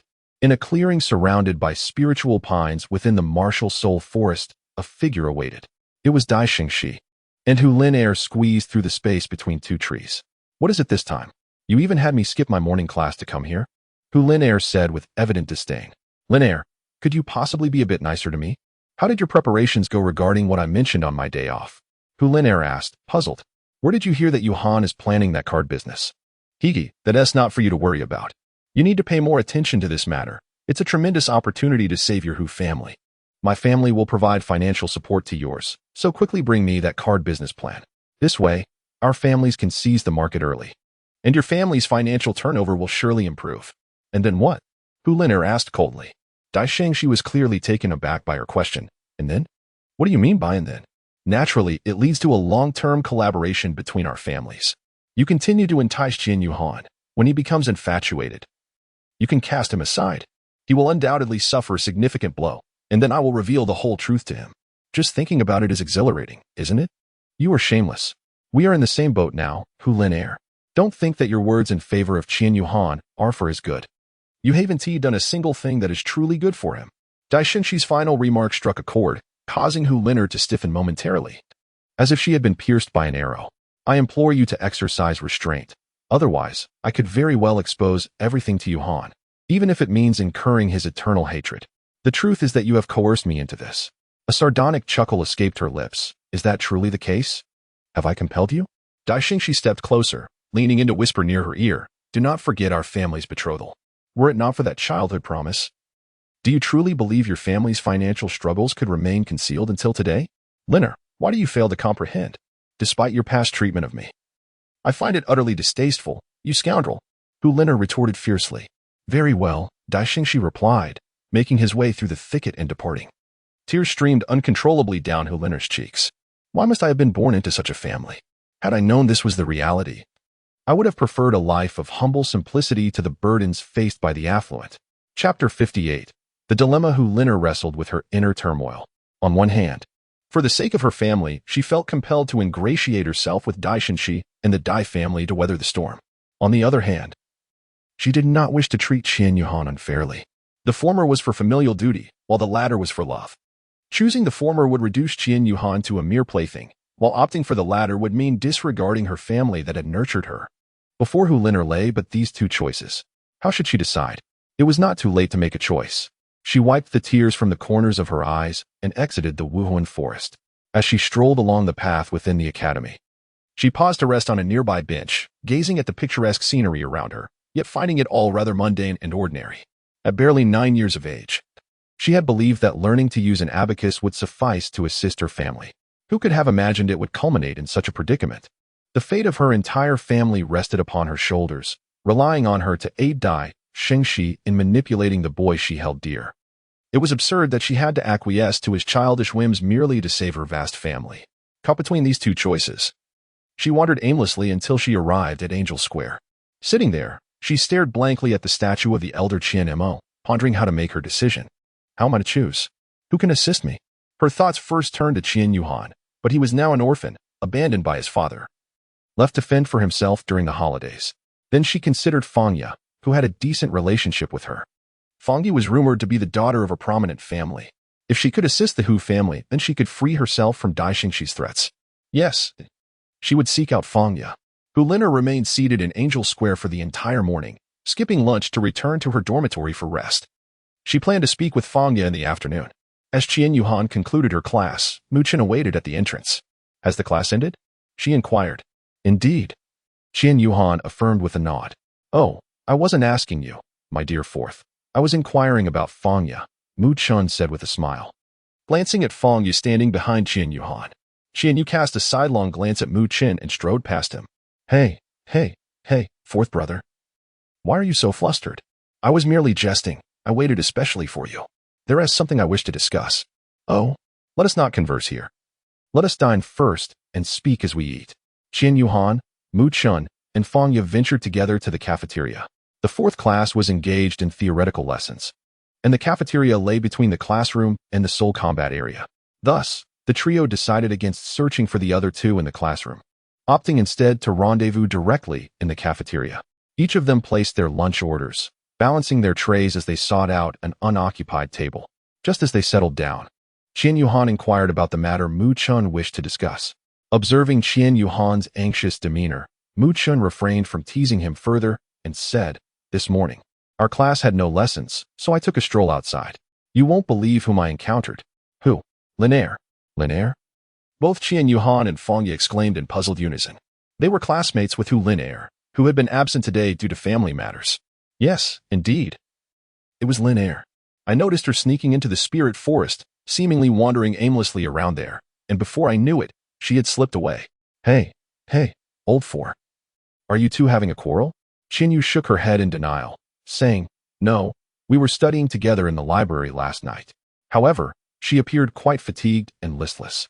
Perhaps her family obligations during the holiday have worn her out, so I advised her to return home to rest. Yet, this morning she requested leave, claiming there were matters at home. Muchen, puzzled, interjected, how could there be matters at home that would lead her to the Soul Forest? At that moment, Fangya timely suggested, could it be that Liner has arranged to meet someone in the Soul Forest? Muchen's expression shifted to one of realization as he responded, Indeed. I find Fangya's suggestion quite plausible. The excuse of family matters is surely a mere facade. But who could Liner possibly be meeting? Qin Yuhan listened to Muchen and Fangya's conversation, remaining silent as she focused on her meal, her mind preoccupied with thoughts. Who did Liner go to meet? Did someone from her family come to the academy to look for her? Or is she involved with some other friends at the academy? Liner has been acting strangely lately, appearing distracted and detached. Just yesterday, she mentioned hearing from Sangu in the infirmary that I intended to venture into the poker business, asking me to elaborate on it. I considered that with her family currently facing numerous issues, I should refrain from burdening her further. Initially, I thought of asking for her assistance in securing some investment, but upon reflection, I decided against it. She is already quite overwhelmed and should not be troubled anymore. Mu Chun scratched his head, pondering, did I ever mention this to Hulina? I distinctly recall only discussing it with Fangya. At that moment, Fangya interjected, securing an investment is not as difficult as it seems. Previously, in the infirmary, Muchen briefly mentioned your endeavor to me. On the first day of the holiday, I spoke with my brother about it again. He expressed no concerns and felt it was feasible. Then he hurried off, presumably to consult with our parents. If you need an investor, you can certainly reach out to me. Qin Yuhan nodded slightly. After all, when he spoke to Mu Chun and the others, he merely outlined a general framework without delving into finer details. If he truly required Fangya's assistance, he could always discuss the specifics with her later without causing any delays. After Qian Yuhan returned to the boys' dormitory to rest, Fangya headed to the library to read for a while. The three parted ways at the entrance of the cafeteria. Does Fangya have an older brother? Do you know him? Yes, his name is Fang Qing, a rather portly fellow. He is a year ahead of us, currently in his second year. I've encountered him a few times, and we've exchanged a few words. Seemingly struck by a thought, Qian Yuhan added, third brother. Do you know if there is a family steward with the surname Fang in the spirit hall? Listening to Qian Yuhan, Muchen appeared to be rummaging through his memories. It seems there is indeed. The deputy minister of the finance department has the surname Fang, though I can't quite recall his first name. Fang Qing had previously mentioned that his family had some connections within the spirit hall, and he had brought it up on more than one occasion. Qin Yuhan speculated that Fang Qing must hold a significant position, which explained his pride. Though he feigned modesty by implying he had some influence, it was evident he was merely boasting about his family background. Such individuals were not worth forging deep connections with. Which is why Qian Yuhan never actively sought Fang Qing out. Their interactions were always initiated by Fang Qing himself. Fangya, however, was different. Unlike her brother, who often flaunted his family's connections, she presented herself as an ordinary student, devoid of pretensions. This trait resonated with Qian Yuhan, who held a deep admiration for her, albeit in a manner akin to a hero recognizing another hero. Upon reaching the dormitory, they found that Tang Xian and Tang Chun had yet to return. With nothing more to discuss, they each retired to their beds to dream away the hours. In the afternoon, theoretical classes commenced. Liner chose not to sit with Qian Yuhan today, instead opting to join Fangya. Muchen, seated beside Qian Yuhan, glared at him indignantly. Look at you, your girlfriend is sabotaging my chances. Chapter 59. If you do not come, I shall seek you out. Qian Yuhan and Muchen sat in the last row, observing Liner conversing with Fangya, her eyes brimming with tears. Fangya wore a troubled expression, occasionally shaking her head, her chin resting in her hand as if lost in thought. Meanwhile, Muchen and Qian Yuhan could only passively endure the lecture. As the class concluded, Liner, occupying a seat towards the front, dashed away before Qian Yuhan could react, leaving him momentarily stunned. What just happened? Why does Liner seem to regard me as a harbinger of misfortune? Muchen appeared to sense something was amiss with Liner as well, prompting him to pull Qian Yuhan towards Fangya in search of clarity. Just as they approached her, Fangya seemed to anticipate their inquiry. Responding directly, Liner is facing a severe family crisis. She is utterly overwhelmed at the moment. Please, do not add to her troubles. Upon hearing this, Qian Yuhan realized that he had always been a source of trouble for Lin Er. Qian Yuhan's mood plummeted to an abyss. How had the relationship with Lin Er devolved to such a state, feeling less substantial than their previous friendship? Was it his fault? Observing Qian Yuhan's despondent state, Fanya could not help but feel a deep sense of pity for him. Thus, she felt compelled to assist Hu Lin Er, determined to prevent the outcome envisioned by Dai Shengxi, for Qian Yuhan deserved better. Indeed, Hu Lin Er had confided in Fanya about everything. Fanya was also acutely aware of Dai Shengxi's character, and she grasped another crucial detail. Hu Lin Er's knowledge of the situation ultimately stemmed from her, which allowed Dai Shengxi to manipulate Hu Lin Er into deceiving Qian Yuhan regarding the project's intricacies. Previously, Fanya had mentioned this to Fang Qing, who, upon learning of it, hastily sought out Dai Shengxi to report the matter. Dai Shengxi and Fang Qing had known each other for quite some time, having met at a family gathering, which Fanya had disdainfully chosen to forego in favor of studying in the confines of her study. When Fang Qing discovered that a newcomer dared to challenge his brother, he sought out Dai Shengxi to inquire further, only to learn that it was Qian Yuhan. Subsequently, he found out that Qian Yuhan was in the same class as his sister, Fanya, creating an opportunity to approach him whenever convenient. Upon comprehending the entire sequence of events, Fanya felt a sense of shame regarding Dai Shengxi and her brother's actions. Seeing Hu Lin Er evade Qian Yuhan, she found it hard to envision how Qian Yuhan would react upon discovering the truth. Perhaps he would truly be driven to madness. According to Hu Lin Er, she did not wish to treat Qian Yuhan in such a manner, yet felt unworthy of his kindness, leading her to resolve to feign disdain and distance herself from him, even declaring her lack of affection in order to shatter his heart and prompt him to abandon her. This, she believed, was preferable to the consequences wrought by Dai Shengxi's schemes. Earlier in class, Fanya had quietly urged her to speak openly with Qian Yuhan, assuring her that he would likely understand her predicament, especially since her feelings were genuine. However, Hu Lin Er shook her head, replying, "Xiaoya, my intentions in approaching him are not pure. What I feel now, after becoming familiar with him, is merely a gradual affection, not genuine love. As soon as I approached him with that motive, I rendered myself unworthy of him. It would be best for him to despair and leave me." With this resolution, Fanya nodded, respecting Hu Lin Er's decision. After the three parted ways, Qian Yuhan found little desire to dine, and after retrieving his correspondence from the mailbox at the entrance, he returned to the dormitory. Qian Yuhan pondered, could it be that their relationship has come to an end? Where did it all go wrong? Upon returning to the dormitory, Tang Chun and Tang Xian had yet to arrive, likely still dining at the cafeteria. Qian Yuhan took out a sheet of stationery. Having not yet read the reply, he began to write, "Snow, I find myself entangled in a bit of troubling concern. Just yesterday, my girlfriend and I were happily studying together at the library. Yet this morning, she fabricated an excuse to avoid me. I suspect she has gone to meet someone, and this afternoon, she has been evading me entirely. Have I erred in some way? I am truly perplexed. I cannot fathom that our relationship could conclude so hastily, yet it seems to be heading in that direction. Do you think I should let go? Was our bond merely a momentary impulse, a hasty decision? Everything around me feels surreal. This afternoon, she was engaged in conversation with another friend of mine, and I am left in the dark about their discussion. My friend, too, seems to be concealing something from me, which is exhausting. It appears I must participate in the exchange activities of the second academic year. I was previously concerned about long distance. But perhaps it would be better for both of us to have some space to reflect on the reasons behind this situation, don't you think? In the second year, our two colleges will exchange students, and I will have the opportunity to visit your school. I can finally meet you, my mysterious pen pal. I am quite frustrated. So please do not find me tedious. I have no one else to confide in. My brothers? Absolutely not. How would they perceive me as a man unable to move on from heartache? I trust they wouldn't think so, yet I feel uneasy about it. We are different. Aren't we? I can share these thoughts with you, and you can consider me a bit eccentric. Ha ha ha. Speaking nonsensically in my mind disrupt our lives, and I find that rather comforting. Right now, I feel as though I might revert to my former taciturn self when facing others. If only I could become invisible, perhaps I wouldn't encounter such troubles. Nor would I be distressed by my girlfriend deliberately avoiding me and not revealing the truth. Perhaps I truly need to shield myself from the outside world. That might be for the best. How have you been lately?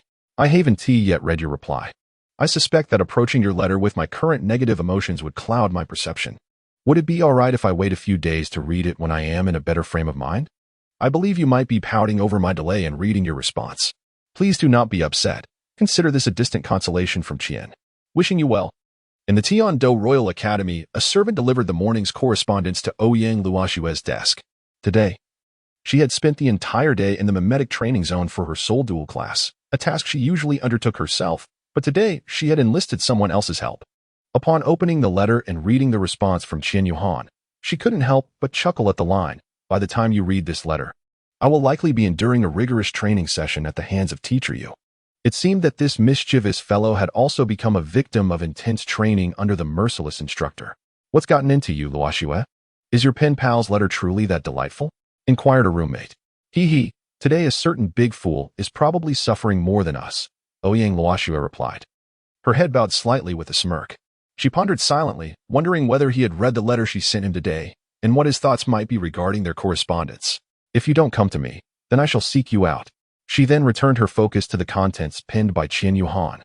While Hulina felt a strange sensation and began to question the details regarding the OK clan's business.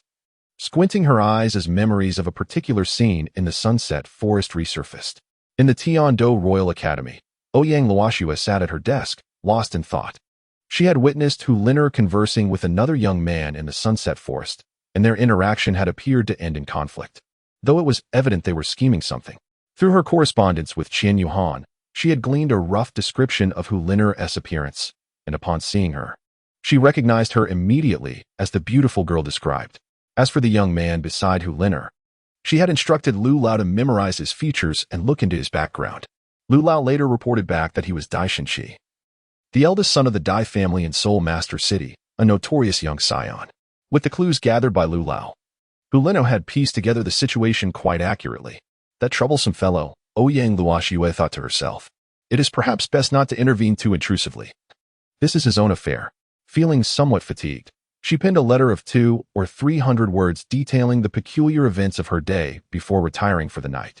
Days passed, and the final exams at the Spirit Hall Academy approached. Hulina had been evading Qian Yuhan, and each time he encountered her attempting to avoid him, his heart tightened, and he would lower his head with a sigh. In an effort to alleviate his inner turmoil, Qian Yuhan devoted himself wholeheartedly to the pursuit of knowledge and cultivation. Over the past few days, through his rigorous training, he has continuously absorbed the residual elemental energy of the universe within him, achieving a remarkable breakthrough to level 38.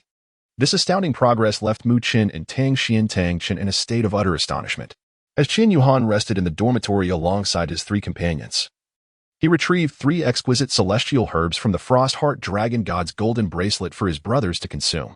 He presented the King Kong Dragon Heart Sunflower to Mu Qin, the Heavenly Thunder Soul Devouring Grass to Tang Xian, and the marvelous Mushroom Sky Connecting Chrysanthemum to Tang Qian. The 3 stared in disbelief at Qian Yuhan as he casually produced these 3 premium celestial herbs, rubbing their eyes in astonishment at the sight before them. Each of these herbs, if introduced into the realm of soul masters, could incite a fierce conflict among them. Yet here they lay before their very eyes with an air of ordinary simplicity, leaving anyone in disbelief. Is this truly the King Kong Dragon Heart Sunflower?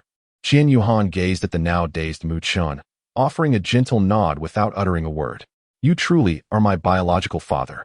In the Golden Crocodile Hall, the Golden Crocodile Douluo, a Qi, inquired about the situation over the past few days. Have you all eaten? Quickly.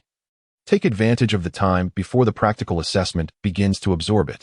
Once the practical assessment commences, you will be unable to fully harness the power of this celestial herb. However, it is sufficient to enhance your strength considerably. After Qian Yuhan finished speaking, he turned and retired to his bed for rest. Tang Xian and the others suppressed their inner excitement and joy, observing Qian Yuhan in his current state. Tang Xian sighed internally. The emotional turmoil of the 4th brother will likely take a long time to heal. What could have gone so awry? It must be something concerning Hulina. We, as his brothers, are acutely aware that there can be no issues among us. The trouble lies elsewhere. The 3 shook their heads and settled onto their respective beds, absorbing the medicinal effects of the celestial herbs. Fortunately, today was the weekend, and after an hour, they had finally completed the absorption. The current levels of the group were as follows. Tang Xian, level 34. 3-Ring Soul Master. Having previously broken through during the battle with the Toothclaw Scorpion King, and later sought his teacher to acquire the 3rd Soul Ring. Tang Qian, level 35. 3-Ring Soul Master, Mu Qin, level 36, Three-Ring Soulmaster. The following afternoon, before the conclusion of the theoretical class, Zhou Yu reiterated to the classmates the importance of reviewing theory and preparing for the upcoming practical assessment. The format of this practical assessment involved randomly drawing lots to match opponents for soul battles, with scores given by the practical teachers of each class averaged to determine the final grade. Although the details of the practical assessment had undergone slight modifications, the essence remained largely unchanged. After offering a few additional reminders for the theoretical exam the following day, Zhou Yu announced that all courses for the semester had concluded. Once class was dismissed, the students dispersed in a flurry. Some headed to the cafeteria to queue for meals. Others made their way to the library to secure seats for evening self-study, while some simply returned to their dorms to relax. Under the guidance of Mu Chun, Qian Yuhan and the others opted to first indulge in a meal.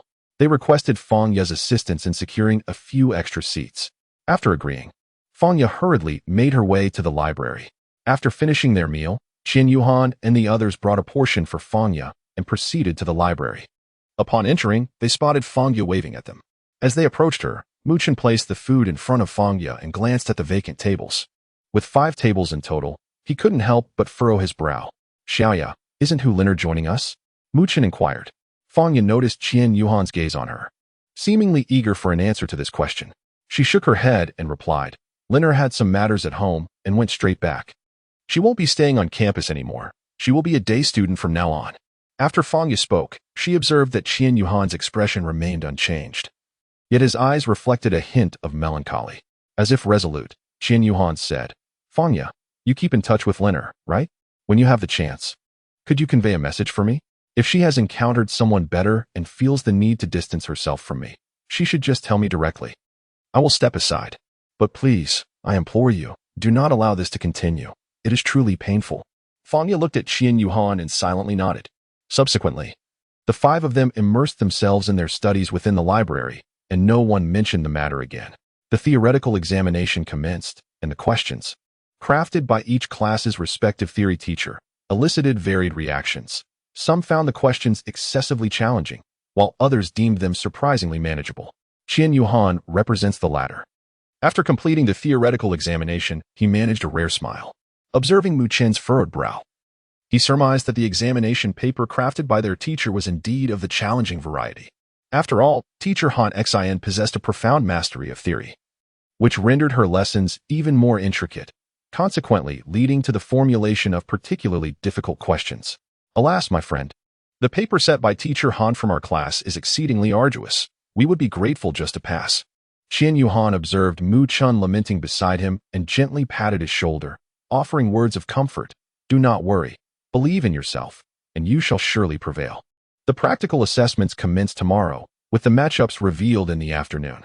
Should we be fortunate enough to face each other, I shall undoubtedly seek to avenge the grievances from the friendly match. In the afternoon, Tang Xian, Tang Chun, Mu Chun, and Qian Yuhan gathered around the display board, each searching for their names. Ah, what a pity that I cannot have the pleasure of defeating you, fourth brother. I am matched up against Wang Yu from Class 7. Tang Xian feigned a look of regret as he spoke. Tang Chen quickly followed suit. I will be facing Zhao Ku from Class 1. What about fourth brother? Is he formidable? Qian Yuhan responded, I feel I possess the strength for battle. Mu Chen declared, I shall confront Vina. I will show no mercy. Especially after her treatment of Xiaoya. Mu Chun said with indignation. Old fourth, who will you fight? Tang Xian inquired as he patted Qian Yuhan. Dai Xingxi. Chapter 61. Final Practical Assessment, Part 2. Qian Yuhan spoke in a low voice. Dai Shengxi. Mu Chun clenched his fists and exclaimed, I can't believe it. This match will undoubtedly be full of highlights. Tang Xian nodded and patted Qian Yuhan on the shoulder, reminding him, Old four, this Dai Sheng, she is indeed formidable. His saber-toothed tiger martial spirit should not be underestimated. His speed is astonishing and his attack power is formidable. Recently, he has advanced to the 3rd ring. Just as Tang Xian intended to elaborate further, he was interrupted by Qian Yuhan, who assured him, Rest assured, brother, I will not underestimate him. I will fight with all my strength. As for his abilities, I have no interest in knowing. Winning would render my victory less impressive. Well said, young man. You've got guts. Tang Chen suddenly interjected, startling Qian Yuhan beside him. The 4 of them then returned from the grouping announcement board to their dormitory to continue their training. The medicinal properties of the celestial herbs provided by Qian Yuhan are exceptionally potent, rendering their complete absorption impossible within less than half a month.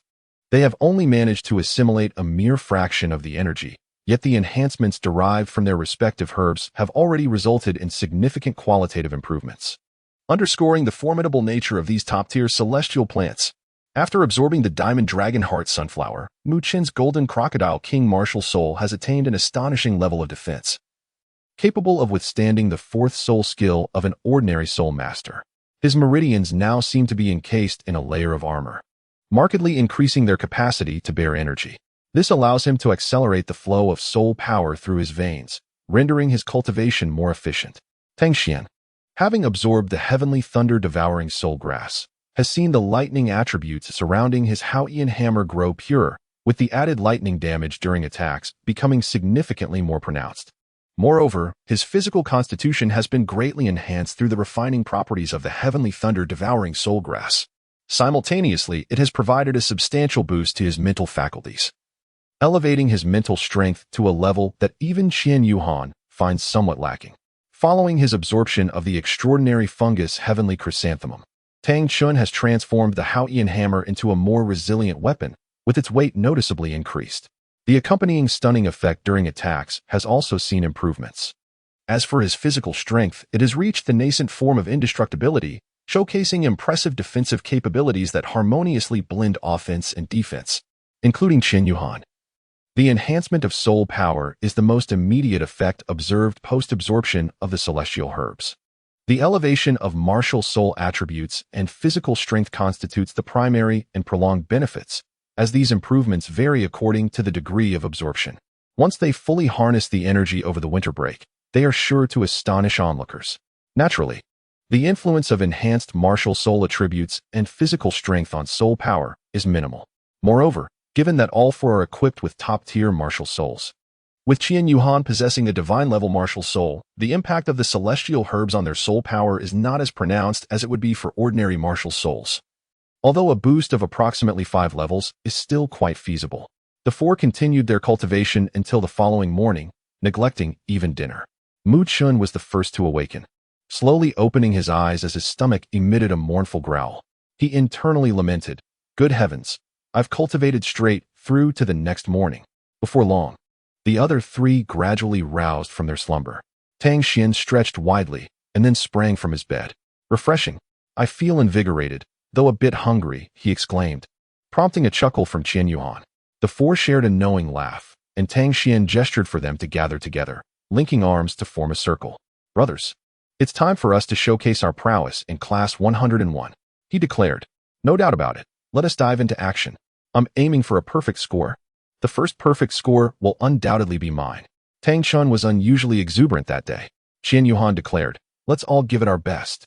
After exchanging encouragement, the quartet hurriedly made their way to the cafeteria, for their stomachs were on the verge of orchestrating a symphony. On their way, they encountered Fangya. Mu Chun paused to greet her, briefly updating her on their situation before hastening toward the dining hall. Observing the four rushing toward the cafeteria, Fangya smiled gently, thinking to herself, "These young men are quite impressive," especially as her gaze lingered on Mu Chun, who was trailing behind. The practical assessment commenced amidst lively chatter among the participants. According to the predetermined groupings, the first-year students were divided into 3 major groups, each assigned to one of the 3 combat arenas for evaluation. Qian Yuhan and Fangya found themselves in one group, while Mu Chun and Tang Chun were assigned to the second arena, and Tang Xian and Hu Liner were placed in the third. Indeed, as Fangya had remarked, Hu Liner had transformed into a dazed student, seemingly out of breath as they entered the combat arena, clearly having rushed over. The announcements began simultaneously across the 3 venues. In Arena 1, Zhao Tianyu faced off against Ma Liang. In Arena 2, Shangwan Siki squared off against Ning Yuhan. In Arena 3, Tang Xian was set to battle Wang Yu. The sounds of combat and the cheers of the audience soon filled the air. In Arena 3, Tang Xian was taken aback to find himself in the first group. "Then let the battle begin," he proclaimed. "First year Class 4, Tang Xian, Assault System Soul Master. I humbly request your guidance." First year Class 7, Wang Yu, Control System Soul Master. "I humbly request your guidance." As both combatants activated their soul rings, Two yellow and one purple ring materialized beneath their feet, gradually fading into an ethereal state. Wang Yu initiated the clash with his first soul skill, Bind. The yellow first soul ring at his feet shimmered as he formed hand seals, summoning two long vines from the ground that surged toward Tang Xian. Blue silver grass. Is it? Watch this, Tang Xian replied unfazed, propelling himself off the ground to evade the incoming tendrils. Wang Yu sneered, "Oh, it's far from over." He pointed a finger, redirecting the blue silver grass vines toward the airborne Tang Xian. First soul skill, Thunderstrike. As Tang Xian soared through the air, his yellow soul ring pulsated, and the Haotian hammer materialized in his grasp. The Haotian hammer, the world's foremost weapon soul, gasped the audience in Arena 3. Many spectators were unaware of Tang Xian's weapon soul, but those from Class 4, including Hu Liner, remained composed.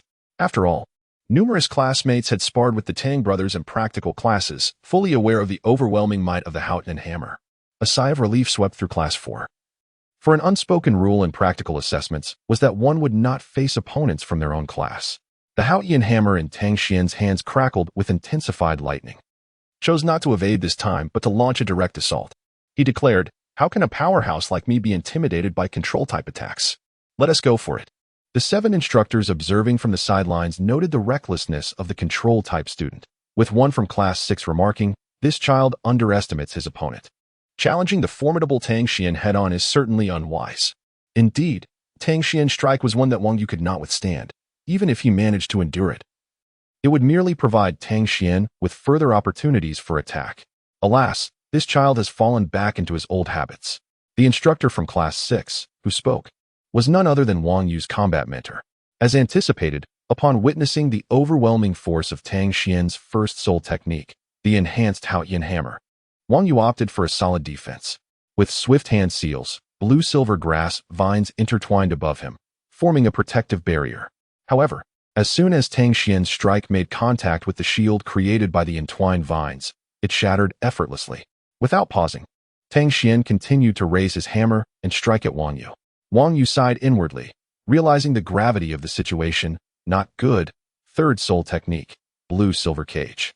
Let us now take a moment to acknowledge the current strength of the protagonists.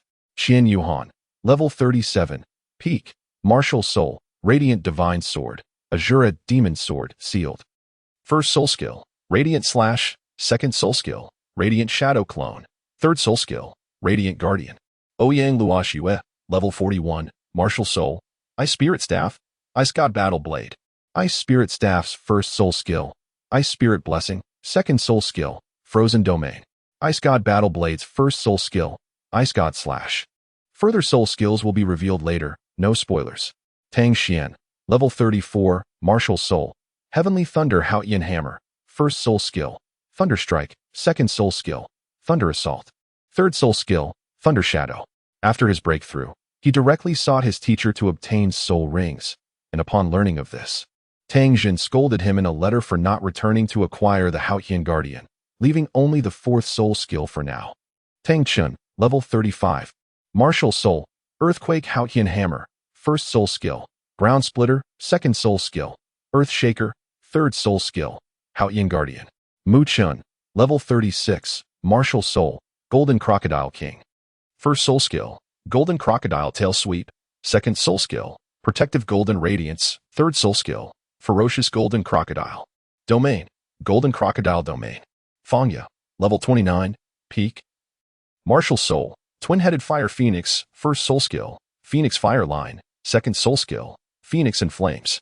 After her breakthrough, Fangya sought out Yu Ziang during the latter half of her short vacation, and Teacher Yu took her to a nearby soul beast forest to acquire 2 top-quality 100-year soul rings. Hu Liner, level 31, Martial Soul, Three-Tailed Fox Spirit. First soul skill, Foxtail Needle, second soul skill, Fox Charm, third soul skill, Enchanting Poison Mist. Domain, Fox Spirit Domain.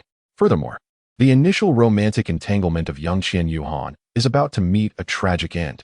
When they head to Tiando for an exchange, how will a certain someone waiting for him there heal his wounds? Anticipate it. Lastly, I humbly request your love to generate energy and encourage updates. Thank you. Chapter 62, Final Combat Assessment, Part 3. Oh no, the third soul skill, Blue Silver Prison. Wang Yu thought to himself. The hand seals shifted as the purple third soul ring beneath his feet illuminated. The third soul skill bestowed upon Wang Yu by the 5,000-year-old burrowing demon spider can control opponents en masse while also providing personal protection, a commendable skill indeed. However, it is unfortunate that Blue-Silver Prison faces the unparalleled weapon martial soul, the Haoyan Hammer. Tang Xian's Heavenly Thunder Haoyan Hammer struck directly against Wang Yu's Blue-Silver Prison. Crash! The Blue-Silver Prison shattered into countless fragments. Third soul skill, Thunder Shadow. Tang Xian, seizing the advantage, unleashed his third soul skill, conjuring an identical Haoyan Hammer. Indeed, Tang Xian's third soul skill does not simply create two clones for cooperative combat, like Qian Yuhan's Radiant Shadow clone. Instead, it materializes a thunder hammer resembling the Haoyan Hammer through the power of lightning. Holding dual hammers, Tang Xian's yellow first soul ring flickered as he executed Thunder Strike. Second soul skill, Parasite. Boom. Wang Yu exhibited no sign of retreat, as the yellow second soul ring at his feet flickered with energy. Suddenly, the faint blue glow of the blue-silver seeds, remnants from his previous assault on the blue-silver vine, illuminated Tang Xian's presence, resembling a ticking time bomb. Alas! Tang Xian silently lamented, but regrettably, it was too late. The blue-silver seeds erupted, each explosion modest in power, yet their sheer number was overwhelming. A cacophony of crackling detonations erupted around Tang Xian, who had indeed been careless. He had long recognized the residual blue-silver seeds, but had failed to take them seriously. Fortunately, after enduring the purification of the heavenly thunder-devouring soul grass, his physical resilience surpassed that of ordinary individuals, allowing him to withstand the onslaught. However, he bore several superficial wounds, with blood trickling from the corner of his mouth, while the rest of him remained unharmed.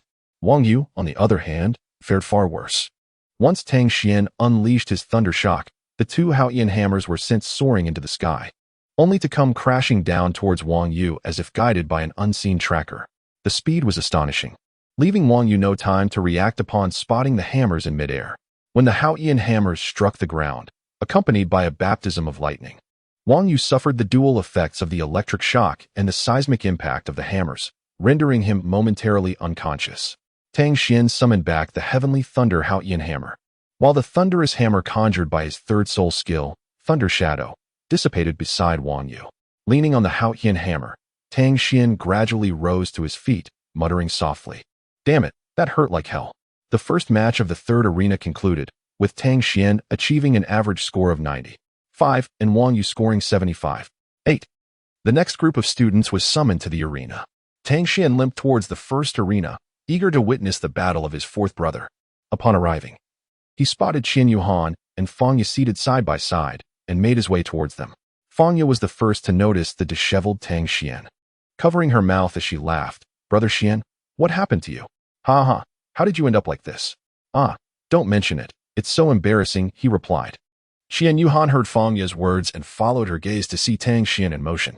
"Elder brother, what happened?" he inquired. "I was careless during the match and got injured by the opponent's blue-silver seed explosion. Alas, I lost my perfect score, ending up with only 90. Tang Xian replied with a sigh. Fangya comforted him. "Elder brother Xian, you are still quite impressive. None of us in the three groups we just competed and scored above 80. Thank you for the consolation, but it depends on who you're competing against.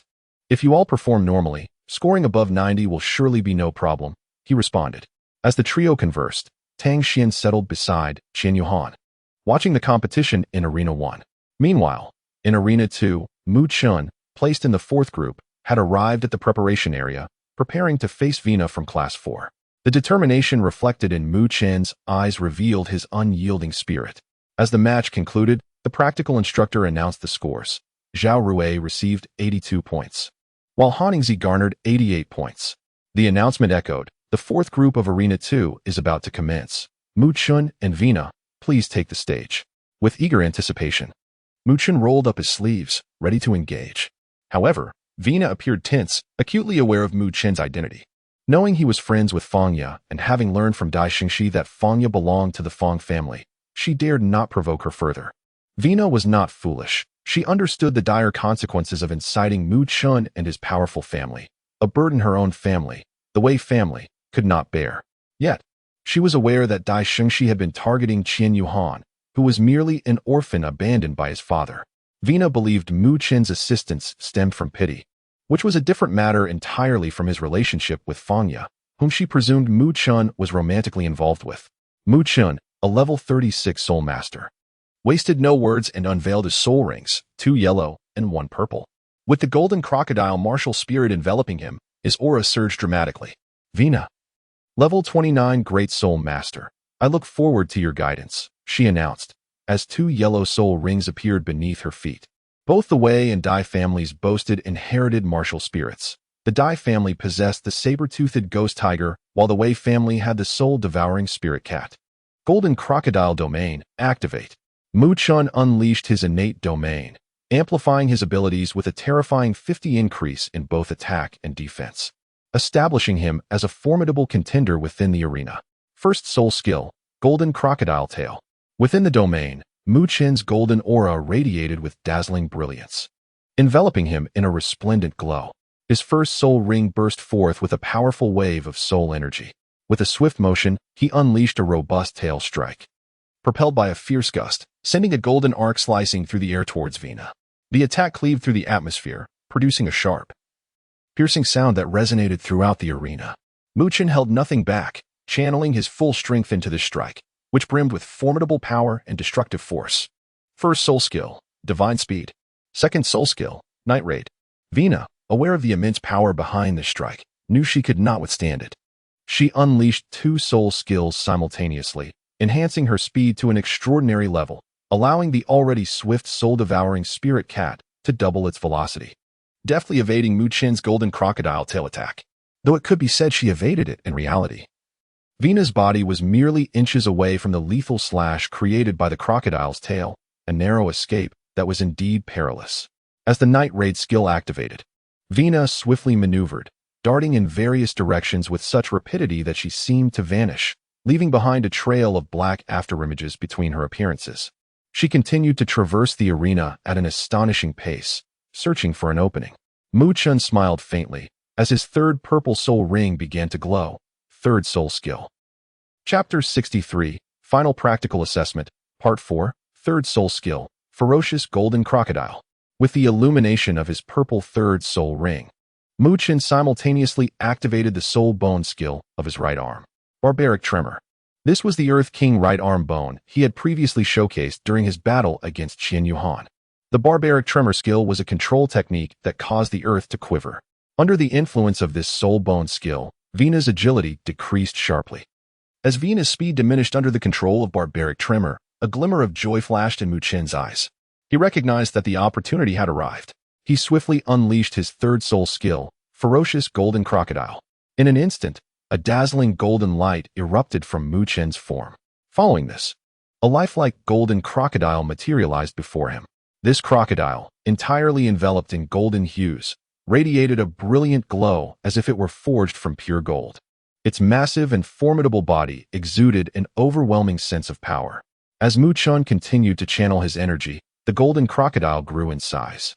It opened its cavernous maw, its sharp fangs glimmering ominously, instilling a sense of dread in all who beheld it. At that moment, the space before Mu Chen began to warp under the weight of the golden crocodile's presence, as if unable to bear the immense pressure. Finally, a colossal golden crocodile, measuring 10 meters in length and 3 meters in height, emerged before the spectators. Its fearsome visage and terrifying aura caused all onlookers to collectively gasp in astonishment. This was Mu Chen's third soul skill, Ferocious Golden Crocodile.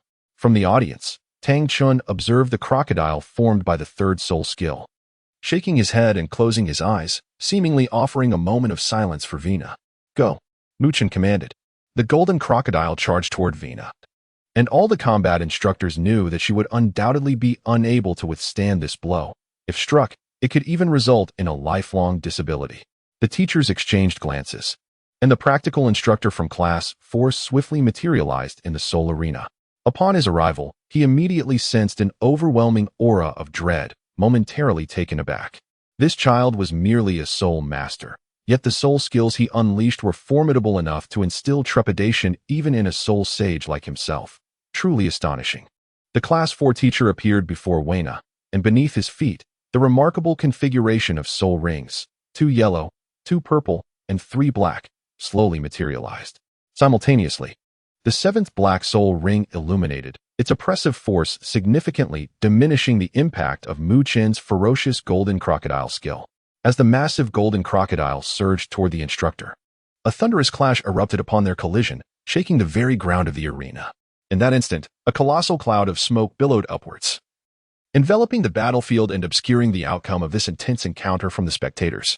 As the smoke gradually dissipated, the crowd was astonished to find that the once ferocious golden crocodile had vanished, replaced by a gigantic, emerald-green turtle, its shell impenetrable, standing majestically on the battlefield. This formidable creature emanated an air of authority and mystery, captivating all who beheld it. It was revealed that this was Su Zimo's martial spirit, the Xianming turtle. As a powerful martial spirit, the Xianming turtle not only possessed formidable defensive capabilities, but also exhibited tremendous offensive strength and vitality. Under Zhang Cheng's command, the Xianming turtle showcased unparalleled prowess, becoming the most resplendent presence on the battlefield. As Zhang Cheng's seventh soul skill, the martial spirit's true form, concluded, the Xianming turtle faded away, and Su Zimo gracefully descended onto the arena, declaring, "The match is concluded." According to the evaluation of the practical instructors, Weina scores 75 points, while Mu Chen achieves a perfect score of 100. A profound silence enveloped the arena, the crowd pausing for 2 heartbeats before erupting into enthusiastic cheers.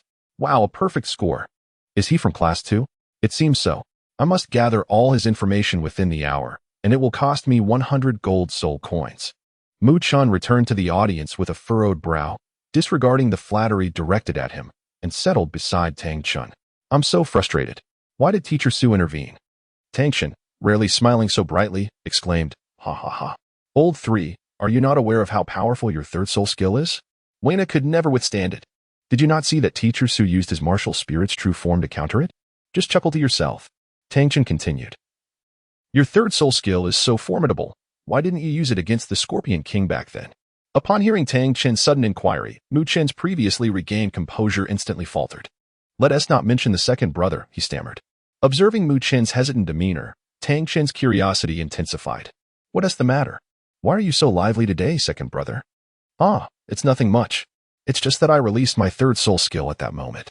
However, this particular skill requires a charging period, and the circumstances at that time were not conducive to charging, resulting in an instantaneous release of such an absurd soul skill. The power of a charge release and an instantaneous release is vastly different, yet the soul power consumed remains the same." Tang Chun listened intently, his eyes twitching slightly. "Indeed. Third brother, that soul skill is quite extraordinary. So, that 1-meter-long creature beside me was your third soul skill?" Mu Chen remained silent, merely nodding in affirmation. Tang Chun found it hard to accept that the formidable golden crocodile and that 1-meter mudfish were manifestations of the same soul skill unleashed by the same person. Had Mu Chen not clarified, Tang Chun might have believed that he had not exerted his full strength during their previous encounter. Mu Chen continued, however, "I did not anticipate the overwhelming power of this third soul skill today. The Diamond Dragon Heart Sunflower has had an astonishing effect on my physical constitution, soul skill enhancement, and martial soul improvement.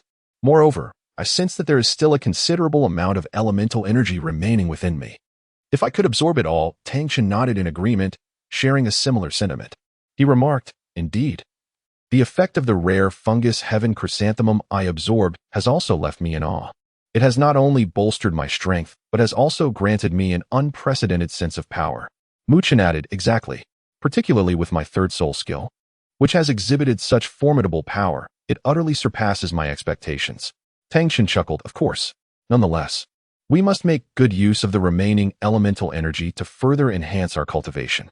After all, only through continuous progress can we achieve greater victories in future battles." Mu Chen nodded in agreement, and the two exchanged a glance, their eyes shimmering with unwavering determination. They understood that the benefits they had gained were not merely transient, but rather a long-term accumulation and enhancement. As long as they diligently practiced, they would undoubtedly evolve into even more formidable beings. Chapter 64, Final Practical Assessment, Part 5. In Arena Number 2, Group 13, First Year Class 4. Tang Chun faced off against Zhao Ke from First Year Class 1. "Please have both parties step forward and prepare," announced the broadcast. Tang Chun and Zhao Ke ascended the battle platform. "I am Zhao Ke from First Year Class 1. a level 29 Great Soul Master. I look forward to your guidance, Zhao Ke proclaimed, his eyes gleaming with resolute determination, his voice resonating powerfully. As his words echoed, 2 yellow soul rings gradually emerged beneath him, radiating a dazzling brilliance. Zhao Ke was filled with anticipation and excitement. Upon learning that his opponent was Tang Chun, he instantly recognized that this would be a challenging battle. However, he felt neither fear nor hesitation. On the contrary, a profound desire surged within him to engage in battle with a formidable opponent, to awaken his latent potential, and to ascertain whether he could transcend the persistent limitations that had long plagued him. Taking a deep breath, he centered his thoughts, steeling himself for the challenge ahead.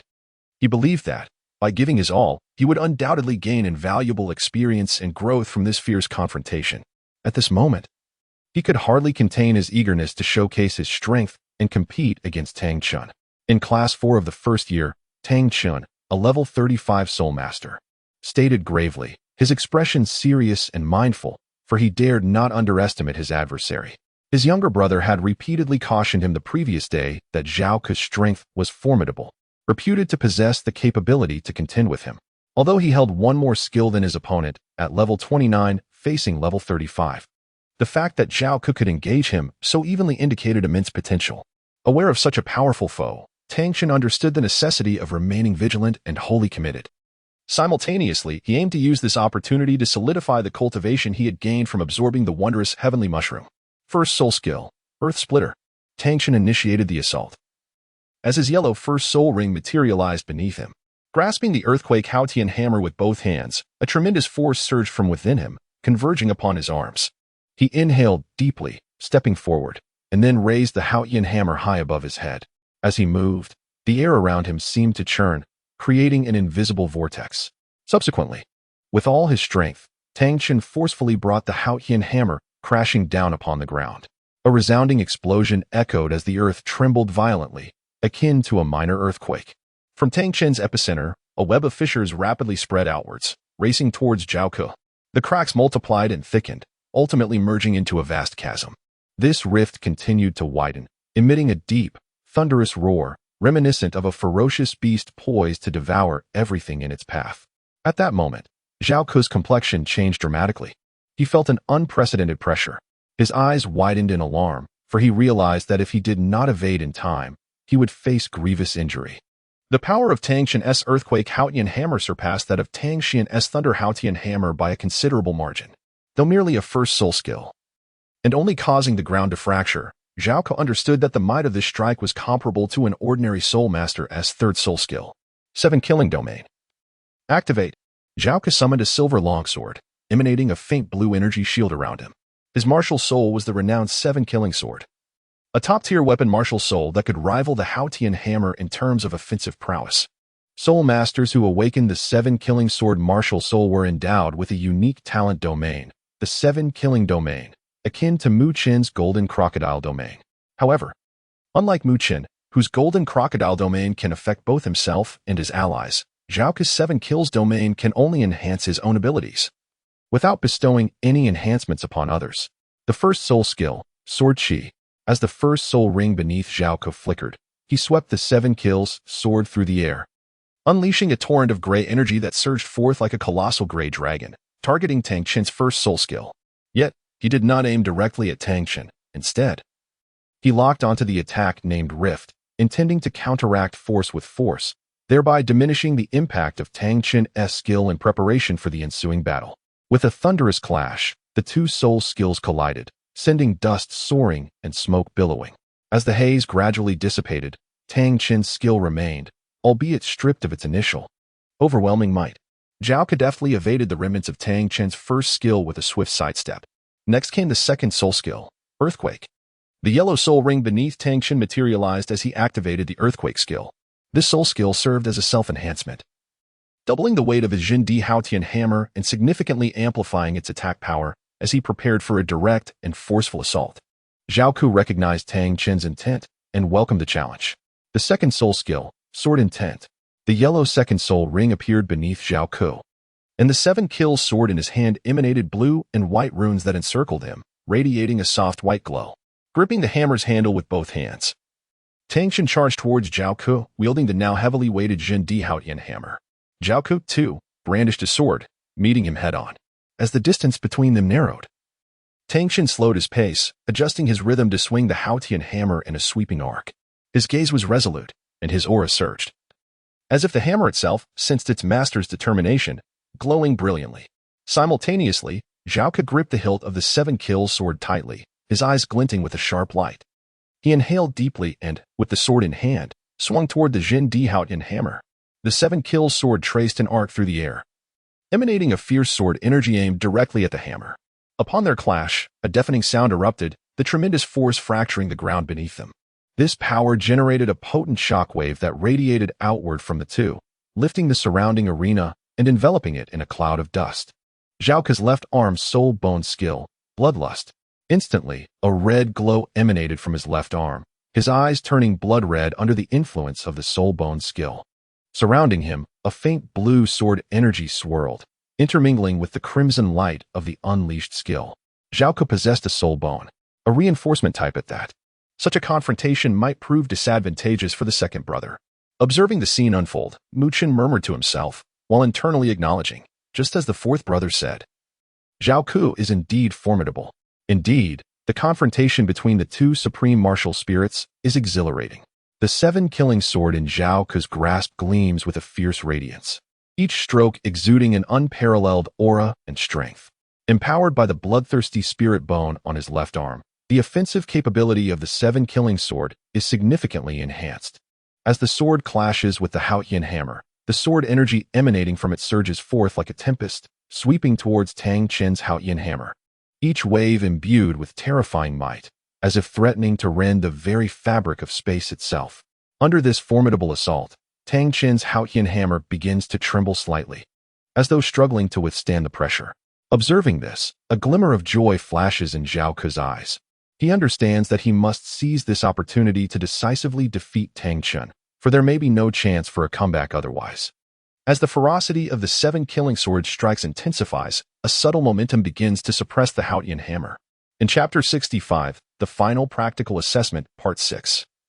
Bolstered by the enhancement of his bloodthirsty ability, the two-ringed seven-killing sword seems to gain the upper hand against the three-ringed Haotian hammer. Gritting his teeth, Tang Xin activates his third soul ring, unleashing his third soul skill, Haotian Shield. Upon activation, a yellow protective barrier envelopes him, allowing the Haotian Shield to absorb a considerable portion of the seven-killing sword's energy, thereby restoring the balance of power in favor of the Haotian hammer. A resounding boom echoes as a cloud of dust rapidly envelopes the arena. Both competitors are pushed back by the tremendous force of their clash. Meanwhile, the audience remains uncertain about who has the upper hand, their eyes wide with tension as they watch the unfolding drama. Zhao Ke, with both hands gripping his sword, drives the seven-killing sword into the ground and kneels, his chest heaving as he gasps for air. Tang Xin sets aside his Haotian hammer, leaning against its handle, his body slightly bent forward, equally breathless. Both exhibit signs of fatigue, yet their gazes reveal a tenacity and indomitable spirit. They seem to have expended vast reserves of energy in this fierce duel, yet neither is willing to concede defeat easily. Once more, Zhao Ke bellows to the heavens, his aura surging dramatically. The seven-killing sword appears to resonate with its master's unyielding fighting spirit, its light intensifying to a more brilliant shade of azure. Zhao Ke's bloodthirsty effect dissipates, leaving him in a weakened state, yet he casts aside his exhaustion, fixated solely on the victory of this battle. Well done, Zhao Ke. You are truly a man. Tang Xin muses inwardly. Come on, let us fight with all our might. Tang Xin calls out to Zhao Ke. The Haotian hammer is enveloped in a pale yellow aura as he lifts it once more to rest upon his shoulder, activating his second soul ring, ready to unleash his second soul skill, Quake. Zhao Ke closed his eyes, summoning the entirety of his soul power, which flowed through his meridians as if healing his exhausted body. Gradually, he shut his eyes, and in the next moment, the seven-kill sword materialized before him, accompanied by two yellow soul rings that appeared in tandem. An astonishing scene unfolded as the two yellow soul rings surrounding the seven-kill sword quivered slightly, drawing closer together. When they collided, they emitted a dazzling pale blue light that lasted for half a minute. As the radiance faded, the two yellow soul rings had transformed into a singular purple soul ring that hovered above the seven-kill sword. What is this? Fusion ring. Muchen squinted at Zhaoke, exclaiming in astonishment. What? Fusion ring? What is that? A puzzled classmate from another group inquired upon hearing the term. A fusion ring is the merging of two or more soul rings to create a more formidable force, Muchen elucidated. However, this ability is extraordinarily rare, mastered by only a select few. Moreover, there is a significant risk involved. Improper execution can lead to the shattering of the soul rings or even jeopardize one's life. Thus, in general, few dare to attempt fusion. I never expected Zhaoke to dare undertake such a feat. He truly is a reckless individual. During the half-minute that followed, Tang Chun had also been gathering his strength. Both knew this was the final strike. 7 kills sword chi.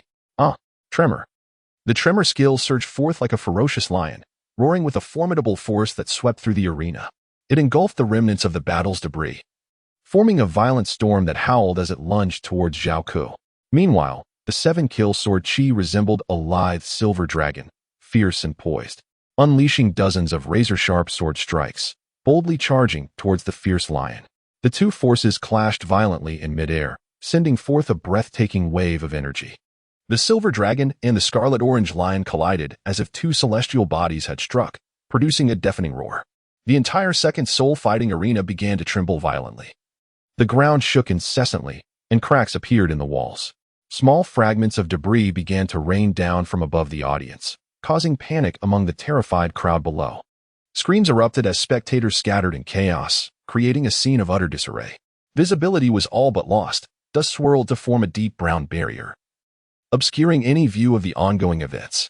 Only the muffled sounds of collision and the flashes within the dust reminded everyone that the confrontation of skills persisted. After 2 or 3 minutes, the arena seemed to have settled, signaling the conclusion of Tang Chun and Zhaoke's battle. I concede, Zhaoke declared. His strength utterly depleted as he collapsed onto the fighting platform, lying supine and gazing at the sky. This battle was exhilarating, Zhaoke whispered in a voice only he could hear after conceding.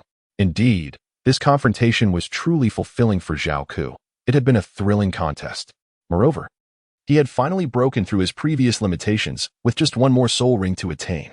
When winter break arrives, I will seek my mother's guidance to plan the soul rings for the 7-killing sword, and in the next semester, I shall challenge Tang Chun. Zhaoke has inherited his mother Qingqing's 7-killing sword martial soul.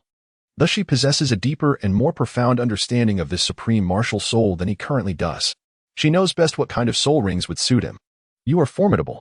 It has been a long time since I encountered such a worthy opponent. I gained much from this battle. Thank you, my brother. A voice echoed, and Zhaoke sat up to see a hand extended towards him, none other than Tang Chun. Zhaoke smiled faintly, grasped Tang Chun's hand, and was effortlessly pulled to his feet, replying, likewise. Thank you. Wait for me to acquire my 3rd soul skill during winter break, and I shall seek you and the class leader for a rematch next semester. Haha. All right, I look forward to your challenge, came Tang Chun's jovial response. At that moment, the announcement blared, the match has concluded. After evaluation by the combat instructor, Zhaoke scores 98, 5 points, while Tang Chun achieves a perfect score of 100. Both participants exhibited indomitable fighting spirit, refusing to concede until the final moment, sparing no ounce of soul power. This is a lesson for us all, and we thank them for presenting such a spectacular soul battle. The chaos caused by the soul skill clashes in the audience had subsided. Spectators found nearby seats to continue enjoying the matches. As the announcement concluded, the second arena erupted in cheers and applause, and homage to the strength and valor displayed. This is the proud ethos of the Martial Soul Hall Academy, to respect the strong, learn from them, and strive to become strong oneself. The second arena had hosted over 10 matches that morning, marking the end of the first day's events.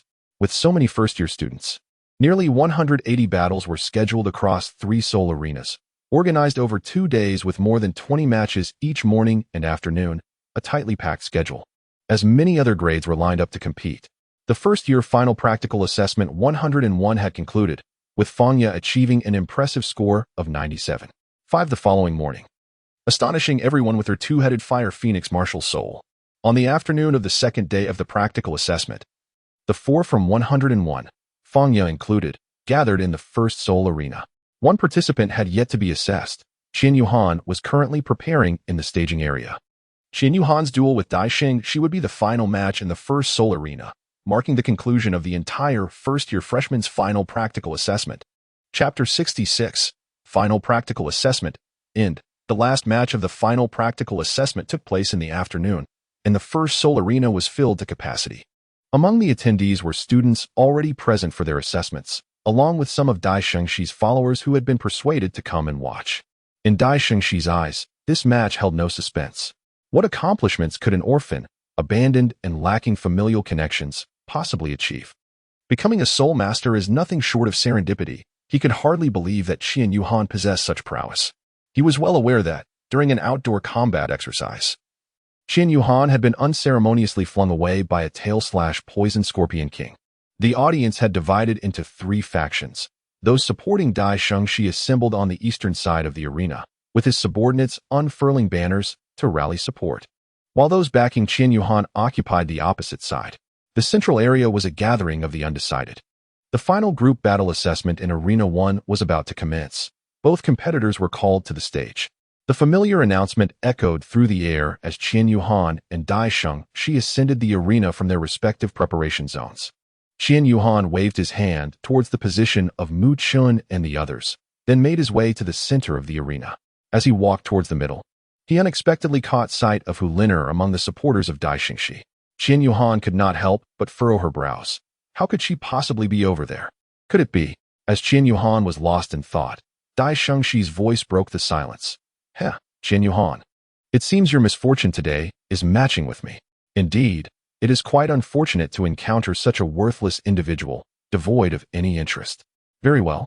Hu Liner even advised me to show mercy. It appears that there is absolutely no need for that now. Qian Yuhan gazed at Dai Shengxi in silence, his expression dark and foreboding. Hu Liner had never uttered such words to Dai Shengxi. It was merely a tactic employed by Dai Shengxi to provoke Qian Yuhan, aiming to incite his fury for the sake of his own advantage. Qian Yuhan, a soul master of level 37, faced Dai Shengxi, a soul master of level 35. Today, I shall make you aware of the formidable prowess of your grandmaster, Shengxi, Dai Shengxi declared with a fierce tone, as 2 yellow and 1 purple soul rings materialized beneath his feet.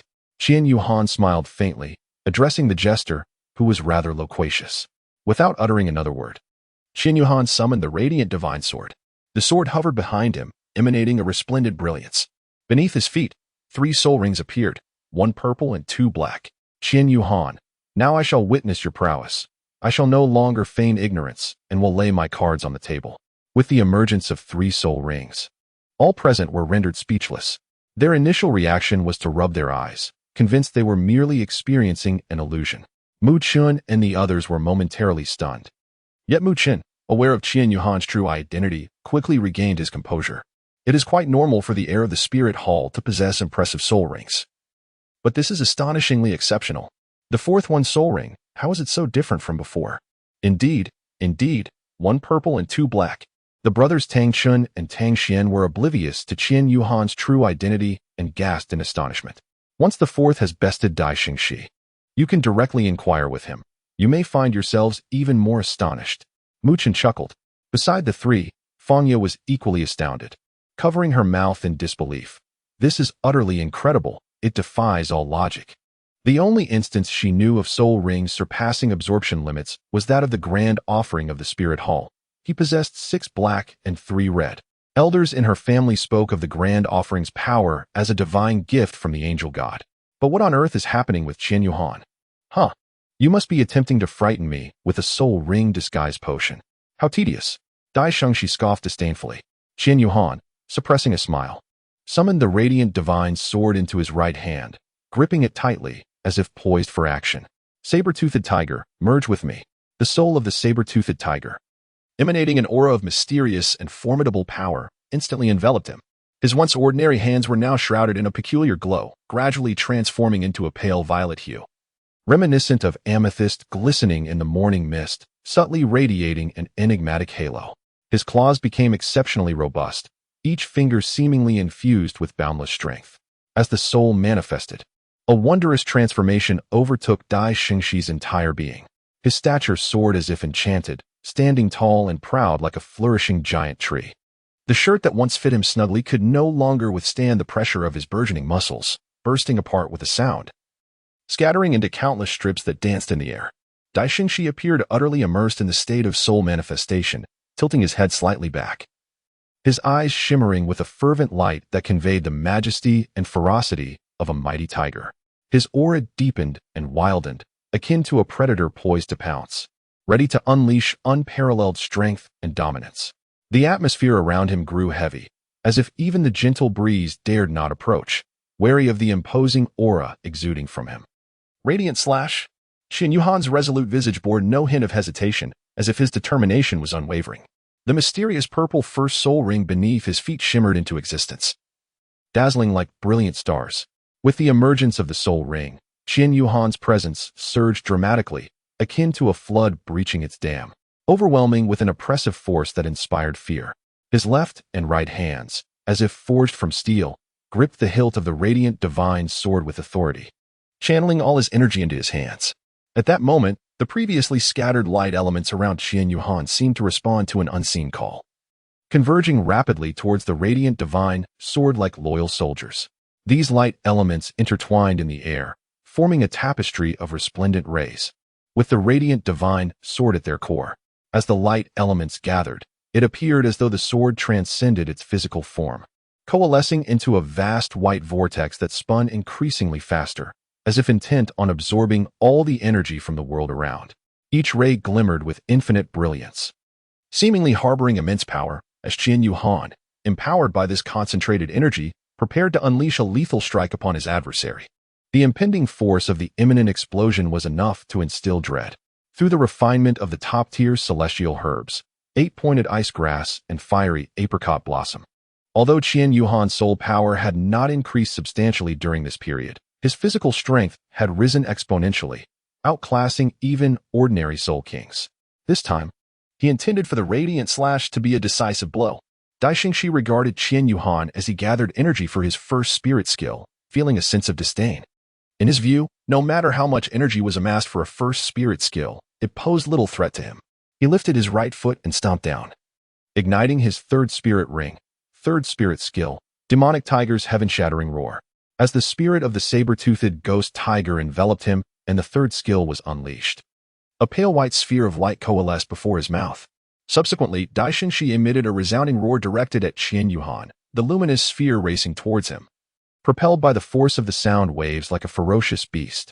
Qin Yuhan's eyes gently closed as he took a deep breath, channeling all his strength into the bright divine sword held firmly in his grasp.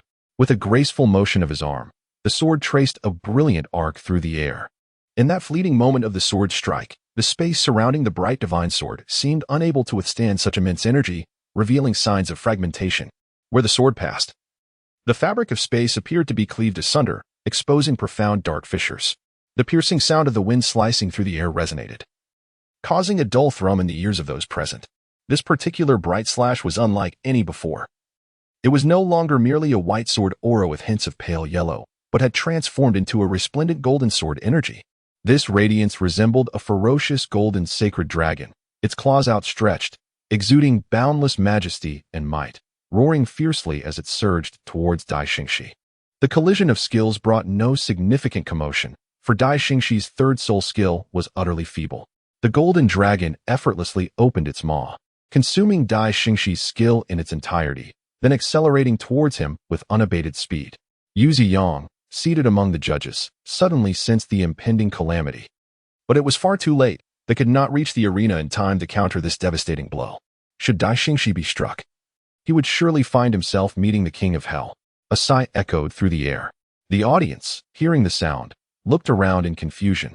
Yet their attention was swiftly drawn back to the arena, where, at the very moment the golden dragon was about to collide with Dai Xingxi, a shadow abruptly materialized before him.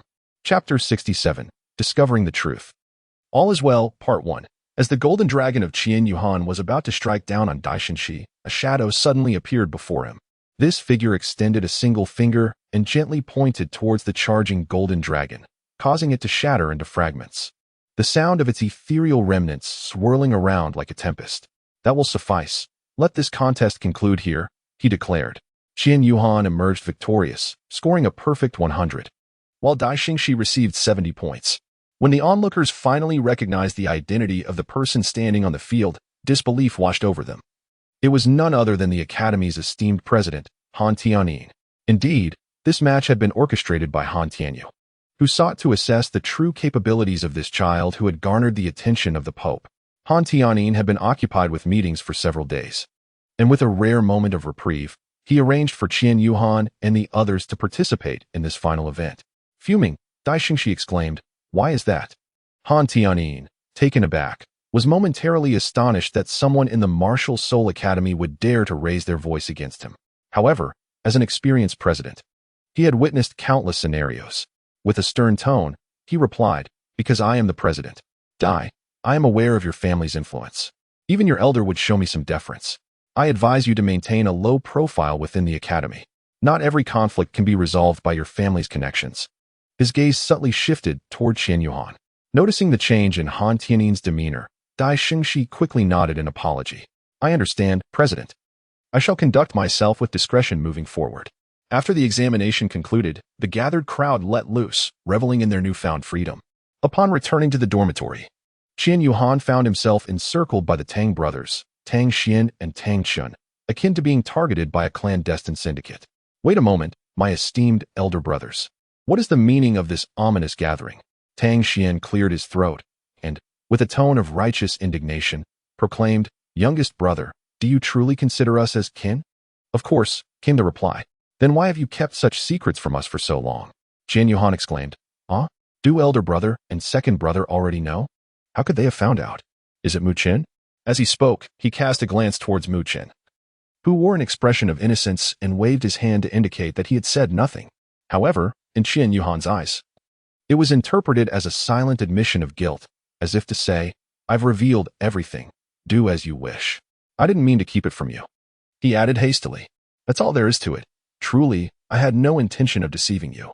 Tang Xian and Tang Chun remained in a state of shock, unable to comprehend the situation. They were not like Mu Chun, who, in a similar predicament, had nearly divulged the truth at the beginning of the school year and had thus adapted quickly. But Tang Xian and Tang Chun were merely the sons of Tang Xian, the current sect leader of the Haotian sect, which could hardly be compared to the Spirit Hall. The rapid development and vast scale of the Spirit Hall had drawn numerous soul masters from the two great empires of Tiando and Xingluo, all aspiring to join. The Elder Hall and the Worship Hall within were regarded as the pinnacle of faith for soul masters. Now, the highest authority of the next generation of the Spirit Hall stood before them. How could their minds process this revelation so swiftly? "Wait, are you saying you are the son of Elder Qian and Mo Mian, the Judgment Elder?" Qian Yuhan nodded slightly, choosing not to elaborate further. "So, the celestial herbs you previously provided us were also sourced from the Spirit Hall?" Tang Xian inquired, a question that also lingered in Mu Chen's mind. Although he was the son of the Golden Crocodile Douluo, the second elder of the Spirit Hall, he remained utterly uninformed about the treasures within, as his father never shared any internal matters with him. Nonetheless, Mu Chun refrained from probing too deeply. His primary concerns revolved around eating, sleeping, and playing. "Those celestial herbs were not bequeathed to me by my father. I fortuitously gathered them in the Sunset Forest." Qian Yuhan recounted the extraordinary encounter at the ice and fire duality to everyone. "Ah, indeed. As expected of Xiaoya. Even the most exceptional celestial herbs are known to her," Mu Chun exclaimed with enthusiasm. Tang Xian cast a disdainful glance at Mu Chun, his expression implying, "By your logic, does that mean we could effortlessly procure celestial herbs from there at any time and place?" Qian Yuhan shook his head and explained, "It is certainly unfeasible. If one wishes to venture there, one must at least wait for 2 decades. "What? 2 decades is such a long time." Mu Chun, upon hearing this duration, felt a wave of disappointment wash over him. He had even contemplated relying on consuming celestial herbs to enhance his power, rather than enduring the arduous path of cultivation. How delightful it would be to simply feast on herbs. This was already the most rapid time frame derived from meticulous calculations. The reason that region could nurture celestial herbs lies in the exceptionally rich state of the elemental forces of heaven and earth, which creates unparalleled conditions for their growth.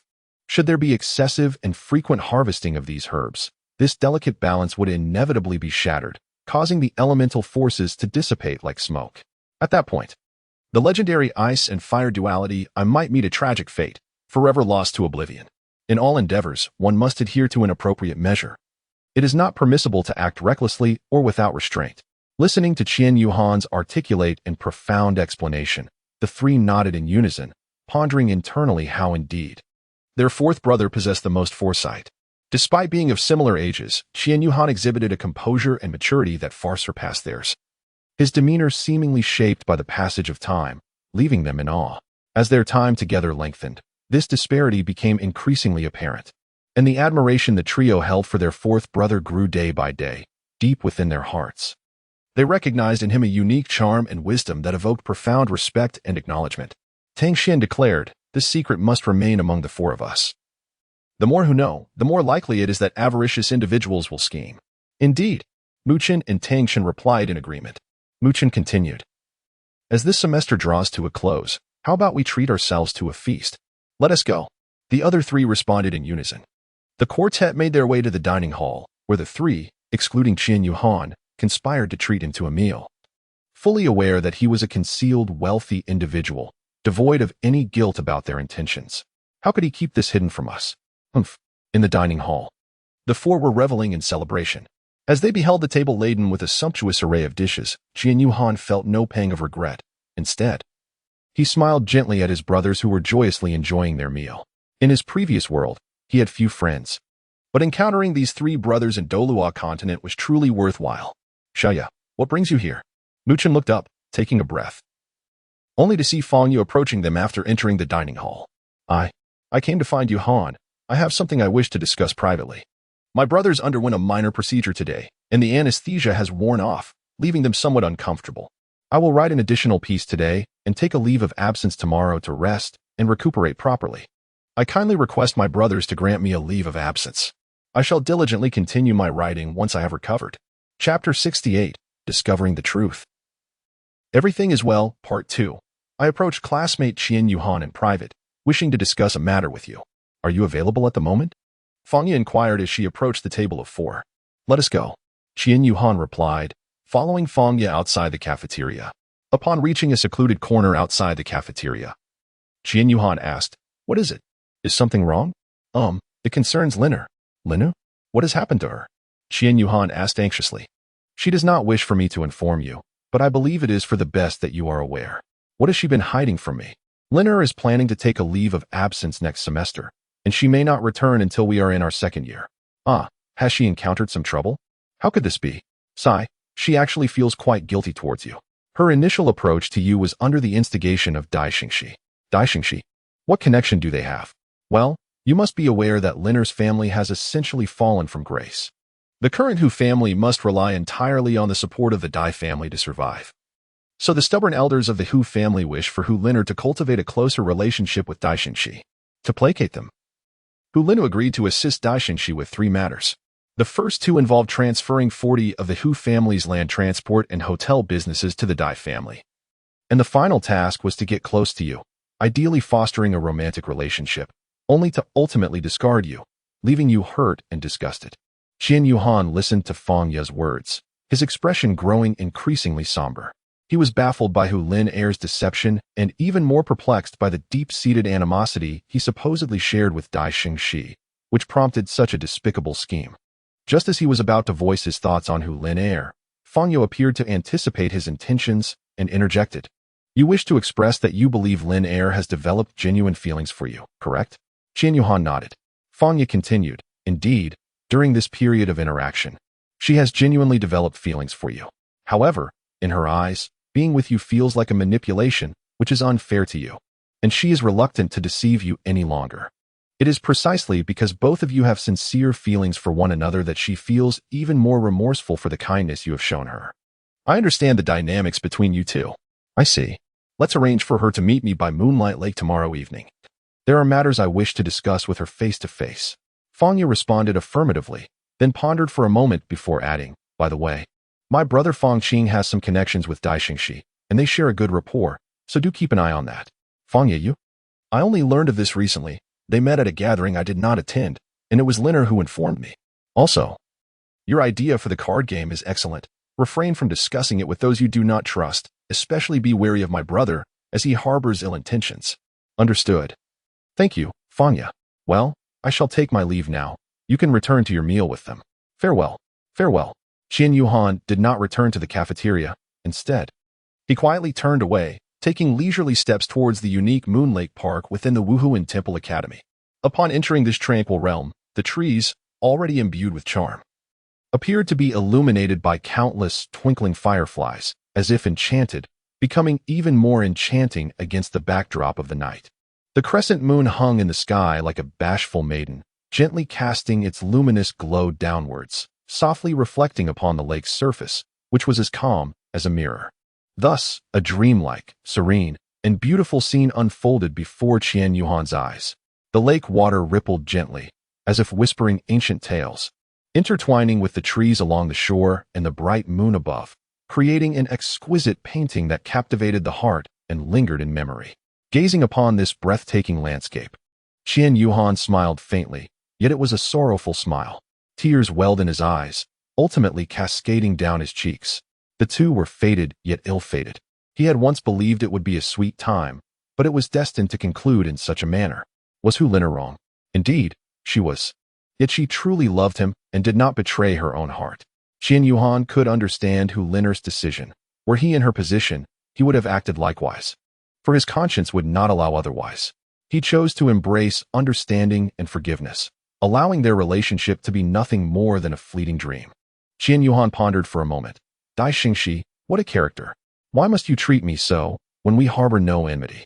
Reflecting on the arrangement set forth by Dai Xingxi, I might truly find myself succumbing to despair regarding this world. How ruthless.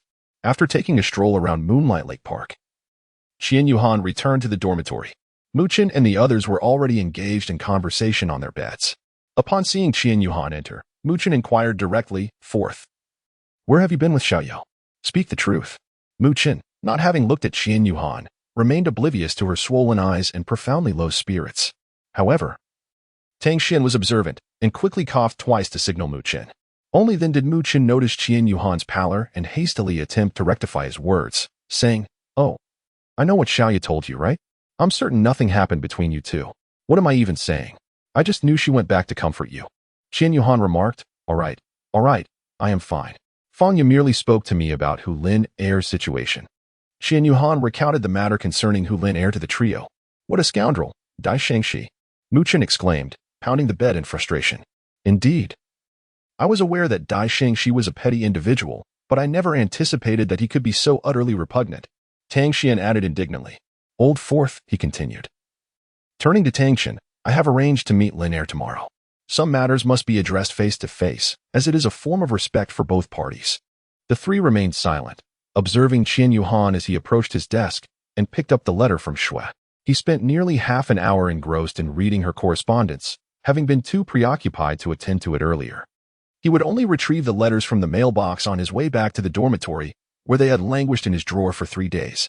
In her letter, Xue mentioned that her school was planning to have exchange activities with the Wuhuan Hall Academy and inquired if he would be participating as an exchange student. If so, she would refrain from enrolling and wait until they met again at the Tiando Royal Academy. She also shared various experiences and observations from her final exams. It was then that Qian Yuhan learned that the Tiando Royal Academy had an earlier holiday and had completed their exams ahead of his own. Now, they were already on break. Xue playfully teased Qian Yuhan, asking if he was upset. Qian Yuhan smiled gently. This girl is truly intriguing. Muqin, Tang Xian. And Tang Xian observed Qian Yuhan as she chuckled at the letter, and they simultaneously let out a sigh of relief. Silently marveling, this pen pal consistently manages to lift the fourth spirits during his moments of melancholy, as if by magic. I must also find a pen pal for myself. Qian Yuhan, after reading your letter, picked up her pen to compose a response. Chapter 69. Upon discovering the truth, all is well. Part 3. Dear Xue, I have perused your recent correspondence, and I must confess, I am profoundly envious. This period marks our final examination week, and I have been exceedingly occupied. Hence my delay in replying. I trust you can understand. Next semester, there will be a selection for an exchange program, and I am optimistic about my chances. I yearn to visit the region of Tiando. Previously, I had the opportunity to explore the Ice God Arena, though I cannot recall its precise name, and I have always been fond of the vibrant market culture of Tiando. Should I be fortunate enough to be selected, I hope you will take me on a tour. Lately, the academic pressure has been quite overwhelming, and my personal life has also become quite complicated. I am nearing the conclusion of my relationship with Hu Lin. We will have one final discussion tomorrow to bring matters to a close. I would like to see her one last time, as mutual respect is important. Alas, this chapter of my life seems to be drawing to a close. There are many nuances that cannot be adequately conveyed through this letter. But perhaps fate will grant us the opportunity to discuss them in person someday. I am utterly exhausted. I plan to get a good night's sleep to recuperate. With the winter break approaching, I intend to visit Xinghua for a few days, during which time I may not be able to write back. I will inform you of the specific dates once they are settled. Wishing you well. After Qian Yuhan finished writing the letter, she climbed onto her bed and chatted for a while with Mu Qin and the others before falling into a deep slumber. In her dreams, Qian Yuhan recalled the myriad moments spent with Hu Lin Er not long ago, studying together, engaging in practical combat drills, and strolling through Moon Lake Park, their faces adorned with joyful smiles. However, suddenly, everything around her vanished, leaving Qian Yuhan enveloped in a realm of darkness, bewildered and uncertain about what had transpired. A beam of light illuminated a figure 50 meters ahead, revealing a girl standing with her back to her. Recognizing the familiar silhouette, Qian Yuhan immediately knew it was Hu Lin Er. As Hu Lin Er turned to glance at Qian Yuhan, she slowly began to walk away, prompting Qian Yuhan to chase after her, only to discover that no matter how hard she tried, she could not catch up. Qian Yuhan came to a halt, bending over and panting heavily. At that moment, the surrounding space shattered, forming jagged fragments, and he found himself engulfed in a sea of crimson. Before him, a blood-red long sword materialized, suspended in the air, as if beckoning to Qian Yuhan. Qian Yuhan focused his gaze, feeling an unsettling familiarity. Suddenly, he recalled that this was indeed the very sword he had held in a dream not long ago. This blade, forged through countless acts of carnage, appeared to be entwined with an ethereal chill, as if the wails of countless vengeful spirits echoed upon its surface. The frigid aura of lethal intent emanated outward, threatening to encase everything around it in an unending frost. The entire blood-red expanse seemed enveloped in a blanket of ice and snow, each corner glimmering with a spectral cold light.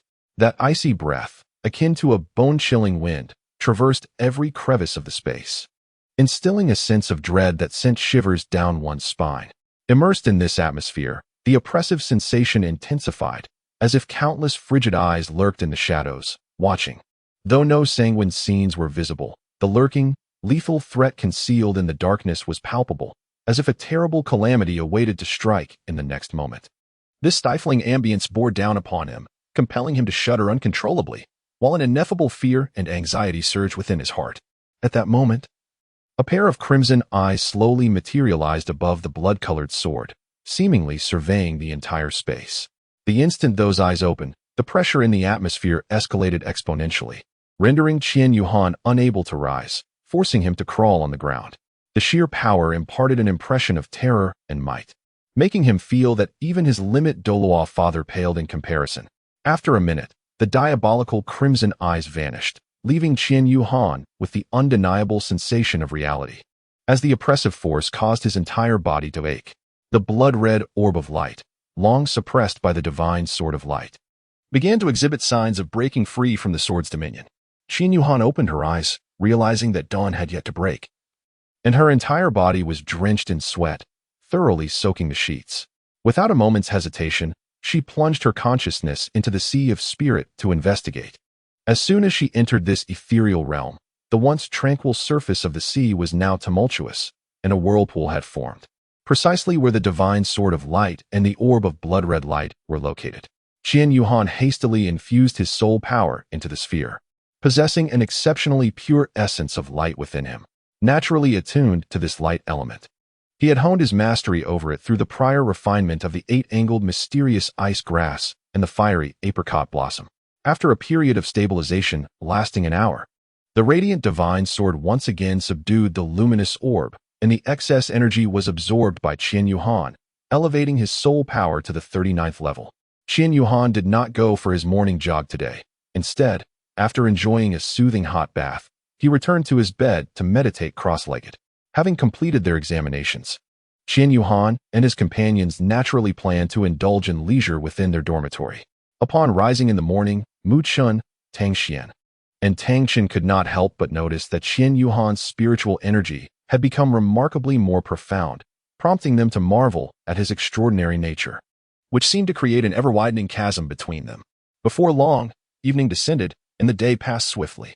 The previous day, Qian Yuhan had conveyed a message from Fangya to Hu Lin Air, suggesting they meet at Moonlight Lake Park at 8 o'clock.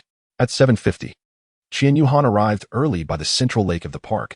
As he approached the water's edge, he spotted a familiar figure gazing at the picturesque scenery.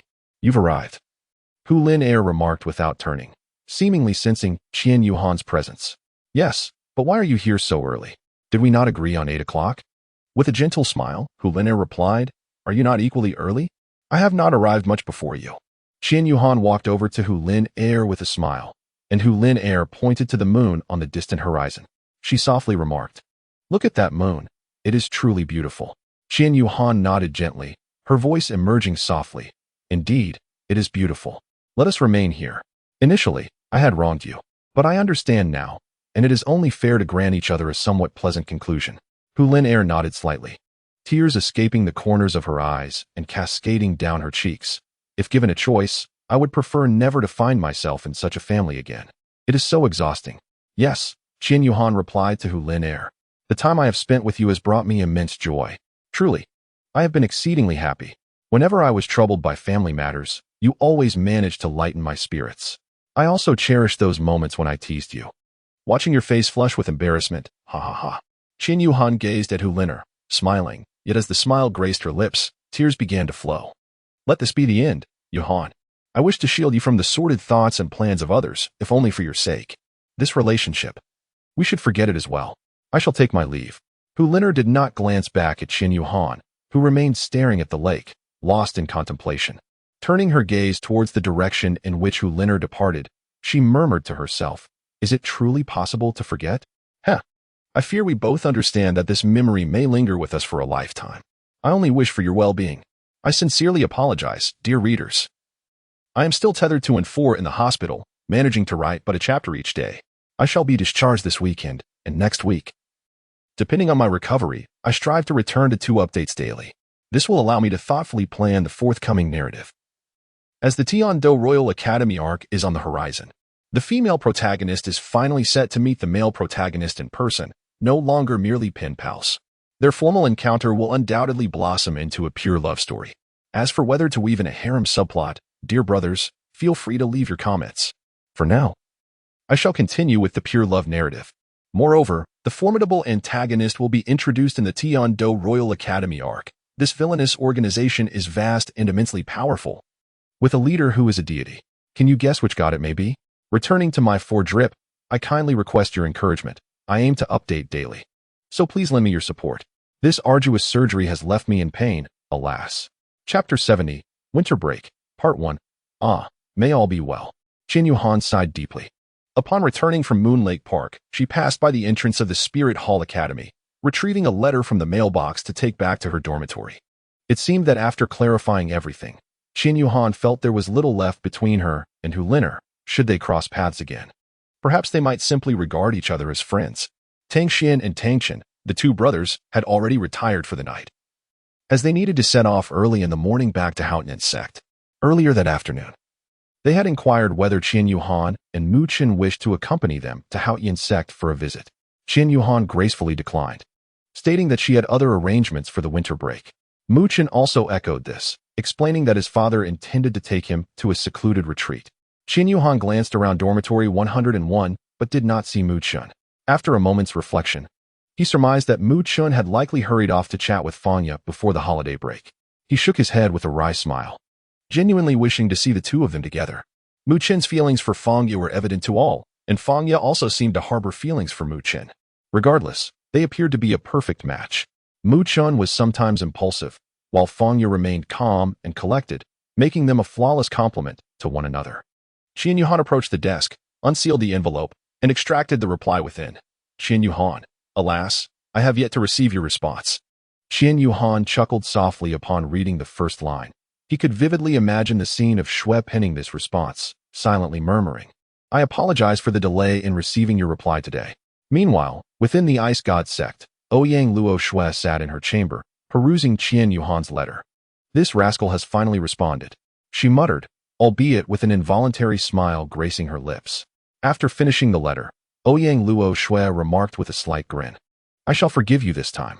She then took out her own stationery and commenced writing a reply, her pen gliding swiftly across the paper, completing the task in less than 20 minutes. Once she had sealed the letter, she entrusted it to her servants, who had already organized a schedule for delivering messages. Ouyang Luo Shui insisted on writing her replies in the evening, demanding to be delivered by noon the following day. The distance from the Ice God Sect or the Tiando Royal Academy to Wuhuan City was considerable. Completing the journey in one night plus half a day was undoubtedly exhausting, akin to a relentless race against time. Alas, the life of a working individual is fraught with such burdens. Returning to the Wuhuan Academy, Qian Yuhan continued reading Shui's letter. I must tell you, during this winter break, the Tiando Royal Academy will host a Soul Master tournament in Tiando City, which seems rather intriguing. Would you care to join? I'm not entirely clear on the specific rules, but it appears the main objective is to hone the skills of the students. I have already signed up, eagerly awaiting your challenge. Oh, and I must inform you, I am quite formidable. If you come, I certainly won't show you any mercy. Just think, you kept me waiting for nearly a week without a reply. Qian Yu, reading and laughing. Oh, a tournament? That sounds like an enjoyable experience. Alas, my father constantly drags me to those tiresome royal banquets. It truly is frustrating. My best friend and I had made plans, but now I must cancel. I long to be carefree like you. I envy you so much. Qian Yuhan gazed at the words of complaint with a bittersweet smile, murmuring to herself, you envy my carefree existence. Yet how I long for the companionship of a father upon returning home. Qian Yuhan gazed up at the ceiling, lost in thought. Father, when will we meet again? It's been nearly a year. How do you spend your days? I miss you dearly. After finishing the remaining tasks, Qian Yuhan meticulously organized his belongings, careful not to disturb Tang Xian and Tang Chen's rest. After an hour, he finally completed the task, freshened up, and lay down on his bed. Just as he settled in, Mu Chen entered the room. When did you return? Mu Chen inquired as soon as he walked in. From his tone, Qian Yuhan surmised that Mu Chen must have encountered some delightful news. I've been back for a while. What about you? No. You too. Qian Yuhan sat up on the bed, observing the joy radiating from Mu Chen, and exchanged a knowing glance. No, it's not that fast. I thought you two were already together. Well, although we aren't officially a couple yet, when I confessed to her today, she actually hugged me. Qian Yuhan, bewildered, exclaimed, after such a confession and an embrace, how have they not become a couple? In response to Qian Yuhan's perplexity, Mu Chen continued. She embraced me and expressed her affection towards me. However, she has chosen to prioritize her studies for the time being, wishing to engage in a relationship when she is a bit older. Qian Yuhan, isn't this just a roundabout way of giving a good person card? Before Qian Yuhan could continue, Mu Chen raised his hand to interrupt, saying, I understand what you want to express. I will certainly persevere. Trust me. I will wait for the moment when she wishes to talk to me. Rest assured. Qian Yuhan, is Sangu going mad? I wasn't planning to say any of this. Well, good luck to you, Sangu. Since Mu Chen's attitude is so resolute, Qian Yuhan encouraged him. After speaking, Qian Yuhan collapsed. Hey, Lao Si, you and Hu Liner. Well, it's over. If you meet again in the future, you'll still be friends. But it will never return to how it once was. Lao Si, step outside with me. Mu Chen gestured to Qian Yuhan, then exited the dormitory. Once Qian Yuhan followed and closed the door, Mu Chen said, Lao Si, tell me the truth. What do you plan to do during the winter break? What? Just cultivating at home. Don't fool me. I know what big brother and second brother are unaware of, but I am not. The grand offering is no longer at the spirit hall. What can you cultivate at home? Having been seen through, Qian Yuhan confessed, well, it's not polite to refuse the invitation from big brother and second brother, so I concocted a reason. They know my father is the grand offering but are unaware that he is absent from the spirit hall, which makes it reasonable for them to think I have someone guiding my training at home. I'm not particularly fond of visiting sects. I once accompanied my father to a place that was exceptionally cold, and I caught a cold upon returning. Moreover, the sycophantic demeanor of the servants there was quite displeasing. I understand that big brother and second brother are the sons of the Haotian sect's master, which places them in a position of power. And I can only imagine they would be fawned over by their attendants. I dislike that. You are truly a peculiar person. Your abilities are strange. And your personality is too. Most people would relish flattery and compliments, yet you find it novel. Mu Chen patted Qian Yuhan's shoulder. As for my winter break, I plan to visit Tiando City. It seems the Tiando Royal Academy is holding a tournament there, which I would like to observe. My father is uncertain about where he will take me, but I suspect it will be to a similar venue for self-improvement. Chapter 71. Winter Break, Part 2. The next morning, Qian Yuhan, as usual, went for a morning run. Zhao Ke did not accompany him today, as he had already left school to return home the previous night. Qian Yuhan sprinted to the imposing yet slightly antiquated gate of the academy, where the immense iron door seemed to narrate tales of bygone eras. Approaching the mailbox, he deftly deposited the letter in his hand, and then, like an arrow released from its bow, he dashed towards the enchanting Moon Lake Park. To Qian Yuhan, Moon Lake Park represented a sanctuary for his soul. Each morning's run inevitably led him to this serene destination. Following the winding path beneath the dense canopy of trees, a gentle breeze caressed him, bringing a whisper of coolness that felt like nature's own soothing balm, while the extraordinarily fresh air acted as a miraculous remedy, instantly dispelling fatigue and worries, allowing both his body and spirit to unwind profoundly. In that moment of comfort, it seemed as though the entire world had been reduced to just himself in the tranquil ambience surrounding him. As he finally emerged from the lush woods, a breathtaking vista unfolded before him. The lake, shimmering like a flawless mirror. The water sparkled under the ethereal mist that danced upon its surface, creating an almost dreamlike atmosphere. Just then, the sun, a golden orb rising from the eastern horizon, gradually cast its warm glow upon the mist above the lake, rendering the scene exceptionally unique and beautiful, an exquisite painting meticulously crafted by nature itself. Each passage through this enchanting locale compelled Qian Yuhan to slow his pace and savor the moment, as waves of indescribable emotion and joy surged within him. Moon Lake was vast, and the route Qian Yuhan had mapped out only traversed a small portion of it. One segment belonged to the Wuhuan Temple Academy, while a significant part was a favored spot for local citizens who enjoyed morning exercises. The enormity of both the Wuhuan Temple Academy and Moon Lake illuminated the torment they had endured when Yuzi Yang had them running around the academy for an entire morning, all the while wishing to pass by Moon Lake. As he completed his morning jog and was about to head back to room 101, he fortuitously encountered Tang Xian and Tang Xin, who were exiting the dormitory with their luggage. "Elder brother, second brother, are you leaving now?" Qian Yuhan greeted the two. Tang Xian smiled and nodded in response. "Indeed, let us depart now. We should arrive before sunset." Tang Chun patted Qian Yuhan on the shoulder and remarked, "Fourth brother, be cautious not to overexert yourself during this winter break, lest it render me appear inept." "Ha ha ha, that would never be the case. Who would dare to claim that second brother is inept? I would surely administer a couple of blows in retort." "Ha ha ha. Well then, Chun and I shall take our leave. Please convey my regards to third brother. He is still sound asleep, so I refrained from waking him." "Got it." After bidding farewell to Tang Xin and Tang Xian, Qian Yuhan returned to the dormitory. Qian Yuhan directly pushed Mu Chen awake. "What happened? What happened?" Mu Chen asked in a daze. Qian Yuhan inquired. "I am returning now. Will you accompany me?" "Huh. I shall depart later. Allow me to indulge in a little more slumber." Mu Chen replied before turning over and drifting back into a dream. Qian Yu sighed, remarking, "Ah, this third brother, he truly possesses an extraordinary penchant for slumber." Qian Yuhan took his belongings and, after leaving a letter on Mu Chen's desk, departed. Qian Yuhan returned to the Mingyue villa and, after organizing his belongings, set out to find the Tianwei Douluo. Arriving at the grand entrance of the Tianwei Hall, he knocked gently and called out, "Uncle Tianwei, are you there?" Shortly thereafter, the door creaked open. Tianwei Douluo emerged, his face lighting up upon seeing Qian Yuhan. He swiftly approached and embraced him, exclaiming, "Ah, little Yuhan, you've returned. I was in seclusion during your last vacation and missed you terribly. It vexed me so. As soon as I got back, I had to come find you. But please, do not mention this to Uncle Genie. He instructed me to seek him out first." "Never mind him," Tianwei Douluo chuckled. "That old fellow is quite something, isn't he?" "Ah, no worries. Your Uncle Genie won't mind at all. He won't mind, heh." Qian Yuhan chuckled, remarking on the surface, "Uncle Tianwei appears imposing and formidable, yet in truth, he is merely a playful old rascal. All right, enough of lingering outside. Come in swiftly," he urged, as Tianwei Douluo took Qian Yuhan by the hand and led him inside. Once seated upon the sofa, Tianwei Douluo inquired, "Little Han, have you begun your winter vacation?" Qian Yuhan nodded. "Do you have any plans?" "I intend to visit Tiando City. There is an arena competition organized by the Tiando Royal Academy, and I wish to observe it." "Ha ha ha, you little rascal. You're even more warlike than I was in my youth. The events organized by the Tiando Royal Academy are indeed worth attending.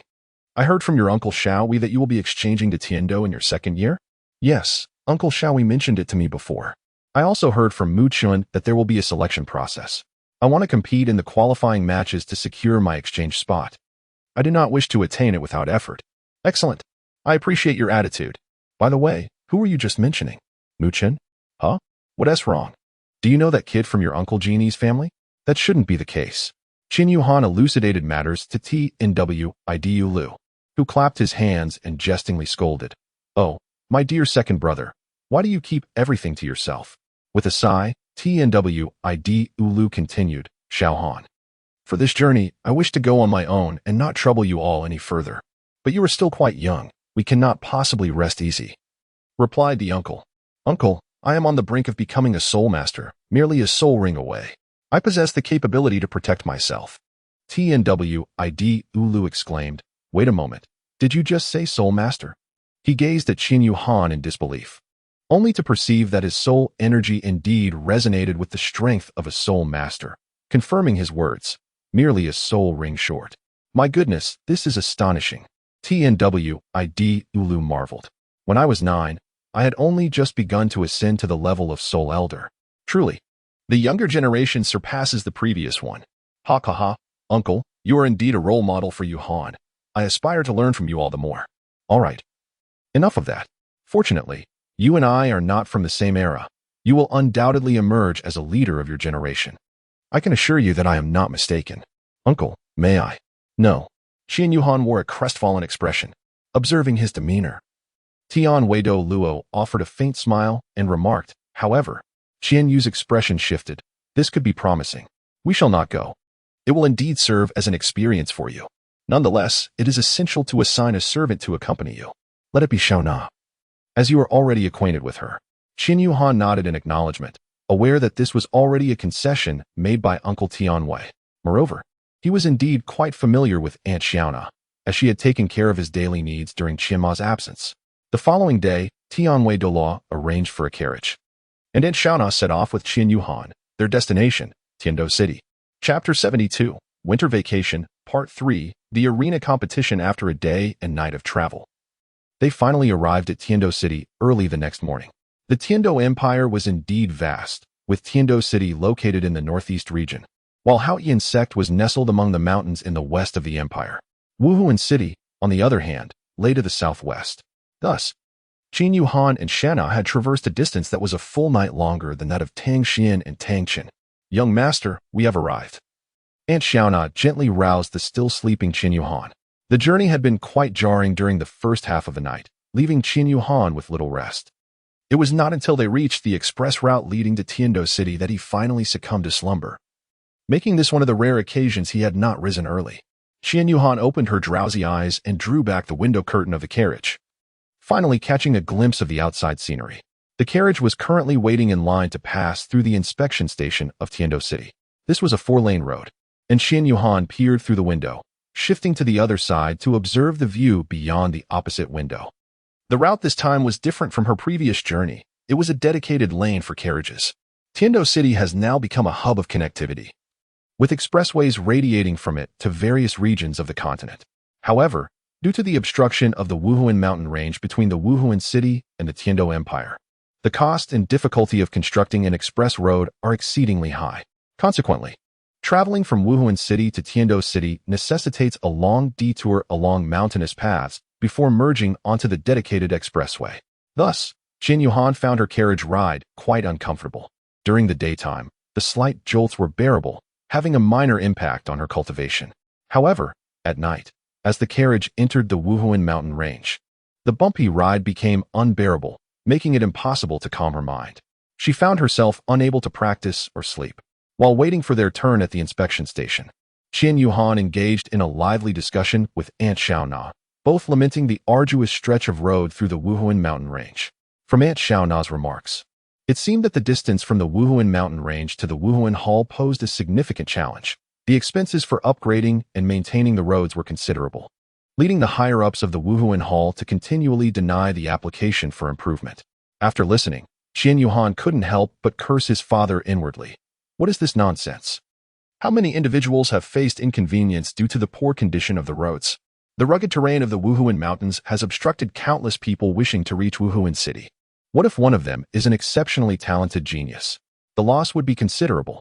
Father, you truly lack foresight. I must find an opportunity to discuss this matter with Uncle Tianwei and the others.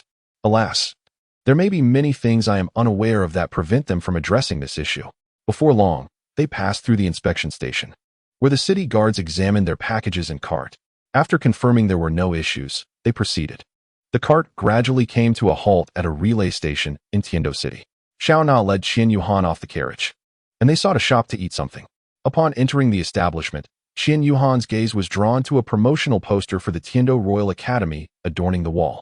And Xiao Na, look over there, he pointed at the poster. Following his gesture, Xiao Na observed the advertisement. Realizing it was for the renowned arena competition held annually by the Tiando Royal Academy. Its purpose is to hone the skills of its students, and this year, it seems the ultimate victor will receive an exceptional reward, possibly a soul bone. Soul bone. The Tiando Royal Academy is quite generous, isn't it? Aren't they afraid someone else might seize it? They certainly have confidence in their students. The Tiando Royal Academy is no trifling institution. It ranks among the foremost schools of the second tier. Our Wuhuan Palace Academy is in the first tier, and while the Tiando Royal Academy is commendable, it cannot truly compare to us. Xiao Na spoke with pride, her head held high. Indeed, the Wuhuan Palace Academy is the pinnacle of education for soul masters across the continent.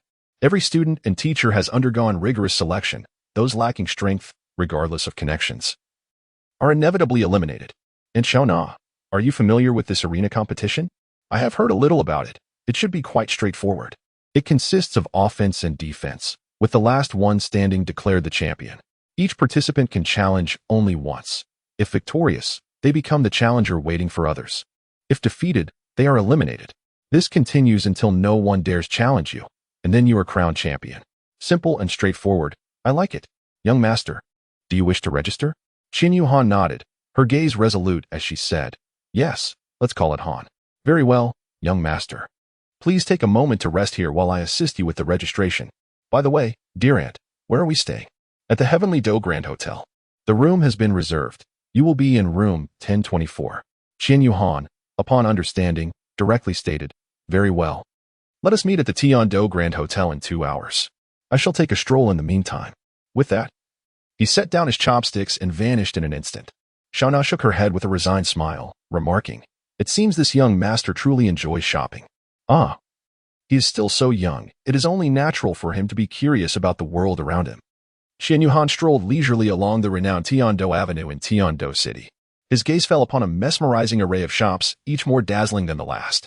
Some storefronts were brimming with an assortment of rare medicinal herbs, exuding an enchanting fragrance, while others showcased an eclectic collection of soul-guiding devices, shimmering with an enigmatic glow.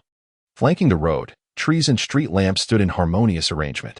The tall, stately trees resembled loyal sentinels, silently safeguarding this bustling thoroughfare.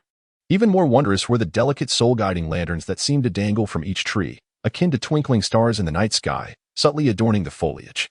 One could easily envision that as night descended, this place would be enveloped in a resplendent tapestry of lights, a beauty so breathtaking it would take one's breath away. As he continued his walk, he arrived at a square. The center of the square was enclosed by barriers, rendering the interior entirely obscured from the view of those outside. Qian Yuhan approached a gentleman in the square and inquired, "Good day, sir. Do you happen to know why this area is surrounded by barriers?" The middle-aged man looked down, realizing he was speaking to a young boy, and replied with a smile, "Ah, this place is undergoing renovations. The arena for the Tiando Royal Academy's competition will be held right here. Wasn't this originally a statue?" Qian Yuhan continued to inquire, recalling that during his last visit, this place featured a statue reminiscent of the design of the Angel Square at the Martial Soul Palace Academy. "Oh, you refer to the statue of His Majesty Shuling? The royal family has shown great support for this competition and temporarily removed the statue some time ago." Qian Yuhan nodded, yet her heart was filled with astonishment. It appears that the Heavenly Do imperial family places immense importance on the cultivation of soul masters.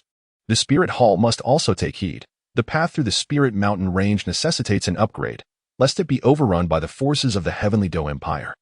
Excuse me. I am addressing you. Did you not hear me? Chapter 73, Winter Break, Part 4. How is it that I encounter Daishinshi once more? Move aside. I am speaking to you. Did you not hear that you were blocking the way? Qian Yuhan heard a commotion behind him and turned to see a flamboyantly dressed young gentleman approaching.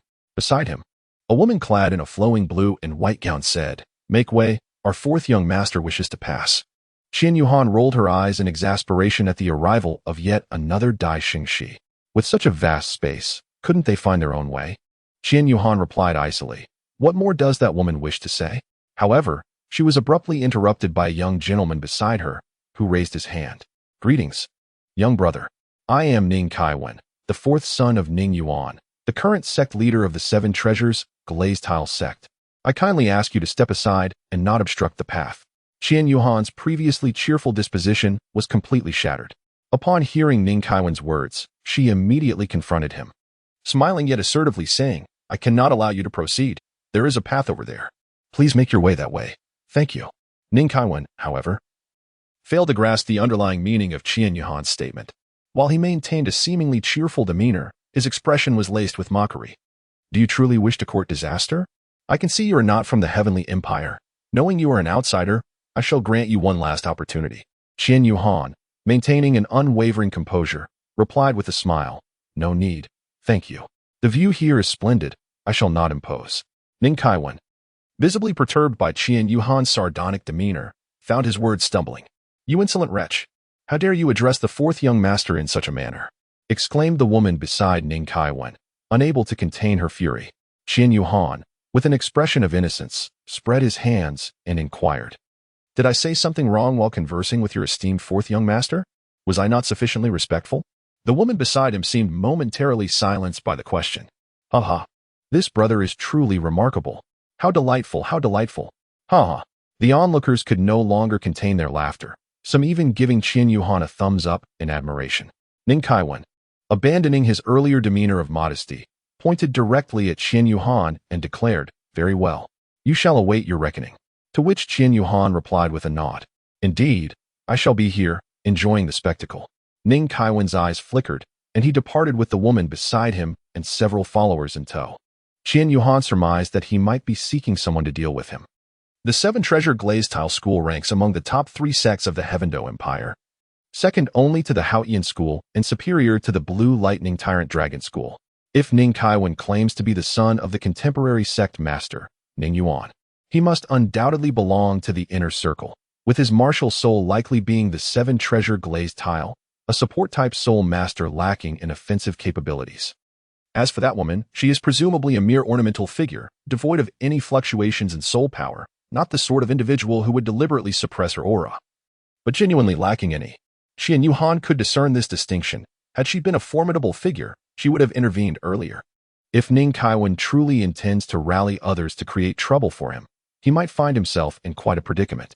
Aunt Na is likely busy enrolling him at the Heavendo Royal Academy, while he has no acquaintances in Heavendo City.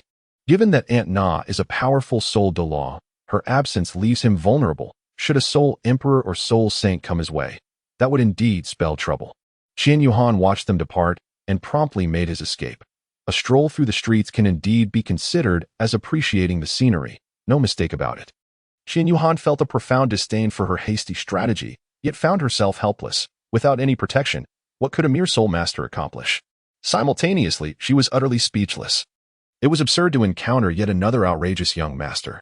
Previously, she had dealt with a rude Daishinshi who, upon being denied his way, became incensed. Now, she faced another young master, desperate to assert his presence, demanding that she yield. However, the entire square was not crowded. With such ample space, could he not navigate around? Qian Yuhan departed from the square, undeterred by the recent interlude that had not disrupted her plans. The tournament was set to commence the following day and would span 3 days in total. Qian Yuhan intended to observe on the first day, reserving her combat for the subsequent day. After all, once registered, participants could engage in battles at any time within the designated time frame. This aspect also posed a significant challenge for the reigning champions, as they must be prepared to continue fighting from the moment they claimed their title.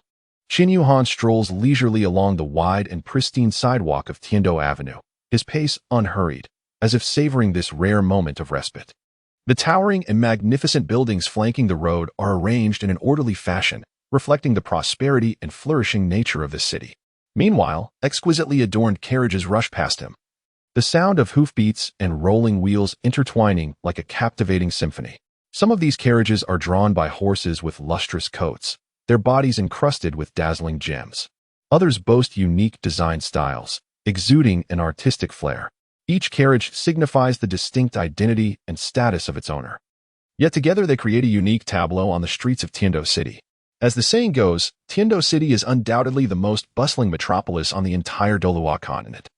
It attracts merchants and travelers from all directions, the streets bustling with activity and vibrant voices. A myriad of shops showcases a diverse array of goods, ranging from rare soul-guiding devices to delectable cuisine, catering to every desire. Furthermore, Tiando City is home to numerous renowned academies and martial arts halls, drawing countless young soul masters eager to learn and hone their skills. It can be said that this city not only possesses material wealth, but also embodies a profound cultural heritage and formidable soul power. Qianyu observed thoughtfully by the chilly edge, pondering the undeniable truth. The formidable strength of the Tiando Empire stemmed from its open policies, while the Spirit Hall could no longer afford to remain stagnant. Presently, the landscape of the continent is characterized by the two great empires, Tiando, which prioritizes commerce, and Xingluo, which focuses on the development of soul-guiding technology. The Spirit Hall serves as a crucial intermediary, maintaining a balance between the two empires, whose resources of soul masters cannot be underestimated. Moreover, the Spirit Hall remains neutral, strategically positioned between the capitals of Tiando and Xingluo, which has contributed to the relative peace on the Douluo continent over the past centuries. However, should one party disrupt this equilibrium, war would ensue in an instant.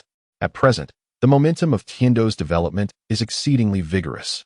Its economic strength and the reserve of soul masters are rising annually, with the rate of increase becoming ever more pronounced.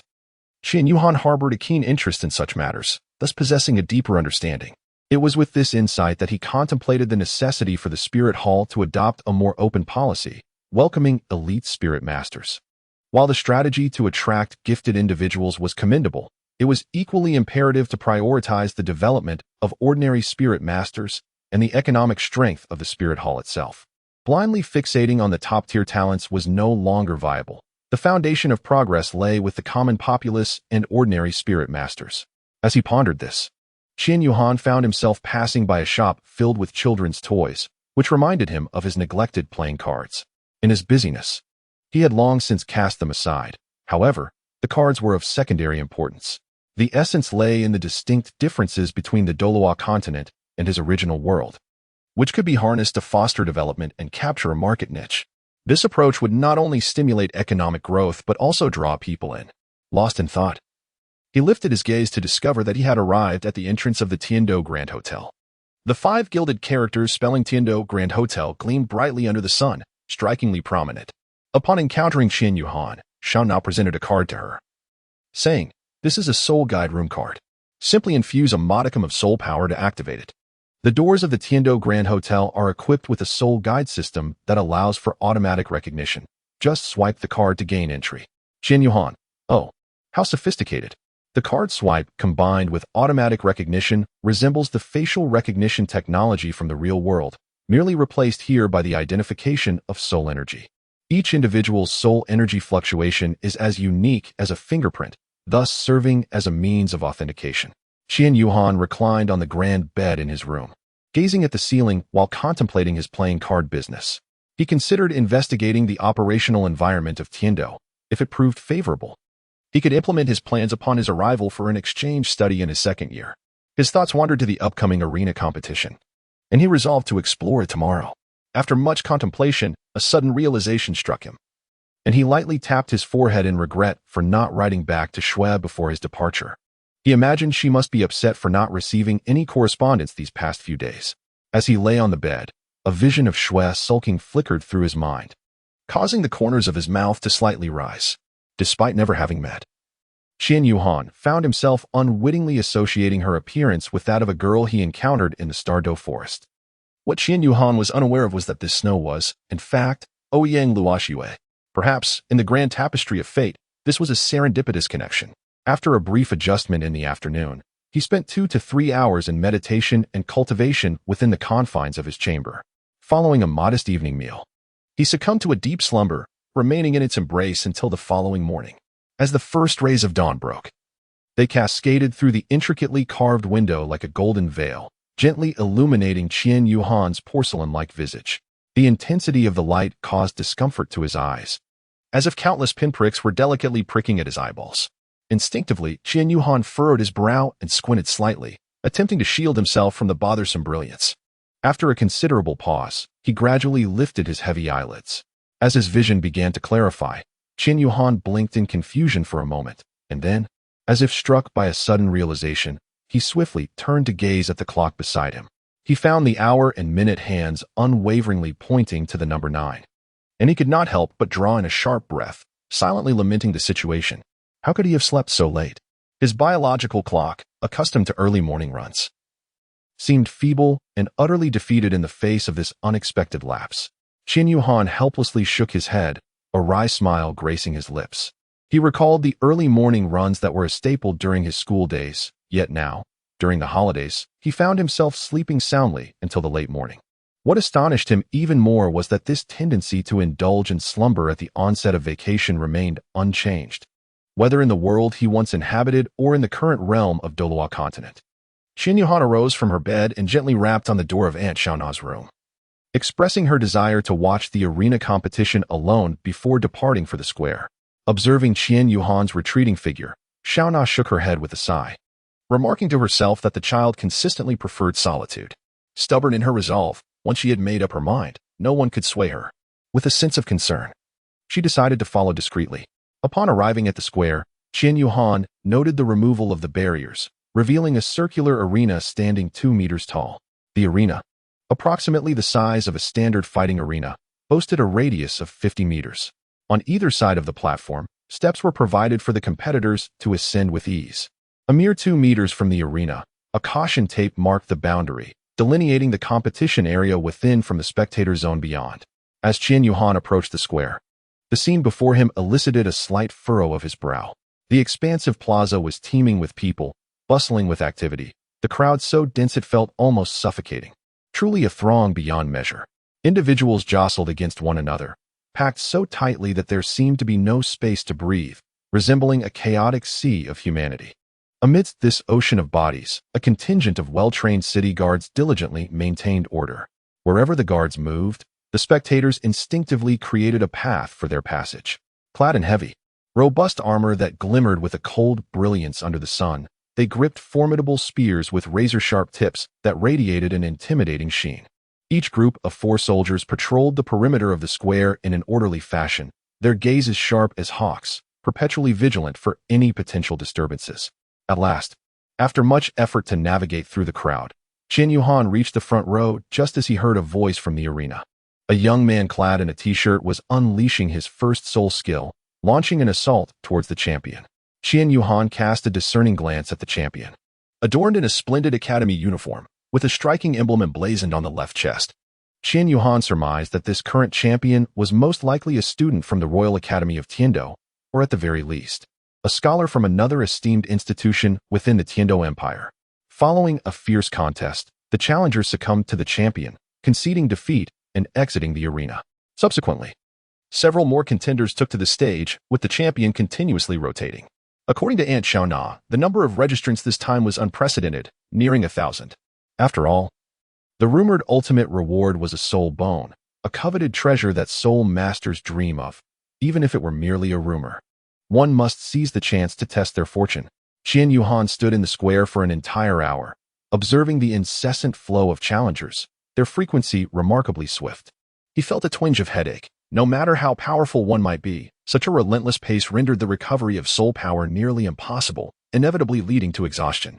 Thus, Qian Yuhan pondered that this could be regarded as a test of his own limits, a quest to discern precisely where his boundaries lay. Qian Yuhan moved to the tent of the competition organizers beside the square and stepped inside. Hello, I am a participant. My registered name is Han. May I enter the arena now? The staff member in the tent looked at Qian Yuhan and replied with a smile. Of course, little one. Han, right? Let me check for you. There are so many registrants, so please bear with me. All right, thank you. Qian Yuhan nodded, patiently awaiting beside. Before long, a staff member approached Qian Yuhan, crouching down to say, "It's ready. You are number 0607. This mask is a gift for you. You may wear it during the competition. Just wait for your call. Best of luck. Qian Yuhan smiled as he took the mask, settling into the waiting area outside the tent, awaiting his turn. The other youths seated in the vicinity cast glances at this young child, outwardly indifferent. Yet inwardly they scoffed at him. What is this little brat doing here? Does he possess the strength of a grand soul master? Or is he merely a source of amusement? After half an hour, the announcement echoed. Contestant number 0607, please proceed to the stage for your challenge. Later that evening, I shall pen another chapter, as my body has nearly recovered, and I am eager to put forth my efforts in writing. I extend my gratitude to the generous benefactor, In Yin, who delights in Vietnamese chicken powder, for the flowers bestowed upon me. Thank you, esteemed patron. To all, please take a moment to bestow a gift from the free options available within, as your support is greatly appreciated. Chapter 75, Winter Break, Part 6, Standing Firm. Contestant number 0607, please take the stage for your challenge. Qian Yuhan gracefully lifted the exquisite and enigmatic mask, gently placing it upon his visage. The mask concealed much of his face, yet it could not obscure the unwavering glimmer in his eyes nor the subtle upward curve of his lips that betrayed his confidence.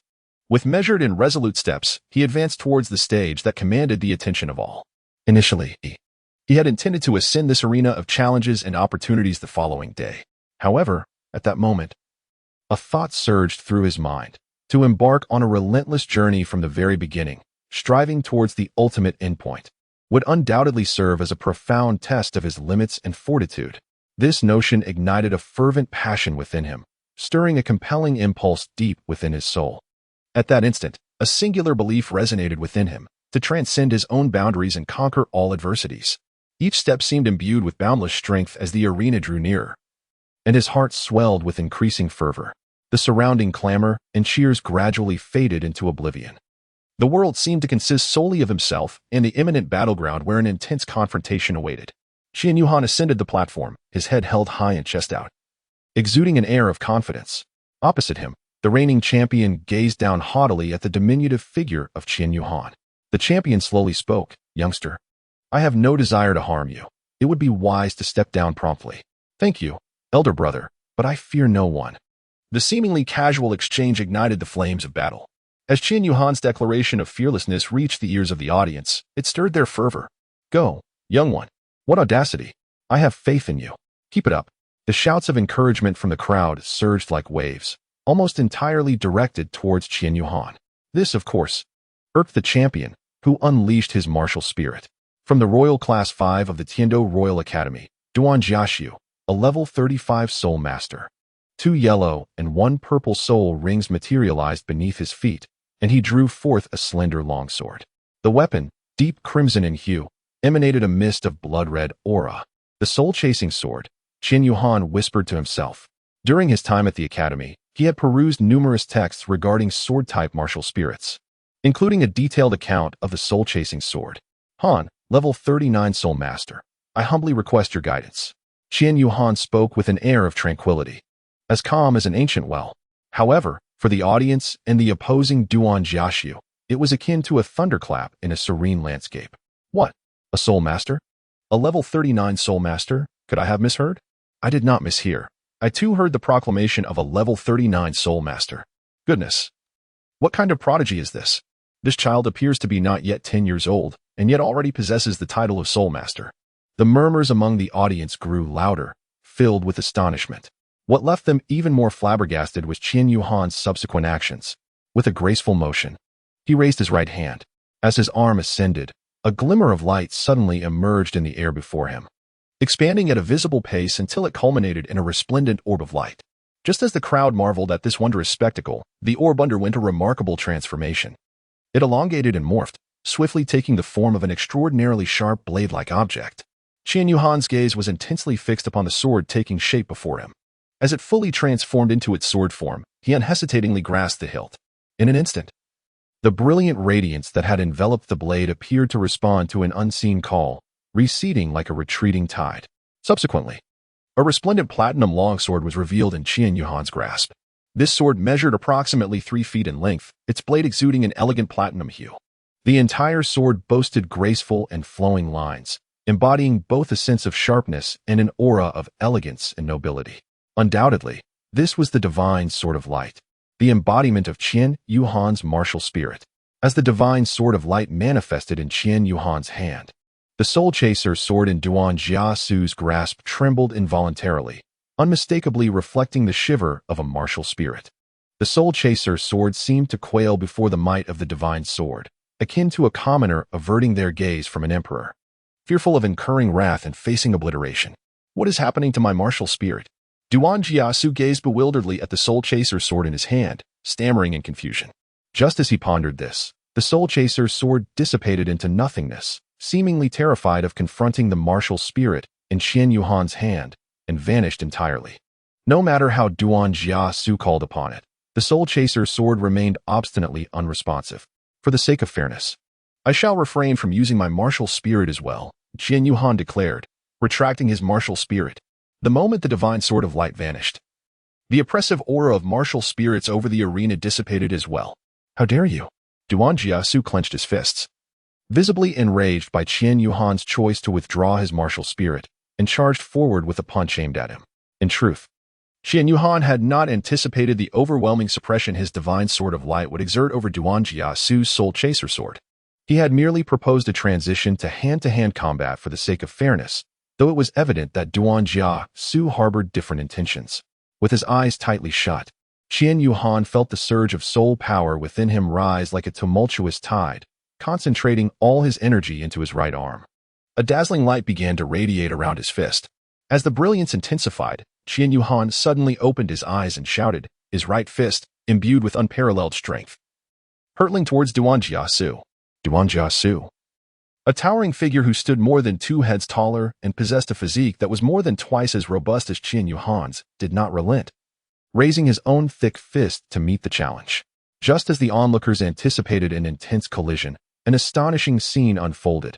At the moment their fists made contact, an unimaginable force erupted from Qian Yuhan's punch, sending Duan Jiasu soaring backward as if severed from his strings. Mid-air, Duan Jiasu coughed up a mouthful of blood, tracing a ghastly arc through the air. He then crashed heavily against the trunk of a large tree beside the square, producing a resounding thud.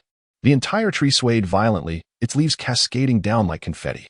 Duan Jiayu's body slowly slid down the trunk, ultimately collapsing helplessly onto the ground, unconscious.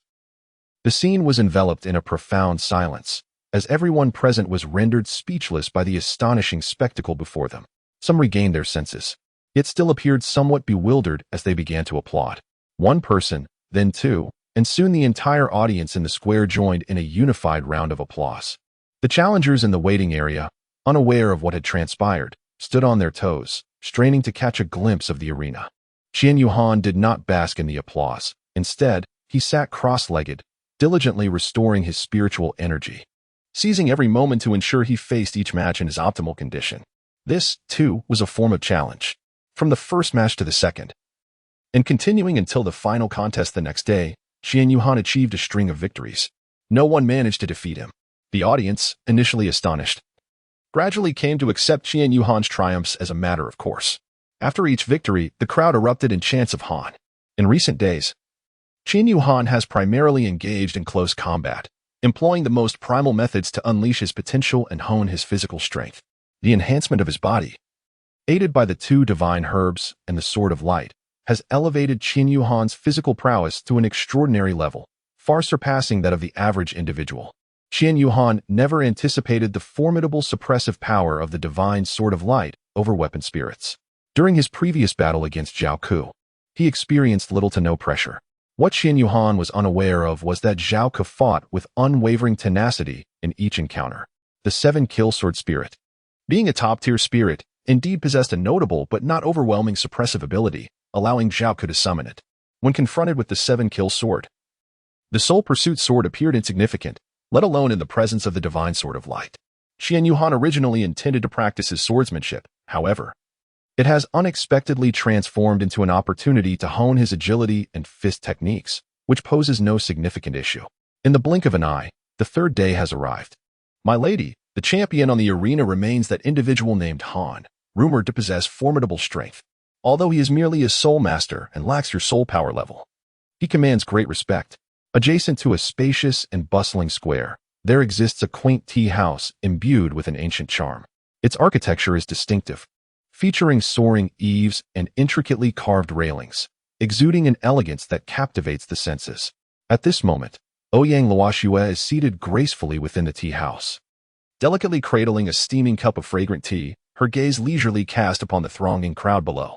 Her silky, cascading hair drapes casually over her shoulders, and her gown, as pure as freshly fallen snow, sways gently in the breeze, reminiscent of a celestial being descended to earth. Ouyang Luoxue takes a gentle sip of her tea, savoring the aroma as it unfurls in her mouth, while simultaneously listening intently to the report from Elder Lu. Lu stands respectfully by her side, articulating the recent events with clarity and detail, each account meticulously conveyed.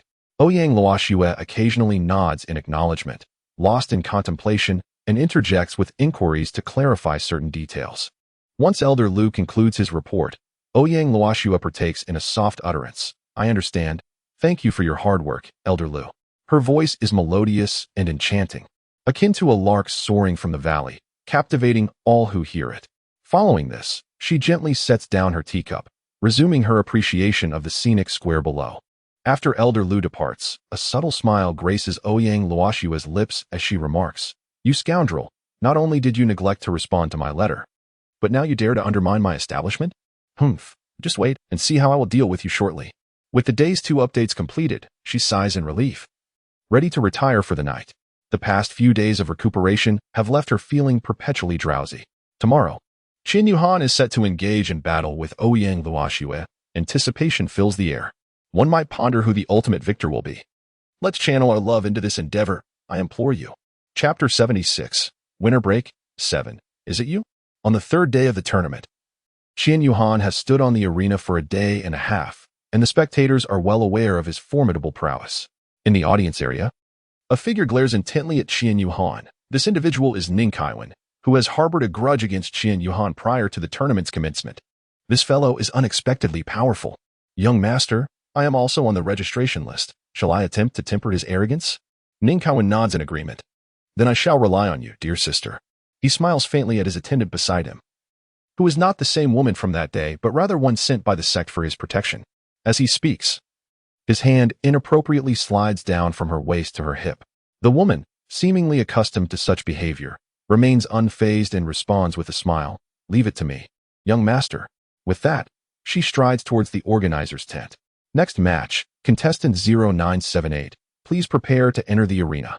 One could only behold the enchanting attendant by Ning Kaiwen's side, gracefully swaying her slender and supple waist as she glided towards the stage with delicate steps.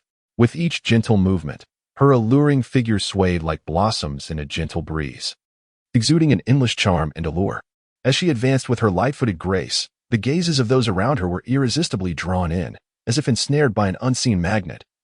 Unable to divert their attention, these stares ranged from fervent admiration to astonished fascination, growing in number with each passing moment. All of this was due to the fact that this attendant possessed an extraordinary beauty that was impossible to overlook. "Little one, do hurry and come down on your own. Otherwise, my sister's actions may prove unpredictable. If you were to get hurt, it would truly pain my heart." Qin Yuhan opened her eyes and stood up, casting a glance at the woman standing 20 meters ahead of her. A faint smile graced her lips as she replied, "I appreciate your concern, sister. I shall take care of myself and won't allow you to harm me." Humph, utterly unaware of her own peril, the woman dropped her pretense. Her previously enchanting demeanor turned icy in an instant. "Ning Hui, Soul Master of level 45, at your service." With that, for soul rings 2 yellow and 2 purple materialized beneath Ning Hui's feet. This is not the first encounter for Qin Yuhan with the Soul Sect in this arena competition, however.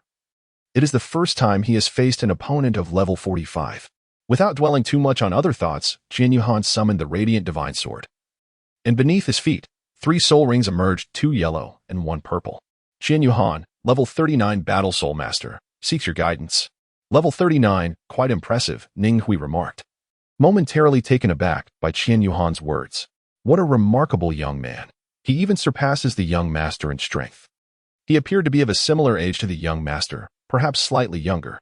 Among his peers at the Tiando Royal Academy, only one person outshone the young master, and that was Ouyang Luoxue. This young man's talent should rival that of Ouyang Luoxua. With a wave of her hand, Ning Hui conjured a long spear. Qian Yuhan gripped the divine sword of light, feeling a surge of power envelop him. He realized that if his opponent wielded a sword martial spirit, the oppressive force of the divine sword could instill fear and cause their spirit to dissipate. However, against other weapon spirits, the suppressive effect was considerably diminished, allowing them to still manifest. Thus, throughout the previous day, Qian Yuhan's divine sword shone brilliantly as he dispatched numerous foes. The first soul skill, Lance and Tint. In an instant, Ning Hui flickered into motion, launching the first strike with an ethereal grace. The yellow first soul ring beneath her shimmered vibrantly, and in the flow of its radiance, a mysterious and formidable power surged into the spear she wielded. In that fleeting moment, the spear appeared to be enveloped in a veil of crimson mist, rendering its true form obscure. Yet, with the emergence of this red haze, the already imposing spear exuded an even more chilling aura of pressure. Despite this, Qian Yuhan exhibited no trace of trepidation. He understood the gravity of the battle at hand, for the disparity in strength between the two sides was evident. Nonetheless, the more formidable the adversary, the more fervent his fighting spirit became. The first soul skill, Radiant Slash. Qian Yuhan remained fixated on Ning Hui's figure, his right hand firmly grasping the sword of light. As Ning Hui moved back and forth, Qian Yuhan continuously sought to discern the pattern of her movements. Qian Yuhan closed her eyes, attuning herself to the surging energies around her. Ning Hui's movements appeared to unfold in slow motion within Qian Yuhan's mind. Just as Ning Hui was about to pivot and shift in another direction, Qian Yuhan abruptly opened her eyes, seizing the fleeting opportunity. With decisive swiftness, she swung her sword downward, unleashing a piercing blade of energy that surged toward Ning Hui. Ning Hui realized that Qian Yuhan had timed her strike perfectly, just as she was about to redirect her own momentum. A frown creased her brow as she thought, this young man is surprisingly perceptive. With little time to react, she knew she had to forcefully execute her attack. Otherwise, she would be struck by Qian Yuhan's radiant strike. In that split second, onlookers witnessed Ning Hui's left leg extend abruptly, as if she were exerting every ounce of strength in a desperate attempt to halt her rapid advance. However, this sudden maneuver left her insufficient time to gather the necessary power. Nevertheless, her spear darted forth with unyielding resolve, like a flash of lightning. In an instant, the spear transformed into a dazzling arc of brilliance, resembling a ferocious red dragon, replete with an overwhelming aura and fierce energy, charging forward towards the formidable radiant strike. With a thunderous clash, the two forces collided violently. To the astonishment of all, the previously formidable Ning Hui found herself at a disadvantage in this confrontation. Conversely, the relatively weaker Qian Yuhan unexpectedly gained the upper hand. Second soul skill, Radiant Shadow Clone. As Qian Yuhan activated his second soul skill, he flickered and reappeared on the arena, now as three distinct Qian Yuhans. Ning Hui gritted her teeth, her purple fourth soul ring shimmering beneath her feet. Fourth soul skill, Shadowless Spear. With a fierce cry, Ning Hui concentrated all her strength into her legs, propelling herself into the air like an arrow released from its bow, soaring towards the heavens. Simultaneously, her elongated and powerful right arm rose high, the long spear in her grip glinting with a chilling light, resembling a bolt of lightning cleaving through the sky, aimed directly at the Qian Yuhan positioned in the center. In that fleeting moment, a shocking spectacle unfolded. The long spear suddenly erupted in midair, fracturing into three segments that transformed into three razor-sharp spear lights, each racing towards the three figures of Qian Yuhan, including his true form. Each spear light bore an overwhelming momentum, as if it sought to pierce through all adversaries in sight. Faced with this unexpected onslaught, the three Qian Yuhans remained utterly unfazed. They simultaneously wielded their radiant divine swords, their blades glowing intensely, reminiscent of blinding suns. Subsequently, they unleashed a flurry of sword energies, which intertwined to form an impenetrable web of blades, attempting to withstand the oncoming spear lights. However, despite the formidable appearance of these sword energies, their power paled in comparison to Ning Hui's fourth soul skill. After all, this strike encapsulated the entirety of her strength and technique, far surpassing a mere ordinary attack. Yet, Qian Yuhan's relentless and numerous assaults significantly mitigated the impact of Ning Hui's fourth soul skill. Sensing that the weakening had reached its peak, Qian Yuhan activated his third soul skill. In that breathtaking instant, a dazzling yellow light erupted behind Qian Yuhan. Following this, a massive and enigmatic yellow humanoid silhouette gradually emerged, enveloping Qian Yuhan like a guardian deity. This phantom was towering and formidable, exuding a chillingly powerful aura. Meanwhile, Ning Hui's three long spears surged forth like lightning, hurtling with ferocious intensity towards Qian Yuhan. A deafening crash resounded as the spears collided violently with the luminous guardian surrounding Qian Yuhan, unleashing a cascade of sparks and intense energy fluctuations. In an instant, the entire arena was shrouded in billowing smoke, resembling a chaotic world yet to be unveiled. The audience below widened their eyes, straining to discern the unfolding situation. But the dense fog rendered their vision unclear. All they could do was anxiously await the dispersal of the smoke to comprehend the ultimate outcome of this fierce battle. After all, it was a full-force strike from the Soul Sect, and despite the weakening, it still forced Qian Yuhan to retreat repeatedly. Qian Yuhan was indeed careless. He underestimated the potency of Ning Hui's strike. Moreover, being in the state of the light-shadow clone hindered his ability to fully unleash his true strength, which ultimately led to his injury. As the thick smoke dissipated, Ning Hui gazed in disbelief at Qian Yuhan, who was merely hunched over, gasping for breath. The sensation of being shaken to his core left him feeling quite uncomfortable and breathless. Ning Hui, on the other hand, marveled at the fact that her full-force strike had been successfully countered, leaving Qian Yuhan seemingly unscathed before her. Her fourth soul skill had once been capable of injuring soul kings. How could this be? Deep down, Ning Hui understood her inability to continue the battle. Having exhausted all her soul power to unleash her fourth soul skill, believing that it would secure her victory in one decisive blow, only to find herself mistaken. Fixating intently on Qian Yuhan, she could distinctly sense the continuous emanation of soul power waves from his body. That formidable and enigmatic force seemed to proclaim its master's triumph to the surroundings. Ning Hui's gaze gradually dimmed, and she slowly lowered her head, her voice heavy with resignation as she uttered, "I have lost." These three words struck her heart like a hammer, enveloping her in an indescribable sense of disappointment and defeat. To be outmatched by a soul master was a bitter pill for anyone to swallow. Had Han triumphed once more? Han! Han! My heavens! The audience erupted in a frenzy, utterly captivated by Qian Yuhan's overwhelming prowess. All except for the sullen Ning Kaiwen. Please invite contestant number 0001 to the stage for a challenge. The spectators nearby, upon seeing the next challenger approach the stage, were filled with eager anticipation and fervor. Qian Yuhan focused her gaze on the challenger ascending the stage, utterly astonished. "Is it you?" The first update is now available. With the second update arriving in the afternoon, the male protagonist's battle against the female lead is about to commence. Gratitude is extended to Brother Zhang for his generous support. Chapter 77, Winter Break, Part 8, Two Extraordinary Talents. Qian Yuhan gazed at the girl ascending the stage and slowly uttered, "Is it truly you?" How could Qian Yuhan possibly fail to recognize her? This is none other than the enchanting lady encountered in the Starry Forest. Reflecting upon their first meeting, Qian Yuhan was utterly captivated by her unparalleled beauty. Her skin was as delicate and smooth as mutton-fat jade, seemingly translucent. Her eyes resembled profound lakes, clear and mesmerizing. Imbued with boundless tenderness and vivacity, her straight and elegant nose complemented her cherry-red lips, which appeared naturally tinted. And the slight upward curve of her mouth bore a hint of an elusive smile, reminiscent of peach blossoms blooming in spring, resplendent and intoxicating. Although she may not yet have shed all traces of youthful innocence, her beauty remains as dazzling as the most radiant stars in the night sky. Qian Yuhan could not help but ponder how breathtakingly beautiful she is now, and in just a few years, when she has fully matured, what an astonishingly exquisite figure she will become. Surely, all things in this world would pale in her radiant presence. It's been a long time, Ouyang Luoxue remarked coolly, observing the dazed Qian Yuhan, though internally she was laughing heartily. This fool must be utterly mesmerized by my presence, It's been a while. Qian Yuhan stammered in response. The students from the Tiando Royal Academy, watching from below, were taken aback at Ouyang Luoxue's demeanor.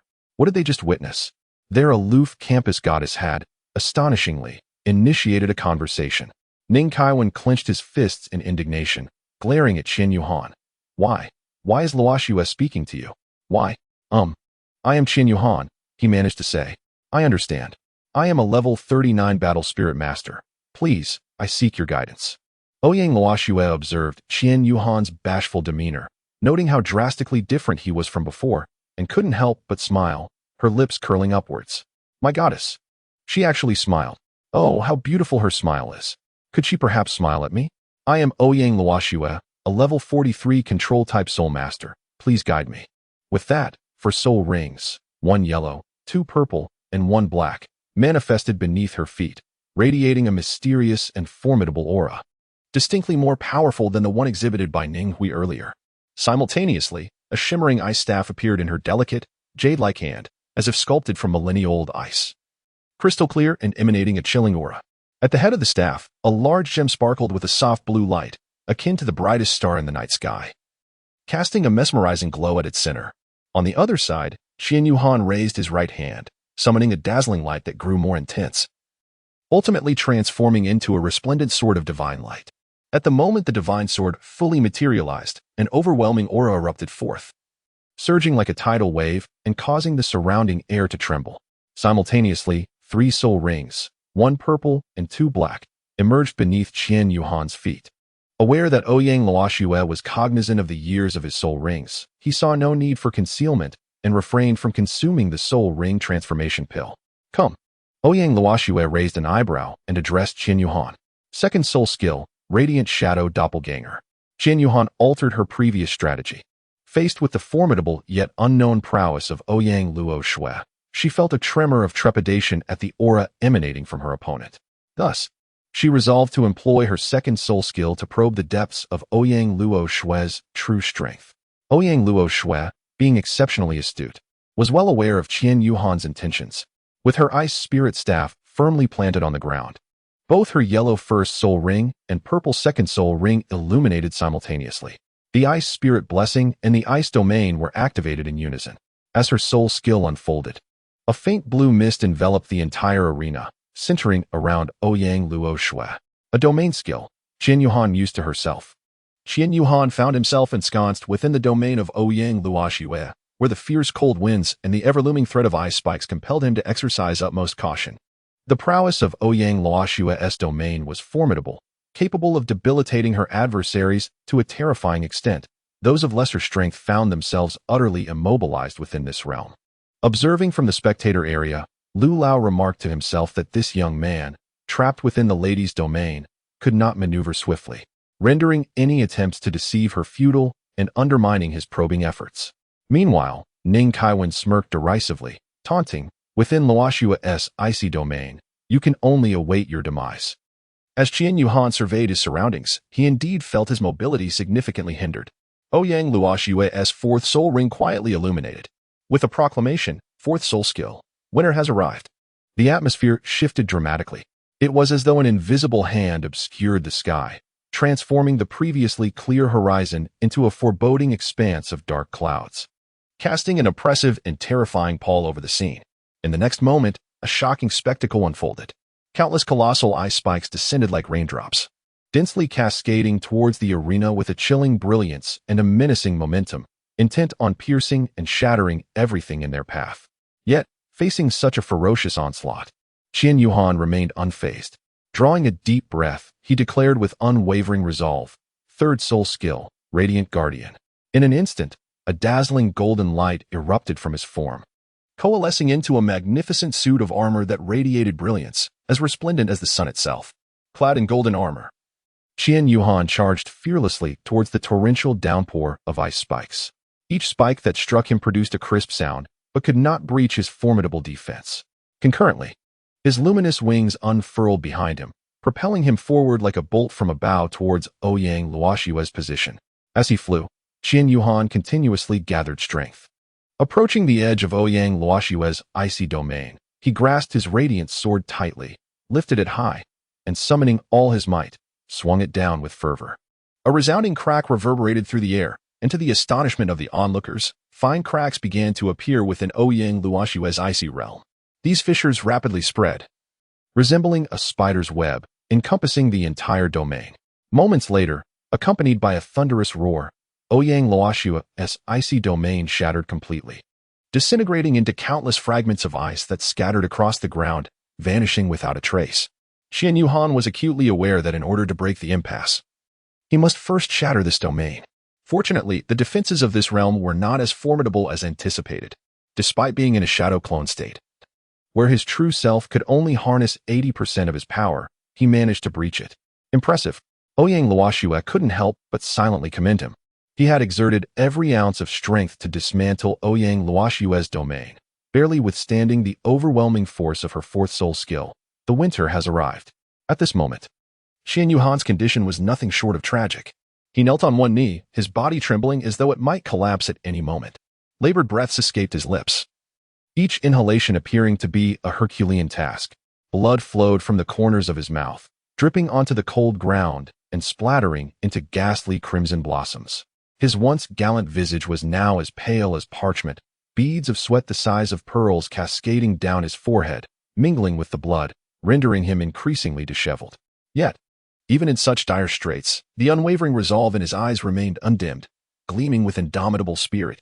Qian Yuhan channeled his soul power, which surged rapidly through his veins. It seemed he had momentarily forgotten his pain as golden flames erupted around him, transforming his previously light blue eyes into a resplendent golden hue. The spectators in the audience, witnessing the severely injured Qian Yuhan still igniting such fervor for battle, couldn't help but ponder in disbelief. Is this truly a child of not yet 10 years? Both individuals on the stage were indeed prodigies. First soul skill, Radiant Slash. Qian Yuhan took a deep breath, channeling the entirety of his soul power, which surged continuously into the resplendent, bright, divine sword in his hand. Suddenly, a radiant glow enveloped him as soul power surged into the sword like a mighty tide. At that moment, a breathtaking sight unfolded, a golden phantom, towering several dozen feet high, slowly materialized behind Qian Yuhan. This golden apparition was strikingly lifelike, resembling an adult version of Qian Yuhan, exuding an aura of sanctity and majesty.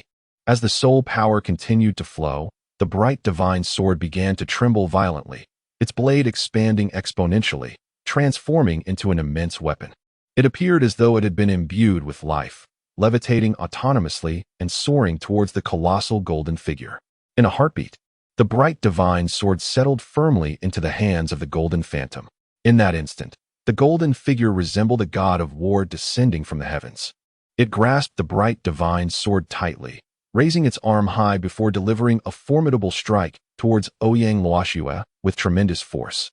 A dazzling and unparalleled beam of sword light cleaved through the sky, bearing down upon Ouyang Luoxue with an overwhelming and terrifying pressure. Faced with this ferocious onslaught, Ouyang Luoxue was taken aback. She could scarcely believe that the gravely injured Qian Yuhan could unleash such a potent and domineering attack. Gazing at the rapidly approaching sword light, she marveled at its formidable presence. However, before she could complete her thought, an intense sense of impending danger washed over her. In a moment of life or death, Ouyang Luoxue dared not hesitate any longer. She immediately summoned her ultimate trump card. With a fierce cry, she swiftly formed hand seals, chanting incantations. In an instant, a brilliant blue light erupted from her body, manifesting a crystalline, frost-laden ice god battle blade in her grasp. Concurrently, the violet first soul ring beneath her glowed brightly. An immense soul power surged within her.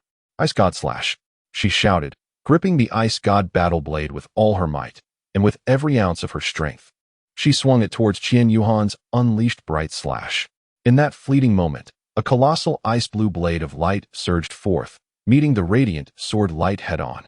A deafening crash ensued as the ice blade collided fiercely with the luminous blade.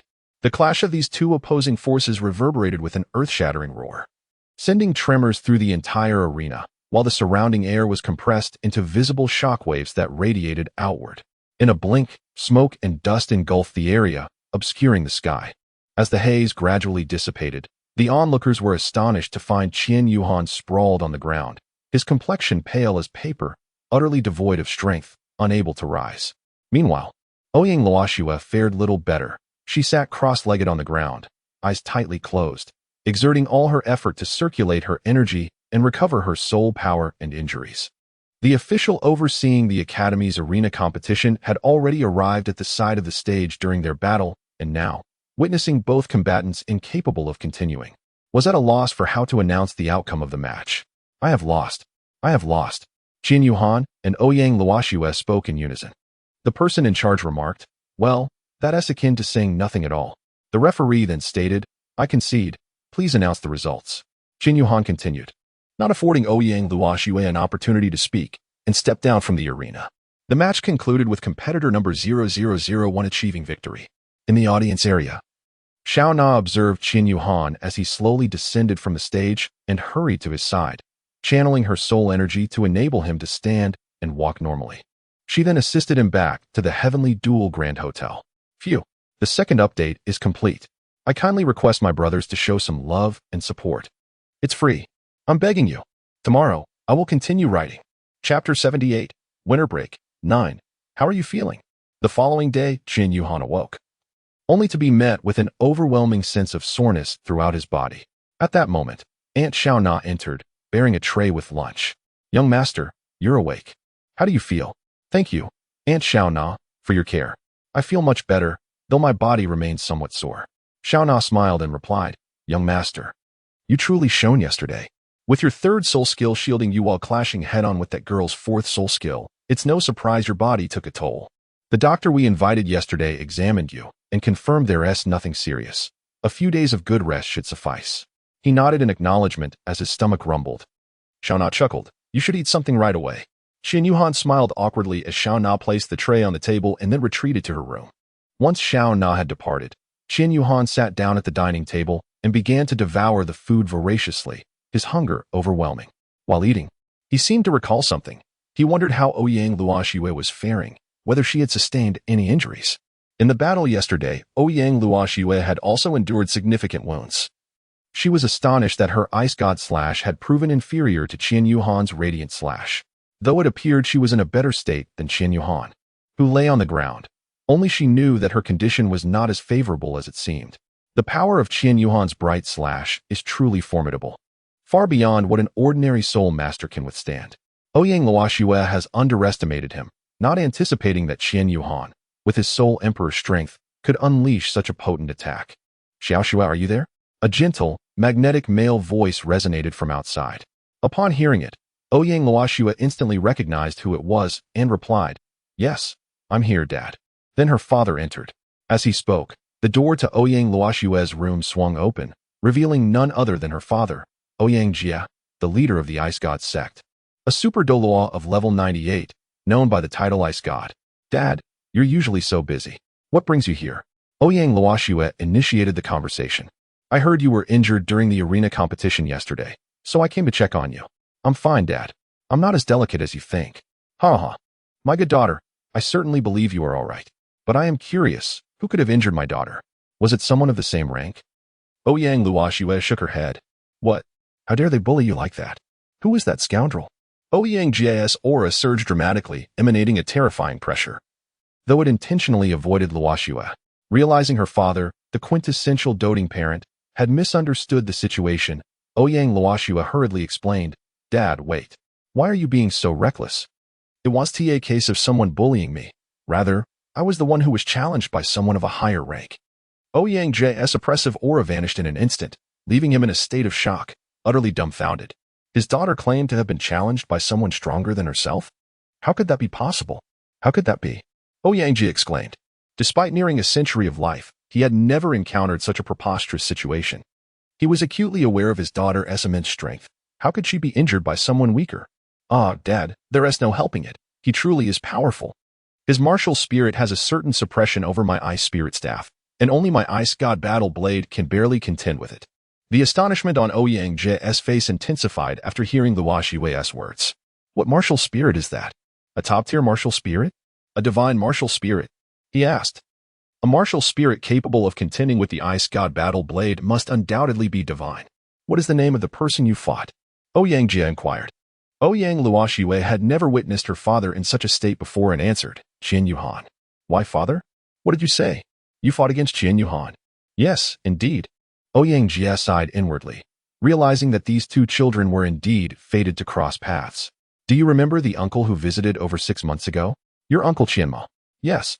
I remember, Ouyang Luoxue replied, recalling her intention to seek her father in the main hall, but encountering this uncle instead, whose aura was so powerful that it surpassed her father's, yet his gaze towards her was so gentle. Qin Yuhan is the son of your uncle Qianma. Isn't Qin Yuhan Ouyang Jie seemed to have anticipated what Luo Shui was about to convey, nodding in acknowledgement. He is indeed the heir of the Spirit Hall. However, this remains a closely guarded secret. Originally, he was meant to attend the Tiando Royal Academy this semester. But the higher-ups at the Spirit Hall have decided it would be best for him to study at the Spirit Hall Academy. It is not my place to comment. After all, it is for his own good. Yet, I have heard whispers of interactions between the Spirit Hall and Tiando, particularly in the realm of education.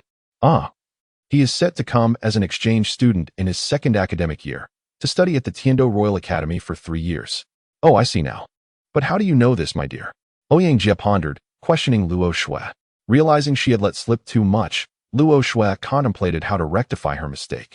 However, Ouyang Jie appeared to see through her thoughts, chuckling as he said, "Never mind, it's of no consequence, ha ha ha."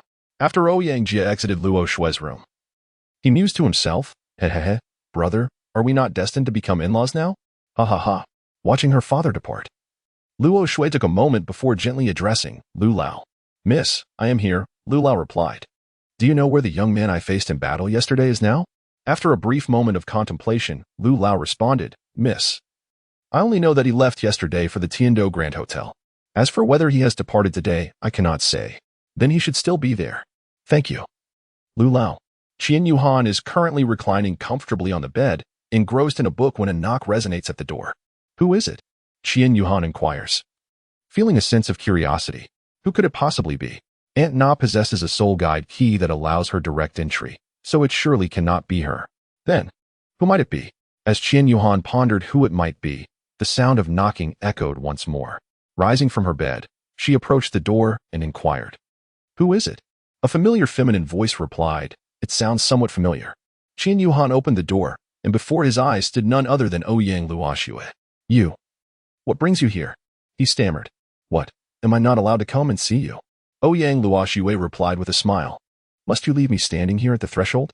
Qian Yuhan gazed in a daze at Ouyang Luoxue, who was smiling warmly at him. Ouyang Luoxue, covering her mouth with a hand, playfully remarked, "What are you staring at, you silly?"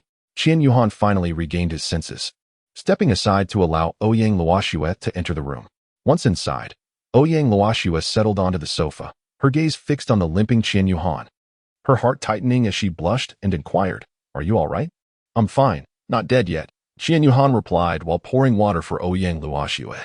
"Such a straightforward fellow you are," she remarked. Chapter 79. Winter Break. 10. Upon returning to the Spirit Hall, the thought of an early exchange crossed their minds.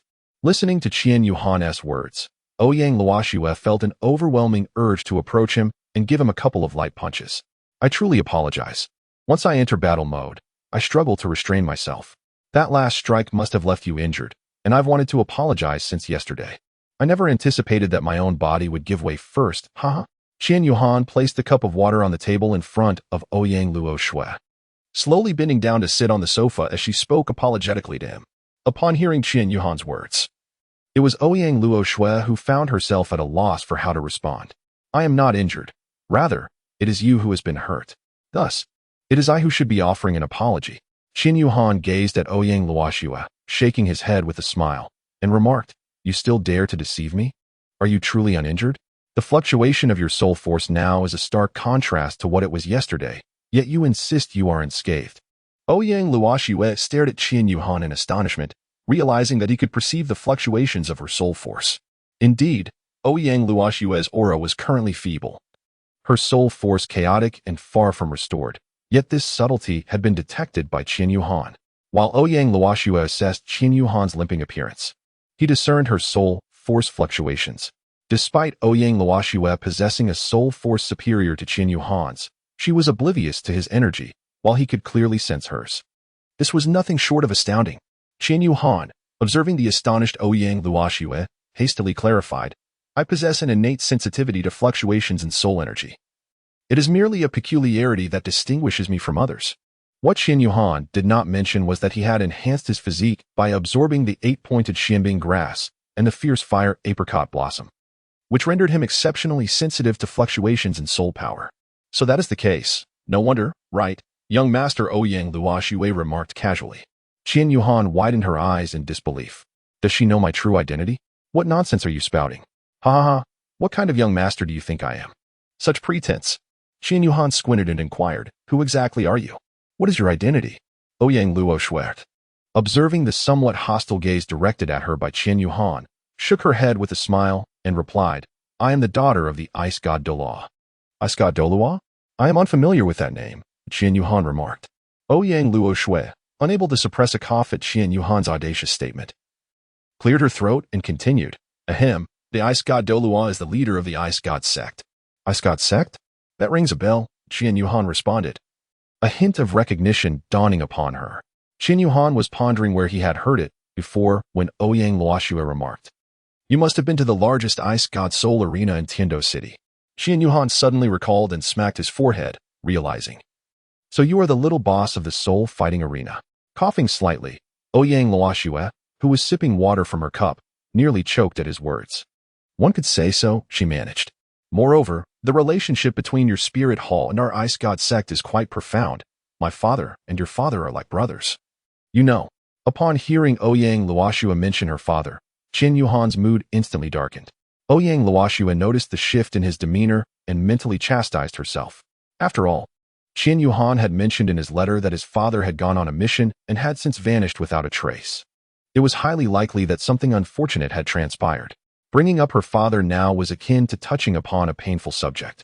"I'm sorry," she began, wanting to offer him comforting words, but Qian Yuhan raised his hand to interrupt, smiling softly as he said, "It's all right. There's no need for apologies. Those uncles at home have reassured me that my father will be fine. It's just that the situation is complicated and unresolved. We will definitely meet again." Ouyang Luoxue gazed at Qian Yuhan, understanding that what he needed most at that moment was companionship. She refrained from saying more, choosing instead to sit quietly on the sofa, watching him. Whenever he felt like speaking, they would converse. When he preferred silence, she would sip her water and observe him. In this manner, Ouyang Luoxue astonishingly remained in Qian Yuhan's room for an entire hour. The attendants waiting outside the hotel grew increasingly anxious, fearing that something might have happened to the young lady inside. Just as they were about to enter, Ouyang Luoxue emerged. She was lost in thought, reflecting on Qian Yuhan's earlier words. "You are from the Tiando Royal Academy? I should come to your academy for an exchange during the second year. We can spar again, as I am quite unsatisfied with our last encounter. One of my good friends is also studying at Tiando Royal Academy. Though I don't know her name, she must be a girl, I suppose. Haha, my pen pal. My pen pal is quite amusing. Always teasing me about matters concerning your academy. She seems like a nice person, but we have yet to meet. I plan to ask her about meeting up during the exchange." With a smile, Ouyang Luoxue muttered to herself, "Silly, we've already met, you big fool." The attendants, observing her demeanor, couldn't help but feel that she resembled an exuberant young girl, quite different from the cold elegance of their esteemed young lady. Qian Yuhan confided in Ouyang Luo Shui that he intended to return to Wuhuan City that very night, suggesting they would meet again during their future exchanges. Upon returning to her private chamber in the Ice God sect, Ouyang Luo Shui took up a pen and began composing a letter. After half an hour, she had filled an entire page with her thoughts, recounting the events of the past few days. She wrote, "By now, you ought to recognize who Shui is. If you remain oblivious, I might just have to examine what your brain is made of." The following evening, after enduring a long and arduous journey, Qian Yuhan finally arrived at the Mingwe villa. He rushed to his bed and fell into a deep slumber, utterly exhausted from the travels. He felt a twinge of regret for not having asked Uncle Tianwei to accompany him. At that moment, the doorbell echoed through the villa. Dragging his weary body to the entrance, he opened the door to find Uncle Xiao Hui and Uncle Tianwei standing there, smiling at him. "Little Han has returned. We hope we haven't disturbed your rest," they said. "What are you two saying? Please, come inside." Qian Yuhan gestured for them to enter, leading them to the living room. After quickly rinsing the kettle, he prepared tea with the fine leaves his father had left behind and poured it for his uncles before sitting down and inquiring, "What brings you here, uncles?" Exchanging knowing glances, the two titled Douluos began. "The exchange program we discussed earlier may need to be expedited. We are set to depart before the next semester begins." "Ah? The participants will be you, Muchen, Tangxian, Tangchen, Fangya, and Zhaoke, 6 new students in total, along with 4 second-year students, making 10 in all heading to the Tiando Royal Academy. Is something amiss? Why the sudden change?"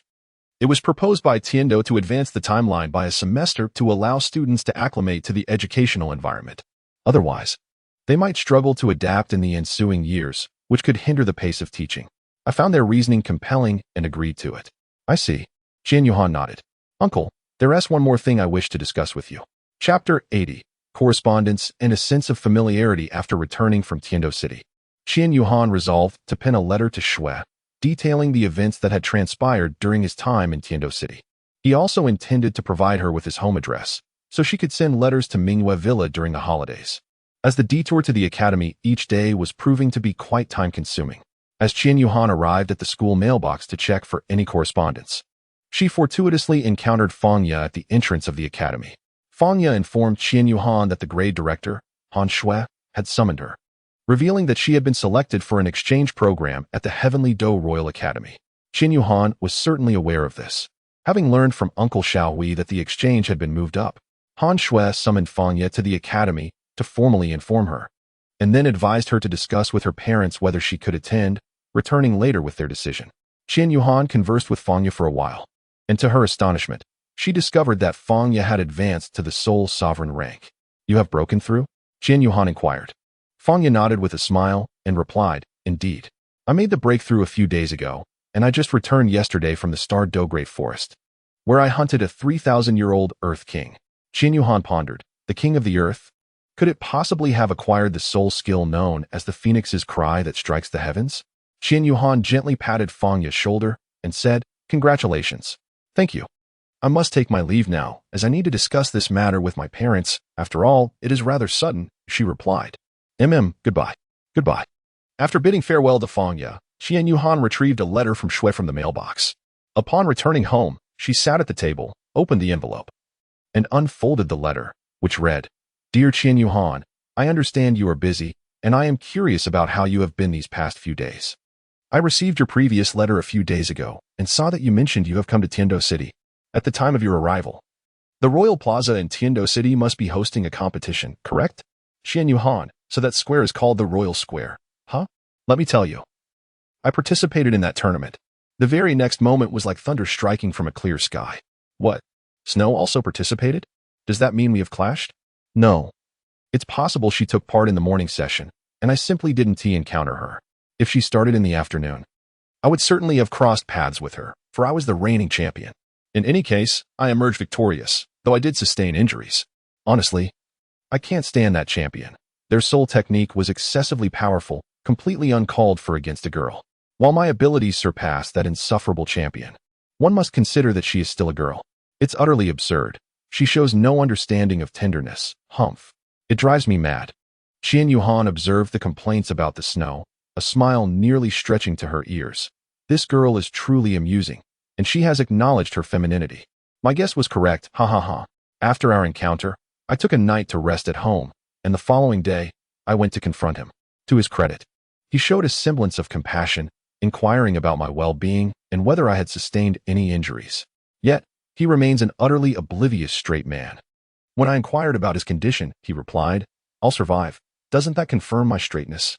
Qian Yuhan gazed at the subsequent passage, feeling an uncanny sense of familiarity. After his final match, the following morning, Ouyang Luo Shui had come to visit him, and it seemed he had expressed something quite similar, remarkably so. What a coincidence! I have heard whispers among some in the academy that the exchange program between the Wuhuan Hall Academy and the Tiando Royal Academy has been moved forward. Is there any truth to this? Do you have any news from your end? Once you receive the letter, please respond promptly. We wouldn't want any mix-up. Where you end up in Tiando and I in Wuhuan City, that would be quite amusing. Well, I must continue to recuperate. Please send your reply to the Ice God sect in the Tiando Empire. I look forward to your response, smiling emoji. Qian Yuhan took out the remaining snow from her luggage and, on a piece of stationery reserved for herself, pinned a letter in response. Dear Snow, I am delighted to inform you that I have successfully received your letter. I must share that I have been thoroughly enjoying my time in Heaven Do City these past few days. The highlight has undoubtedly been the arena competition, in which I eagerly participated. Upon my arrival, I spent an entire day exploring the vast expanse of Heaven Do City, having visited twice. I still feel as though I have barely scratched the surface. The first day of the arena battle commenced in the afternoon, and I immersed myself in the exhilarating contests. The exhilarating blend of tension and excitement continues to ignite my fervor even now. What's more, I did not merely partake in one or two matches for mere enjoyment. I persevered diligently, battling from the first afternoon until the final match on the third day. Isn't that remarkable? By the way, I wonder if you happen to encounter me in the arena? If not, fret not, should we have missed this chance meeting. Fate will surely provide us with more opportunities in the future. Additionally, I have splendid news to share. After several days of intense combat, I have noticeably enhanced my soul power, successfully breaking through to level 40. I am now merely one soul ring away from becoming a soul sect. The prospect of embarking on a new journey of cultivation fills my heart with anticipation and vigor. When I read in your letter that you sustained injuries in the arena, my heart tightened with concern. I genuinely hope your injuries are not severe. If the situation is less than optimistic, please remember to write to me promptly about your condition. Rest assured, I will do everything within my power to assist you and will never allow you to face difficulties alone. I must admit, the thought of not writing to you one day feels rather strange. This sentiment grows more pronounced with each passing moment. My own injuries from the arena are considerable. In the last match, I faced an exceptionally formidable opponent, a truly ruthless woman. She unleashed a control-type domain upon me, and, though she is not much older than I, she has already reached level 45. Can you believe how incredible that is? She appears to be from your esteemed Heaven Do Royal Academy, named Ouyang Luoxue, and is quite striking. I wonder if you know her. I exerted tremendous effort to break through her domain, but she was merciless, striking me with her fourth soul skill without a shred of compassion. Such ferocity is entirely incongruous with her appearance. I managed to defend myself with my protective soul skill, yet I still sustained injuries. However, she too was not unscathed. My radiant slash inflicted significant damage upon her as well. Oh, do you think I may have been a tad too harsh? After all, she is but a young lady. And you too, despite possessing greater spiritual strength, you still managed to inflict harm upon her. It seems you lack the finesse to temper your actions, much like that Ouyang Luoxue. Truly, you both are products of the same academy, huh? As for us, we have indeed arranged for an exchange program that commenced early. We shall depart a few days before the end of winter break, continuing for a total of 7 semesters. Oh, how delightful it would be to meet then. I must share with you that I am quite handsome, as my father often praises me. Regarding the boy who caused you injury, I must say he does exhibit rather typical masculine traits, lacking the sensitivity to offer comfort. If it were me, I would have whisked you away with fine wine and sumptuous feasts, nurturing you until your recovery, before returning you home. Service par excellence. Haha, I eagerly await your response. Best wishes. Qian Yuhan set down his pen and glanced once more at the contents of the letter from the snow. A thought flickered in his mind. Why did it all seem so familiar? The events described in her letter were strikingly similar to those he had experienced with Ouyang Luoxue. Wait a moment. Ouyang Luoxue, Snow? Could it possibly be the same person? Surely, it must be a coincidence. Yes, it must be. Today was rather busy, so I will only update one chapter and will make up for the missed one over the weekend. My apologies, dear friends. Chapter 81, Breaking Through the Soul Sect. Entering the Dream, Part 1. It must be a coincidence. It has to be. Qian Yuhan shook his head with a wry smile. It couldn't be that fortuitous. Nonetheless, the events recounted by the snow were so closely aligned with his own experiences that he couldn't help but ponder further.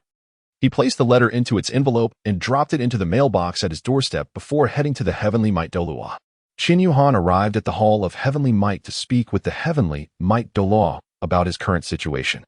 Upon learning that he was on the verge of breaking through to the soul sect, needing only one more soul ring, the Heavenly Might Douluo was filled with immense joy. Having lived his life without a wife or children, his feelings for Qian Yuhan resembled that of a father, even transcending it. Witnessing Qian Yuhan's progress and strength brought him great delight. However, recalling that Qian Yuhan's injuries might still be healing, he expressed his concern, saying, "Xiaohan, perhaps you should rest a little longer? Your injuries." Upon hearing the inquiry from the formidable Tianwei Douluo, Qian Yuhan instantly comprehended his concerns and replied, "Uncle Tianwei, rest assured, I am well aware of my limits."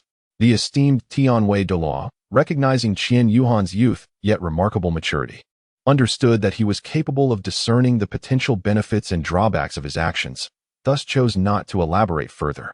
Nodding, he declared, "Then let us embark." To the Stardow Forest. In merely 3 hours, Tianwei Douluo, mounted upon his ethereal winged white tiger, accompanied Qian Yuhan to the southern region of the Tiando Empire, where the Stardow Forest lay. "Xiaohan, I shall accompany you this time. You need not concern yourself with me. I will merely observe, Tianwei Douluo chuckled, eliciting a wistful thought from Qian Yuhan.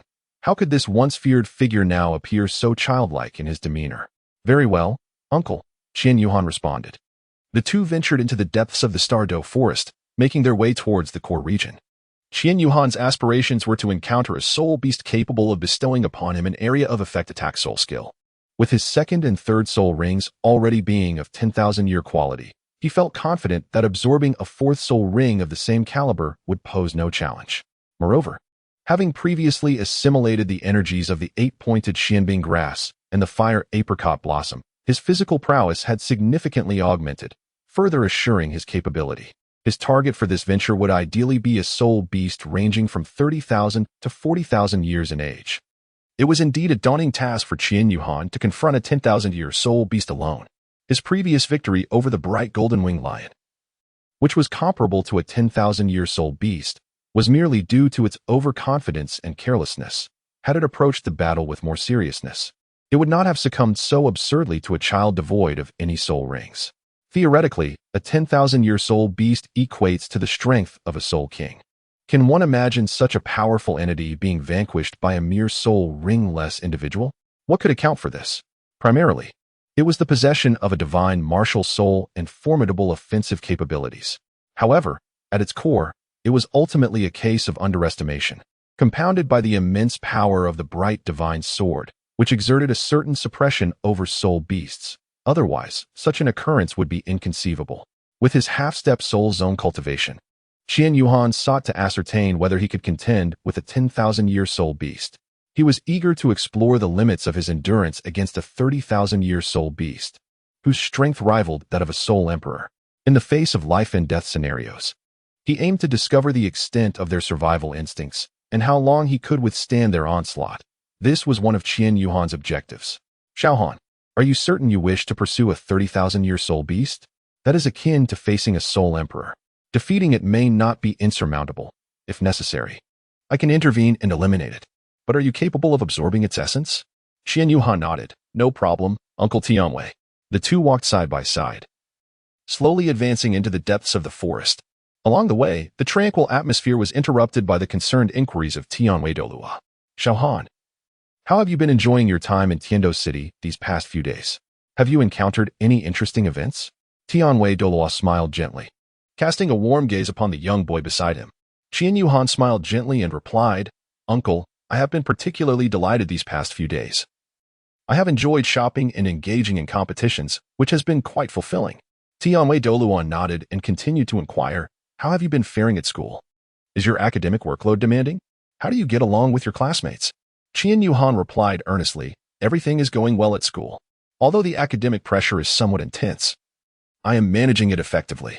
I get along splendidly with my classmates, and we often engage in discussions about the path of cultivation, forming many valuable friendships.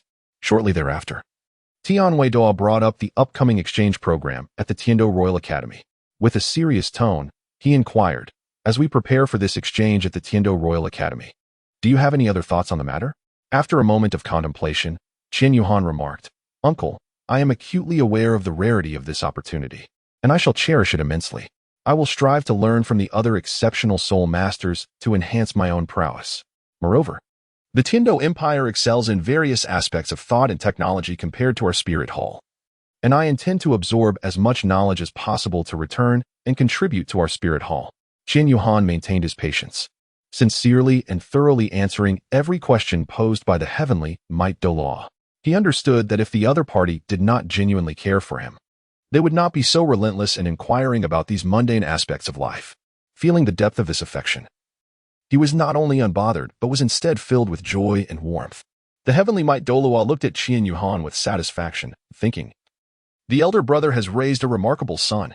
The words he had shared with Xiao Hui that night, his analyses were astute and well-reasoned. Ah, how true it is that comparison can lead to envy. In my younger days, I would have blindly engaged in fights and challenges. Recalling the evening when he and Xiao Hui sought out Qian Yuhan, he vividly remembered their discussion.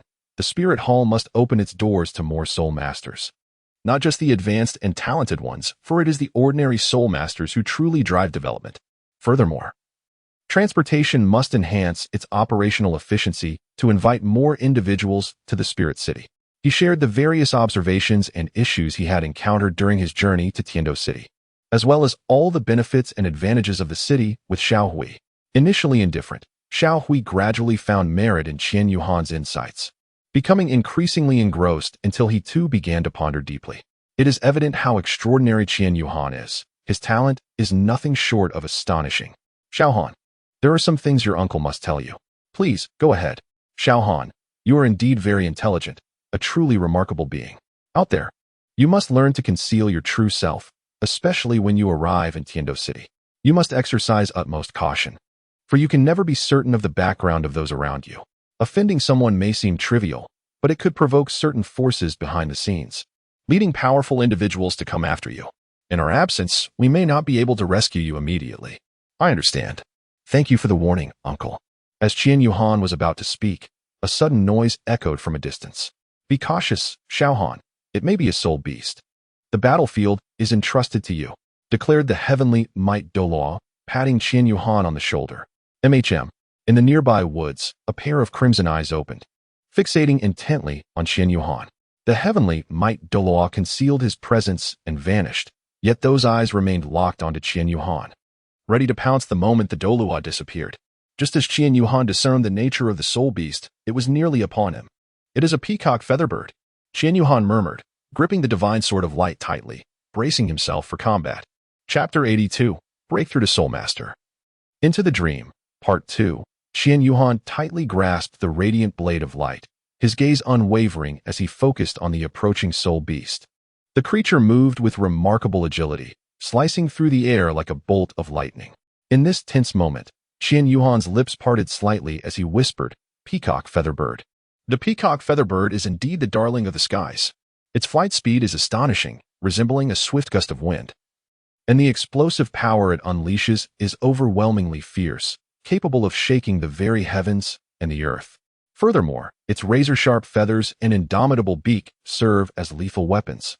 A single strike could yield dire consequences. Observing the appearance of the peacock featherbird is a feast for the eyes. Its resplendent, colorful tail resembles a peacock displaying its plumage, with each feather shimmering with enchanting brilliance. Atop its head, fan-shaped feathers reminiscent of a peacock sway elegantly in the breeze. Yet, one must not be deceived by its stunning exterior, for the peacock featherbird possesses an exceedingly ruthless and cunning nature. A moment's carelessness could lead one into its meticulously laid traps, becoming its next meal. With a swift motion, Qian Yuhan activated his second soul skill, Light Shadow Clone. The black second soul ring at his feet shimmered, enveloping him in radiance, which then split into 3 luminous forms, each mimicking Qian Yuhan's figure, darting off in different directions. The peacock featherbird remained calm, halting its advance. It let out a long call, and its sharp feathers launched toward the 3 Qian Yuhans. Dread filled him. It was capable of dispersing its attack. Gritting his teeth, he occasionally glanced back at the relentless feathers pursuing him.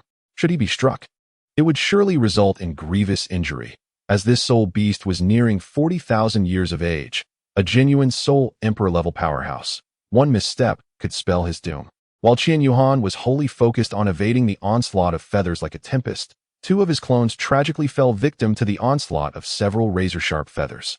With faint, crisp sounds, they dissipated into thin air like smoke. As the Light Shadow Clone skill concluded, Qian Yuhan gradually regained his strength, which had been temporarily diminished by the skill.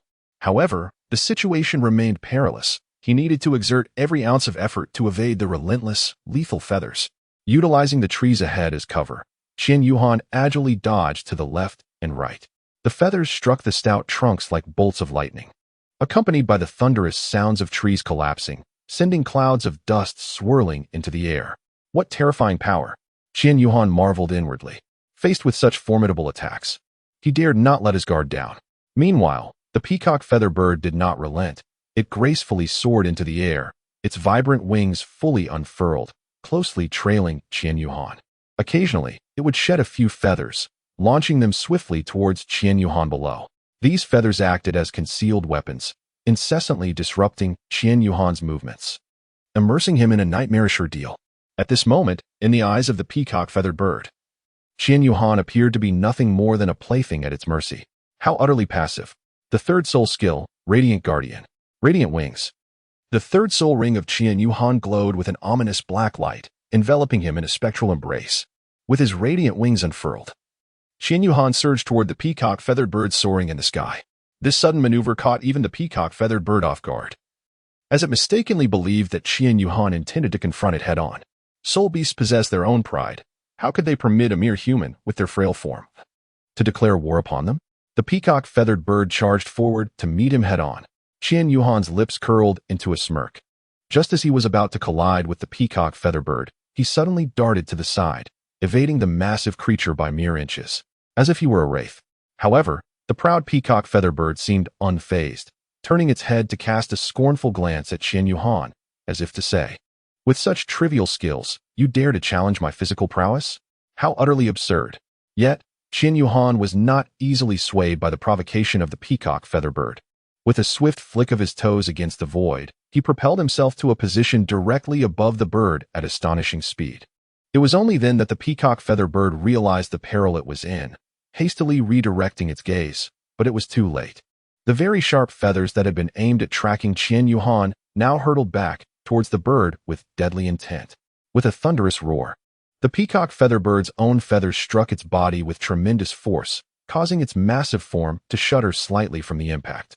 Meanwhile, Qian Yuhan remained utterly vigilant in the air, fully aware of the formidable strength of his adversary. Clutching the sword of radiance, he summoned forth an immense surge of soul power as the first purple soul ring blazed to life, infusing the blade with relentless energy.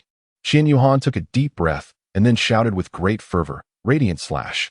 In an instant, a dazzling stream of sword energy erupted from the divine sword of light, akin to a roaring dragon surging forth from the sea, carrying with it an overwhelming might that surged directly towards the peacock-feather bird below. Enraged by such mockery, the peacock-feather bird let out a high-pitched and furious cry. As this cry resonated, its brilliantly colored tail feathers unfurled slowly, resembling a blooming flower, reminiscent of a peacock spreading its plumage in all its splendor. Yet, at that moment, this beautiful sight emanated a terrifyingly powerful aura, which surged forth like a tidal wave, forcefully suppressing Qian Yuhan, who was suspended in midair. Panic gripped Qian Yuhan's heart. He had initially believed that the peacock-feather bird, being wounded, would not be able to exert such pressure over him. Little did he expect that even a mere manifestation of its aura could effortlessly force him back to the ground. He had grossly underestimated the strength of the peacock-feather bird, which had existed for nearly 40,000 years. He still had much to learn about the limits of a Soul Emperor-level powerhouse. At that moment, the peacock-feather bird hovered majestically above, resembling a dominant sovereign looking down upon the beleaguered Qian Yuhan. Suddenly, its colorful feathers detached from its body, transforming into countless razor-sharp blades that surged towards Qian Yuhan like a torrential downpour. Feathers like swords, swords descending like rain. The speed of these feather-turned swords was astonishing, akin to a violent storm, accompanied by a chilling sound that sent shivers down one's spine. Third soul skill, Qian Yuhan exclaimed, swiftly forming seals with his hands as his soul power surged, ready to unleash his third soul skill to counter the impending attack. However, just as he was about to release his soul skill, he suddenly heard a long, resonant sigh. This sigh was deep and ancient. Following this, a brilliant light flashed, and a majestic, imposing white tiger appeared before Qian Yuhan. This white tiger was colossal, standing 3 meters tall, its body cloaked in fur as white as snow, adorned with black stripes that twinkled like stars in the night sky. Yet, the most striking feature was its 3 pairs of wings, dark as ink, each pair spanning several meters wide, creating fierce winds that howled as they moved. Upon its emergence, the white tiger let out a thunderous roar that echoed like a clap of thunder across the heavens, causing the very air around to tremble. At the same time, an overwhelming aura emanated from the white tiger, instantly enveloping the entire battlefield. The once ferocious rain of sword-like feathers that had charged towards Qian Yuhan was shattered by this aura, dispersing into specks of light that vanished into the air, no longer posing any threat to him.